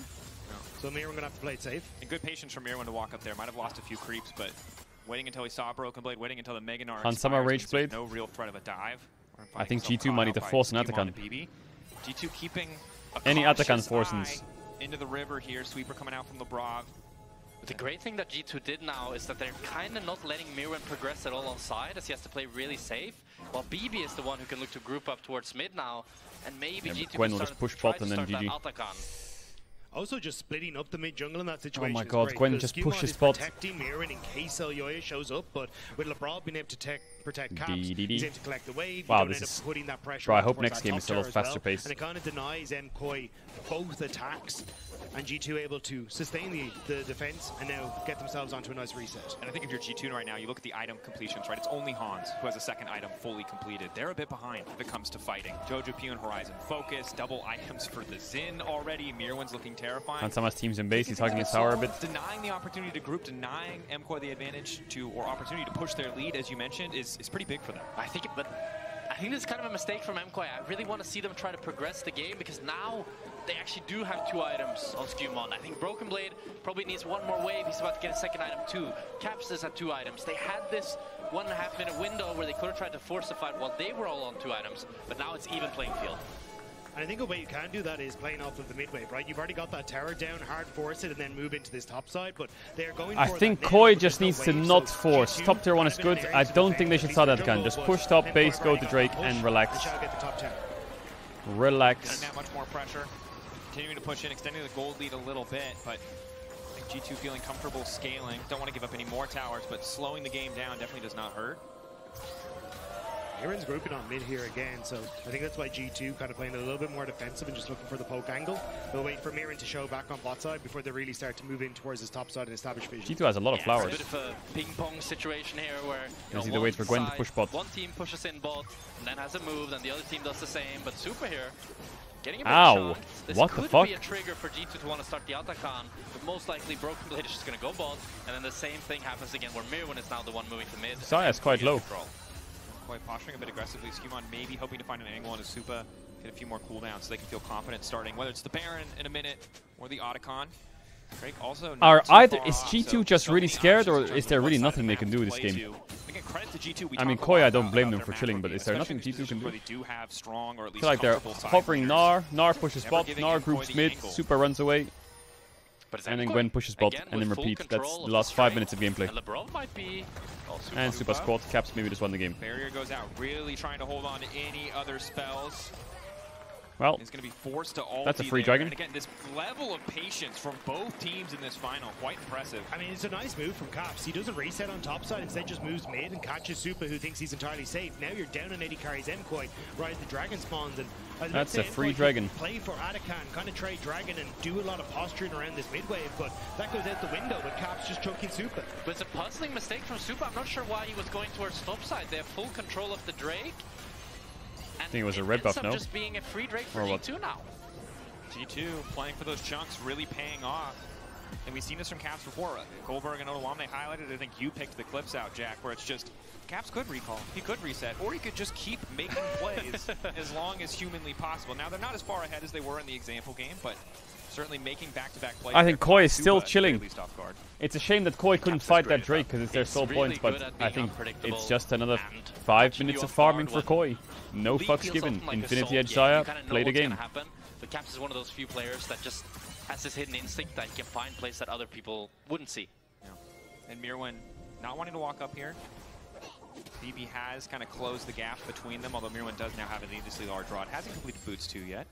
But the Gwen I do think G2 can maybe one-tap the Baron if they stop Rakan space Again, once. We're kind of seeing this group on mid play though, and I think G2 aware of it, and they're just not really, they're just setting up vision to try and spot it out. I'd love to see Supa push in mid. He's already been able to get some control. Now, obviously, he has to wait for the ult to come back up, but then you can start to lean towards sides and really get the vision control deeper to cut G2 off the map. But Wukong pressed R once this game. The way MKoi constantly keeps let the game marinate. I'd really like them to try to put some more pressure towards Mirwin's lane here and try to count the minions. Progress, because I think they keep going towards JoJo's side, but they can't really start the Atakan. They can't really start the Nash. This chat wants to scroll to the next reel. Not really Shut up. Whatsoever. I mean, we've been locked out. You were talking about it for the first, 10 minutes? You're like, oh, it's a bloodbath. No one saw it coming. I think you jinxed it, my guy, because it has slowed down significantly. You mentioned League being a solved game, and it's because of moments like this where it is a game about trading waves back and forth. Now, across the 5 or so minutes of this game state that we've talked about, it is G2 getting a Drake, and it is MKoi getting 2 This towers. is a perfect example of, can we fight this? Nah, I need one more item and we'll win. Can we fight this? Nah, I just need this and then we can fight. Can we do this? Nah, I think we should wait a little bit longer. Atakan is an objective that's easy to throw at, but when you're in at least 3 items across the board, but I think when Koi gets Infinity Edge, they'll start really pressuring the game, I think. A little bit more, you know? I mean, if you get that IE, I think IE spike is a very obvious one to wait for sure. Yeah, I wasn't sure with Broken Then go fight. Meganar there if they would try and lean in towards it, but looks like they just want to try and play for takes off of mid-wave again once they get that pushed in. You're going back in. Caps on the side lane. Mirwin immediately ulting. Nice sidestep, crucially dashing. Fancy feet, fancy feet, fancy feet. Did as well around the Baron pit. Fancy feet. See 2 members bottom lane. Okay, no ghost on Gwen, no ult. I hope that this was what they needed to start the They can't really do anything with it. MKoi playing it very slow and safe. They're just going to try to get this mid-wave prio, most likely going to have to drop it because Caps is around, but luckily Mirwin doesn't die and they get the out-push top lane. Yeah, I think even just trying to start Atakan to get TPs at a G2 could have been a win in and of itself, but I think it's been a little too cautious. Now G2 starting to move up. Can you put it on 2x speed, someone says. The actual Abroad, decent chunk before the fight starts. That electrocute proc hurting. Even through the Celestial opposition. But okay, they're forcing out the gun. They saw Rakan base, I think. I think G2 knew Infinity Edge and Rakan base and shit like that was about to happen. This is free. This is free. Not the end of the world to lose this, but I think Koi is still fine. They can maybe find a good fight after this. Oh, MKoi just needs to not fight right now. They need to chill a bit. They need to chill a bit, just a little bit longer, and they can start to really fight. I still think Koi is in a good spot. And I can understand MKoi so well. They get Infinity Edge on Supa. They get Rapid also on Mirwin. They have these incredible spikes waiting for them in base. But because they take so long, G2 have the Caps is such a rat. Just rush down the Atakan and there's no fight to be had. Now you're starting to get 3 items on towards Hanshelm as well. Terminus picked up on the reset there. So at least with 50 seconds until the Dragon, maybe they can try and use that. He is actually just the biggest rat ever. You can see a lot of red numbers at the bottom of your screen that gold advantage. This Dragon fight means a lot though. Can G2 try is Koi setting up a Baron? Nah, surely not right. That a game where MKoi has a 3k gold Supa don't get caught. Look at that little wolf. In terms of map plays, in terms of trades, getting that Otacon, lingering about 30 seconds till Drake. Baron is up. Both teams have the potential to take it. Both teams have incredibly high Nash damage, so controlling this objective is very, very important. As you can see, MKoi putting some vision towards his top side before they enter the Drake. Caps on the side. Oh, he got charmed. Back knock hit, but the charm does connect on Caps. 15 seconds for Drake. Caps base TP now. Held at arm's length though. Base TP now. Caps has the TP to try and get back. You can already see he's going to reset in that push. MKoi should be using this to just clear out mid-wave and try and get some deeper vision on the bottom side, because even though MKoi were grouped on mid, they never cleared out or established any vision on the bottom side of the map. They're going to drop Drake and try and make a pick on Gwen and force Nash. It's actually really good by G2. Does he kill Caps? Nice, yeah, stop it. Mirwin trying to snip his way through, but gets nothing. Caps is really low. He needs to base and hex gate, and I think they can force it. Now G2, I'm not sure if they can start the Nash. Maybe with the hex. I think they kind of have to force it. But if it's only Mirwin dying, this is huge for MKOI. They lost Wukong ult on that play though. Ooh.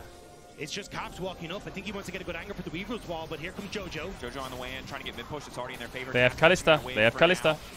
Alvaro going over the wall. Caps with the Weavers walking around. They have Kalista. Oh, the Baron hurts. But they do not have one in terms of health. Elyoyo committing under Broken Blade. Ulti in. Oh, Nico ult is great. Jojo completely ended it. Superstar.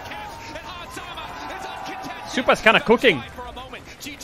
I think Jojo got way too excited there. He literally R'd and then he flash charmed the Gnar into a Nico and died.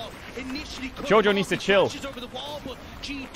I think he felt really pressured to go in. Jojo and Alvaro had fallen. And this game is so damn tense. But it's only 2 kills going over for G2 and they cannot do Are they gonna force again? Unless they want to go right back to it, which I don't no, think they Wukong's can. spacing. So it ends up being a Drake for MKOI now, and they only need 1 more Hextech Drake to get that soul. You can see the way Caps was playing this though. The second I think if Jojo just chills a bit, this fight could be much better for Koi.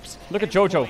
He's in a ult forwards, E, Q, ult forwards flash, like he's just fucking smashing his keyboard straight into them. It's still 5-6k on the Baron, he doesn't need to send it like that. There's just too much damage on G2 and now that damage is on the Baron. Meantime, Baron's being started, Mega Gnar is ready to go. They're forcing it again. The Baron's gonna die, but they might get out. G2, can they get out? Can they get out? They need to get out, G2. Just get out. Holy fuck, Mirwin's one-shotting them in the back line. Jojo has 1 ult charge. Oh, the Nico route is so long. Hansama dead, Skewmon dead. It's 3 kills for 1, and they get Baron G2. Labrov is low. He has flash though. That's a volume increase. Don't forget, Koi's on soul point.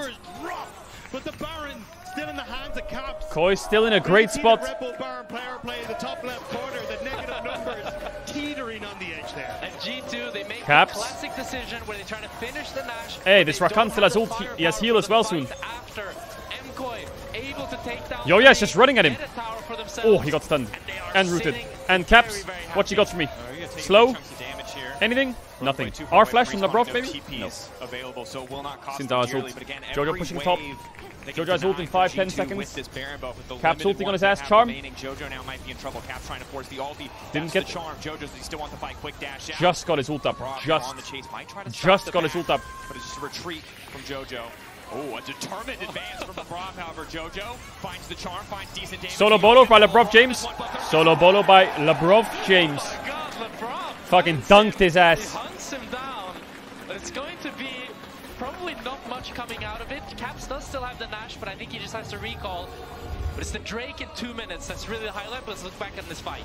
Yeah, I mean, Broken Blade at the end of going in gets only on towards Elyoyo, but Mirwin's already in the back line, so there's no follow-up for the Gnar. Jojo coming over the wall. Look at that root duration on Jojo. That stings. Immediately, Elyoyo and Alvaro see their prize. Hansama is its name.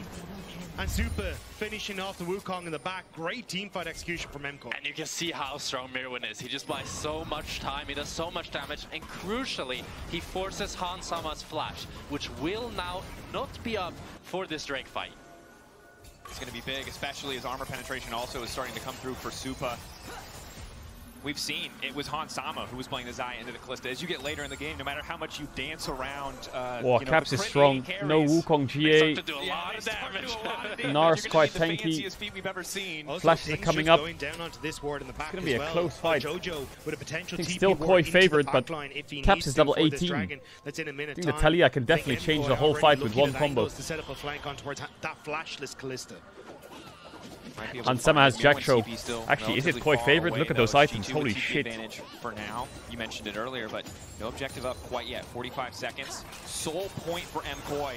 Puts them in a great spot. As long as they can push these side lanes out, they can be first on the objective. So much work Mirwin can get done. Does Jojo have Rabadons? He doesn't, right? You can see how cautious Jojo is here. No way he has recall before he pushes out top wave. He's really, really scared. Does not want to be the one to get caught LDR out. on Superstar. I mean, Koi don't have to lose the game for this, but they should fight it. Defensive vision from MKOI though. They spotted the Caps didn't go to bot wave. Instead, they could just keep pushing top with RE. Jungle, which is why MKOI are playing so passive and waiting now for this TP connection to come in from Jojo. TP in from Jojo. He didn't push that last top wave. With full control. Caps combo down. No Talia E is good for Rakan. He might go in here right now with the R flash. Is he gonna do it? There it is. He hits. Nice engage by Labrov. Super ulted. Caps flashed out. Bravey missed his ult. Mirwin's cooking. He's gonna die though. Jojo flashes forwards. Gets Qmont. Reset. Labrov. Chain TC. Does get out. Does get out. A close fight. 1-for-1 thus far. Jungle for top lane. But oh, Caps! Oh, the charm! Mid-air! Mid-air! Mid-air! They need this dragon. Koi need the dragon. The dragon! There's no jungler. They have to give the soul. BB? Kansama, you wanna send it? It's fucking cooked. It's cooked. Yo, BB's ult wasn't good. Mirwin dove in and did so much damage. Alvaro just clipped Hansama on the knock-up. Jojo living was massive. You wanna fight this? You wanna fight this? You wanna fight this? Ooh! Are you sure you wanna fight this? Jojo misses charm. Jojo needs kills. Oh, Hansama dead. They get it. Super lives. Jojo's doing miracles here as he survives for so long. Baits in Caps, helps his team secure the Hextech Drake, and even BB TP's out. He's really scared of getting chased. I think it's over. I think Koi have just hit a point now with the soul where it's just Jover. 5 items Saya. I guess Qmont has GA, which is good. Ooh, what happened in this fight? There's so many angles in this fight. You could see Alvaro is posturing when Talia E goes down. What happens to BB though? Because Alvaro flash charms, knocks up Hans. Labrov goes in, knocks up Jojo. Broken Blade on the right. Oh, he Narzuled Mirwin, but Mirwin dashes away. Jojo living was massive, but BB missed his Q on him. BB missed his boulder on Jojo. That would force Caps to stay in the fight. He wouldn't have to do this. Oh, I think BB had a bad fight. BB had a really bad fight there. Caps also didn't land one combo. Mirwin is so damn powerful. G2 playing with caution. And just think, if that fight, if Hansama had if they hit that, if they saved Gnarled, or if they hit that boulder onto Ari, then yeah, because if Hansama could flash on Jojo there, take him down, secure the Drake. Caps could stay in the fight. Really, really tense close game. I wonder if Caps just doesn't ult on Jojo, they would win, because Jojo had no TP and he was 1 health. 4K ahead, but G2 still stalking, still lurking. Mirwin trying to find the flank with the potential for a 5-man Mega Gnar. Always a champion that can change the tide of a game, no matter what the scoreline, no matter the game state. But that's the thing, right? There's no flash now on Broken Blade, on Qmont, on Labrov. Those engage tools looking a little bit less threatening on Mkoi, and it's kind of on the same.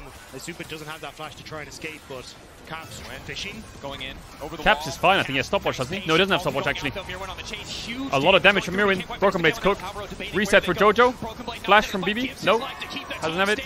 Mirwin died. 1 for 1. But it's Mkoi with access to mid.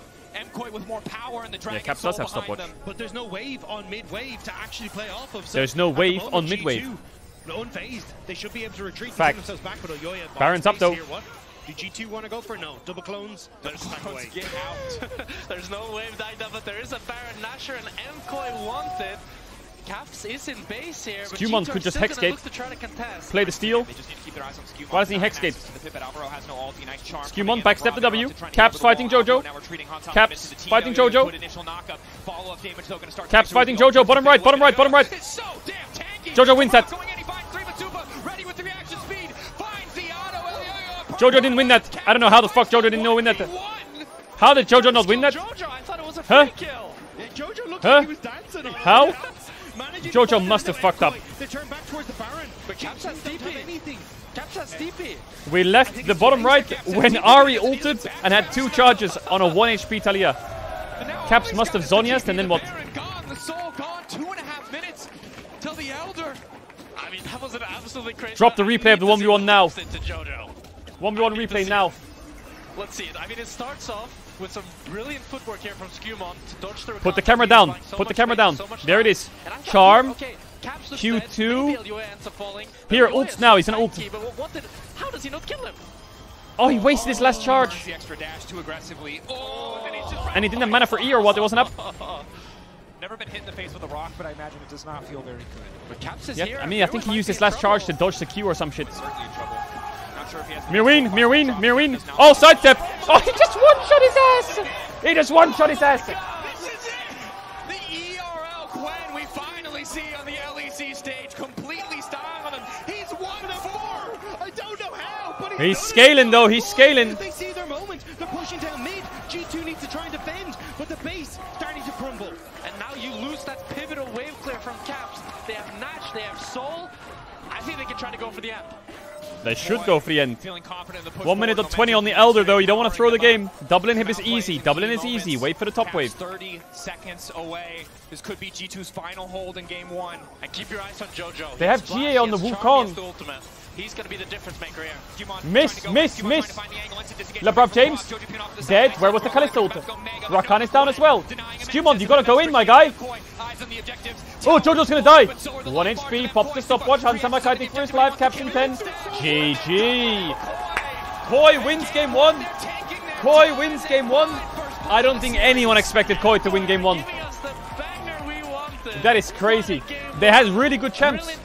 That's important. They had Ahri, they had Gwen, they had Xin Zhao. These are some big champs for Koi. Winning with those champs is massive. Massive win. It's raining in the studio. Oh no, that's the light. To keep G2 in their place. Certainly are. Incredible stuff from MKoi in game 1, keeping the momentum going. We'll see if they can continue the trend in game 2 or if G2 bounce back right after this.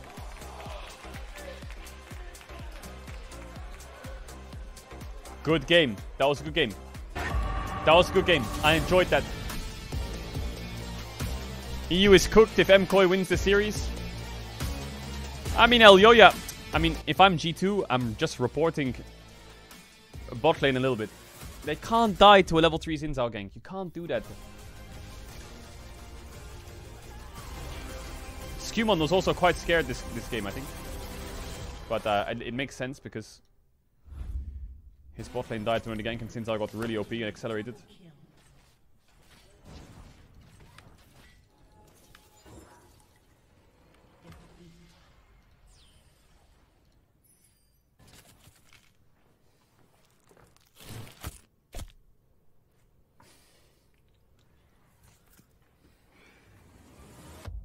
Have a break.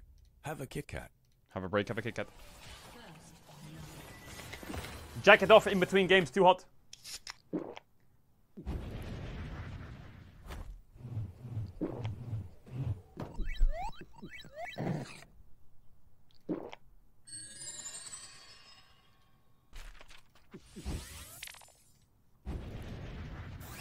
Red Bull gives you wings. Chaz, why are you spamming her?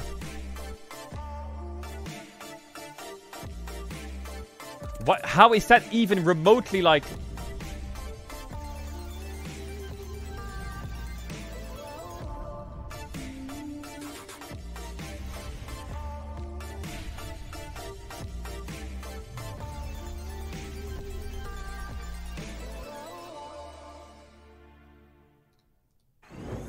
Approaching the final pick, and what a ride it's been.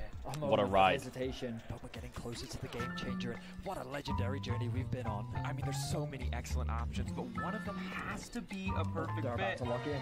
Oh, what a pick! What a way to close things out. Yeah. Join Marriott Check Bonvoy this, what is for it? a chance to claim a free Hextech chest and key. Marriott Bonvoy, a check-in at every checkpoint. Chicken at every checkpoint. Oh, I was gonna rap if it was the beat, but it's not the beat yet.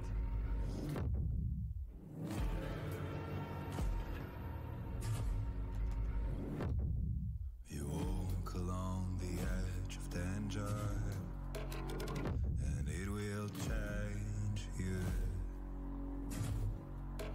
Why would you let this voice set in your head? It is meant to destroy.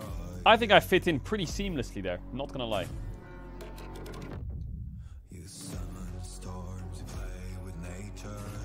Someone ordered an LR jersey and the tag in the bottom right is upside down. What the fuck?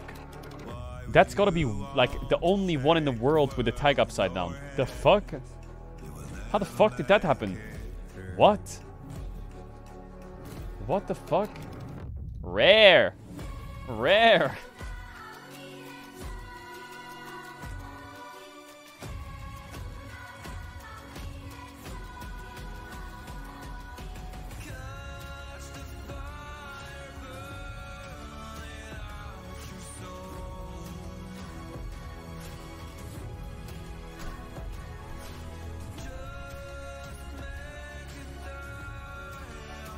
LR merch is vintage. Bro, we're not vintage, chat. We're still going. Hello? Team's still going, buddy.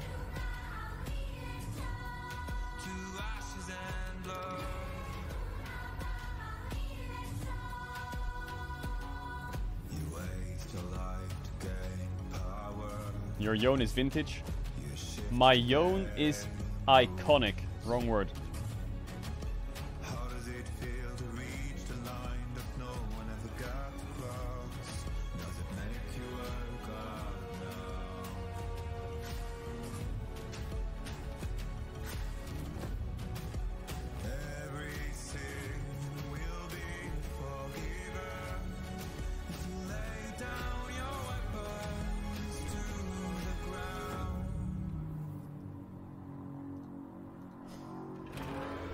Is it Yamato singing? It sounds like it, right? Get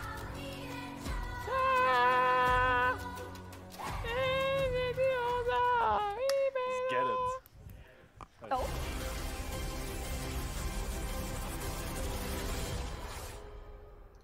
Then Caps is hovering. Mist coming out. Caps on the way, and they want to burst through Brokenblade. Quick hop over, but he doesn't quite get out. He doesn't get the double hop. Good f***ing job. God, bro. Oh, shit. Go away. She has flash. No flash now. No, nice. Nice, guys. Huge, huge. Nice. Fucking go skew. Let's fucking go skew. Coming.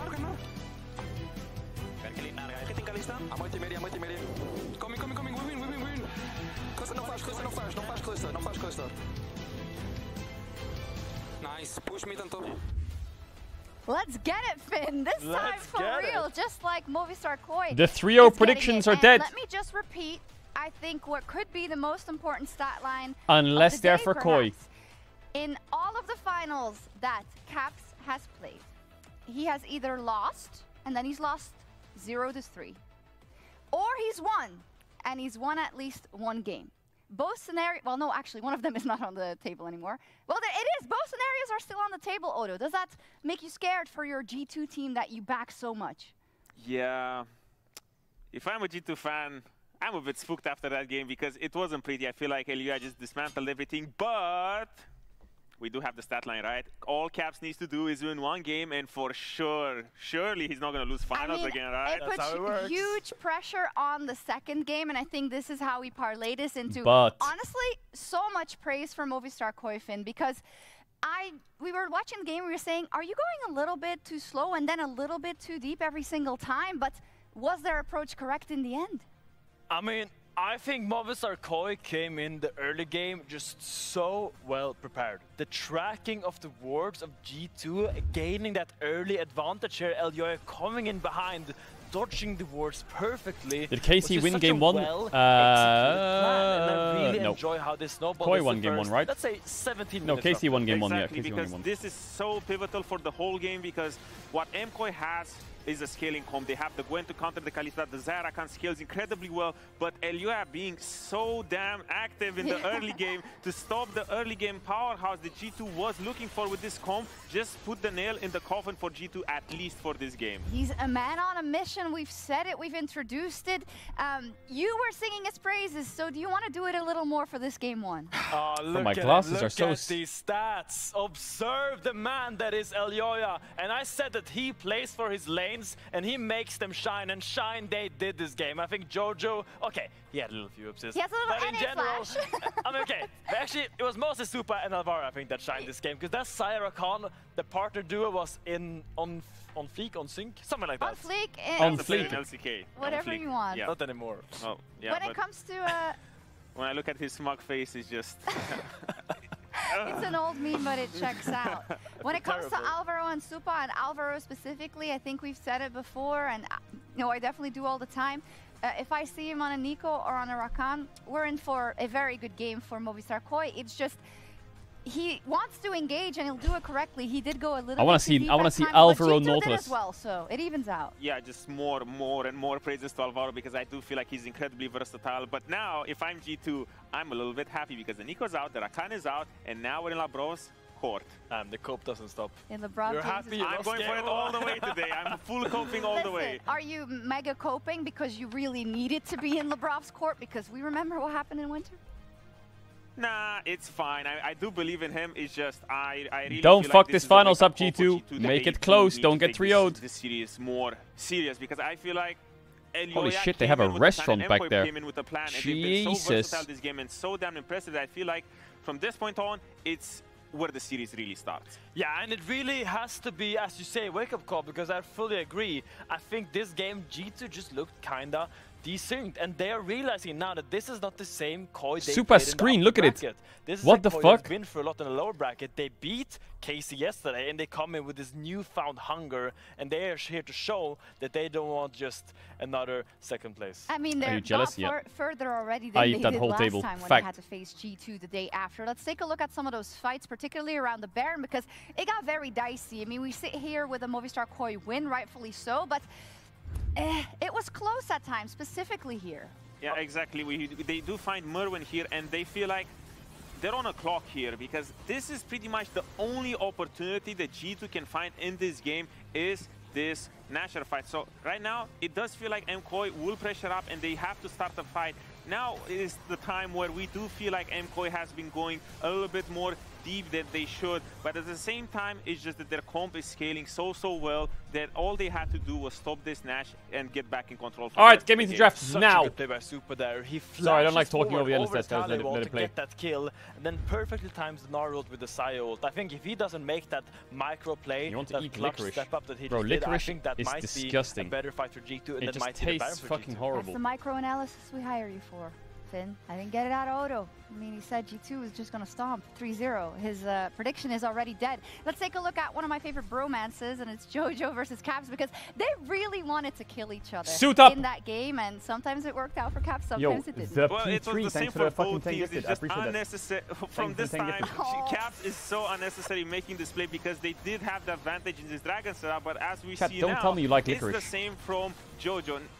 Well, I realized JoJo lost vision. He can easily back Actually, off did he and go lose to the vision? other side of Yeah, the he fight, did, right? But now it's just an ego battle because this is what this finals is about. And can we just say, if you would have asked Unlucky. me at the beginning of the year if I thought that JoJo Pune would go toe-to-toe I would say hell no. versus Caps in a final, you would have said no. It just speaks to his growth so much, or to someone else's decline, but it was only one game. Because I also feel like G2 got everything they wanted. They got the Talia, and they got the Kalista Nico, and they got the Wukong. This is all champions that G2 really like, and I was really scared. When I see Caps on Talia, I get a little bit nervous, because I've seen that man carry so many games by playing on that side lane and getting those angles. I just want to say big kudos to Mkoy. All this to say, it's a very hard game to win every single time when you face G2, and they've already got one in the back pocket, and Lore is standing by to get a couple of words from Elioya. Yo, talk to me and then give me draft. Big pace. Elioya, anything you have to say about your impact in game one? Well, I was focused on my gameplay, and mostly I think I had quite a positive impact. I would say, yeah, I had a pretty good game, so quite happy. Any teaser for the rest of the series, given how strongly you came in this game one?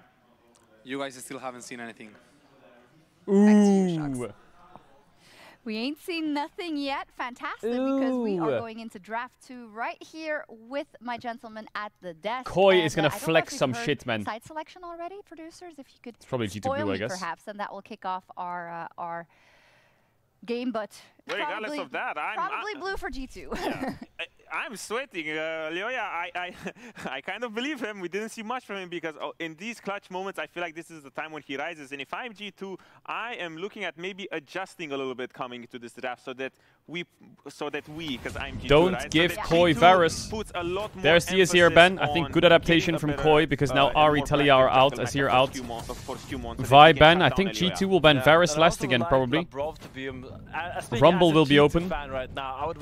Pantheon ban is good from Koi, but it depends now if they care about it, because Talia's out, right? And so is Ari. Is Pantheon really OP? Maokai ban? Rather than I'm Labrov, I'm gonna carry this game on Nico. We'll see indeed. As a reminder, we are They definitely do ban the Rumble. fearless. We're just Even though they having still a have the little bit Galio, they're scared of trouble Rumble on with 3. traffic right now, but we remember them all, right? Come on, They're Finn. scared of Rumble on 3. Yeah, Gnar, Gwen, Shincha, Wukong, Talia, Ari, Saya, Kalista, Rakan, and Nico. Damn, that's good. That's great Didn't memory. even read that off. So, I'm interested in this support. What do you ban last year? Because I feel like G2 are going to first pick Varus. I think Labrov Poppy ban. Poppy ban. Poppy ban. That's Nafiri 1-2. The guys on Varus for me right now. You go like Varus, they go Poppy 1-2. Nafiri 1-2. Varus and Senna are maybe both up and Jhin available. Nafiri. And I think G2 can kind of choose to pick up the litter. Varus Do you first pick Nafiri as G2 and then just trade? No, they go Senna. Oh yeah, of course they go Senna. So then Koi gets Varus flex. So oppressive the longer the game goes. Exactly, this is going to be an interesting draft because. But if you go Varus, Nafiri, flex, and they go Nautilus open, so plus jungle, looking at the side of MKoi, which I presume is like Pantheon. This sort of Are you winning? Proactive team comp in the early game because you have the Varus you take the Pantheon, better. You have the Pantheon, click and double stun. global's annoying. And for me, if I'm looking at Telua, this is exactly the champion that he wants after such a don't have to pick the Varus now technically, but I think it's combining in this probably here fine with to do it. either You AD flex. Support, I think would make the most sense. If you really want an engaged support, Nautilus is there, Rel is there. We know that Alvaro, when Rel is open, he always goes for it almost. But I think taking the Varus just makes sense. You have that flex potential to Murin. I mean, there is an angle that we can also look to take a mid laner here. I think the support would make the most sense because if I'm Senna, I really like the Nautilus, I really like the Neona, but especially the Nautilus. I feel like if you're MKoi, well, so G2 will go Nautilus for sure. You don't really care about why G2 picks on the support because you have a good counter pick. Because does Skewmon play Nafiri? Do you want to go and Jarvan instead with Varus? Utilize the fact that you get the third pick and the rest of the draft as well to counter pick as many champions as possible from the side. Is there anything else that's OP? I'm looking at a Nautilus here for Labrov. He won't play Jace. They won't play Jace. They won't. They could play Sion. They could just. Nah, but then they have Varus top into Sion. But I really get curious. What are Senna you Nord picking Sion doesn't sound very good. Here I think you're allowed to pick into Varus or flex. Carry or into jungle because you have I guess you mismatch jungle and play. Fine playing it on, and you have that Nautilus that's going to set up fights for you. So here I really, Nafiri. Yeah, here I really want to see Skewmon go into his carry kind of mindset and kind of dig for a champion where he can feel like he has a huge impact on. Exactly, because Nafiri has been the jungle counter pick to the Pantheon because it's so easy to find good trades to just take Trundle, I like. I do like this there a lot. It is. I like it, I do like this a lot. This what do you pick on 3 here as Koi? You need to counter the Nautilus, but also have a champ that's good into Trundle. So like Braum doesn't. I guess Braum kind of works, but I don't like it. Is there something better? Rakan would be ideal, but not Rakan rather. Renata would be quite nice, I think. Rel is also a bit better, yeah. Looks like it's gonna be Rel's, I think Renata could go kind of hard. I don't know how the lane is though. Trundle is underrated as a champion against really low mobility carries. So for example, when Varus walks up and wants to hit something, someone if dodged. suddenly there's a pillar that slows you for like 80% is it a bug or what? something in your face, Hello? it becomes really hard to really have a high impact in those team fights. You kind of have to play that kind of poke kind of style. As we go into the second phase, we're going to fix the numbers. You all saw probably that something was wrong there, but the picks are they correct, brought up the fucking fearless thing. Magic. So Warwick ban. Warwick ban makes me think of Ambessa on 4, but I don't know if Ambessa on 4 is like winning. Yeah, I think that Ambessa right now is the most classic blind pick move and has shown a lot of preferences towards that. And yeah, I mean, Broken Blades Warwick is a scary champion. It is interesting because this sort of approach from Victor MKoi does invite you to think about the Ambessa pick. Do you want to ban it on 4? Especially now, maybe the Renekton will come in as well to get banned so that you prep this Ambessa. Because what's happening now is that top laners are getting cool stream, taken chap. out, and it's up to G2 to react to this. But at the same time, MKoi should be quite happy because you're taking out the stronger blind picks in the meta. Yeah, but I'm excited because cool Joji stream, yesterday came in with so many good counter picks, and it feels like MKoi is really playing into that. So Renekton's open. Given last pick, you have Mervin on your team, but Mervin is the one blind picking, and Georgipion is the one with the counter pick. Yesterday we saw the Cassiopeia, we saw the Kassadin, and I wonder if he has something. I wonder if they're banning for. I think they might pick mid on 4 still and keep the Varus flex. We would always have given it to Mirwin, but I think he just wants to be comfortable and win a lane for a change. Well, he did win a lane last game, that's for Holy sure. shit, he's blowing those bubbles. The Renekton ban. Renekton ban means that they will take the Ambessa if you don't, so you have to take it. Which makes sense for G2 actually. I think they banned the Renekton to make them pick Ambessa to kill the Varus flex, so they can counter the Ambessa with Camille. And I think they will go Camille Galio. And G2 for BB to find this sort of counter pick that he always likes to have in these meta champions. Yeah, the Renekton pick is very puzzling. I think he was was thinking that maybe if Dembessa comes back, he's just gonna take it and then remove.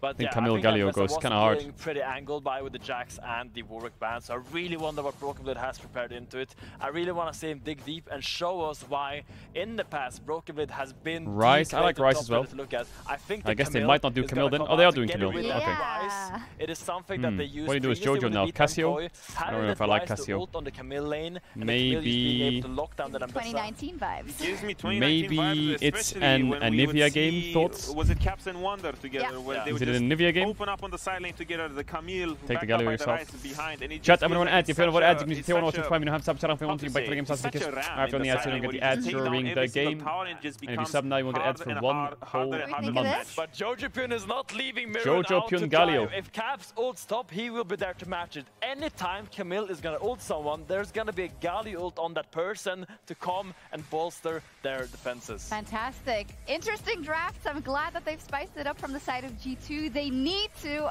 So let's head over to our casters for game number 2. The spice we were waiting for, no doubt. Once again, powerhouse side lanes for G2, the Rise, the Camille, potential for individual carries and these big highlight play moments. On the opposite side for MKOI, getting the power pick of Varus. Yeah, they gave up Senna, but need to see if Supa and Alvaro alongside Elyoya can replicate some of the same success they found in game 1. Yeah, this G2 comp, it takes me back. Mods Takes me back to the Gamba good old now. days where EU was the best region in the world. Yesterday? Today? Every day. Every day. Well, Every day. Their side laning, I think, is absolutely beautiful. I really want to see if Caps and Broken Blade can make progress happen. I also feel like it's a good targeting of kind of MKOI's weakness. They love to group, but they haven't shown much prowess in actually helping their side laners progress in the game, so I'm excited to see what G2 has planned. I do like the pivot from MKOI with Jojo going towards the Galio though, because you look at champions like the Trundle, like the Camille, even Nautilus to a certain extent, that all want to jump in onto one target and delete them. If Jojo is able to keep Supa safe and buy some crucial extra seconds for this on-hit Varus, I think that's going to do a lot of work coming into this. Can't make the difference. It's a great Galio pick. The only worry I have a little bit is their high physical damage. So maybe if G2 can start stacking up some armor on their tanky front line, it can be hard for MKOI to get through it, but they do have the mixed damage from the Varus. So we'll see how it goes, but they're off to trying to get a little early lead here. Alright, let's see what we got. That's really sad, actually. That is really sad. That is really, actually, that is very sad. That is very sad. Game 1, Mirwin dances with Broken Blade. Game 2, Mirwin dances with Broken Blade, and Broken Blade makes 4 people gank him from behind. That is dirty. Mirwin is going to develop trust issues after this one. He trusted Broken Blade. We would just emote, we would be friends. And you betrayed him. I'm so ready for the voice comms release. That is going to be... Oh, are you for real? That is so not honorable. That's unfortunate. And they gave the kill over towards Broken Blade as well. Now BB has first blood Camille in a counter pick. 300 goals. Well, I guess it is the finals and that's competition.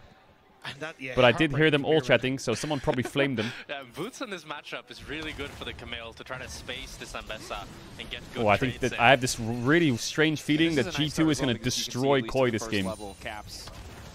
Like, I feel like Koi's damage is really unreliable and G2's champs scale really well. And they have a lot of playmaking as well. I have a feeling that G2 is just going to roll them. Expectations of Elyoya, who could have seen it coming, but maybe pressure on him to try If and Koi win this game, I think 3-0. But I think G2 will win this game. The wards that are in that top side to try and control Elyoya. There's one already in the Triburst. There's 4 melee champs and they're playing Rise, Senna, Trundle. Oh, it's going to eat them, no? And G2 just want to try and keep that matchup isolated now for Broken Blade. Yeah, G2 are not letting Elyoya get away with the same crime. Jojo can't even lane. As they have really good vision set up here. But Jojo is struggling so much in mid. He needs a level 2. Was that just the greatest bluff of all time? I think it was just to try and get there for the level 2. He knew he'd get the level of damage or health, but definitely not ideal for Jojo on this mid wave. I thought he was just like, if I fake enough pressure, eventually he has Hooks to a minion. believe me. But a good call out, probably more about the XP. Playing on the edge there, certainly. Elyoya on the way in. Caps playing the top side, well positioned. Bit of a stack up on the Mortal Will here. Jojo doesn't really have an angle. Did skill W level 2, so the taunt. Jojo is really tanking the wave here. I'm really worried for him. Caps are getting mega baited. Has he taken the bait? Flash hit, taunt He's dead. sprinting out. Jojo! Oh my god, Jojo is... Oh my god, it's a horror. I mean, this is the thing about playing against G2 is it's just like they're up a game. They don't need to make. Caps just completely smoked him. Early trades, super Caps favored. Straight to the bank. Yeah, the phase rush proc as well. Meaning there's just Maybe if he had Aftershock that was and he leveled up, that was playable. But with phase rush and level 2, he just insta dies. To be honest, bot lane going pretty well for G2 as overall. So 2 solo lanes ahead. Jojo going in. TP down, flash down. If at first you don't succeed, try again. It's a better trade this time at least. Ah. A little bit too soon. So Rise is a ranged champion, which means the trade doesn't always end when you think it does. Jojo's learning the hard way. Bit of an unfortunate sequence of events, both the level 1 play and now you can see Mid is rough. XP wise, a bit behind. CS lost a little bit. A real possibility. That's the reset as well, because all he picked up was a refillable pod, so now needed to go back and, well, I thought he was going to go back and start picking up an actual item. But just going to pop the extra refillable potion that he had, because Oyoya is on the way mid again. Round 2. Going in. He has flash, but he's dead. Alright, this helps Jojo a lot. He's kind of back now. Cap still has flash, which is annoying, but he can push out mid. And he can take a base. So mid is kind of fixed. Continued proactivity from Elyoya. He's at the right place at the right time. Where's Skewmont? And now he's going to top as well. Yoya is just ganking everyone this game. Does have to backstep, but they can't overcommit to the play. Good ward does spot him out as he's a bit of a trade here on level 1. 3 stacks on Hansama. Needs to sidestep the arrow, but won't be able to do so. Forced back for a moment, but doesn't really have much mana. Mana the best option he has for sustain. They're going to be forced out of this lane. Supa just continuing to extend the trade here. Nice flash. The luxury of the lethal tempo and Big 2v2 kill for Koi. I didn't expect Koi bot lane to 2v2 kill. They've kind of been pushed around a little bit by Lebrov and Hansama, who were able to continuously trade and get those heals off the Senna, but the all-in from Supa and Alvaro, fantastic for the bottom lane. Yeah, and as you said, Rob, I was a bit worried for them. I felt like they weren't getting the pressure you wanted to see out of this Varus, but it's the Ghost lethal tempo from Supa that allows them to have this insane chase down potential to take down Lebrov and get his flash as well. Short trades look so good for G2, but yeah, the lethal tempo, a bit more time. Are able to finish the kill. Cap still a bit of a gold lead here mid, but always going to have to play towards that little bit of vision. Can't afford for Elyoya to suddenly surprise. Yeah, I think at this stage it just becomes very difficult for Caps to really push Jojo out of lane. He's kind of got. I think G2 still scales really well, but Koi's comp really loves action. Any action, any summoners are down, punish them. Globals, fight. Engage, send it. At any point in time, there is I think the swap is not bad because BB is no TP. And he's sitting at Dovin right now. Tries to clear the wave.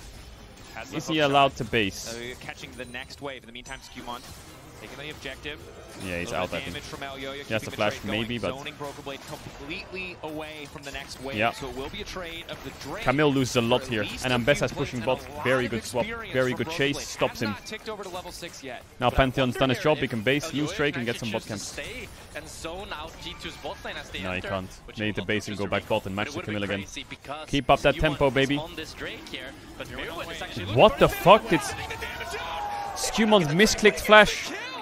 Oh, he just shit his pants. Thank God he got the Drake. I think he pressed flash and smite at the same time. Oh, G2 is a bit all over the place.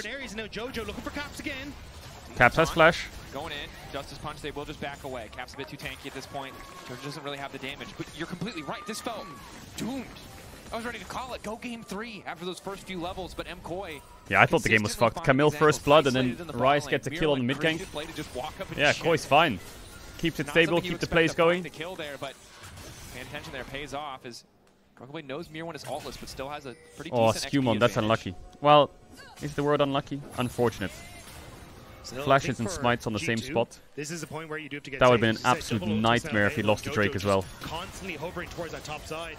That's why Hansama and Lebrov playing very safe on hit Varus. On this, like even look at Caps, he's starting to move top just to try and cover in case something happens. But this is where that threat constantly looms because it's not just the Galio, it's Pantheon who can show up at any time, and now MKoi just get to push out the waves and play hyper aggressive. And I love this draft from MKoi because it just has so much playmaking potential. You have the Varus ultimate, you have the Rel engage, you have the Galio follow up, you have the Pantheon ulti. Like all 5 champions here have ways to start a fight, they have ways to pressure, and just allows them to have so much pressure across the map.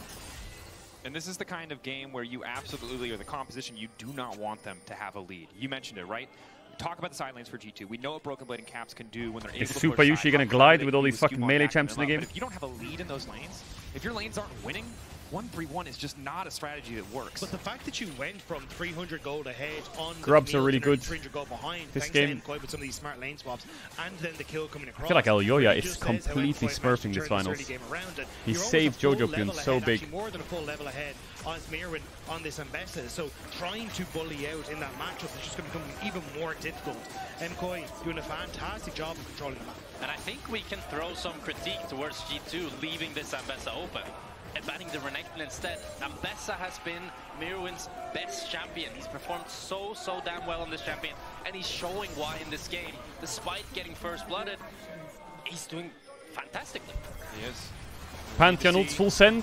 Top side looks like Elyoya taking his time. Looks like they're Galio ult full send. will be bursted down. Alvaro going to follow as well, but Jojo's not done yet. The root connecting. Double taunt. They want to go more, but they're a bit split. TP comes in from Caps. It's 1-for-1 and they get Rise TP.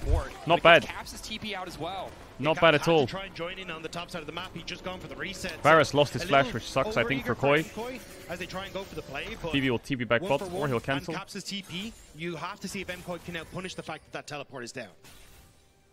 Taking the time for G2. No strangers from coming back from a deficit. We saw in game 1 how well they played the map, despite Mirwin's getting baited, feels different, though, and he because sniffs it. MKoi being able to build a lead even after that disastrous level 1. Here we see the play once again, the patience. They didn't know Trundle was covering top until now. It's a great ulti in here from Elyoya. Caps couldn't TP earlier because he was basing. Until his team has decided which target to go for. It's unlucky here that Supa ends up taking tower aggro, so he has to flash out. So he can't actually follow on the flashless Skewmon, because if he could... Yeah, Camille needs to get the Triforce, and then she's probably going to be okay. Hansama has sums. Are they just going to dive him? Even though he has sums up? He has flash. Just trying to chunk a bit, just trying to chunk a bit. Doesn't burn the cleanse. Just chunk a bit, see what you can cook. This is the difference now, with both of those ultimates down for Elyoya and Jojo Pyun, and Caps holding on to his Realm Warp. He can now be the protector for side lanes, and you can see that there. MKoi considered it, but with Caps missing from the mid wave, they don't know if that Realm Warp's going to show up, so they back out. I like that Alvaro went Glacial Augment instead of Aftershock. I guess it's just useless versus Supa and Alvaro Trundle. mid up against Caps instead, while Jojo can just clear up against the Senna. And this way, Why does it feel like Koi is just outplaying them everywhere? I really like There's not like a part of G2 where I'm like, oh yeah, they're doing well there. We win mid push as Supa in 2 hands. So, okay, we can unlock Alvaro, we can start to link up with Elyoya. Now we can threaten towards the Camille on the bottom side, and the Rise, in theory, would match on top side. Like, what part of the map right now for G2 are we like, yeah, that's doing good, that's going well. Bot got 2v2 killed. Jungle is getting absolutely outpaced. Top lane got first blood, but it's like losing still. I don't know if that's the matchup, whatever. And especially, I think it feels good when you kind of have this little blunder that he had early game. Caps did well early. I mean, Caps is still strong. But last game was a bit rough, but this game he's pretty strong. Let little moments shake you. The same is true for G2, of course. This is the team that Jojo, don't press E. Default assumed to be a threat. Default assumed to Can be E when you see them, yeah, that's definitely true. But it was just last split. So Koi will get Drake. G2 looks like they're giving it. I think the good news is Hansama is quite strong. Let him scale, let him cook. Pressure on the players must Like, I think Senna this game is very happy. A lot of melee champs, not that much dive. Black Cleaver value is very high. Trundle can stand in front of you with Nautilus and they can break resistances. Nothing too overly tanky either. I think maybe Hansama can do a magic game here. Yeah, and this is just off of the back of that little lane swap MKoi did. They get full control of mid lane. They're able to pick up this Drake for free as Hansama and Lebrov has the base. Not that much dive, question mark. I mean, they have Rel, Pantheon ult, Ambessa, which sounds scary, but it's playable at least. See? At least he can, like, play it. Whereas I think Jarvan, Nocturne, Ornn, I think a bit more annoying. I don't know. There's always going to be dive in a game, right? For Hansama, even if the ultimate from the Varus did connect.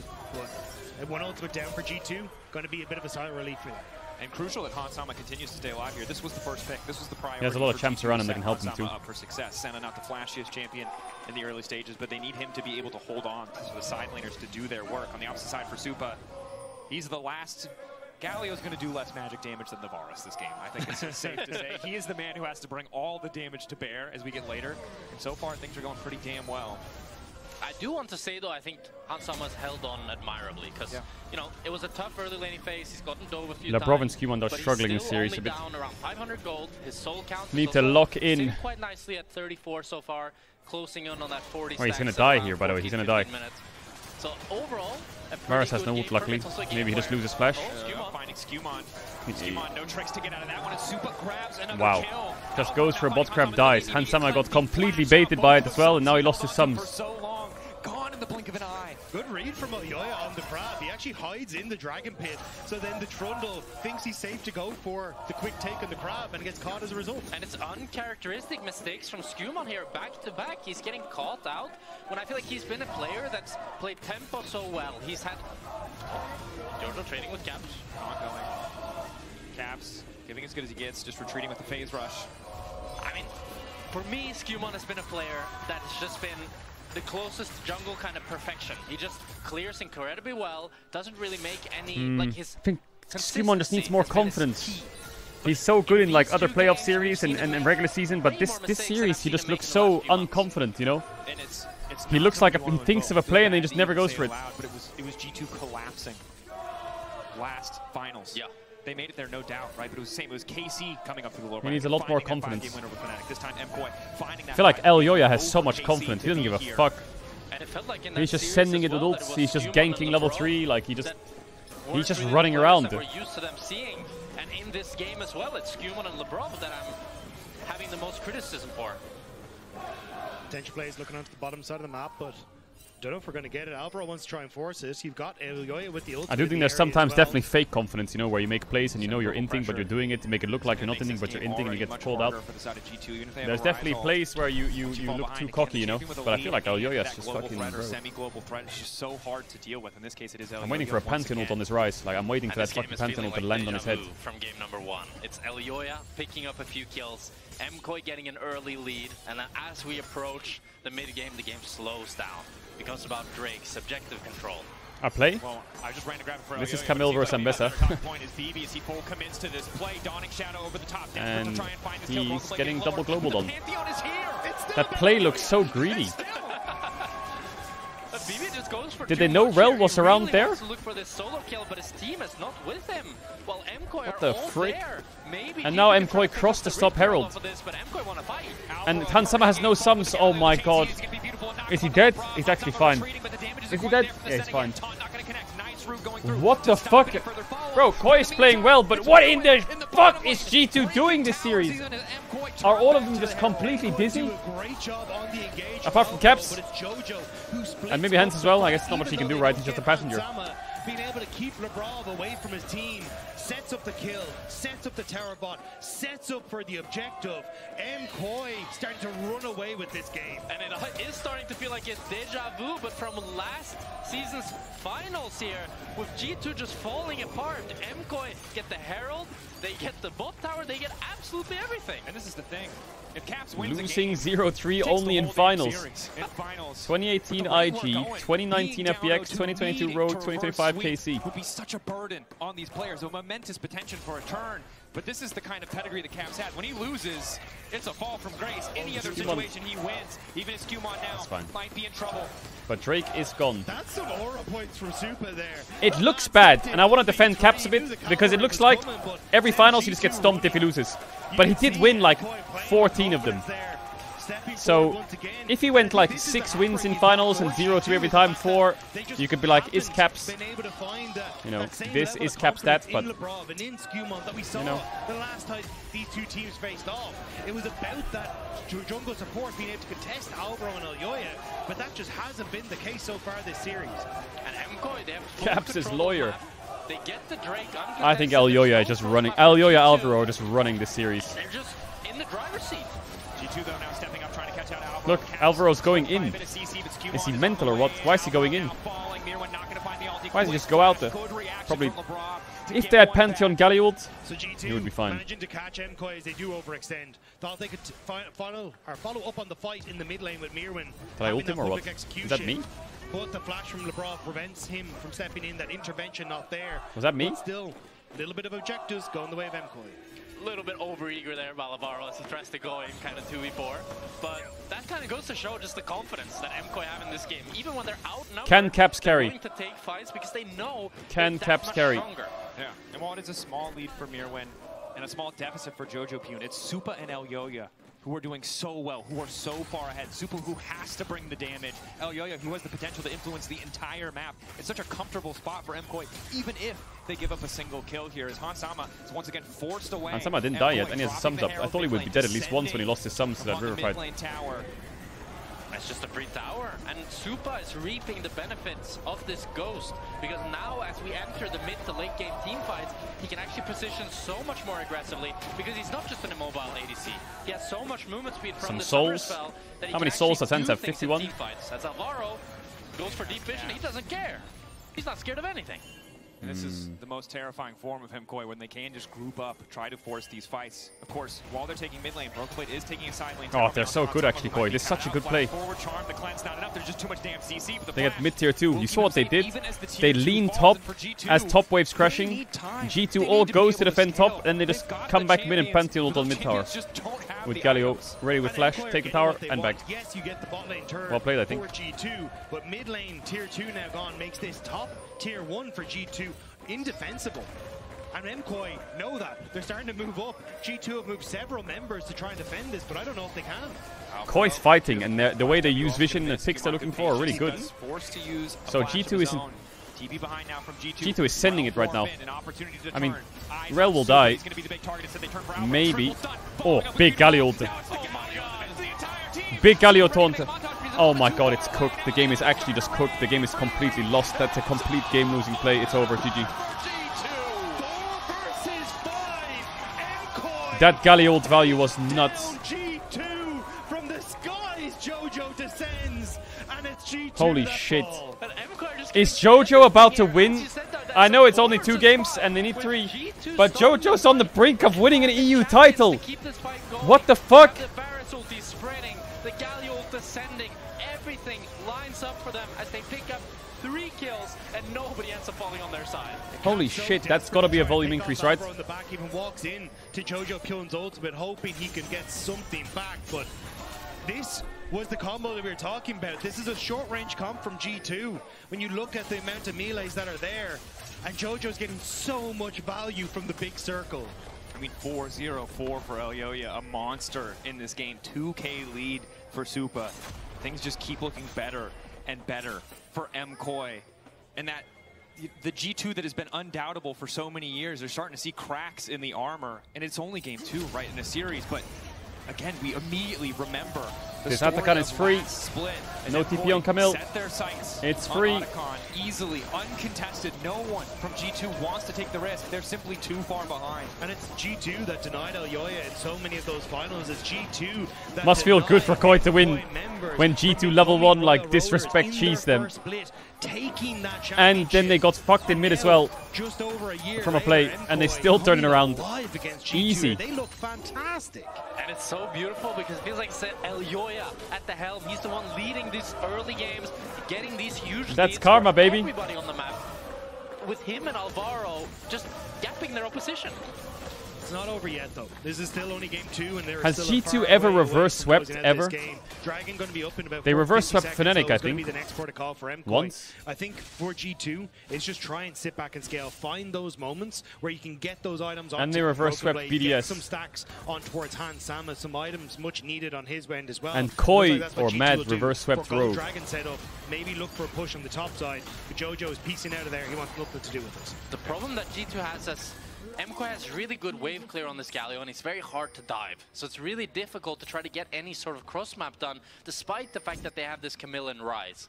And the problem with this comp, as you said, Dracos, a 1-3-1 where you don't win side is nothing. It's not, yeah, it just doesn't work. At least one of your side laners needs to be able to push. And the good Poor news is Hansama. I Caps feel like just Hansama's have just a that passenger. Right? He can't walk Bot lane face fight, first into support Jojo dies, Pune at this point, catching but he mid does waves. have a lot of Team wave getting clear, caught, and he is lose a threat sums. in the 1v1. He just doesn't have the Team time walks to finish those objective, kills, lose fight. and he doesn't have the Team comfort, fights the 4v5 safety without of you, they any die. that could be Catch lurking mid in the waves. darkness, or in this case, taking the third Drake and moving MKOI to Soul Point. I do think level 16 on Caps is a huge spike to look out for, as he gets that empowered Q all the way up to 100%, and he's going to do so much more damage with it.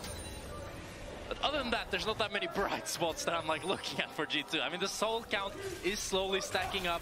Scaling is still definitely, I think, in their favor, but MKOI's draft is just so easy to execute. But this is the thing right now.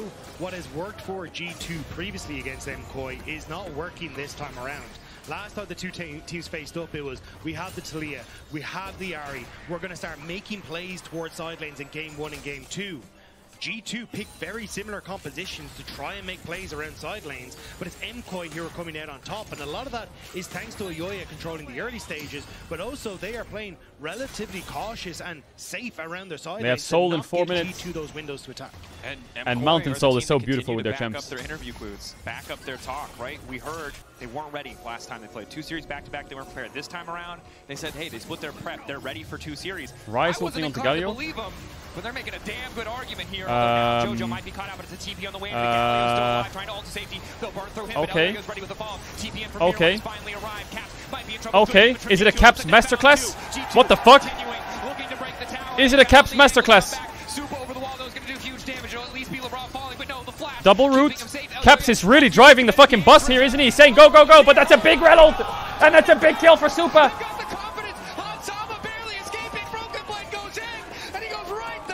Could be a penta for Superstar. Super Yushi. That was a crazy play by Caps. Respect from Caps though, respect the Caps. Just fucking sent it. Alvaro is insane though. Alvaro is insane in these fights. Shooting them where they stand with Supa, playing that fight fantastically. And it was such a great play by G2. They finally managed to get a Rise ult where they can make a pick happen. This play I would never expect. A full tank Galio with 1 minion at 25 minutes dive him. 3v1. And in that time, Alvaro is moving, Supa is moving, Mirwin is TPing, all of MKOI is assembling here. And as Ayoya tries to defend here, Supa comes up, but I want you to keep your eyes. I guess here they just have to get out, right? Because Broken Blade left them. Alvaro goes for the all-in. Fantastic engage. But watch this. But I guess he would just be part of the one-shot squad. Gets away from the Camille, repositions to deal the damage, and Broken Blade is overextended. Supa's reaction speed and how he's playing team fights in these last 2 games is magnificent. On the Xayah, on hit Varus when you're fed is so fun to play. It's just beautiful. The attack speed is so epic. And the thing is, this feels like a player who broke through that ceiling. Someone who wasn't going to be in the conversation for first All-Pro for a long time, right? But these last 2 series, the Kai'Sa game yesterday, games 1 and game 2 today, this is a different player. All they got to do, Koi, is play the Drake. At the perfect time and consistently is leveraging it to take the edge over G2. Upset put him B tier. How do you know you're always in thing? All the other top 4 teams were in S tier and ADCs. I'm not always in thing. But Supa has been the one that's performed the best out of all the ADCs so far. And it's a man who always believed he could. He was a man who always said, look, I am Alvaro got 2 Dragon Balls. showing that I will be the best. And now in this series, he has been besting G2 every step of the way. Yeah, Baron is very fast. This is fantastic. A 5k gold lead, a minute and 20 seconds until a Mountain Soul for this squad that already feels near damn unkillable. And for a team that everyone was ready to count out, other than the MKOI fans themselves, to be in the final. No longer a discussion of, are they the odd man out in the top 4? Is it a top 3? Everyone who said that, probably ourselves included, starting to feel like a bit of a jackass right now, aren't we? Because look at the form that they're in. But again, it's not over till it's over. This is a G2 team that has endured so much, that has won so many titles, so many champions. It feels almost unquestionable when they show up in a final. Casey dared to ask the Their Rise ulting to check. Oh my god, he almost sent Hansama in there. I don't know where that round was. I think he Rise ulted Baron for vision. I think it was to check the Nash, to get vision of the Nash. Got it, yeah, there you go. Hansama barely escaped it. It would have been crazy if he went into it. Imagine Hansama actually took it by accident and then went into the Baron pit. Yeah, that would not be a glorious end. That would be disturbing. I think Alvaro would have been very happy. Yeah. The send in the Senna. And now, big oopsie. Yeah. Safe to say. 20 seconds. Senna still needs a bit more time for MKOI. And I don't see how G2 can contest. They have no towers in mid, so they can't really walk up. And now no Rise ult as well. They might just have to give it. It's a tough spot. You mentioned a draft, right? The over-reliance maybe on AD from the side of MKOI, but Q1 just isn't tanky enough. They just don't have that person that can face check, that can walk. They just give the soul. Waiting arms of MKOI and eat around with cooldowns. There's too much CC. They're just giving too soul. Much damage with Supa.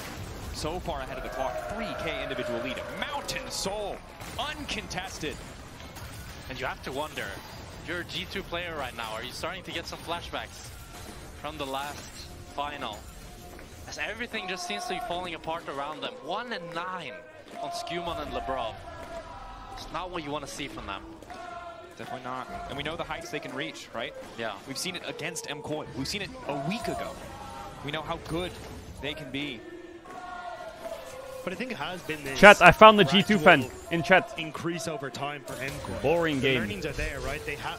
When you look back at this team last year, it I found was the G2 fan. overextending on plays. I mean, hell, even overextending for target misses. Absolutely self-reported there, buddy. At one stage for this squad, but they have learned from their mistakes and they've slowly been growing. But to take down all of the other top teams, to put yourselves into this position is absolutely incredible. But they have to try and close it out now. It looks like that next push is going to be towards the Baron. TP from Jojo towards that top side. Alvarez flash up now, so the Baron turn is much easier. He immediately has to recalculate as he sees MKOI in that top half of the river. And it's so hard for G2 to finding a winning play. At this point, they're happy going even, denying a next major objective. It's a tough one for sure. But MKOI, consistency has been king this playoffs, no doubt. So many teams who we thought were above the failings of not showing up on the day, every single one has fallen. Right now it's MKOI who are playing better, but it's also MKOI who've been cocky. The Baron is quick. Super has stopwatch as well. Certainly overforced a bit. Oh, it's not insanely quick, but it's quick. Difference. Now, see if G2 can find that angle, catch a single member out, but it just doesn't seem likely. MKOI they gotta go. Skumon poking his head in. Baron in the sights of Elyoyo, but a Lebrov split call. They know that they win the fight. flashes, still gets hit by Varus ult. A bit further back though. Jojo tanking. Skumon has ult. Senna ult. Lebrov dead. BB's like behind them, looking at them. Skumon is thinking about it. Ambessa still has ult. Jojo getting cooked a bit. But he can't finish the kill. G2 just don't have the damage to go through this Mountain Soul. Yeah, Mountain Soul is completely OP right now. It's Lebrov who Hansama? dies in a few seconds. Starfall, Hansama caught out, Cleanse flash. Wall, but now it's Caps left exposed. Good pillar from Skumon to stop the fight. Mirwin still might want a bit more, however, and MKOI get another wave in. Can just look to start the objective or reset. G2 don't really have any information. But look at Broken Blade. If you end up resetting at different times here for MKOI, this could be the engagement G2 are looking for. Realm Warp still available from Caps. Good cancel on the reset from MKOI. Stays of Root, deny the picks. Super backing away, doesn't need to reset. Doesn't have any slots for components. Already ticking over to the Zanyas. It's going to make it that much harder for G2 to even find big buys from Koi. Backline access. And you have to feel that this match is where the game I think the Baron is pretty free. Winnable for G2. They have a flash on Rel and Senna has no sums. I think the Baron has just started saying, and taken. Dracos, like Seeker's arm guard on towards Jojo, Seeker's arm guard on towards Supa. Who does Broken Blade go for? Who does Skumon try and focus? It feels like all of those windows for G2 to find the picks that they needed have started to evaporate, and you've got an 8-kill on hit Varus, who's just raining down on you this whole time because the backline threat just is no longer a threat. And the tier 3 boots and the Ghost. This yeah, man is going to dance around. Like, normally Trundle really good into mobile champions. This is just not going to be the case against Supa. He's too damn strong. Objective started. Broken Blade moving in with the sweeper. A cautious approach from G2. They have no vision. They have no knowledge. Just a hope and a dream that they might wander in and be able to take this one away. Would take it's just gone. Can't walk up. Diligent in protecting this objective. Can't walk up. The Baron. But it's just look how well MKOI spread out for that. Jojo immediately moving towards that top side to try and protect any sort of engagement from Broken Blade. Mirwin is just dancing around this block of a wall in the mid lane to make sure he can go for the public execution on towards Hansama, who has no flash. MKOI just Koi needs to start. I mean, they base it on Ambessa to go bot. This is a level of discipline and patience I've never seen from MKOI. I felt they were a team that always went for a little bit too much. They could never fully calm down and play cool and collected. But today against G2, they're doing exactly that. In both of their games, they're able to just chill and build their lead, control space, and choke G2 or what? It's that those small bit of mistakes, the over-eagerness on side that G2 punished so well the last time these two teams played. This time around, you mentioned it. Yeah, the discipline from MKOI has been phenomenal. And to be clear, G2, no matter how great of a player you are, playing from this position feels impossible. Lost the 13 colony lead, bro. Yes, what are you on about? In the early game, but at this stage in the game, it really is going to take a miracle for them to find a way back in. Yeah, I think Jojo. It's really all about breaking. I mean, he can just TP in on his wave right now if he wants, but here, there's still a chance you can play for an Elder Flip. But if you start I feel like a bit of mid push would be nice for Koi. It's so difficult to play the game. Chunking the tower. Does flash, does ghost Hansama. Cleanse coming up soon, but the flash still a mile away. And Hansama does have 112 souls. He has incredibly long range here. So if they're able to he's almost 16 on, as well, but I don't think he has IE there is anytime still some soon. life left in this game. But MKOI playing on one lane. It's crazy that Varus is up 4k gold, but they both have 3 items. Pushing in Jojopun. He does have the TP, as does BB. Alvaro has flash, and he can just click forward. And all of G2 has to back off. Bot lane inhibitor now set to fall. No TP ward. No to be honest, G2 losing a bot inhib is not the end of the world. They need to not lose the game though. Because Elder's up in 20. I think they have a chance actually, G2. Not a very good one. Maybe like a 5-10% chance, but actually break the inhib here. And now it's 15 seconds. G2's getting some pretty big items.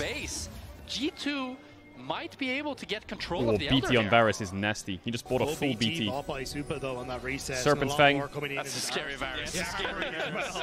So, IE on Senna though, what? How is Hansama keeping up on items? He's 4k down. I think, while I still favor MKOI in this fight, this is... You're not going to get a better opportunity. Yeah, this is the best chance G2 has.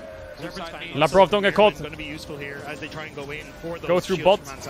Oh yeah, the rise. It's going to make it that much harder to survive the damage. MKOI again taking their time. Midway pushing in their favor. No inhibitor down does make this more difficult. Crucial that G2 is able to hold on. Senna's committing tax fraud. True. The best objective damage. Can someone push mid a bit? Can shred through it, but it will take them a bit of time. But the waves are in such a good spot for G2. That's why Jojo going to start to move over. He knows that he can come in with the ultimate late and still be fine. So MKOI just going to try and keep G2 in this position and let Jojo do work. Brokenblade pushing the sideway left, trying to demand a response from MKOI. Mirwin on vision has been spotted. Cap's base is to catch midwave. Choosing to try to match Jojo here. Maybe this is a sign MKOI can look to flash in. Elder, the great this is definitely a time to flash in. Flash Flash in onto Senna. Cleanse comes out. Can't flash out in time. He's dead. He doesn't have flash. No flash on Senna. No. GG. No flash on Senna. Insta kill. No chance of contesting the objective as Brokenblade runs for his life. Tries to get the TP. Cancelo. Alvaro knows right where he is. The hero goes a bit wide. Flip like a burger. And dead. Elder from MKOI. And it's Hansama not having flash, just barely being down, that allows MKOI to get a fantastic engage as they get 3 and they get the Elder, and you have to feel Alvaro is good. He's good, man. How do you come back from this as G2? Skewmon is running for the hills. It is not kind though. Dead man's plate feeling a bit more apt than normal. He runs to safety. But look at the mid lane. Elder for 2 minutes. Can they just run it down and in? They know that this base will crumble in front of them, and it's every lane now starting to be pushed in. The Brav holding Koyer playing the game so out, but it's already taken. And bot lane inhibitor collected. Super side steps. No risks. They're gonna fall. TP there. Like here, just back away. G2 are able to kind of hold here though and defend. They're not. Mirwin will TP back and they'll break the base. They don't really have a wave on top side to play for either. Mirwin's in the base, going to TP to the bot wave. That's and going to be trying to make the most of it. Good call out. One inhibitor falls. Skewmon trying to hold. G2 kind of have to send it on one person who's isolated, maybe. Where will they try and force the fight? But who do you send it on? Jojo? Crucially, Hansama does have flash now, and Alvaro doesn't. So he can actually look to pressure a little bit more and play a bit further up. All right, here comes the full send. I think it's enough. Another wave a bit far away. Have to get top wave, and then they can get top in it. Pull the wave to make sure his will collapse. Can you go in, Labrov? Can you hook? No, he doesn't want to. Oh, the W lands. They can't quite follow it. The hesitance. Elio, you're going to start the fight though. Triple inhib coming in. Back up, zooming out, safety, nice flash from Trundle. Down goes the Pantheon. Down goes the Pantheon. That's 1k gold to G2. Down goes the Rel. Down goes the Rel. 10k down and an Elder and a Mountain Soul. G2 kind of cooking and best ult's not going to land. Super has flash. Flash is away. Rise ult ready. Where's the pillar? Rise ult coming in. Caps is sending it. He's not sending it. He baited them. He would have died instantly. Mirwin has flash. Hook goes through. Turn comes in. Galio ult. BB needs Q2. Doesn't get it. Does get the kill though. Does the Trundle. Jojo. Wait. Wait. Wait. Hold up. Baron's up in 10. Baron's up in 10. Baron's up in 10. Jojo's dead for 50 seconds. That's a volume increase. That's a Baron as well. Wait. Actually winnable. Actually winnable. They lost every tower apart from Nexus towers. The Elder's gone and it's Baron. Varus can't hit in that fight. Caps is going to have Rabadons. But I did not They were 10k up with Elder and Mountain Soul. shadow. Oh, the towers, G2! Save them! Save them! Oh my god, it's an open to Nexus! take that tower. Oh, it's an open Nexus! Oh, look at all the souls, though. Look at all the souls. Great, but the biggest thing that I think will hold them back is Hans. They're down triple in hip, and they have no Nexus towers, and they have Senna Rise scaling. Have no inhibitors. And the enemy team has Pantheon ult, Galio ult to get into the base. You cannot leave the base as G2. You cannot leave the base. This is the line. But there's no Baron or Elder. G2 have the Baron and Elders in 3. So the Nexus towers should respawn. They need to hold for a while. Jojo has ult. Elyoya has ult. They could just send it onto the Nexus. There's triple inhips down. I don't know if they can hold this, you know. I don't know if they can hold this. Oh, they're Pantheon ulting. Galio ulting. I think they're a bit all over the place. Double global's gone now. BB is getting engaged on. Alvaro goes in, but he buffers it there, BB. And Best ult goes on the Trundle. Hansama has no flash. He's going to get killed by Mirwin. He lives though. Caps is going to die. Caps is going to die. But so is Mirwin. It's 4v4 on the base. Hook. Jojo. Does he have stopwatch? Stumon dead. Oh, Super Yushi! GG. GG. GG. Super Yushi.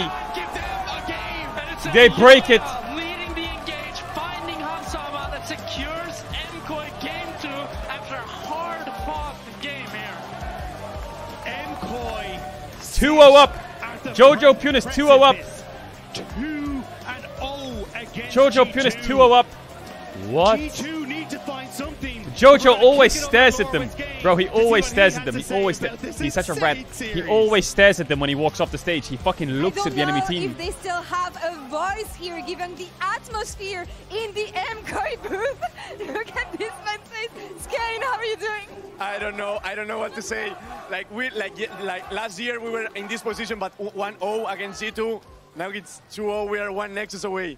Uno mas, as you guys said. Uno mas. What do you guys need to be careful about to close it out next game? I mean, we are playing against G2. They have like really insane players. They can for sure actually bounce back this. We have to be really calm, keep playing like that, and let's hope for this third Nexus, right? I don't know. Guys, rest well for the next 10 minutes while you can. Enjoy the show, enjoy the next game, and we'll see you right after this. Chat, I go toilet. 2-0 up. Can they close it out?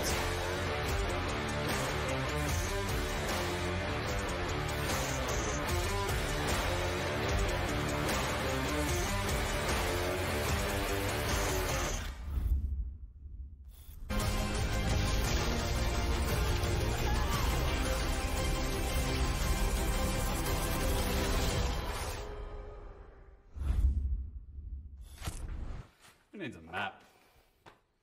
Ooh. Wait, I'll take care of this. Oh, be careful. That thing belongs in a museum. What is this? Wow, that escalated quickly. What do we do now? Let's have a break.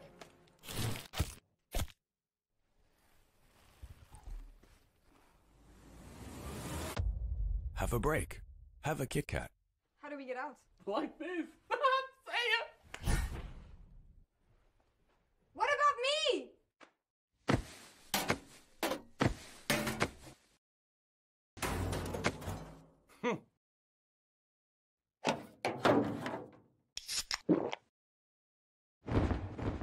Red Bull gives you wings.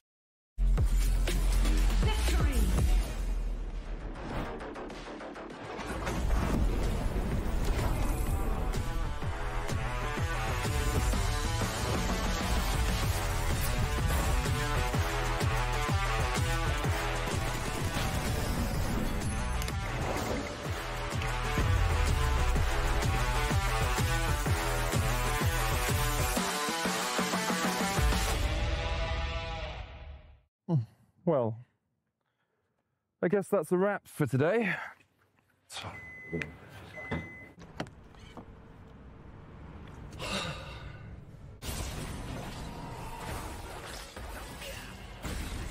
Seriously, Medic? I thought we were going out for a ride.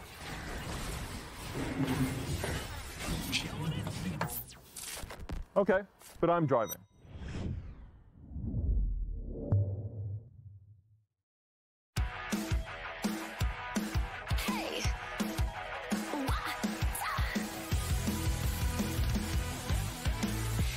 Look up at the sky, it's just a starting line. Waltzing through the storm, feel the vibe align. Radiant rebels in the silent fray. In the pulse of dawn, we embrace the day. We find harmony, healing, hell, finding our own beat. Eyes ablaze, we're laser focused. We become the light. Against the light, we'll celebrate and never end pray. As alive in the pulse of dawn, we find our beat when the chances take form.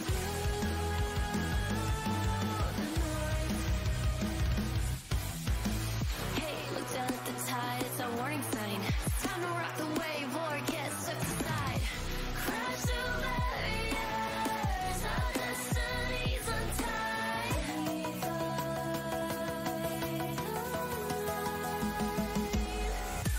We find harmony, healing, hell, finding our own beat. Eyes ablaze, we're laser focused. We become the light. We become the light. Against the light, we'll celebrate and never end pray. As alive in the pulse of dawn, we find our beat when the chances take form. The noise. Hey, look up at the sky, it's just a starting line. Hey, look up at the sky, it's just a starting line. Radiant rebels in the silent fray. In the pulse of dawn, we embrace the day.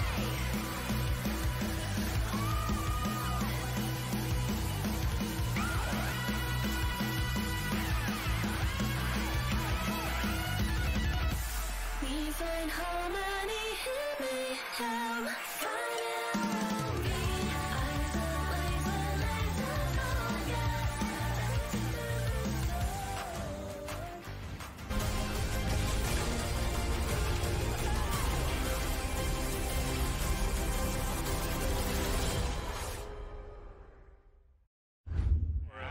Has he taken the bait? Flash in, Taunt is there! He's just sprinting out! Bro. Round 2. Going in. Taunt is there. Flash perfectly layered CC, and down goes Caps. Wow, what the f? I think we win this. We're fighting, guys. We're fighting. Don't flash. Elio, has he overcommitted? The answer is yes. Alvaro is here. Oh my god! Turning back! Comes down from the sky! Woo! Bomba combo. Joseph Jungman yun. Bro, we have Elder. You know what happened? They're just that good. Boom, boom, boom, boom, boom, boom, boom. Yeah, I think who's just that good is Movistar Koi. Boom, boom, boom, boom, boom. Unbelievable. Unbelievable. They're on match point already. This guy, is he going to be right 2 days in a row? Am I a genius? Maybe. We do not know yet, but I want to highlight how good Memco are playing. Like, they are just running over G2. That comp, the drafting has been impeccable on their side. I don't know what to say about their opponents sometimes. No, I think G2, honestly, I think they're choking as well pretty heavily. I think MCoy is playing fantastic. He said it! I did say it, but I also agree with you. G2's choking The prep from MCoy a little bit. continues to be great. I would love to go into some of the early game plays we already have from the get-go, because it's just MCoy rolling them over everywhere. A little bit, We I see would it say. in the mid lane where Caps, quite frankly, he has flash. He gets CC chained, he dies. Down in the bot side, it's a 2 versus 2 where they're just going to die as well. And later on as well, the rotations from G2, they're just Chat, not the good enough. Xbox They're getting game out-rotated showcase by is out MCoy, on right. Which put Skuma If there's in any this good position Xbox where games, he's tell me of an left Xbox solo and on the Drake. Xbox game And while showcase. he Tell me. gets it, you should never sacrifice your life in a manner like this for the first dragon. Well, he These flashed on top early of games himself. that we were seeing from G2, they're incoherent, and it seems like they just they're don't trying to have do a breathing game plan exercises with what to get they're back into the drafting. present. Whoa, and you know Back what into makes the it moment, worse? back into It's the just lock-in. that we saw it in winter, right? It's eerily similar, right? It is going up against this team with a huge fan base that's going If I'm Hansama, I'm a bit tilted. But it's getting better every single game they play, and they just need to fix their mental. There's no game stuff. About in terms of the Camille Rise, right? And maybe it doesn't track, but you know, sometimes you have this outfit and you love wearing it, and it's from 2018, 2019, and you think you look great in it, and everything is great, and your memories are great. But then it's 2025, and you try on that outfit again, and you've changed. Maybe your body's changed, and it just doesn't work. Is it clinging to the past? Maybe I've changed support jungle as well, because I'm not sure what is happening right now. I feel like G2 is just not really matching the pace that MKOI has set. I feel like Elyoya and especially Alvaro, they are just playing at another dimension, and I don't really see any proactive play that G2 makes where Caps and Skewmon is on the same screen. They're constantly just being alone, wandering in the river, doing random scuttle crabs, and it's just like... And you need to give Caps those resources, because if you're not, you're just falling behind to what MKOI is doing to you. I completely agree with what you're saying. And I think MKOI, they've just been the better mid-jungle support synergy that we've highlighted the entire year. Unbelievable. Like, look at them taking to the stage now, right? I think if you go down the line, every single story, we just said it yesterday, people say, why do you keep bringing up that EMEA final? Because it matters to Alvaro them. is locked, Because bro. that's Alvaro the road needs a that Supa's title. on, and that's Alvaro needs a title. Get that man a This title. final with Elyoya, do we even have to say it? It's crazy what this guy's doing. I mean, absolutely. Elyoya's early game have been absolutely That guy fantastic. is the but best also just support in super. Europe. Not just this series, the KC series too. His entire playoffs, I mean, what a glow up from the guy. I mean, I just can't even imagine how much it would mean for this team to finally win their first Crazy title. locked in. They are looking at match point coming into game 3. But now against Mad G2, needs to be careful. And just observe these beautiful stats. Mad need to not choke it. We're rolling jackpot on Super, He doesn't need luck. There's pure skill in that man. Why I keep saying Mad? I keep calling him Mad. I see Elyoya, I think of Mad. Everything is just flawless. Especially, I just want to say it, the map openings. He's just so clever. He's visualizing it. Again, he said yesterday, no, I don't visualize the fights anymore. I visualize myself lifting that trophy. Now, Everyone does the faker nowadays. You get on stage, I'm gonna let you take the and then you just close your eyes for a few minutes. Starting with how the G2 Everyone does the faker. Yeah, you need absolute other icon. members on Cap's screen. He can't be alone. I haven't seen a gank where Elyoya was matched by Skewmon yet. I've seen Skewmon die isolated with no members around him. You need to be playing with Caps. If you're not, you're gonna fall apart. And I mean, to me, it's just like, okay, MKOI, I've seen you get excited in the past. I know how you can get a little bit impatient when things are going your way. So I just want to see them take a deep breath, slow down, and finish out this 3-0. So I was right. Did you see this, chat? Did you see this? So when Mirin was walking off the stage, because he got cheesed level 1 and they were dancing next to each other, look at Mirwin. Look on the left. He walks, stares at Broken Blade, looks at him, stands there and starts going like this. Why the fuck are you cheesing level 1? Why are you doing that? You fucking weird or what? I don't know what he said, you know. I'm guessing he said something like that because he looks kind of pissed off.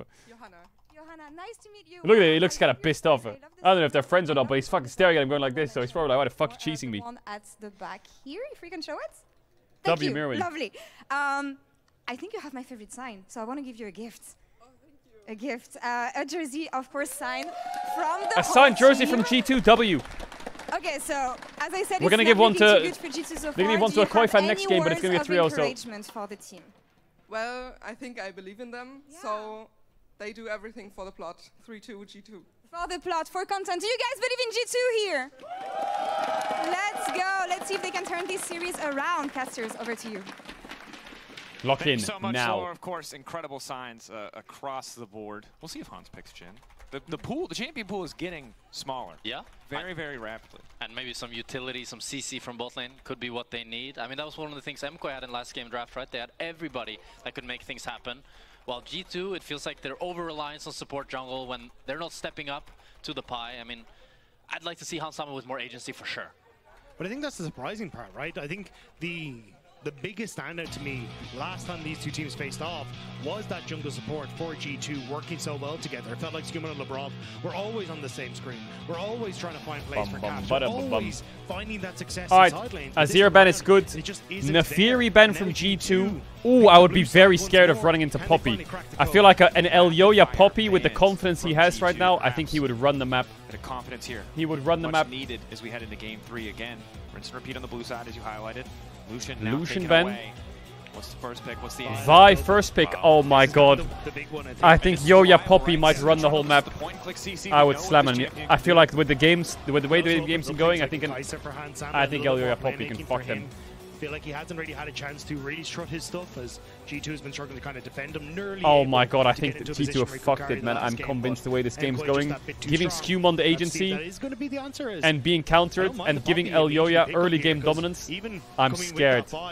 Good disengage, but also good disengage from the follow-up that Vi will be bringing as well. And also a great early game pick into the Vi, especially if it's up in the jungle. Any Vi tops? Any Vi tops? Outfight her in the early game up until Vi gets at level 6. So Silk Song got announced. Well, you're chatting shit. Series, as I feel like he's been just out skirmishing and out impacting. What else could you want to here? Ari, Talia, Rice, Galio. Preparation is going to matter more. Could take an AD carry like Corky. Is that like a nice flex? Priority on jungle this time pays off. It was Senna in the previous game, and it's confidence. They're gonna double flex Poppy Nidalee. Technically a double flex here. Yeah, but they're gonna double flex Poppy Nidalee. They also flex this to support jungle. But since it's MCoy, jungle, I'm thinking this top. Nidalee is top lane. I think so as well. Top. And I think the thing is they have a triple flex on both. The most by the way, flashy series thus far. Stable Gwen. He's spamming dives, despite a couple deaths, still able to impact. One good early play from Mbessa, good role player, but the confidence. He's spamming Nidalee support in solo queue, knowing he might be the one that has to flex it. But for G2, they're set up to have a composition that is just very straightforward and conventionally powerful, which I think is a big boon when you're the team that is down in a series. Poppy can go support now. He can go jungle. What they wanted to go in that third pick? Did they just want to end up taking something like a Sylas for a Cap? Say, hey, we want to go for something hyper aggressive. Sylas on Jojo here would be crazy, wouldn't it? Take a Sylas here into Alistar. Not sure if you're scared though. They're gonna go Brown. I think that's a solid pick into Alistar. It does kill the Nidalee Poppy. Flex on one side. I like a lot the Kai'Sa Alistar, the Kai'Sa Vi with Fnatic have fantastic. What can you play with it? You have Ezreal. I think Hansama, we wanted him to have I don't more like. I agency. mean, I don't. They have Ezreal. Ashe is. You're playing up against full disengage. Sivir. I think Ezreal, Sivir. Poppy. Can you ask for better picks against Vi Alistar? I don't know if you can. Ezreal, Sivir, Zeri maybe. We've also seen how quickly compositions like this can fall apart, even in this series. I don't really like MF. Early, the Kai'Sa gets going early. Disengage might not get the chance to work to full effect. I'm curious though how the engage from MCoy is going to work, because there is an opportunity if you wanted to, which we haven't seen a huge amount in Europe, but Ashe is creeping up over in the LPL, and I think having something like the Ashe in this sort of composition where you already have a lot of other damage coming through from the Nidalee and most likely for Jojo in the mid, I think you can forsake a little bit of damage in that AD carry. Oh yeah, Tristana as well. Enable engage, and Tristana's a good bend. Just such a strong bot lane, particularly for a short range AD carry like the Kai'Sa. And you see Tristana banned away because they don't want to play against a potential double AD carry composition. They don't want to deal with a Tristana that will eventually, alongside the Braum, just make it so impossible for those divers to do an effective job. Yeah, they could pick a mid laner on 4 and be really cheeky and see what happens. Because if I'm G2, I might be looking at like an Ornn top here or a Renekton top. I agree with you a lot on the Ashe pick. I think that would be fantastic. I mean, what can you play into Nidalee? Like, yes, you have really good or Poppy. Ornn, I guess, and just tank it, and then you go Vayne on 5. So there's Zeri, I think there's a lot of ADs. There's Tristana, Zeri, Ezreal. So we'll be taking the AD carry, and I think then you're just waiting to see exactly what do you pick? Jojo wants to take in this mid lane. My eyes are potentially looking at Orianna, because I do think you've got you can steal the engage from the Vi. Caps, you've talk got to me. that unbreakable will you can take from the Alistar. Short range on the Kai'Sa means more than likely you will get some access to this AD carry as well. A lot of dashes. I think it will rely a lot on what G2 yeah, Sion. in this mid lane. Sion Ornn is what you pick top into Nidalee. I think if they picked mid on 4, they could slam a Vayne. They wanted proactivity and they got it. They have 5 champions here that can all I think G2's draft is overall well-rounded, but Koi probably have something on 5 here. You don't end up getting, you end up interrupting They have to pick a mid laner though, unless Zeri's going mid, which I doubt. Follow up on some of the engage, but also Into Annie. just doesn't get the stun from What the is it? Tibbers, which is such a valuable portion. It'll tell you where of that, Nidalee so going as well, depending on what they pick. They could just pick Syndra here. We'll have to see exactly what Jojo is Silas. thinking. Maybe he's still going to go for it. Okay. I mean, it's a tough Chat, everyone want ads. If you want ads, you can see 103.5. You have to channel if you want to back for the game, so let's pick this. Ultimate, even Sion ultimate can be good. You have a lot of good options to choose from here, and it also just helps kind of provide, it doesn't provide engage, but it provides something that can follow the team very nicely. So we're going to have to try and figure out a way to look at the pots that Jojo buys, the control ones that he buys, and if you can count the amount of that, that'll be very important to MKOI's success. See if it's fasting Silas or if he wants to be strong this year. No, I don't know what you're talking about. Two items is full build for Silas.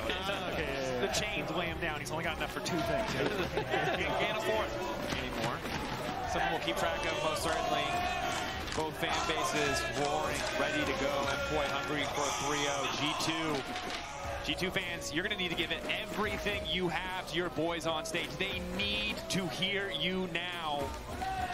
One last shot to bring the series in on the cusp of death, with the potential of a reverse sweep, of reminding the region how great they can be.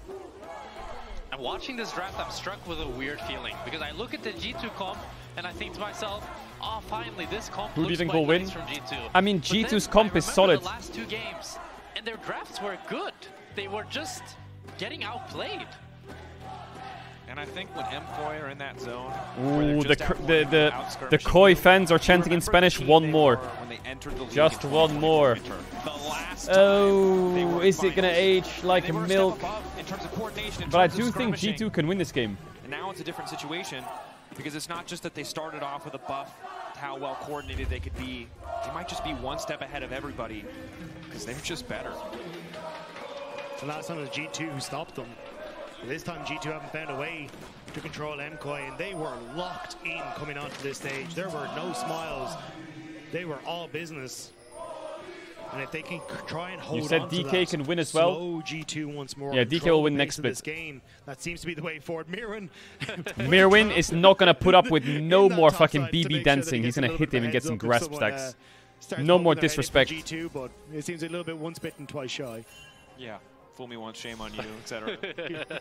No more It's going dancing. to be the ghost here for Hansama here, taking a note out of Supa's play. Yeah, I mean, like I said, I look at G2's comp. They have Annie, Vi, solid, Kai'Sa, Alistar, solid, Sion, solid, blind pick top. The problem is the Alistar's playing into Braum, Silas. The Vi is Alistar is playing into Poppy. The top lane Sion is playing into Mirwin, Nidalee top, which is one of his best.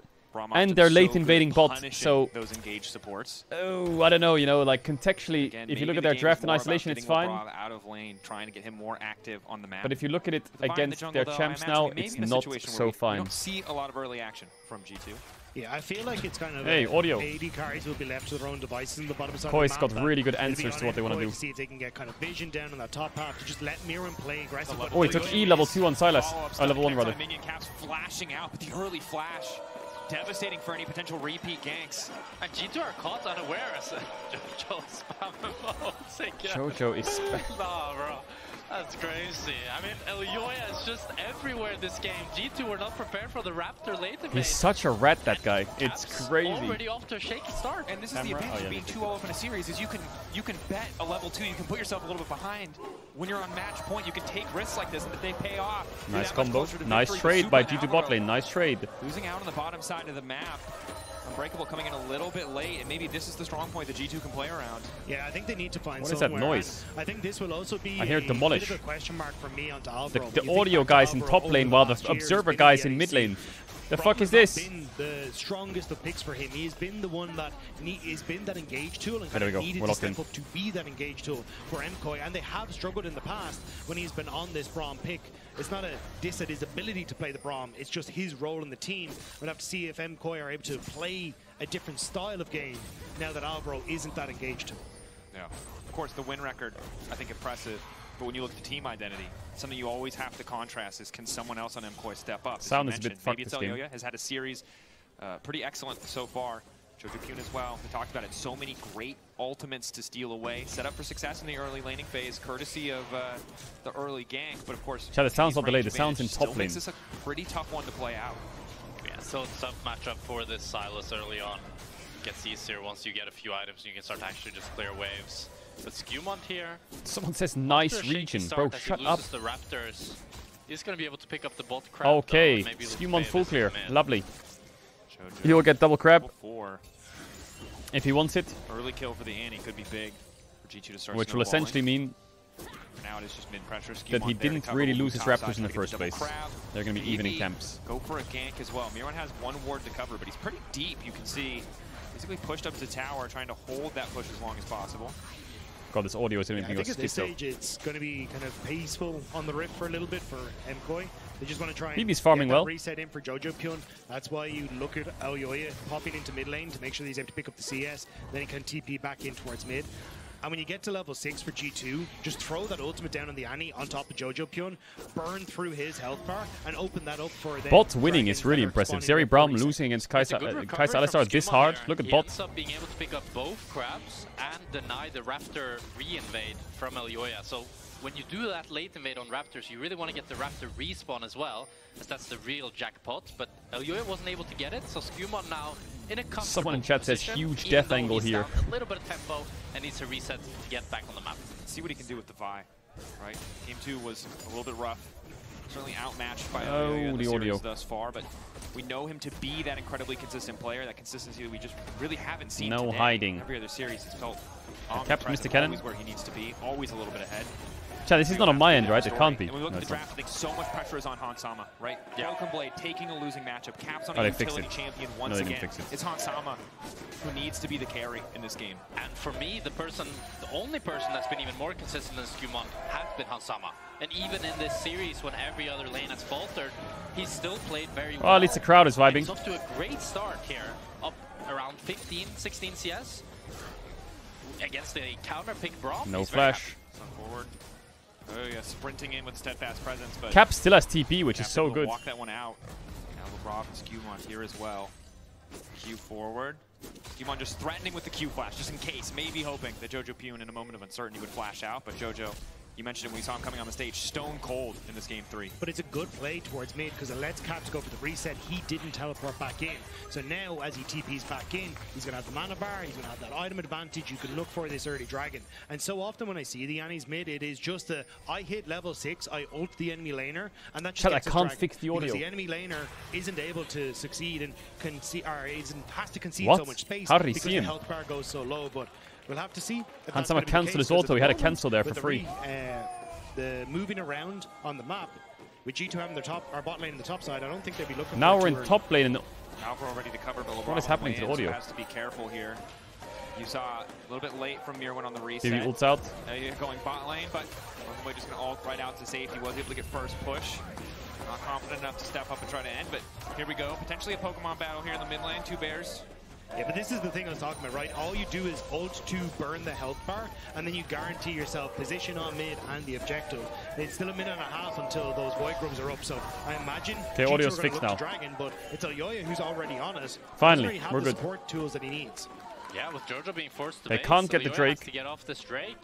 A nice play here by Caps, being Wait, able the audio to pressure broke Jojo again. out and Wait, let me check. off this Drake. But you've now Yeah, it's on the Twitch as well. It's fucked. Burnt that ultimate kind of for nothing. It's on the main Jojo's got broadcast. reset. I just checked. He's going to be able to come in towards mid. I think you need to start this as Skewmont if you want to try and hold on to it. And looks like he will do it. So they will. We'll just turn it down a bit until it fixes. Play, but because it took long, but now it's 40 So, seconds to avoid growth. G2 sitting a Drake, which is good. They have a small bot lead. Top is even, which is so big. Given to them by the trap in the pit. Currently not spotting anyone. Skewmont grabbing this. MKOI, as expected, trying to set up some control on the top side of the map. Easy Drake for Skewmont. He might get spotted on the Nidalee trap if he takes a step down. No. From them thus far, for sure. But also, if you look at the nature of the matchups, you have a Nidalee top, which is famous for bullying extremely hard. She's barely ahead. You have the Braum counter. Chat, I can't decrease the game sound and increase the caster sound. Also actually down a little bit of gold. So everything across the board for G2 is going really well with the Drake secured as well. I can make the sounds of the game if you want. A mid game in game 1, when they were at a gold deficit, they were still able to outmaneuver for the vast majority of the game. Coming into a mid game at an even gold state is something we just haven't seen in this series. LeBron Double finds knock. a quick knock-up, but Unbreakable to deny any follow-up. Elyoya will start the grubs. Skewmont can show up, but got mid push. Triple Seems like grub. they'll be able to grab all 3. Yeah, and this is what I meant by. Let me just make sure it's not working, this audio. I'm going to check the LEC Twitch channel. they're going to be pretty happy getting those void grubs for themselves, but it's still like, I think dragon stacking has just become so much more crucial. So if I'm on the team that can stack the dragons, I'm happy. It's only really Mirwin that I'm worried about using those void grubs successfully. Okay, we're good. It's a pressure point. He's already grabbed a couple plates. We're good, they fixed it. Rogueblade doing a good job of keeping the CS close, as Jack highlighted once before. Oh, Skewon is here. Yeah, that's a kill. Flash, moves backward, Poppy's on the way though. Poppy's on the way though. They could try and answer back. Can they answer back though? I think they might lose if they W. Yeah, they lose. Okay, G2. Flash combo from Labrov. He tries to find a follow-up bit of CC, and G2 happy to just pick up one. And finally, G2 strikes back in the series as they're able to pick up the first blood and get Hansama a crucial lead. Could be a good def. Not gonna die though. Looks like Mirwin wants the plates. Trying to get a small gold lead on the Sion. Slightly in their favor. You called it out. Hansama getting the gold is perfect for the side of G2. And I do think as this game goes on, the fact that G2 can try and keep this in good shape will bode well for them as their front to back fight. But this is just Alvaro stepping too far forward, and good gank opportunity from Skewon playing through the fog of war to get that pick. And well played by Skewon. Good lane gank. From Elyoya here to try and keep that Sion play up going. top. Super just doesn't have the damage in that sort of position to follow through. Kai'Sa has with her the first BS item, sword picked mega up, strong. So has to end up burning the flash to get away. A unique situation, most certainly, that they have an AD carry who, you know, lacks a lot in the early game. Hansama will be going for the AD build on the Kai'Sa, it seems. Needs to be able to auto-attack. BB is just a frontline bot this game. To do so. I mean, it's not a terrible game to go AD Kai'Sa. I think he should still... I would like to see him go more on hit, but he does have great tools to go in, set him up for success. Boom, and he also plate. has the Ghost as well to get more auto-attacks off. And being able to complete the Yuntal at 10 items, it feels very, very good for him. It will. Might make it a bit harder to get the Zhonya's. 10 My items. personal favorite Kai'Sa item. Why she's allowed to build it, I don't know, but... It's very nice. Every ADC should be able to buy Zhonya's. No, let's not get ahead of ourselves. Mirwin continues to be a nuisance. Gold lead mostly from plays. Ooh, sidesteps, but still strapped in the trap. In terms of farm. Mirwin not quite able to sidestep there. Blade, of course. On bits and pieces when it comes to items. That Triforce spike from Mirwin means he's going to be able to sustain that pressure quite well. I do think, though, like, as this game goes on, I start to teeter more in favor of just G2's composition, right? It is very easy to execute. You have good follow-up for Skewon. Combo, he has Alistar ult though, so don't think Jojo cares. Jojo's completely alone here. He has the Alistar ulti, but I'm surprised he's able to get this wave when Alvaro is showing on mid and Elyoya's top side. Might cost him his life. Abscond out. Jojo's really playing on the limit here. I quite like No it, top dive, really. Drake's in a minute. I think Koi just needs to play Drake. Doing what we praised G2 for. They're pressuring multiple lanes at the Silas same has time. Roa. I think G2's in a good spot this game so far. Double Sundered Sky. Confidence in the early Nidalee pick. Waiting to the last Alistar bases. reveal its nature as a flag, putting Broken Blade in this uncomfortable First position. item Sion. Essentially blinding. Who TP's top. Knowing that there's something getting cooked up here, or it's a Nidalee he's forced to go face to face with. As this game goes on, though, I think it's going to be tough for Super to play out these fights. You get point and click from Skewon, you get the ult from Caps to follow up, and you just don't get to play the game for about 4 seconds, which should be enough for follow-up, but Elyoya finding Skewon. Pretty good. Could ult him there. Locking down Elyoya. Gonna have a hard time. Perfect chain CC's ticking. He's burning. Skewon Easy kill. Good confidence. Last auto will seal the deal, and Skewon finally finding a game where he can build that lead. G2 are making it look easy. They're just able to pick off individual kills here. Skewon looking much more composed, much more like himself. As Labrov here. Kai'Sa ult in. Jojo has flash, but he's getting stunned into Q, into dead. G2 are picking up free kills around the map. G2 are picking up free kills around the map. Drake in 5 seconds. That's a Drake. They're going to lose bot waves. Mirwin's cooking a little bit, but it doesn't matter. Now they get the bot side jungle. Chat, who's Carlos Alcatraz? What's that? Those minions tossed into that bot side turret to no avail of MKoi. But MKoi looking to maybe collapse on the... Labrov has heal. Labrov caught out here. Oh, flash here. I think. Phase rush. Wait, Super? Mikau. Keep going. Ulti there. Extra movement speed. Wants to keep chasing. Doesn't have the reset on the dash. Would love to parkour over the wall now, but... Oh, in the tennis finals? But second Drake going over for the side of G2, and you have to feel that finally there's some life in this series as G2 getting a pretty decisive lead. Okay, they're gonna lose a bit in bot here, G2, because they overstayed for the Dwagon. Position. Mirwin, the kind of single strong point on the map, but the difficulty of a champion like this Nidalee is often so Canceloed on the base again. to a lead for the entire team. Alvaro interrupting the resets on the bottom side though will net the tower on the bottom half of the map for MKOI. So at least that is something coming back after that long chase for MKOI, and it's kind of adding to all that damage that Mirren has done. Plus getting gold into the hands of Super going to be pretty crucial because he was already killing the assist down. But he's reverse sweeping, is he? W Alcatraz. Look at the jungle difference because Skewmon Smurfing. is nearly up 2 levels here on this Poppy. And this is a matchup that we thought he would lose the early game. He would get out impacted, but he's done the opposite. He's helped his laners more, and he's built an individual lead for himself. And that is credit to Caps, right? Because he was the one who got that early attention from Elyoya. Did not give up a greater advantage. 200 gold lead only, but able to use the 2 Drakes is where it's at. Of course, full effect doesn't mean just dropping a bear on 2 their head Drakes is where it's at. Hey, that's what you want from this pick. Keeping it simple. Sometimes you just gotta drop a bear on. Nice, simple game plan. And again, this is the kind of composition where once you build a lead, you know the caliber of players present on G2. We are G2. Herald in 30 should be easy. What do you do with Koi? Even this small lead, even game state. I think you just have to start fighting a bit, to be honest. Finally seeing the team that they fell in love with perform on stage. And this Sion, you have to feel it just gets tankier and tankier and harder to kill, as I feel like Nidalee has already kind of passed her expiration date. And you know, we saw what happens when you have a 3k gold lead on Nidalee. It was Kana who played it. And AD Nidalee, I mean, he was doing some work. He was doing some work, most certainly. But it was Herald's still gone as well. Value in those fights. Herald's gone as well. Easy. They're dropping everything. Simple, straightforward. You go in, you push Q. If they burn spells on you, you're doing your job. Ripshot going to be taken, and we're going to back away. But I was going to say, I think it's still this. Need to start fighting Feels soon, like and I'm guessing it's going to be the Drake. Situation for MKOI, because traditionally when we look at the Check draft, copy damage dealt, it's probably like 100. I'm not looking. Follow-up and ease of engage to set up for so many of our players. Like even the jokes that have been had about they like to overextend, well, that comes from the fact that they have these good engage tools, but they don't really have one right now. Jojo being that sole engage tool realistically to try and set them up. How is Koi up 300 gold? The access to the vial to make I would say it's Nidalee diff, but it's not Nidalee diff. Being able to take down this mid tower It's only 400. this early on in the game is really crucial. Maybe it can set up for some potential peaks the next time MKOI side laners have a move towards mid. Hansama could be forced to burn the flash, burn the ghost, or get chunked down. Yeah, and credit to MKOI using the grubs, using the one objective they've been able to secure thus far this game, other than the 2 towers, right? Knocking down mid, pressure in bottom lane, meaning that they get that one as well. But G2, Herald, double Drakes, sitting pretty comfortable in this game. Also Mountain Soul near the Jojo took Alistar up. a minute 40 before Drake. He won't have it. Yeah, if you can get that Mountain Soul, definitely you're sitting pretty. It's G2. Jojo Pune.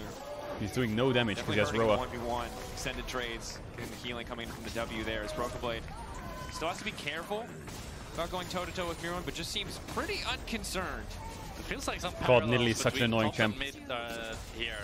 What an annoying champ. It's Mirwin currently poking out Broken Blade, but neither really cares, and Caps poking out Jojo, but neither really cares. Yeah. But they're doing a lot of stuff. They're clicking a lot of buttons.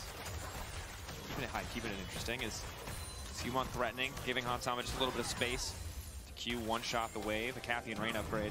Does force Alvaro 100k rats, back, though, which welcome. gives Hansama and We're XGGs now. the top side. We Jojo changed. waiting in the bush with Ratings. This is a level 10 Vi. I don't think they can even kill him. Level 12 Vi. Insanely tanky. Hansama immediately flying in as well. Jojo Pune might be able to steal an ulti, but for now he needs to get the hell out. Doesn't quite have the cooldown. Oh, Alvaro predicted it.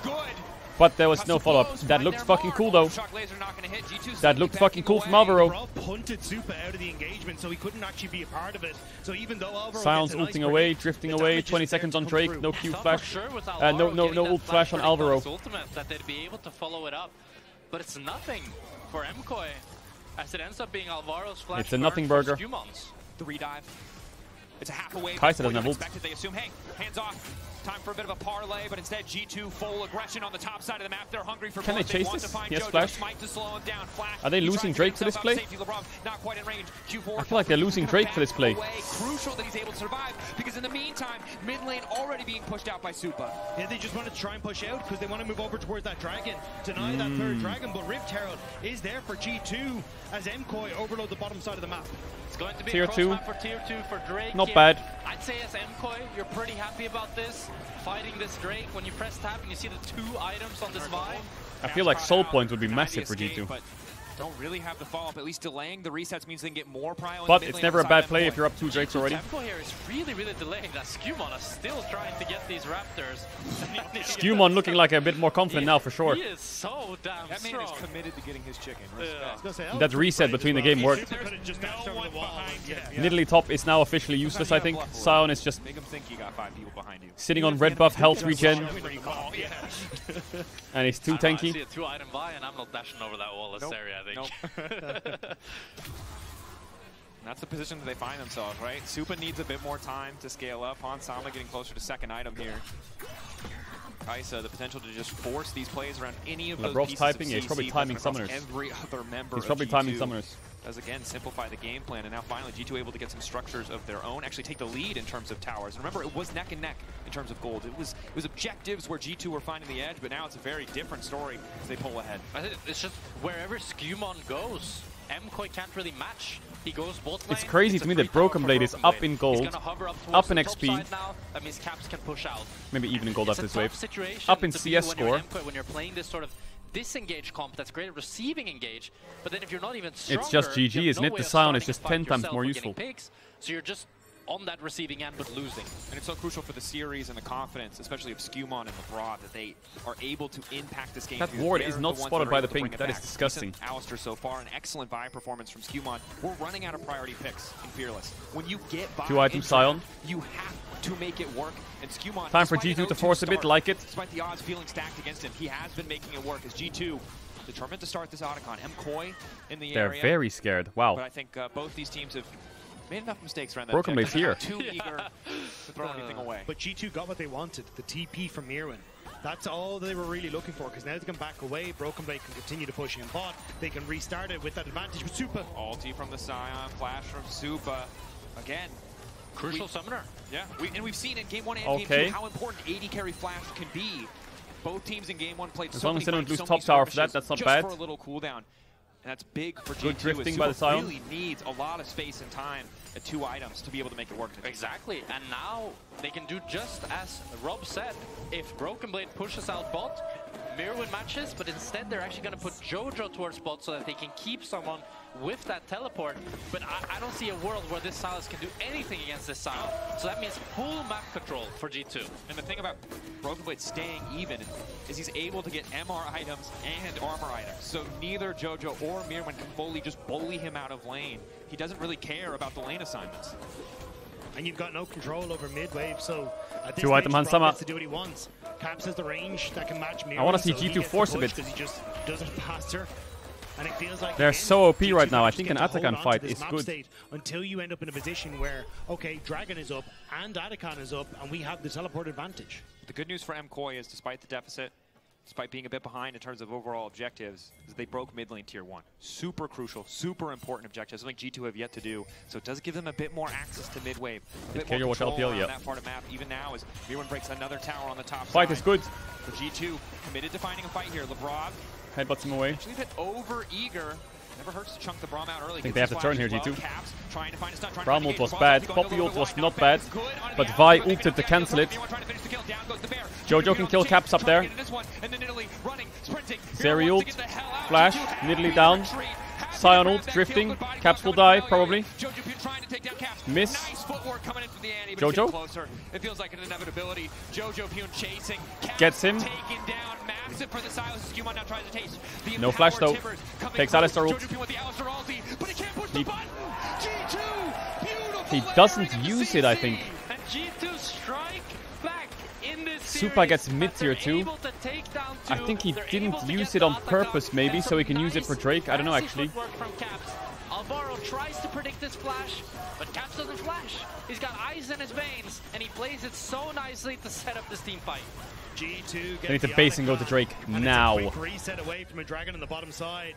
But Alvaro and Oyoya trying to get any sort of control over River, and the punch doesn't go well. Alvaro ends up in a position where he doesn't want to be, but Mirwin here thinking, oh, we can catch Caps, but Caps doesn't. This Skewmon ult was great, otherwise he's knocked away. Here, waits for the pounce and they can't peel. Away, keeps himself safe, and Jojo spent so much time chasing onto him that Supa at this stage ult has no one to try and connect with as Hansama's flashed away.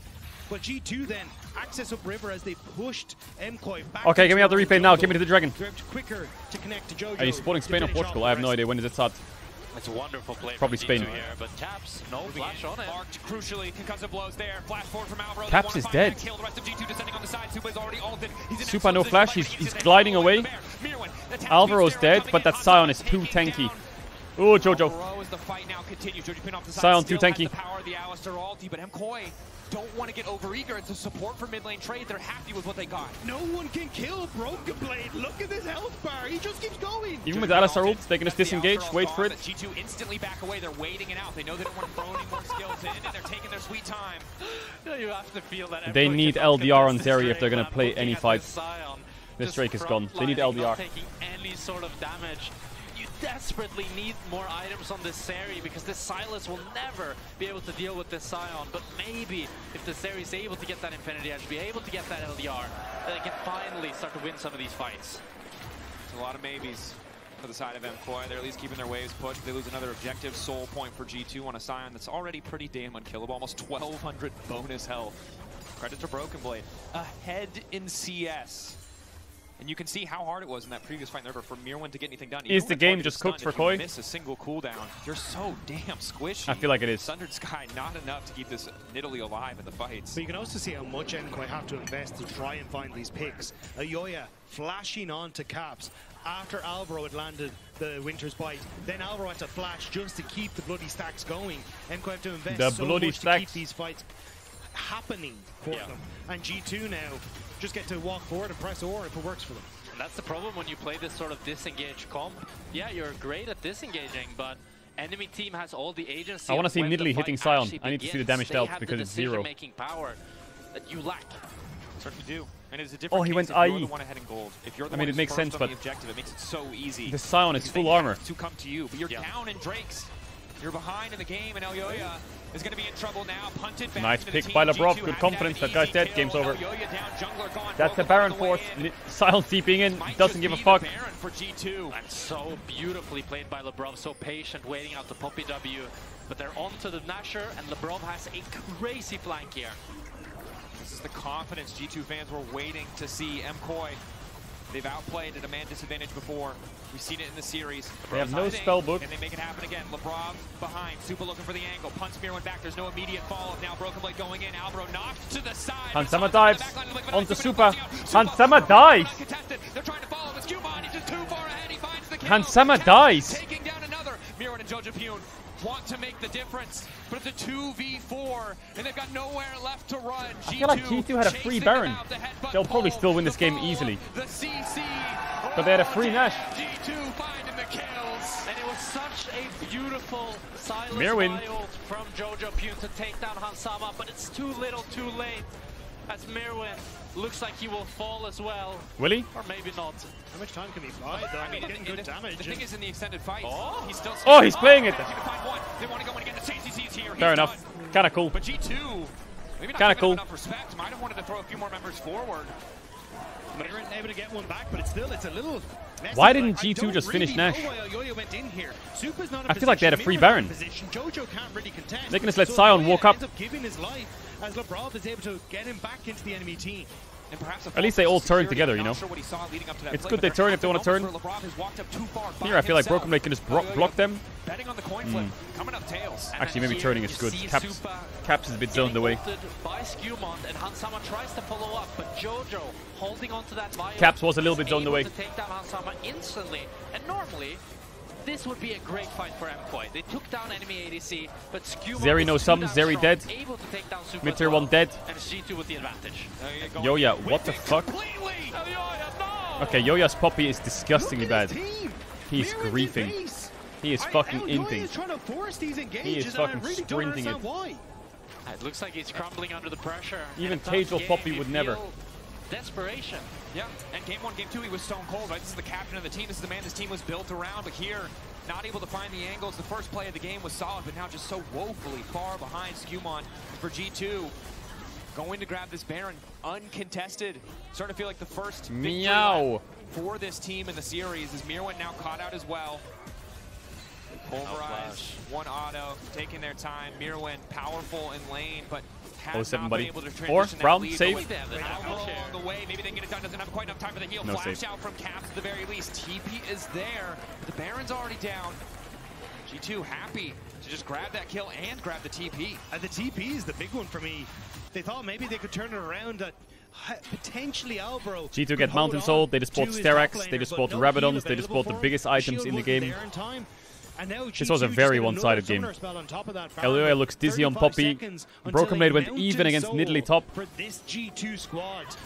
And bot was winning for Kai'Sa Alistar. Certainly does. Caps flashless on a different champion. That might feel incredibly important. Maybe if they can find a pick, but for Annie, one round of cooldowns, even if you die, it's Hansama who's still alive. Skumon who's so far ahead, who can do so much work. It's fine. They over-focus on Caps or Broken Blade. You can see they just do not do It's a go next angle for Koi. Go next and reset. Think about champs. I think for G2 it's mental, for Koi it's good draft. Find some good champs. Pick blue side, try and get an Azir for Jojo. Try and get a Yone for Jojo. If you're blue, if you're red side G2, do you have to ban Yone Azir? You don't have to ban Rumble. It's gold leads, it's experience leads, it's everything going in favor of G2 right now. Is it Yone, Azir, Maokai? Is that their bans? They don't have to ban. Actually, Galio's out. Maybe they do have to ban Rumble. It's just incomparable to MCOR's. For G2, starting to feel that momentum, starting to feel that fire. We ran the graphic earlier. Ran it for too long. Couldn't take it down. But it's good to bring it up now. If Caps wins a game in finals, he wins the series. There's a reason this guy is the boogeyman of our region. G2 moving forward with confidence. Koi. It's unwinnable for Koi. Still on that point. Still find a good engagement. 4-man knock-up, 2-man knock-up. It's great, but they don't have damage. Maybe Zeri one more item. They can cook a bit, but that was like a perfect engage. Elioya, but they just don't have the damage to take G2 down. It feels like too little, too late. And G2 really need to mess up to throw this one. Yeah, and we said it at the start, just the lack of engage for MCOY makes it so difficult to start these fights. 2 ultimates used. And these games are going to Elder no Dragon, so it feels like. Damage dealers in there, even in a 4 versus 5, and now G2 Sally, do your reset, thing. continue to keep the pressure up. I mean, it is unlosable for Will G2. fade. That's not even But a Sally that Mountain thing. Soul is here to stay, and the pressure is going to continue to mount on MCOY. I think the Scion is here to stay as well, as I just don't see them having the tools to actually take him down. Maybe if Super can get that LDR. It's just so tough, right? In the games past, when Mirwin was playing the Gwen, there was the potential, the damage that he could put out in the fight with the Nidalee. It's just so hard to get anything done. Flashing in, trying to find the lock. Grounded. Tom at least briefly interrupted as MCOY tried to retreat. BB off to the side. We'll find one Bit of with a the greedy knock. No, fight he's from falling. G2. Flashing out. Don't G2 need to do that. Back into the mid lane. Happy to again try and force a couple of summoners. They do give up Hans. Koi do have Poppy Brown, which are annoying Alvaro champs. gives up his flash. And I mean, it's a bit of an overforce by LeBron there as he flashes in, tries to go on the Poppy, but you just don't feel like there's any punishing factor from MCOY. They can't chase them down. They can't Jojo really Rabadon's big. do anything. You need a miracle if you're MCOY. You need to hope that you can catch someone out. That damage and dealt just from run Nidalee that is down fake. That mid lane, trying to end the game. That and is feels fake. like such a faraway dream. And for MCOY, G2 has been the big bad for so long. Yeah. They are so close to taking them down, but if G2 can take this, it's one step towards that reverse sweep that they so desperately need to keep that ball rolling. And for guys like LeBron, it's kind of funny to see that, hey, he's in another finals and he's hoping to be on the reverse sweep rather than the other way around. Yeah, it's true. Call back to history, the BDS times, long ago. Feels like at this point. That was a crazy reverse sweep. That was a crazy reverse sweep. I mean, but Hansa is fine. And they have no engage. No Drake for 3 minutes still. Even if the Nidalee jumps in on that spear, I'm a little bit nervous as to what happens. Still a bit of time for Koi to cook. There is a small world, and that world, does it exist? Probably not. Good news. There is a small world where Supa gets a pentakill on Zeri and kills everyone. He one-shots Caps who gets stunned. He kills Skumon who goes too deep. Kai'Sa dives on him and dies. There's a world where that happens. That's the only world where Koi wins the game. On your own side, because you're a team that Supa is everything. you look So lost. G2 will say in I think comms will that be they need looking to at picks fucking like the send it on Leona Zeri. for Everyone, Alvaro that's just still kill Zeri. available unless it does get banned away, but then it starts to teeter into things like the Ornn. Could also just play to front go to back a in little towards bit and that just kill the top Poppy, side, which is Mirren working as well. didn't look the best But on if some of Zeri these ever tanks steps in up, the they will past. all Broken just Blade has looked dive on their ass. exceptional on them, so I think there's definitely windows where G2 have a bit more in that engaged side of things. And it's funny to see it's game 3 again, where MKOI draft this lack of engage comp, but it doesn't work out for them like the last time.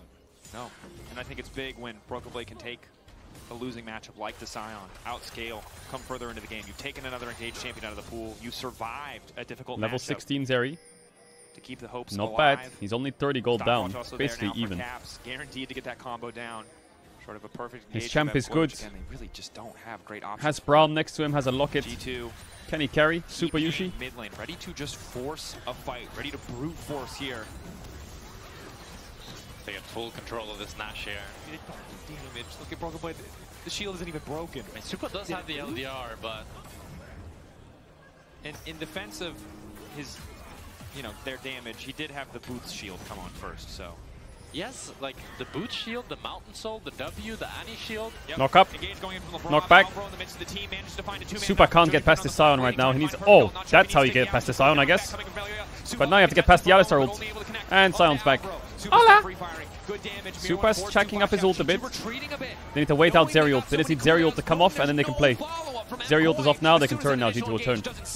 Here they go. Nice W by Elyoya, stops the engage, taking 50 seconds. They're gonna engage again probably. They can't, too far. Could just rush Baron. Now Koi have to walk up. Look at that Sion, what the fuck? Look! And G2 can just start off the Baron Nashor. Broken Blade fearless. It's a Mountain Soul Sion. Walking up, concussive blows can stack. Okay, Baron's gone. Takes 2 members from the side of G2 to secure an MKOI desperately. Koi's losing Nash, but Nash won't really matter because Elder's up in 20 seconds. MKOI can drop it and try to hold control of the Elder here. Need to fight on the Elder. Broken Blade can just But Supa still no ult. Seems like he can. Jojo being forced to flash. Jojo has Vi ult. Waiting over the wall. Spear not hitting a priority. Alvaro no flash. Block is gone. BB a bit too far up, but it doesn't matter because he's Sion. Takes actual damage for once in this game. Kai'Sa W misses. They need the mid-wave here. They can't get the mid-wave. Sion Q misses. Broken Blade pressed 1 spell. He's now full HP and even more HP because of his shield. Flash onto Alvaro. Flash is back. GG. GG. Zeri is losing to Tibbers right now, by the way. Zeri is dying to Tibbers. It was a long, hard-fought game for MKOI, but there's just nothing they can do. One tap. Tibbers was just sent on Zeri and she had to run away from it. Alright, game 4. Caps is not down and out yet. G2 is alive. G2 still got a little lifeline left. Skewmont had a great game.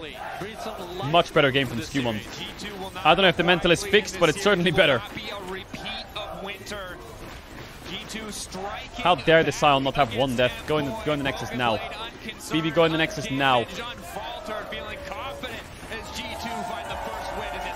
Alright, G2 need the pace now. They need the big fucking pace. They know they have a lot more work to do, but at least it is a start for G2. Good engage, good team fighting, agency for Hans Sama. Have G2 found the recipe? Back to the restaurant. Any berry in the world is yours, G2. Eat up. You had so many tools, such an easy to execute composition. And with Fearless especially, it's hard to try to replicate that recipe for success. But at least they've maybe refound their confidence that seemed so lacking in the first 2 games. MKOI felt like their momentum was unstoppable, but finally they've stopped it. They've slowed it down at the very least on the side of G2. Let's hear what Romain has to say as he's standing by with Lord. Chad, I'm just going to eat real quick. Thank you so much, guys. What happens, Romain, backstage when you win like this, especially given the situation? What is the advice that you can give the players? You have to reset really fast and take another game 1. It doesn't matter if you just won, you just lost. You just have to focus on it's just a game 1. It's the first game. Another question. I have to say, I kind of respect the dedication of going for the body paints again after what happened in Winter. Don't you think it's a bit risky, though? It's been 11... Pourquoi tu me flemmes? Pourquoi là-bas on est là, on prend un truc en français? Okay, thank you. Romain, thank you so much. Thank you so much. We're going to take a short break. We'll be right back.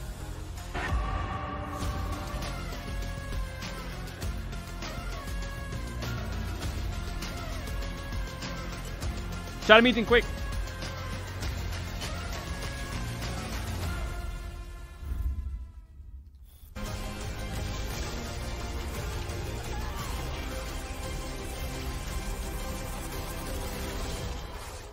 The fuck?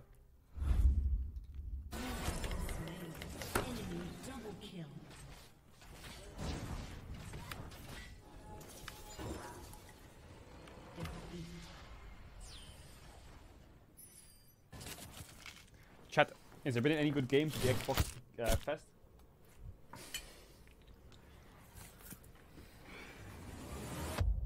Have a break. Have a Kit Kat. League of Legends. Red Bull gives you wings. We're now approaching the final pick, and what a ride it's been. A moment of hesitation, but we're getting closer to the game changer. What a legendary journey we've been on. I mean, there's so many excellent options, but one of them has to be a perfect They're about fit. to lock in. Oh, what a pick! What a way to close things out. Join Marriott Bonvoy for a chance to claim a free Hextech chest and key.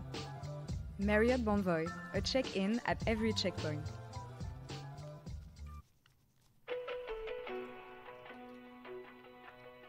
I'm eating as quick as I can. Hold up.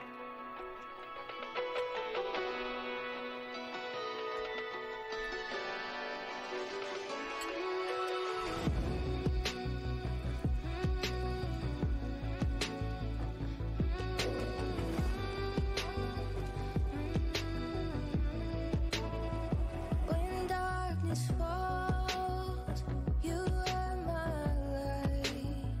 You take my hand and hold it tight. You are my home.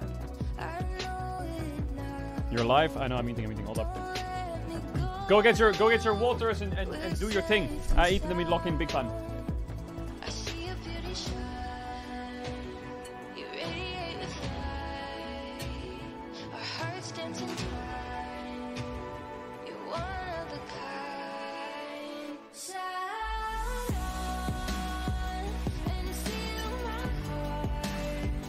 We're never lost, even when I'm gone. Like circles on from near and far, above the flower bed. As we watch the stars, and we'll never be lost.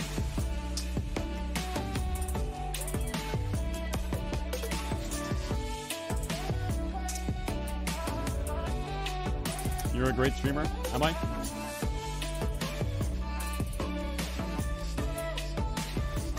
You are my home.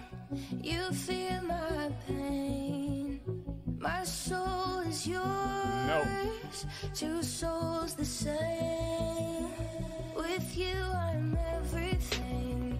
You never asked me to change a thing. They set our world on fire, but our hearts will burn for miles. I see your beauty shine. There's 90,000 people watching you eat. No shit. Our hearts dancing. And they all think that's all I do. They think all I do is eat.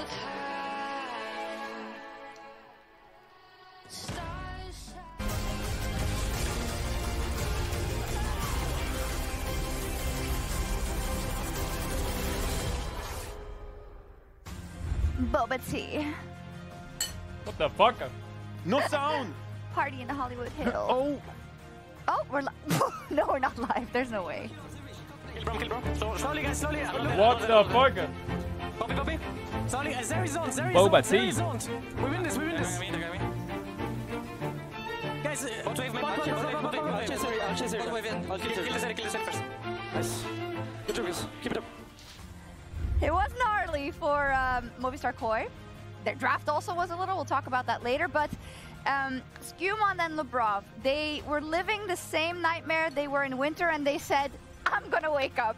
I'm going to wake up, and we're going to play the game. And I think you just see how the whole team is influenced and how everything looks so different when G2 can call the shot. No, the support proximity was so higher around the mid lane this game. It's not to say it was a lot. It was still below average for what it usually is in around playoffs, which is around 16%. But it was 6.5, which were in last game was 2.5. So we're getting resources to Caps here. That's pretty good. Yeah, definitely. And you know how it goes, right? Oh! Hey, when Caps wins back, a game, baby. he wins that final. You guys know how it is. Who cares? It was 2-0. Now it's 2-1, and Caps is poised to go all the way. Yeah. Get a single on that Finn guy. Get a single on him. Oh. What you say now, Finn? What is your prediction? 3-0. Little frauds like they get one win. Wait, what was your stat? What was your stat? If Caps, he only loses 0-3, and if he doesn't go 0-3, then he doesn't lose. Hey. Yappa. Okay, let's talk about League of Legends, baby. Okay, because I'm gonna tell you a story. Yeah. Why are we picking Nidalee Poppy 1-2? Like, I don't get it. We get Nidalee, and surely Nidalee is gonna stop the sign in lane, right? Odoamne, is it good? No. So you know what happens when you're up 2-0. Surely you're going to win the third game, right? Surely you can draft whatever the hell you want. Surely the Sion is not coming here to be a little Godzilla in the game. Do you remember Jack Spectre yesterday doing like a similar thing when he had predicted KC to go 3-0 and then they were down against MCoy and then he got real cautious? Shut up, I'm done eating! I'm done eating! Like, okay, I just want to say, with this draft from Movistar Koi, which even you can objectively like accept that it was dog water. Like, you have to take that into consideration, I feel like. Yeah, but I mean, it's a game 3 or game 3 draft. Game 4. I'm done eating. Chat, stream's over. Game 3, right? Because I'm getting confused by that. But yeah, it was a game 3 draft where you get Vi together with Kai'Sa, with Sion and Alistar. Like, it's a perfect pairing. This could have been a game 1 draft. But in Fearless, this late into it, they run away with gold here. Like, this was such a draft diff. Okay, I understand the Poppy into Vi. That makes sense. That makes sense, yeah. I get it. Trust me, I get it. I'm done with the draftings.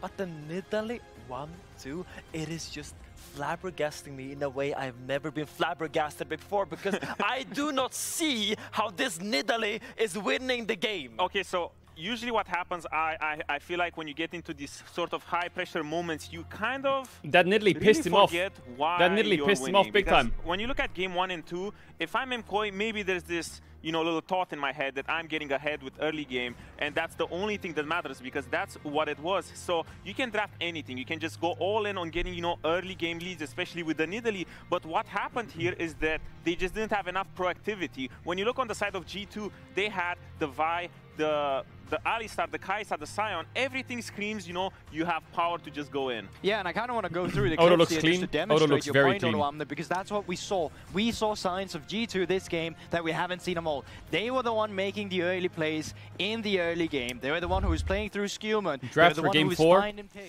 Draft for game 4 is a bit of a weird one, because Rumble's open. Neferi's open. Maokai's open. Lucian's open. Azir is open. And Yone is open. These are the champs that I think are going to be pretty contested. I think Rumble is only a Koi pick. Neferi is shared, probably. Maokai is shared, but Lucian shared. And these two are very contested. I wonder if Koi is going to ban... I mean, sure. I to me, it's just like... I don't know, like, for example, Koi is probably blue side now, because they had side selection, right? And G2's red. G2 have a couple of options. One is they could ban Rumble, first of all, because they don't have Galio. Second, they could ban Azir and Yone, and just do a Rumble, Azir, Yone and play. And trade junglers, and find an AD into Lucian. Or... they can leave both Azir and Yone open and trade, and then ban Rumble and Lucian or something else. Ban Rumble, Lucian, Maokai, trade Neferi, whatever jungler's open. If there's a good AD jungler into it, Xin Zhao, I don't know what's open, Nocturne. Koi, I think on blue side, they can target ban a bit if they want, because there's 1, 2, 3, 4, 5, 6 power picks, I would say. They could ban Draven first. I feel like Draven's a good first ban. G2's red side, Renata's open, Kallista's out. I would spend Draven. And then I think Ezreal prio skyrockets and Leona prio is skyrocketing. So now, I think if Draven gets banned, I think Leona Ezreal are super broken. Super broken. You look at stuff like Maokai rising to the right scene. So I would say, in conclusion, there's Rumble, Ezreal, Leona, Nefiri, Maokai, Lucian, Azir, Yone, and Draven. I think that 9 pick champs are all going to be picked or banned, probably. And I think Victor will be the fallback. If Azir and Yone are not traded, then I think Victor will just be picked by someone. Maybe they play Victor Oriana. Or a comp that relies on a hyper carry that enemy team needs to engage on, and because the enemy can't do that in an easy manner, then you have a really simple mid to late game plan. Or you try to get Jace. I don't think either of these tops play Jace, right? For the last possible dive comp that is left. Yeah, but I'm also curious to see what the red side approach is, if it is to get rid of any of the engaged champions that Odo or you. There's Lucian, there's Yone, so that's 2 out. Available. One of them's Yone, the other one's Azir. Banning Lucian on blue is, if they're banning Yone, they're banning Azir as well. There's Maokai out. They must be banning Azir as well. It's Yone, Azir, Rumble. Exactly, but are they gonna ban Draven? Situation, what's open? Yone, Azir, Rumble, Nefiri. Yeah, there's the Draven, and now here comes Rumble. And I guess they just trade Nefiri for... I don't remember what the fuck I said. Maybe they go like Skarner, Ezreal, Leona or something. Maybe they're confident and leave the Rumble open, but I doubt that's a good idea. Because Nefiri and Nocturne and Jarvan are in, so... Okay, lovely. You don't have to first pick Rumble. Oh, they first pick Leona! Oh my god! We set it up and it just keeps happening. Well, G2 could take away Ezreal, and then Koi will probably pick Corki. If you take away Ezreal, they'll play Corki. There's Nocturne, Rumble with Jarvan right now, so maybe taking Ezreal is pretty solid because of the amount of dive that's in the game. Yeah, they can play Renata, but with what? Ezreal Renata sucks. They're gonna do Jinx Renata. You're just trying to isolate yourself from all of these pairings, and the Jinx pick does come through. Could come through with a Sejuani as well here if they just want that jungler right now. Sejuani walks into Ivern, I think. Maybe, but Nefiri doesn't really fit Jinx very well, does she? Nefiri Jinx. So like Koi have options here. They have Corki, Ezreal, they have Ivern, they have Rumble. It's pretty Jinx Thresh. This is risky. Jinx Thresh. I mean, Labrov is a Thresh main. He is a very big Thresh player. It was a bad Thresh. It did not work out the way that they wanted. Now, I think they're picking Thresh to avoid the world of Jarvan. But I mean, this has to be but why would you pick it on 2? He's standing up. He's because they want to pick jungle on 3. I love it. Great focus. The only thing that can save this team comp, or at least solve it for G2, is the Ornn or is the Sejuani. You need more proactivity. Yeah, you need the Ornn Sejuani. Pretty much a jack of all trades. He brings the follow-up to any sort of engage, but he can also bail out the Jinx. Yeah, and I'm saying this not because I'm Swedish and not because it's my favorite food, but G2 needs a fat meatball right now. They need someone in the front that allows the team to walk up with them. Finn is so funny. Here you either pick your Sejuani or Ornn, yeah. Because I think a lot of mid laners are out. You are allowed to drop mid lane, and you really need to take this champion while you can. Skarner's good, yeah. Oh, no, it's a skinny legend. Do you like the Skarner meatball? It's a bit of a rocky meatball, but it will suffice for this moment. Oh my gosh. Oh my goodness. Yeah, I mean, I do not hate it though. I think Skarner into Nefiri, I don't often see a Skarner. Now is where the Victors of the world will start to be prioritized. I feel like Victor, Zoe, Orianna, Syndra are like the mids now. Maybe Aurelion Sol is like a pick for Koi. Akali ban is already good. It's a good target ban on Jojo. They have Jinx Thresh. Akali makes you think that G2 want the Orianna. But I don't really like Orianna for G2 against Ezreal Nefiri. I prefer... don't like Syndra either. I prefer like a Hui maybe. I don't know. Seems pretty tricky. It feels like already you're shifting your win conditions, or both these teams are shifting their win conditions Jack Span. to be making it a frontline battle. Jack Span. And I really like that G2. I like Victor on 4 for G2 as well. We don't need to reinvent the wheel. We can draft standard front to back comp. and we have good players. We see the Jinx Fresh already picked. Aurora, I don't like Aurora. We're gonna get a control mage. Ace ban, I think is good. That's a good ban. I'm thinking either way, or Orianna's that is a good ban on the. He's definitely looking for Victor, I think. Because with the Skarner in the jungle, he can kind of go a little bit more free. You don't really need the tank in the top lane together with the Skarner, but it just allows G2 to really round out their comp in any way they find fit. I feel like if you're not picking a tank on top, you're completely griefing, because if you have Jinx in your team comp, come on, just put all the eggs in the Jinx basket and let her get excited. Tristana ban. They were scared of Tristana on 4, really? No. I already put my glasses on and Caps already won a game, so for sure they're not. It's like, surely they're not gonna do it, right? I mean, in terms of like responses into it must be Victor. You have Camille out. Like, what's the better options into it as well? Unless there's a top laner I'm missing, but Hansama looks fucking like done. Hiding around the corner. So now it is the big question: are they gonna give Caps 4? It is Orianna, not Victor. Okay. And I do think this is the correct pick. I don't like Orianna into Ezreal Naafiri. You have a lot of zone control with the ball, and the enemy team kind of has to dive either the Jinx or the. I think maybe it's because Jojo is better at Orianna than he is at Victor, and if he picks Orianna, Jojo won't pick Victor or something. Is that the logic here?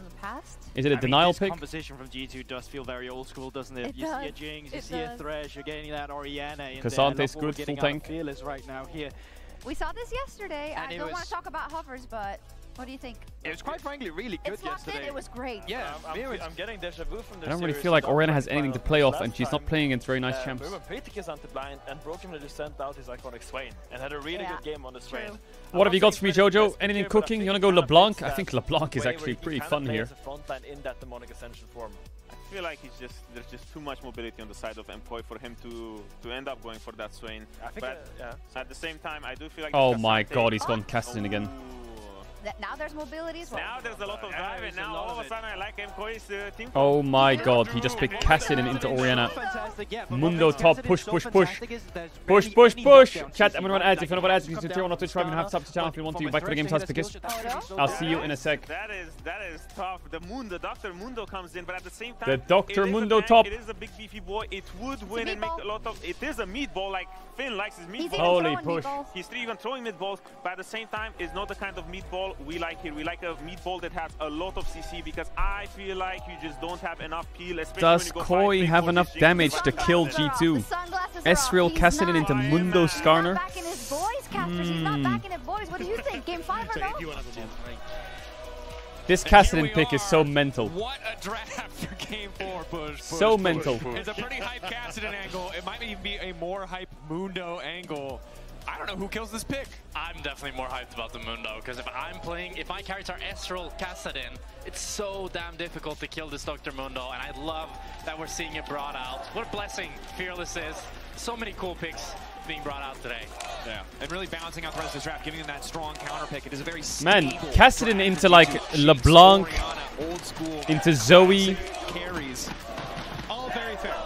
Into like, I guess Akali's not really. Yeah, Akali. But Orianna is one of the harder ones, I think. I mean, I don't know. If Orianna is a fucking. That one hurts. Are sitting on the carries. Is it worth in lanes like this as Orianna to just go cull and pot and not go Doran's ring and just go cull pot and just fucking hit him, or like Doran's blade pot? He's not doing it. Right. I normally saw people do that into Kassadin. Phase rush Orianna with clockwork windup in early levels. Phase rush Ori. Lane phase so miserable. Yes, Jojo Pune has 10% reduced magic damage from being Kassadin. Yes, he has a magic damage shield, but Caps could just lay down that damage early. Yeah, I just get very scared when I see a Kassadin that the enemy team has very little lockdown.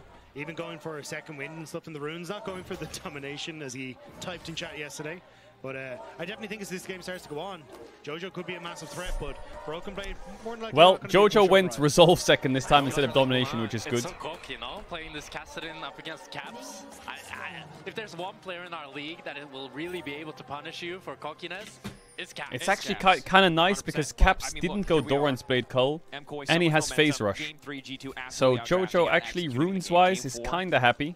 Two pretty crazy drafts. G2's a little bit easier to understand. I think we've seen this one across many years of League of Legends. The Mundo kind of the exception. And the biggest fear I have for Jojo in this matchup is when you're playing something like this Kassadin, you'd really want a jungler that is okay sacrificing Caps. Like Caps is going to blast this Kassadin. But he has even with Fury.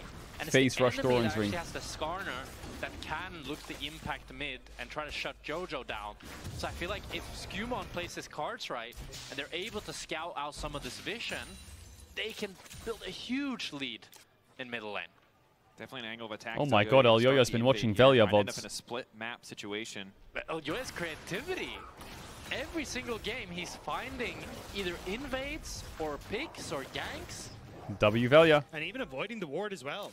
He saw Caps move in towards his bottom side toward the Raptors, and basically G2 have no idea where MKOI is. You see the ward just there that was placed, so he's going to avoid that, clear at the bottom side, and some are very low. Alvaro no ignite, very diveable in bot, but they're going to have to base. They could look to cancel his base here with Elyoya being behind.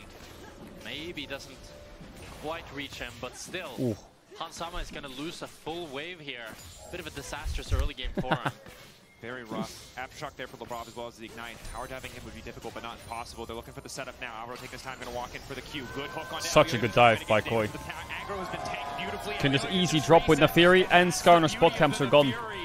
Absolute yoinkies. So Alvaro starts it off looking like he's going to hit Labrov and start tanking it. So Labrov Absolute yoinkies. hook, but MKOI again, patient on the dive, so it's Elyoya who He has Cassidy in mid, so it's kind of hard to fight these Raptors. And this is why people don't play Thresh anymore. It used to win lane, but it does no longer. As Elyoya here trying to fight with Skumon, but Caps is the one who can move first. But Skumon was caught unaware again. He enters his bot side to find his Jinx in base, his Thresh dead, and his Blue and Grump gone. Oh, Caps. Nice wave state. Already the lanes are in a difficult spot. They're going to demand that support instead of it being a boon or a benefit. We get to see here exactly what happened. So Labrov He blocked nothing. Doesn't matter. Yeah, you need to be in a position Blocked nothing, didn't flay. Doesn't this matchup just mean that Thresh has to stand on top of Jinx and just permanently flay the Leona E? Isn't it criminal that Leona can just connect on Jinx? Came to this league, it was something we were excited for. But you highlighted, this is a champion that the years have not been kind to Thresh. If he wins so hard. If he loses, he's on Lantern duty for the rest of the game. And this Well, is an Skumon gets 2 camps back, which is really good. Maybe to force a dive of their own. Yeah, Super might need the Lantern himself, but I don't know if there's one going to be coming from the heavens. Super at least knows that it's happening. Just going to get some poke on towards Super, but Alvaro managing to reconnect within the bottom side, so nothing more will come of it. But the real winner of this is Skumon, is he was able to now take both the Raptors and the Krugs and get himself kind of back in the game, getting the bot crab as well.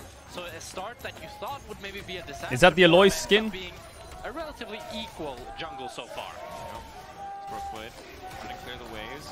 Just want to take a tower shot there. Yes. This is the 2 beefiest boys in the top. Oh, that's so wholesome. So just some context on this top lane matchup. Mundo, very weak early game. He just looks to scale up, and then eventually once he gets his Warmogs is when he can trade really aggressively, because any trade is a winning trade as he just regens that HP back up. And you can see there, that's the Thresh-Leona interaction from Season 3 that everyone was excited about. You are able to play him out. Oh, what the fuck, Skarner? Caps resetting, just trying to fight a little bit there. Okay, Skarner lost his Raptors. Not gonna let his jungle be taken so easily as Elyoya and Jojo Pune relatively low, only level 5 for Caps. They really want to get that wave in. Skumon. Chase down Jojo, fuck his tempo a bit, why not? Jojo Pune, though, no level 6 means he's very slowly going to leave. Jojo has no TP and Caps is fresh, so Caps, I don't know if it's cannon wave or not, but he can make him lose the wave a bit here. Only being down 6 CS at 5 minutes. As the Cassidy, you're very, very happy about that, but G2 here able to continue cancelling Jojo, but ooh. It's a fist fight over Raptors. Wait, Jojo's dead, no? Is he dead? First blood. Well, not first blood. First kill to Jinx, I guess. Flash from Caps to one-tap Elyoya. What? Elyoya just didn't react, and another kill. Oh my god, it's game 5, isn't it? It's game 5. It's game 5. It's game 5. This Cassidy is going to be piss useless for the next 20 minutes. A fight from G2 and a hook from Labrov to start it all off. And just as I was saying, Jojo was not doing that bad. But he just skill checked Elyoya there. He just flash QW'd him with Orianna. He just killed him. Great hook by Labrov James. Good flay as well. But Caps just sends it here on Yoya. Not giving Jojo the angle to flash over the wall. Caps flash QW. Picks up Elyoya, easy kill. Gives Jinx the reset so they can continue chasing down for Alvaro as well. And this is devastating. You had already started the lane phase off so well against the Jinx, who just wants to scale, but now she's gotten 1 kill, 1 assist. Caps, who was barely winning, as you highlighted before, just a small CS lead. Incredibly comfortable now. That Well, gold lead the is only good gonna news is as continue well to be that a for big G2 problem is for that Cap's Jojo got blue buff, I think, right? And in the top side, this is kind of the point where Broken Blade just gets to be happy in this lane. He has the ultimate available, which makes it very difficult to actually push him out of Stacking lane. Drakes is the best way to win against this Cassidy. Just stack Drakes. Get control over Dragon.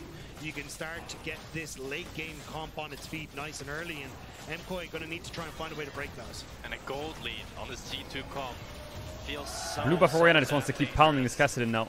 Jinx Orianna with a He needs a lot of cover though. He has no flash. Feels unstoppable.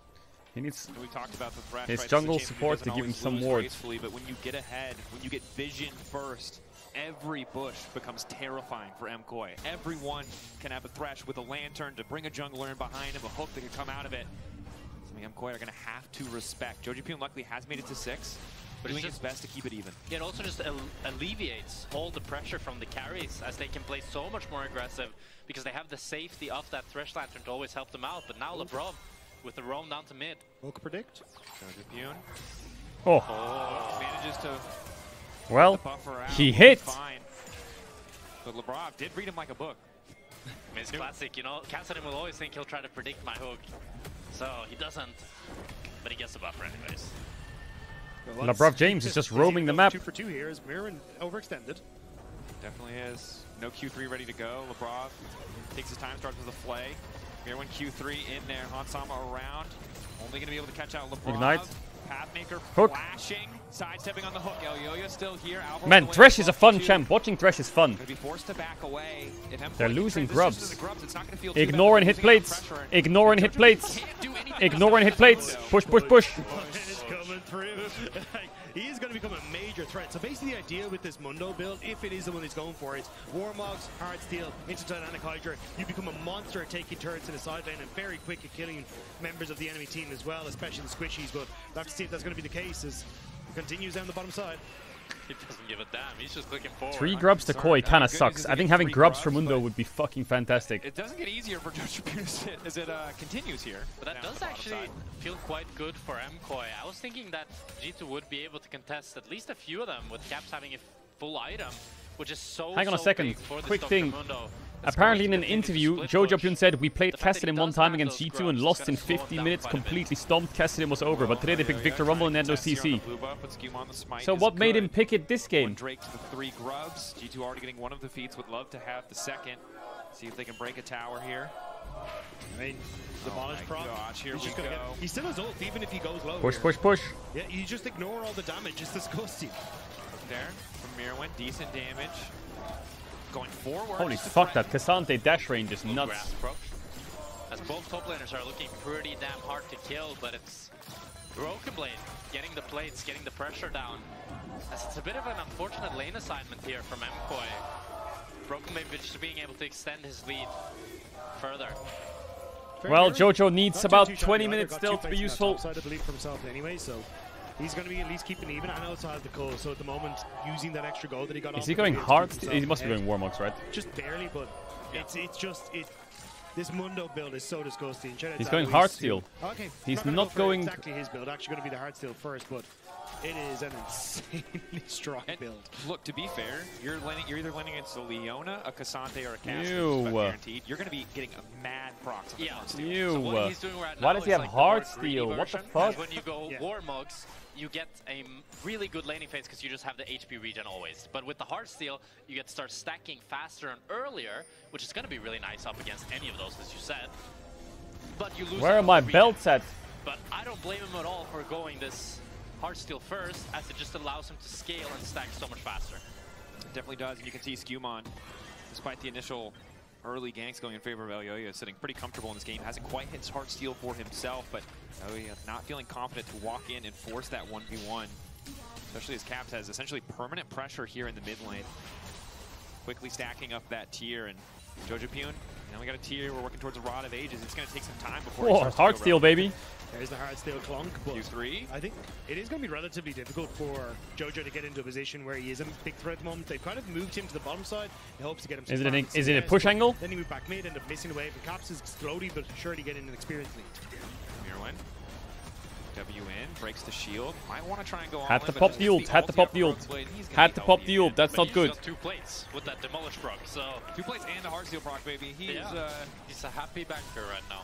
Did get some plates though, yeah, true. There's a lot of good interest in this one. But he's not that far up in gold. Hard steel for the side of G2. They are stacking it up. Well, and they're the beefy boys on this team. Everyone in MKOI except for Mirwin just backs away. Although Alvaro maybe should have backed away. That's the hook coming through. Play to follow. Skarner ult his ass.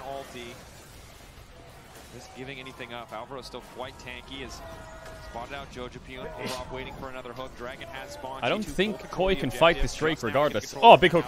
Backstepping. Perfectly predicted. Tries to Big hook by LeBron James.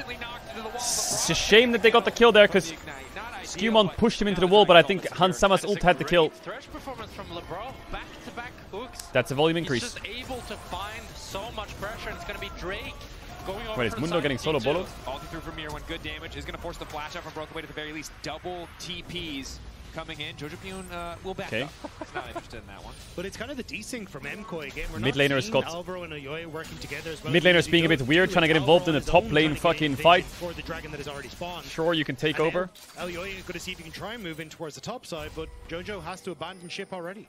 It is a struggle. And the Bravs you highlighted. I'm guessing he's going Warmog second, right? 2 Drakes, 2 more Drakes, and GG. Keep stacking. And it's game 5. It's what you want if you're a G2 fan. It's this flip of the script. All series long in game 1 and game 2, we're saying, where are Skewmon and Labrov? They're not on the same page. They're not working together. This time around, it's having Skewmon with them, Hansama coming in tow, and the confidence that we're now starting to see from the jungle support. And it's an ocean soul. You know, when Kassadin's playing the base skin, it's not that scary. But when they play that Cosmic Reaver skin, I feel like I'm fucked. A disgusting fucking one-tricks. He's already going where he pleases. I don't know where he will go with the ocean soul. I think MKOI would definitely call him such a banker at the end of this. Yeah, it feels like the path to Silver Scrapes. Push, push, push. Cosmic Reaver Kassadin gets like 2 kills, it's just lost. Oh my god, he's calling! Oh, is he calling? Where's the stocks? He's calling Alois. What do I build next? But Mirwin's is the one asking for a bailout right now, bro. This is a struggle. Yes, phase rush. Jojo gonna try to make something happen. Quick ulti out. He doesn't have phase rush, he's on cooldown or what? Ooh, he taps. He does have phase rush now. Skewmon, jawohl. You wanna play it? Probably doesn't have enough damage to get anything else done, but will at least zone away. Wait, no flash Jojo, no flash Elyoya. Elyoya and Jojopion. Trading flashes, not bad. Oh, he got it, but he might have. Yeah, how much is it going to cost him? It's going to cost him a flash. That's worth. That's worth.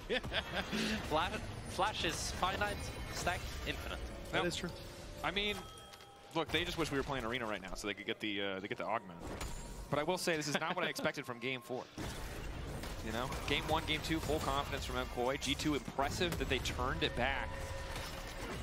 I'll remind you again of the stat we brought up earlier. It looks bad because it shows Caps going 0-3 3 times, but those are just the only finals he's lost. Nice. 0-3s. He's won a game now. Suddenly G2 starting to feel like that inevitable force once again. And it's MKOI who haven't been able to take down G2 in a There's Alois in the chat. With the G2 in the position he says, that they are hard steel, no, I'm missing a Warmog. They're going to get to that position where they're unstoppable. It feels like G2 of old with Caps in a side lane, getting advantages for himself, having Skewmon to support him, even Labrov starting to roam towards that top side as well. And this is when G2 become their most dangerous, and this is where you need to dig deep as MKOI. Caps is getting so strong. That can hold on to you in this game and in this series. Caps is getting so fucking strong. When you have 2 losing sides here, you don't have any cross-map potential, so you're just gonna have to drop this top tower, you're gonna have to drop this Rift Herald, and you're not able to get anything on the return because it's an unkillable Dr. Mundo in the bottom lane. Yeah, it's not getting any better on that front. Once again, Jojopion will have to try to... Who's going to kill Mundo and Skarner? That is exactly the problem I think KOI is going to have. Very comfortably. That is the exact problem I think they're going to have. Going against them. Elyoya now retreating over the wall. It's a difficult spot to be in for sure. Almost Kassadin needs so much time. Of course, anytime a Kassadin's in the game, you got the timer meme ready to go. You're counting time down. Level 16, only 5 away, but 2K is not... It's not ideal. I don't think Dopa was dropping 2K. Who's Broken Blade calling, bro? Put the phone down. You know, I think that's not part of the plan. But I feel like, I don't know, maybe I'm coping here, but even if this Kassadin hits level 16, I'm not that worried as G2. Like, if Skarner is always sitting on the carries, holding his E, Thresh is holding his abilities. I mean, also, Mirwin, if he ever ults and is next to Dr. Mundo. He just The does fuck is not that have auto the attack power to animation? live through that Oh combo. my god. Everybody loves the most farming in this series. I love We it. made it. But again, this is now an issue. But it's weird how he's down 500 gold still. I feel like he's getting so many plates, but he's still down in gold. Down a couple waves. Cassante got some plates as well. Jojo can't deal with him. Mirren can't deal with him. He's going to get to continue to free farm. Warmog's nearly completed, which makes it only 10 times worse. And he's going to continue to push sides. You group mid, you get tower, and this is a very simple formula for No G2 Warmogs But yet. what I'm really surprised about is the fact that Mirwin is actually ahead. Because I feel like Broken Blade, he just got full bot tower. We've just watched him do whatever he wants. But Mirwin is actually the one that's on. It's another game for G2 where I feel like all they have to do is just click to the objective and they'll be fine.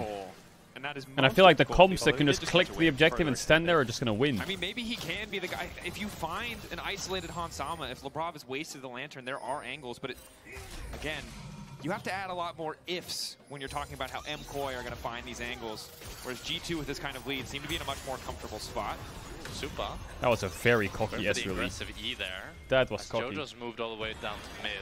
That does mean that Broken Blade can now continue pushing in top, but he decides to TP instead. An Ook. Onto Alvaro. Flash out. Ooh, Alvarito. You play going the wrong way.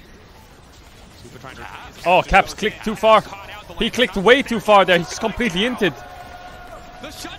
Mundo is driving the Herald.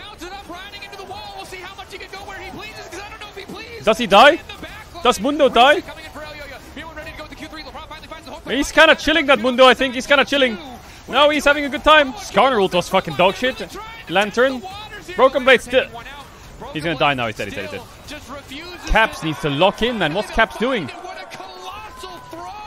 took an age, but MKOI were able to take G2 down eventually. Caps runs into Where was... I guess Jinx is out of mana, so she must have been hitting. I think G2 took themselves down. What was that? Such an uncharacteristic mistake from Caps, and then Broken Blade wants to ride the Herald into 5. I mean, he was damn tanky. He lived for a long time, but this was an unprecedented throw. Now Elyoya with a big gold lead. Oh, It's so much harder for that Hansama puts to a survive stop these to the fights. Drake stacking for a while, which is important because it gives Kassadin time. Help him in the following But I do think level 16 Kassadin doesn't really carry against G2's champs. G2, I don't know how likely it is that they get another as Supa is zoned off. They will at least break the mid lane tower. 6 G2 gonna item rebuild level some of the 16 gold Kassadin lead does. that They lost. And Caps off on the side, still ready to pounce on Jojo Pew. But I think level 16 just fresh. I don't think it carries. 1.7k, 1.8k, and they still have 2 Drakes, only 1 Drake for the side of MKOI. It's still a game that had much favor towards G2, but Hans has Lantern, making so these he's chilling. sort of mistakes just tells me that this game can go anywhere. Definitely does. They were dashing forward. Okay, 0 damage. Afraid the hook already down. Hot steel stacks are stacking. Trying to keep the pressure on. Roa is Two stacking. redemption for this Orianna. Will stop off a defensive item, which makes it a bit easier.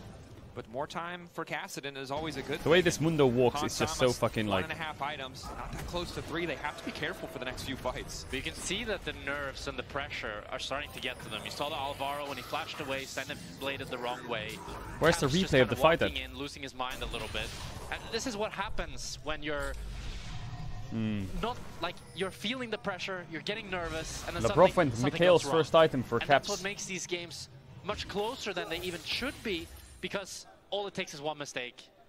But that's why I like the way G2 are looking to build. It's about creating insurance plans for when the proverbial stuff hits the fan.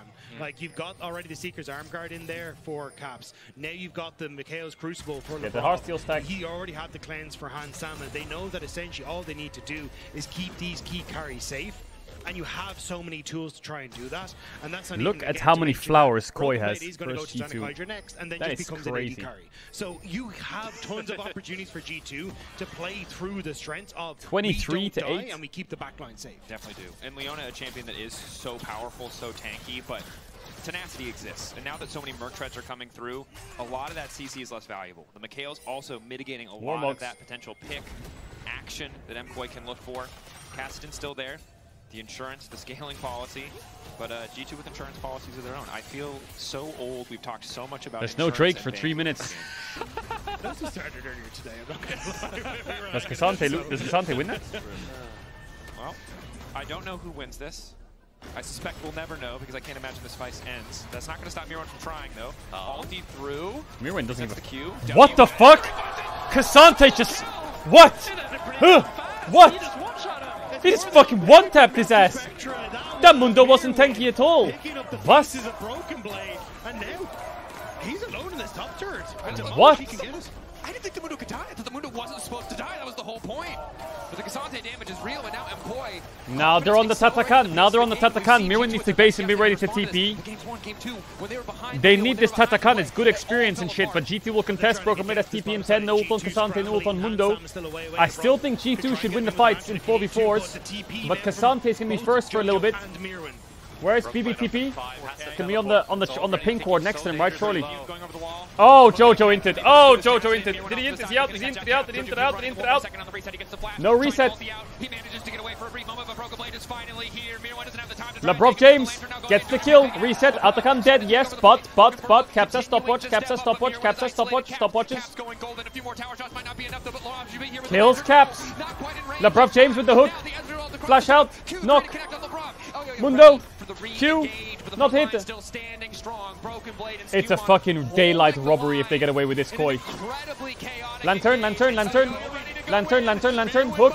Hook. Pincer. Play. Yoya's gonna jump the wall maybe. Oh, the resets. Where's the resets? Oh, he's out of mana. Yoya. Samson Hansama. Oh, he's going. Oh, he get pincered in it. The W. Q misses. Hansi needs a kill. Give that man a reset. Broken Blade blocks. Oh my fucking god. That's a volume increase. So Mad get bot tier 1. Mad get the Atakan. Mad have a Cassidy who's level 14. Above Orianna and no Roa proc yet. It's all armor, no problem for Mirwin. Because as he goes forward here, as Jojo gets caught, everyone in G2 Mod tell Riot to nerf Cassante. Again, I don't care, it's win rates and solo queue.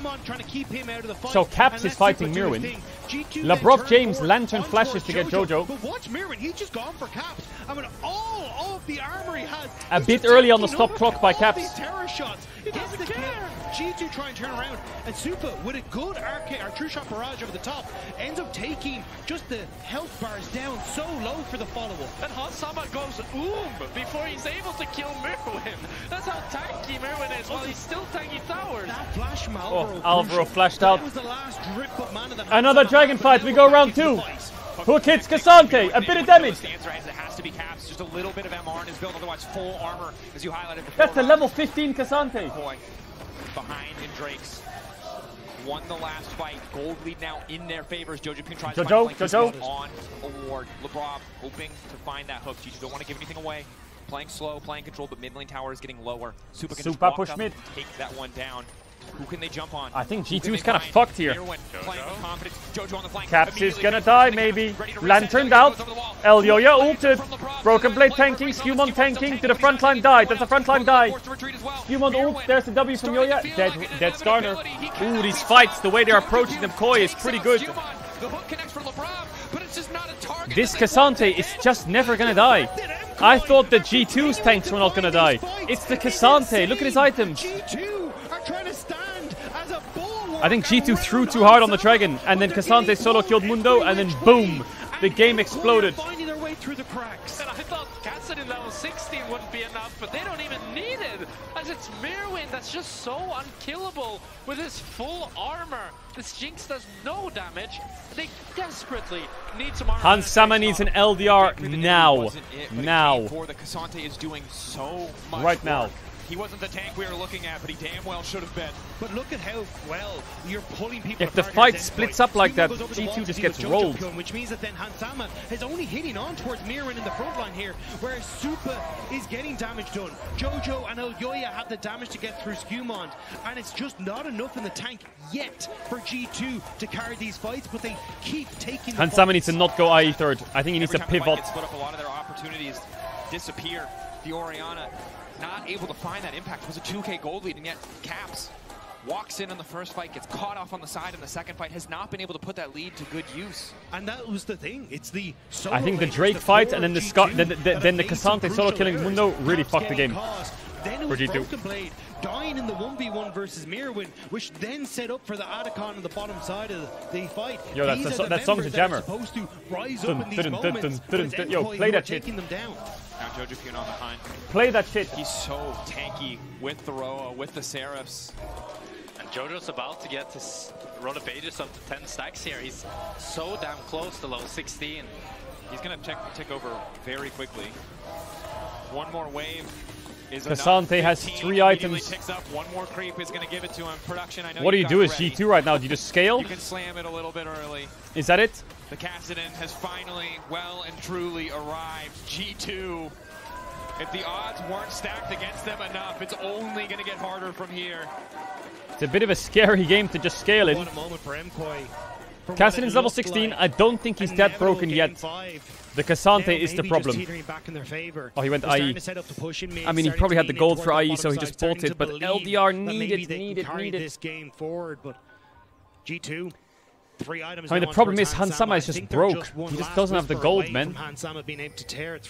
IE is correct if he's not hitting Cassante, but G2 need to find a way to get him a reset that's not on Cassante.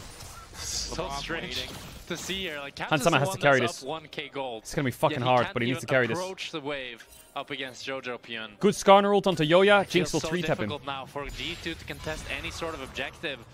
We talked about it earlier, but Thresh is like, yes, it's so useful when you're ahead, but when you're behind, even if he lands a hook, it's just not enough. Yeah, the amount of targets you can reliably hit at this point is really just to squish your members. But even Elioyo, if you don't have perfect follow-up, Supa can arcane shift out. G2 can slow it down for a bit. He's also pretty damn tanky as well. Or they can hook for Leona. It's so difficult to lock him down, but you don't know where he is. Skarner Thresh, ult into Lantern, classic. Can he still do it? I have no idea. I have no idea.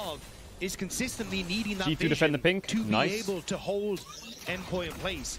Now it feels like they're going into the dark, and it is filled with terrors. And again, it's all eyes on Hansama. I feel like I said it in Game 3. It ended up being so much about how well Lebrov and Skewmon work together on the Alistar and the Vi. But in this game, even more than the Kai'Sa game, it is all eyes on this Jinx to carry. 3 items now, but needs armor pen. He needs and that's what's infuriating about playing against this Cassante in so many other games. This would be a PowerPoint.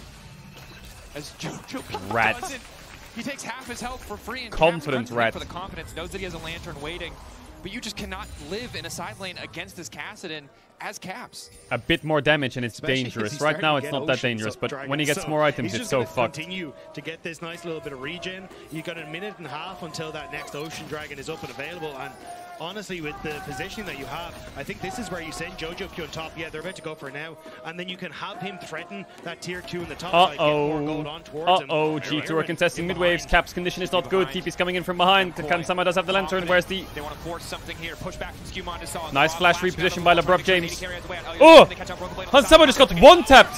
What the fuck? It's GG! It's GG! Jojo's gonna win a title in Europe! What the fuck? They just catch Hansama. That's Baron!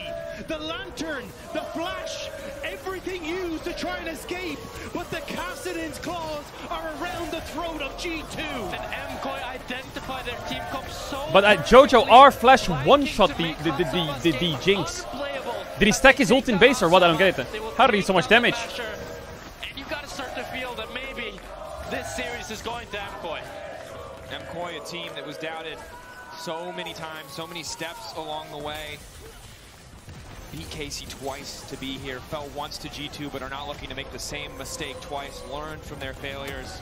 Wow. For this series as well, and that preparation is paying off. But it isn't prep for just this series. This is prep that's a year in the making. It's prep and revenge that is starting to come to fruition. G2 threw this one, but Koi been playing well. Mirwin is completely frying this game. Caps shadowing behind. G2 ready Hook misses. They're out. They get Baron, they get out. Relatively unfazed. Koi continuing to poke, continuing to threaten.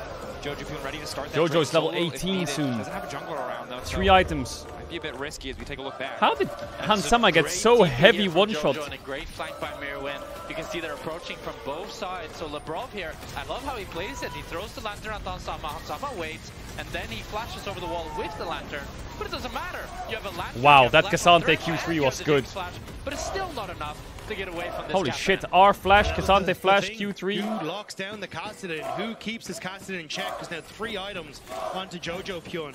Super untouched, living his best life as an AD carry in the backline. And now a 3rd Ocean Dragon going to Mkoy with G2 stuck in the base, floundering. And again, after the last set, Ensemble was able to pick up the last Whisper. But he needs Soul point, Caps has Rabadons. Impossible in an even game. Hansama no LDR yet, he only has Baby Last Whisper. Isn't in their favor. The goal no sums on Jinx. The scaling debatable, but it feels like everything is stacked against G2 now. And to add on to that, now LeBron has no flash, Hansama has no flash cleanse.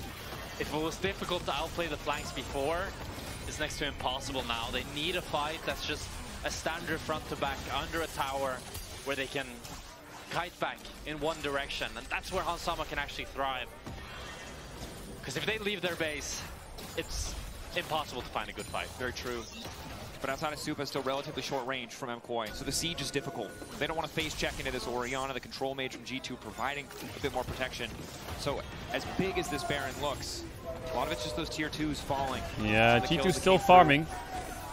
I guess it's just a soul fight. To build a bigger lead as Mirwan once again.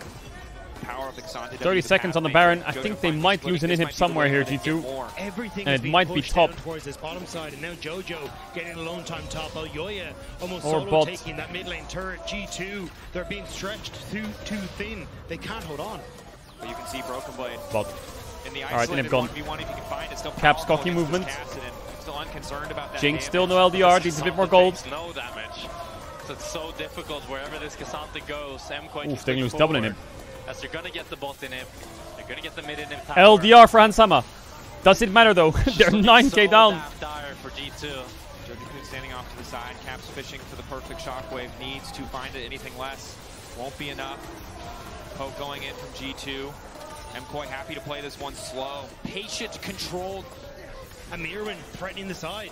That's why G2 have to fall back. They can't expose the flank like that. And Mkoy know it. They step forward proudly into the base of G2. And what do they have to respond with? Top inhib tower's dying. Find an angle. Ulti goes out. Supa. Some major cooldowns burn.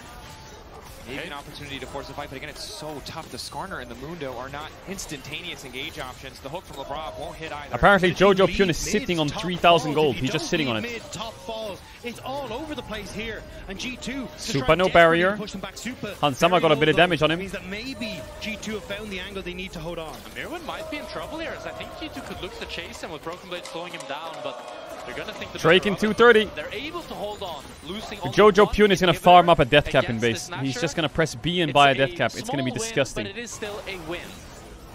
But the question now is, 2 minutes, Ocean Soul spawning for Mkoy. How does G2 leave their base and not get flanked? Watch Kassadin items. Look at his inventory. It's completely fucked this game. I wish I had an answer. I mean, if someone fucking goes to Mkoy's Nexus and kills the shop right now and Boris can't sell shit, then he buys Void Staff. It's all about Then maybe it's fine, but yeah, now it's how fucked. do you leave your base to get it? Hansama, you have a lantern, you have so many If tools they to sell their protect you, recall. and your cleanser up. But that is a 4k lead on that Nefiri, and that is a level 18 Cassidy. There are just not enough cooldowns in the game League of Legends to keep you alive. I feel like a lot of drafts today and a lot of drafts recently, I'm looking at them and then I'm like, 100 CS lead on this Nefiri. Elyoya it doesn't matter. built up a Just play good. Advantage as he's been starving Skewmon of all his camps. And the game will come to you. Level lead as well, with this Nefiri being level I really 8. thought Koi was fucked this game. 14 on the Skarner. The siege is about to begin again. Jojo Pyun pushing in this top side. Supa in the mid. Mkoy trying to see if this can be the last stand, if they can finally break G2, but Jojo going to spot the Brav. Brav flashing forward, looking for the hook. No flash Kassadin. Gets the flash. Does that really matter though? The immediate pings on towards that inhibitor. Mkoy want to collapse. Caps in trouble. Q1 not going to connect. Oh, what? BB's getting melted. He's taking a lot of damage. Ulti onto Caps. He just wants to force that cooldown out. If he's forced to use it on the Fury, the fight is so easy. Elyoya hurts. Goes untargetable. Resets, pushing the mid lane in their favor. Soul 50 seconds away. Baron. Now this is where G2 just have no engage. And they're just getting poked out. And they're getting one-tapped. It's over. It's over. Jojo is a European champion. Or. Wait. Can they get it done? That Mundo's OP as fuck. What the hell? Someone help me. Look at that Mundo. Look at that Mundo. Look at that Mundo. Hansama killed a minion. But it's the TP from Jojo. Captain dead. Jojo. He killed him. He killed him.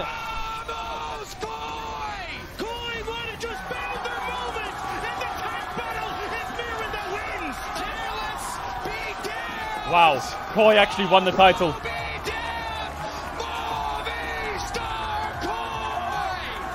What? They won the LEC?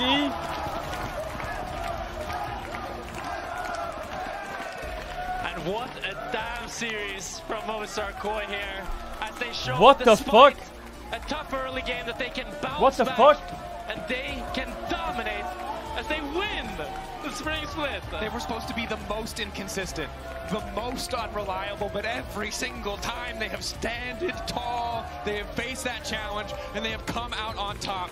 The moniker of most improved, the moniker of the hardest working. Wait, does this mean NA greater than EU? No way, right? Kia, that is their prize at the end.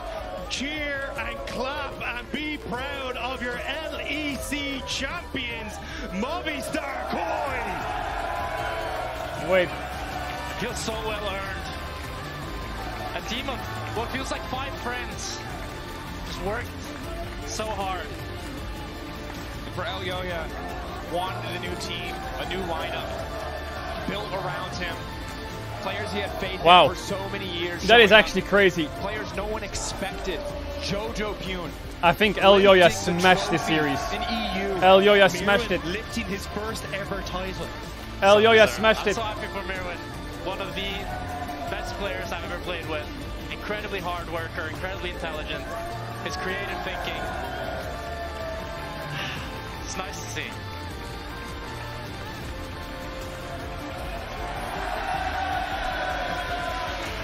It's crazy, the return of Melset really feels like it brought a new life to this team. I don't know what to tweet. I'm not going to tweet. Who shows up on the day, who finds that momentum in the final moments of the season. And for so many teams, the knowledge that they had locked MSI. Jojo owns EU. A Fortnite player from Canada just fucked up Europe with a Caedrel. But it has been a long, hard-fought road. Winter What the last hell? Year, the first time so many of these players played in the LEC, it looked like maybe they could do it only to be denied by G2. But just over a year later, with blood, sweat and tears these guys have put in over the course of that period, they now stand as the champions of Europe, and such a well-deserved title for everyone on that stage. It feels like a new era of our league. It's no longer G2 domination as they lose back-to-back splits. And we're in a world where, by default, because it's always been this way, I expect a new team to rise and be the undisputed #1. But perhaps for the first time in the history of our league, it will never be a safe bet. There will never be an easy answer to who comes out on top. With the A Canadian Fortnite player just rolled the LEC with Caedrel. I imagine What it'll the be them fuck? looking to stamp I'm their name stun locked. on successive trophies to build their own dynasty. And become the new team that everyone looks at for that rivalry. It was KC that looked at them, now maybe G2 that are looking at them as well. An incredible performance from MKOI to take themselves to the top. It feels so poetic in this France versus Spain rivalry. Of course, you've heard enough from us. Let's hear from one of the victors themselves. Lore is standing by with Elyoya. Thank you so much, guys. Elyoya, congratulations on winning your fourth LEC title. What are your first reactions after winning this one? I mean, it's a lot of emotions right now. They are all really positive. I have a special relationship with this LEC. I feel like I've been chasing it for so long, like for 2 years, since I was the last time I won it. I feel like I've worked so hard for this one. I have to be thankful to everyone on my team because it's not What is only Jojo Rat not only doing? me, it was, we are a team. Absolutely. And yeah, I mean, it's really special Don't give that him the I'm mic. He's able gonna to say win this something. Don't give him the mic. Jojo, you're here, so I actually have to ask you. Don't give him the mic. Don't give him the mic. No, don't say it. not only you're qualified in MSI as a North American import, but you also won an LEC title. I mean, I don't know, words can't explain it. I think we worked way harder than any other team this split. We went through so many ups and downs, I can't even describe how many, so it was all worth it, you know? No joke, I knew this would happen with how hard we prepared, how hard we practiced, so I'm just happy. Elioya, do you have any words on the very Bro first just North stole American the interview. import we had in the league, Jojo? I mean, I think he proved he is the best in Europe. He came from NA after beating me. He beat me, now he comes here, he beats everyone. I think he proved how good he is. I also have to be thankful because he's been a really great teammate. I really missed this from people. I think he's been really hungry since the beginning. I think that was lacking a lot in my previous team. So I'm really thankful that I'm surrounded by people like him. Absolutely. Jojo. Glazing is kind of crazy. The glazing is crazy, but the glazing is deserved. Anything you want to tell about your jungler before I let you join Sharks? Okay, no kisser.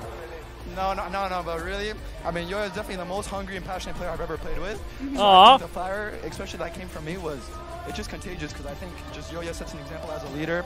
He really wants to win, which makes everybody want to win that much more. So I couldn't have asked for a better leader, you know? Cabra. Congratulations, Jojo. Yoya, congratulations again. I have so much I want to ask you because in the LEC season finals, not season finals, spring finals teaser rather, you said that you work more than anyone else. Tell me about your dedication, your work ethic, and the work you put in to get in here today.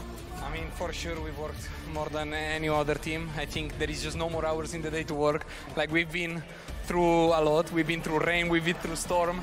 Sometimes I was making a storm, sometimes Jojo was making it rain. I feel like we've been through so much and we put so much work because we really wanted it. So it was no time, like it was a matter of time that we would get it. Any comments on your very first LEC title? Chat, the debate is over. Super and Deft. I mean, it's hard to take it all in right now because, I don't know. Super has one LEC title, Deft has 0. Right Molecule is right on Twitter. I'm feeling too many emotions, The debate is over. I don't know how I feel right now, but it's just, I'm grateful to be here, you know? Elioya, this is your 4th title. Do you want to dedicate this one to someone special? Yeah, I mean, this one I want to dedicate to Melzet. He's been with me since the beginning of my career, and just now he had a child. I hope I can make this memory as special or as close as I can to what he's feeling right now with his son, but yeah, just all the work that he has always put in, all the feelings that he has just shared with me and everything. I mean, this one's for him, he earned it, and also for his son and Laura. Yeah. W Melzet. Melzet's GOAT, Zev GOAT, Hanson GOAT, Lewis GOAT. I mean, just all our coaches have done an amazing job. Without them, I don't know, we'd be kind of cooked. So. Do you guys want to give a shout out to the fans as well? Yeah, I mean, shout out to all the fans that are supporting us. Shout out to, this is personal, but shout out to my mom, my dad, my sister, my friends, my girlfriend, everybody watching, you know. It's just. Sorry, I have to also do a last one. Please go ahead. Also, I mean, thank you, Ibai, thank you, co-streamers, thank you everyone that has been a part of the journey. We are a team. The people supporting is a team. We are not only the players, it's also the people behind. I know the co-streamers behind. I know how much Ibai has done for this project, so... W Ibai. This LEC is also for you, and obviously to my parents that have always been with me, so yeah. A lot of emotions on this stage right now, guys. Thank you so much. We're not done. We're going to hear from the whole team. We're going to hear more from you as well.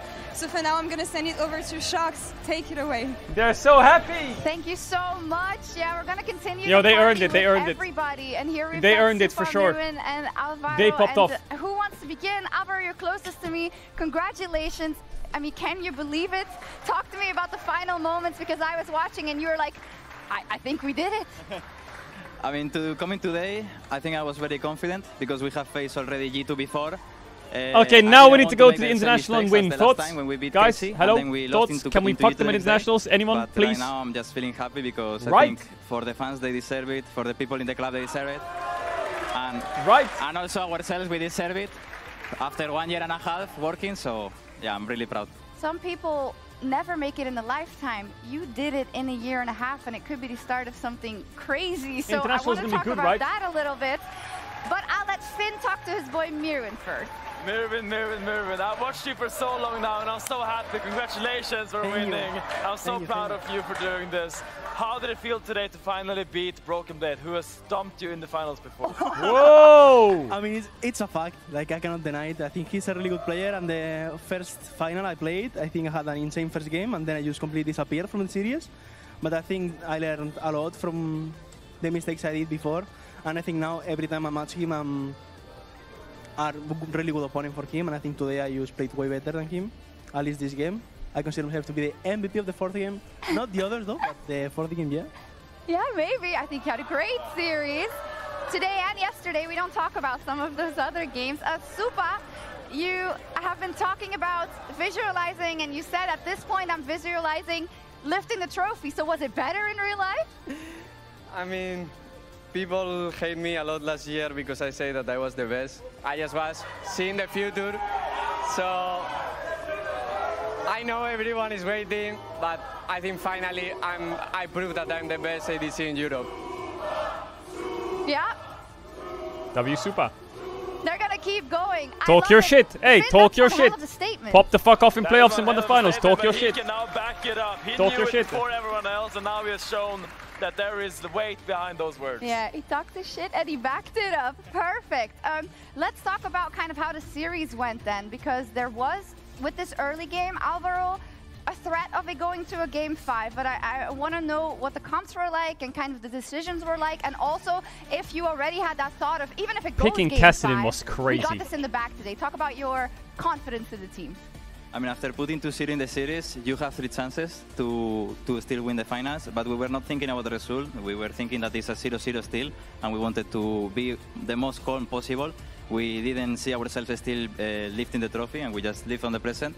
But, I mean, coming into this game, I think since I'm not that confident on Leona, I was seeing a bit of a struggle in early game. But later on, you know, like this guy just carried the game. And then we escaped with Yo-Yo Ping with the Casa team. So I was, when we started playing a bit more the game, I saw that there is no way that we can lose. You're telling me you're not confident on Leona, but you first picked it anyway? Yeah. And then took that insane trade level 2 to snowball the Not game. confident on it, just first pick it for me. That's The fuck? That's the low confidence. Yeah, that's insane. What's your read on it holistically, right? When you played G2 now, and you played them a week ago, and it was a whole different story, Mirwin. What do you feel the biggest difference was? I think our preparation is the main change, I would say. I think since we use all our effort in the winner bracket to play into Casey, I think into G2 we went prepared, and we were surprised on how they play. I think they were playing really good on 2 lanes and with the side lanes. And I think now for this series we prepared a lot, like way better compared to the first series, and I think it showed. So I would say it's preparation. Okay, and Supa, what about you? Because the bot lane had a hard time. Also, I wonder what happens in the future. Right? What did it come down to this time? Like, I mean, Jojo I think Pion won EU. He will stay with Koi this year for sure. Maybe he stays next year as well. But when he eventually decides to leave Koi, or they move on, is he going to stay in Europe? Is he just an EU player now? Is he just going to stay in Europe, or is he ever going to go back to NA? Yo, you got to stay now, man. Hey, what's he going to do? Go to Korea next and win the LCK? No, you got to stay. When we study that well and we prepare and we have a week, I think it shows pretty good. And that's a goal that we need to keep doing it every single match, and we need to improve, and we want to be the best team in the world. And you get a chance now to go to MSI, which is an unbelievable tournament, the best in the world, and you've said big things before, Supa, and you backed them up right here, right now. So do you want to say anything about the international competition at MSI? I mean, right now, I'm so excited to play into the best in the world, but I think we are gonna get the level to fight back-to-back with every single team in the world, but right now we have a lot of work to do, and we will fight to be the best team in the world, but we need to put the work now. Yeah, they do. It can be a whiplash, right, sometimes, when you come off a championship into that heavy international competition. I guess it's kind of good for them. Think about this. The LEC just finished. Now, LCK is finishing next week. LTA is finishing next week. LPL is finishing next week. So EU was the first region to finish, which means they can take a couple days off, and then they can travel to wherever anyone else is. Whereas these 3 regions finishing at the same time, I think everyone's going to be looking to travel to Canada. And the LCP is today as well, yeah. LCP and LEC finished today, so they can travel to Canada and take a few days off and travel to Canada. It's quite nice, I guess. The first weeks, but we need to use that time to be the best possible, get the more practice, and if we get it with a good attitude, I think we are gonna step up a lot. Yeah. Awesome. There is something that I always have to ask our first seed to go to internationals, Mirwin. There's a problem the last couple of years. You can't beat NA. Like it's super embarrassing. So is there anything you can say towards? But NA can beat NA, and we have Jojo Pyun now, sucker. Now what, NA? I'm sorry, I couldn't listen anything. Oh, that's okay. That happens to me a lot. We've been getting embarrassed by NA a little bit the last couple of years as EU. So as our first seed, do you want to say anything about that? I mean, I'm pretty sure NA fucking sucks. That's what I can say. And we have the best NA player. Yeah? NA fucking sucks. We have the best NA player. We got the good thing from NA, which is Yo-Yo. So we will show who is daddy here. Okay. We will show who is daddy. I was looking for. Bro, what the fuck? We are ready for? We are ready, so without further ado, let's find out who our Kia Finals MVP Bro, is. look at what Mirwin wears. I'm very vulnerable right now if any bad bitches want to take advantage of me. Bro, that guy's gonna rock up the MSI and fuck you up. Just know that, yeah? He's gonna rock up the MSI and fuck you up. Is it Yoya? Yoya deserved.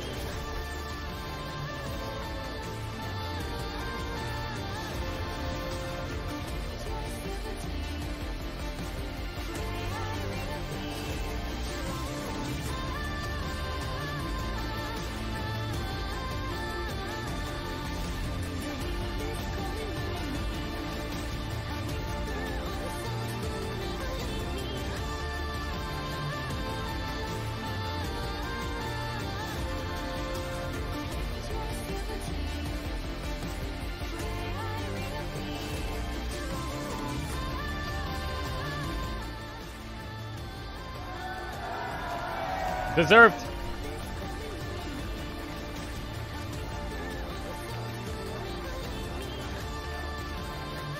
And your 2025 Kia Spring Finals MVP is Elioya!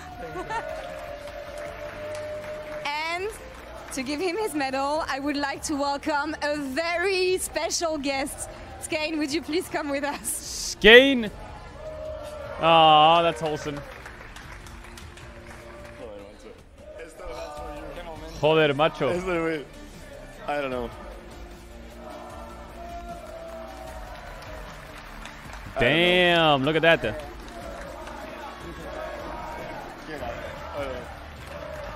Skane, thank you so much. I will, of course, talk with you later, but Elio, yeah, I remember when I did your very first interview, the first time you won a split, it was in 2021 in spring. That final, you won Rookie of the Splits. Yeah. For your fourth title, you win MVP. What a career. Yeah, I mean, as I was talking with Jojo, like the first time we both won, it felt like it didn't feel as rewarding as this time, because we come from winning, like first split, we come into the league, we both won. It felt like everything was new. It felt like even a bit surprising. And after this much work, like this one is really special. Like also getting the MVP for me is a huge achievement, so I'm really proud. Winning is not easy, but keeping on winning. 4 titles with 4 different rosters so is many wild. years staying at your level Yeah. and surpassing the level that you had back then. For me, that's Pretty what solid. is the most impressive. How do you reflect on your journey as a player from your very first title on your first year to the player you are right now? I feel like it's a journey of my life, basically. Like I feel like I have to share many things because this is my lifestyle, being a pro player. So I had to mature a lot. I had to learn a lot. I had to do things that I didn't even do in school. I had to read books. Like I'm still reading books. I'm still learning on how to be a better athlete. And honestly, hey, the audio. how to know myself better. That at the end is the most important. So yeah, my biggest takeaway from all of this is how much I'm knowing myself and how much I'm enjoying myself. I'm not gonna lie, chat. I think this was a really good LEC What split. is your drive after It was so pretty many fun, I years? think. Because It's been a being while at the since I've top seen like and a split this fun. struggling, building your own project. A lot of also upsets, because you anyone chose this could player, you win. wanted The to top play with 5 them. was Tell me really about competitive. There was like random dark horses at think different the drive times in the is- split. First it is was like always gonna be there. BDS, I then think it was, even oh no, first it was increases, Giant X, then it was BDS, then it was Heretics, more motivated, and then my all of goal them at kind of the fell end off. is to win Worlds.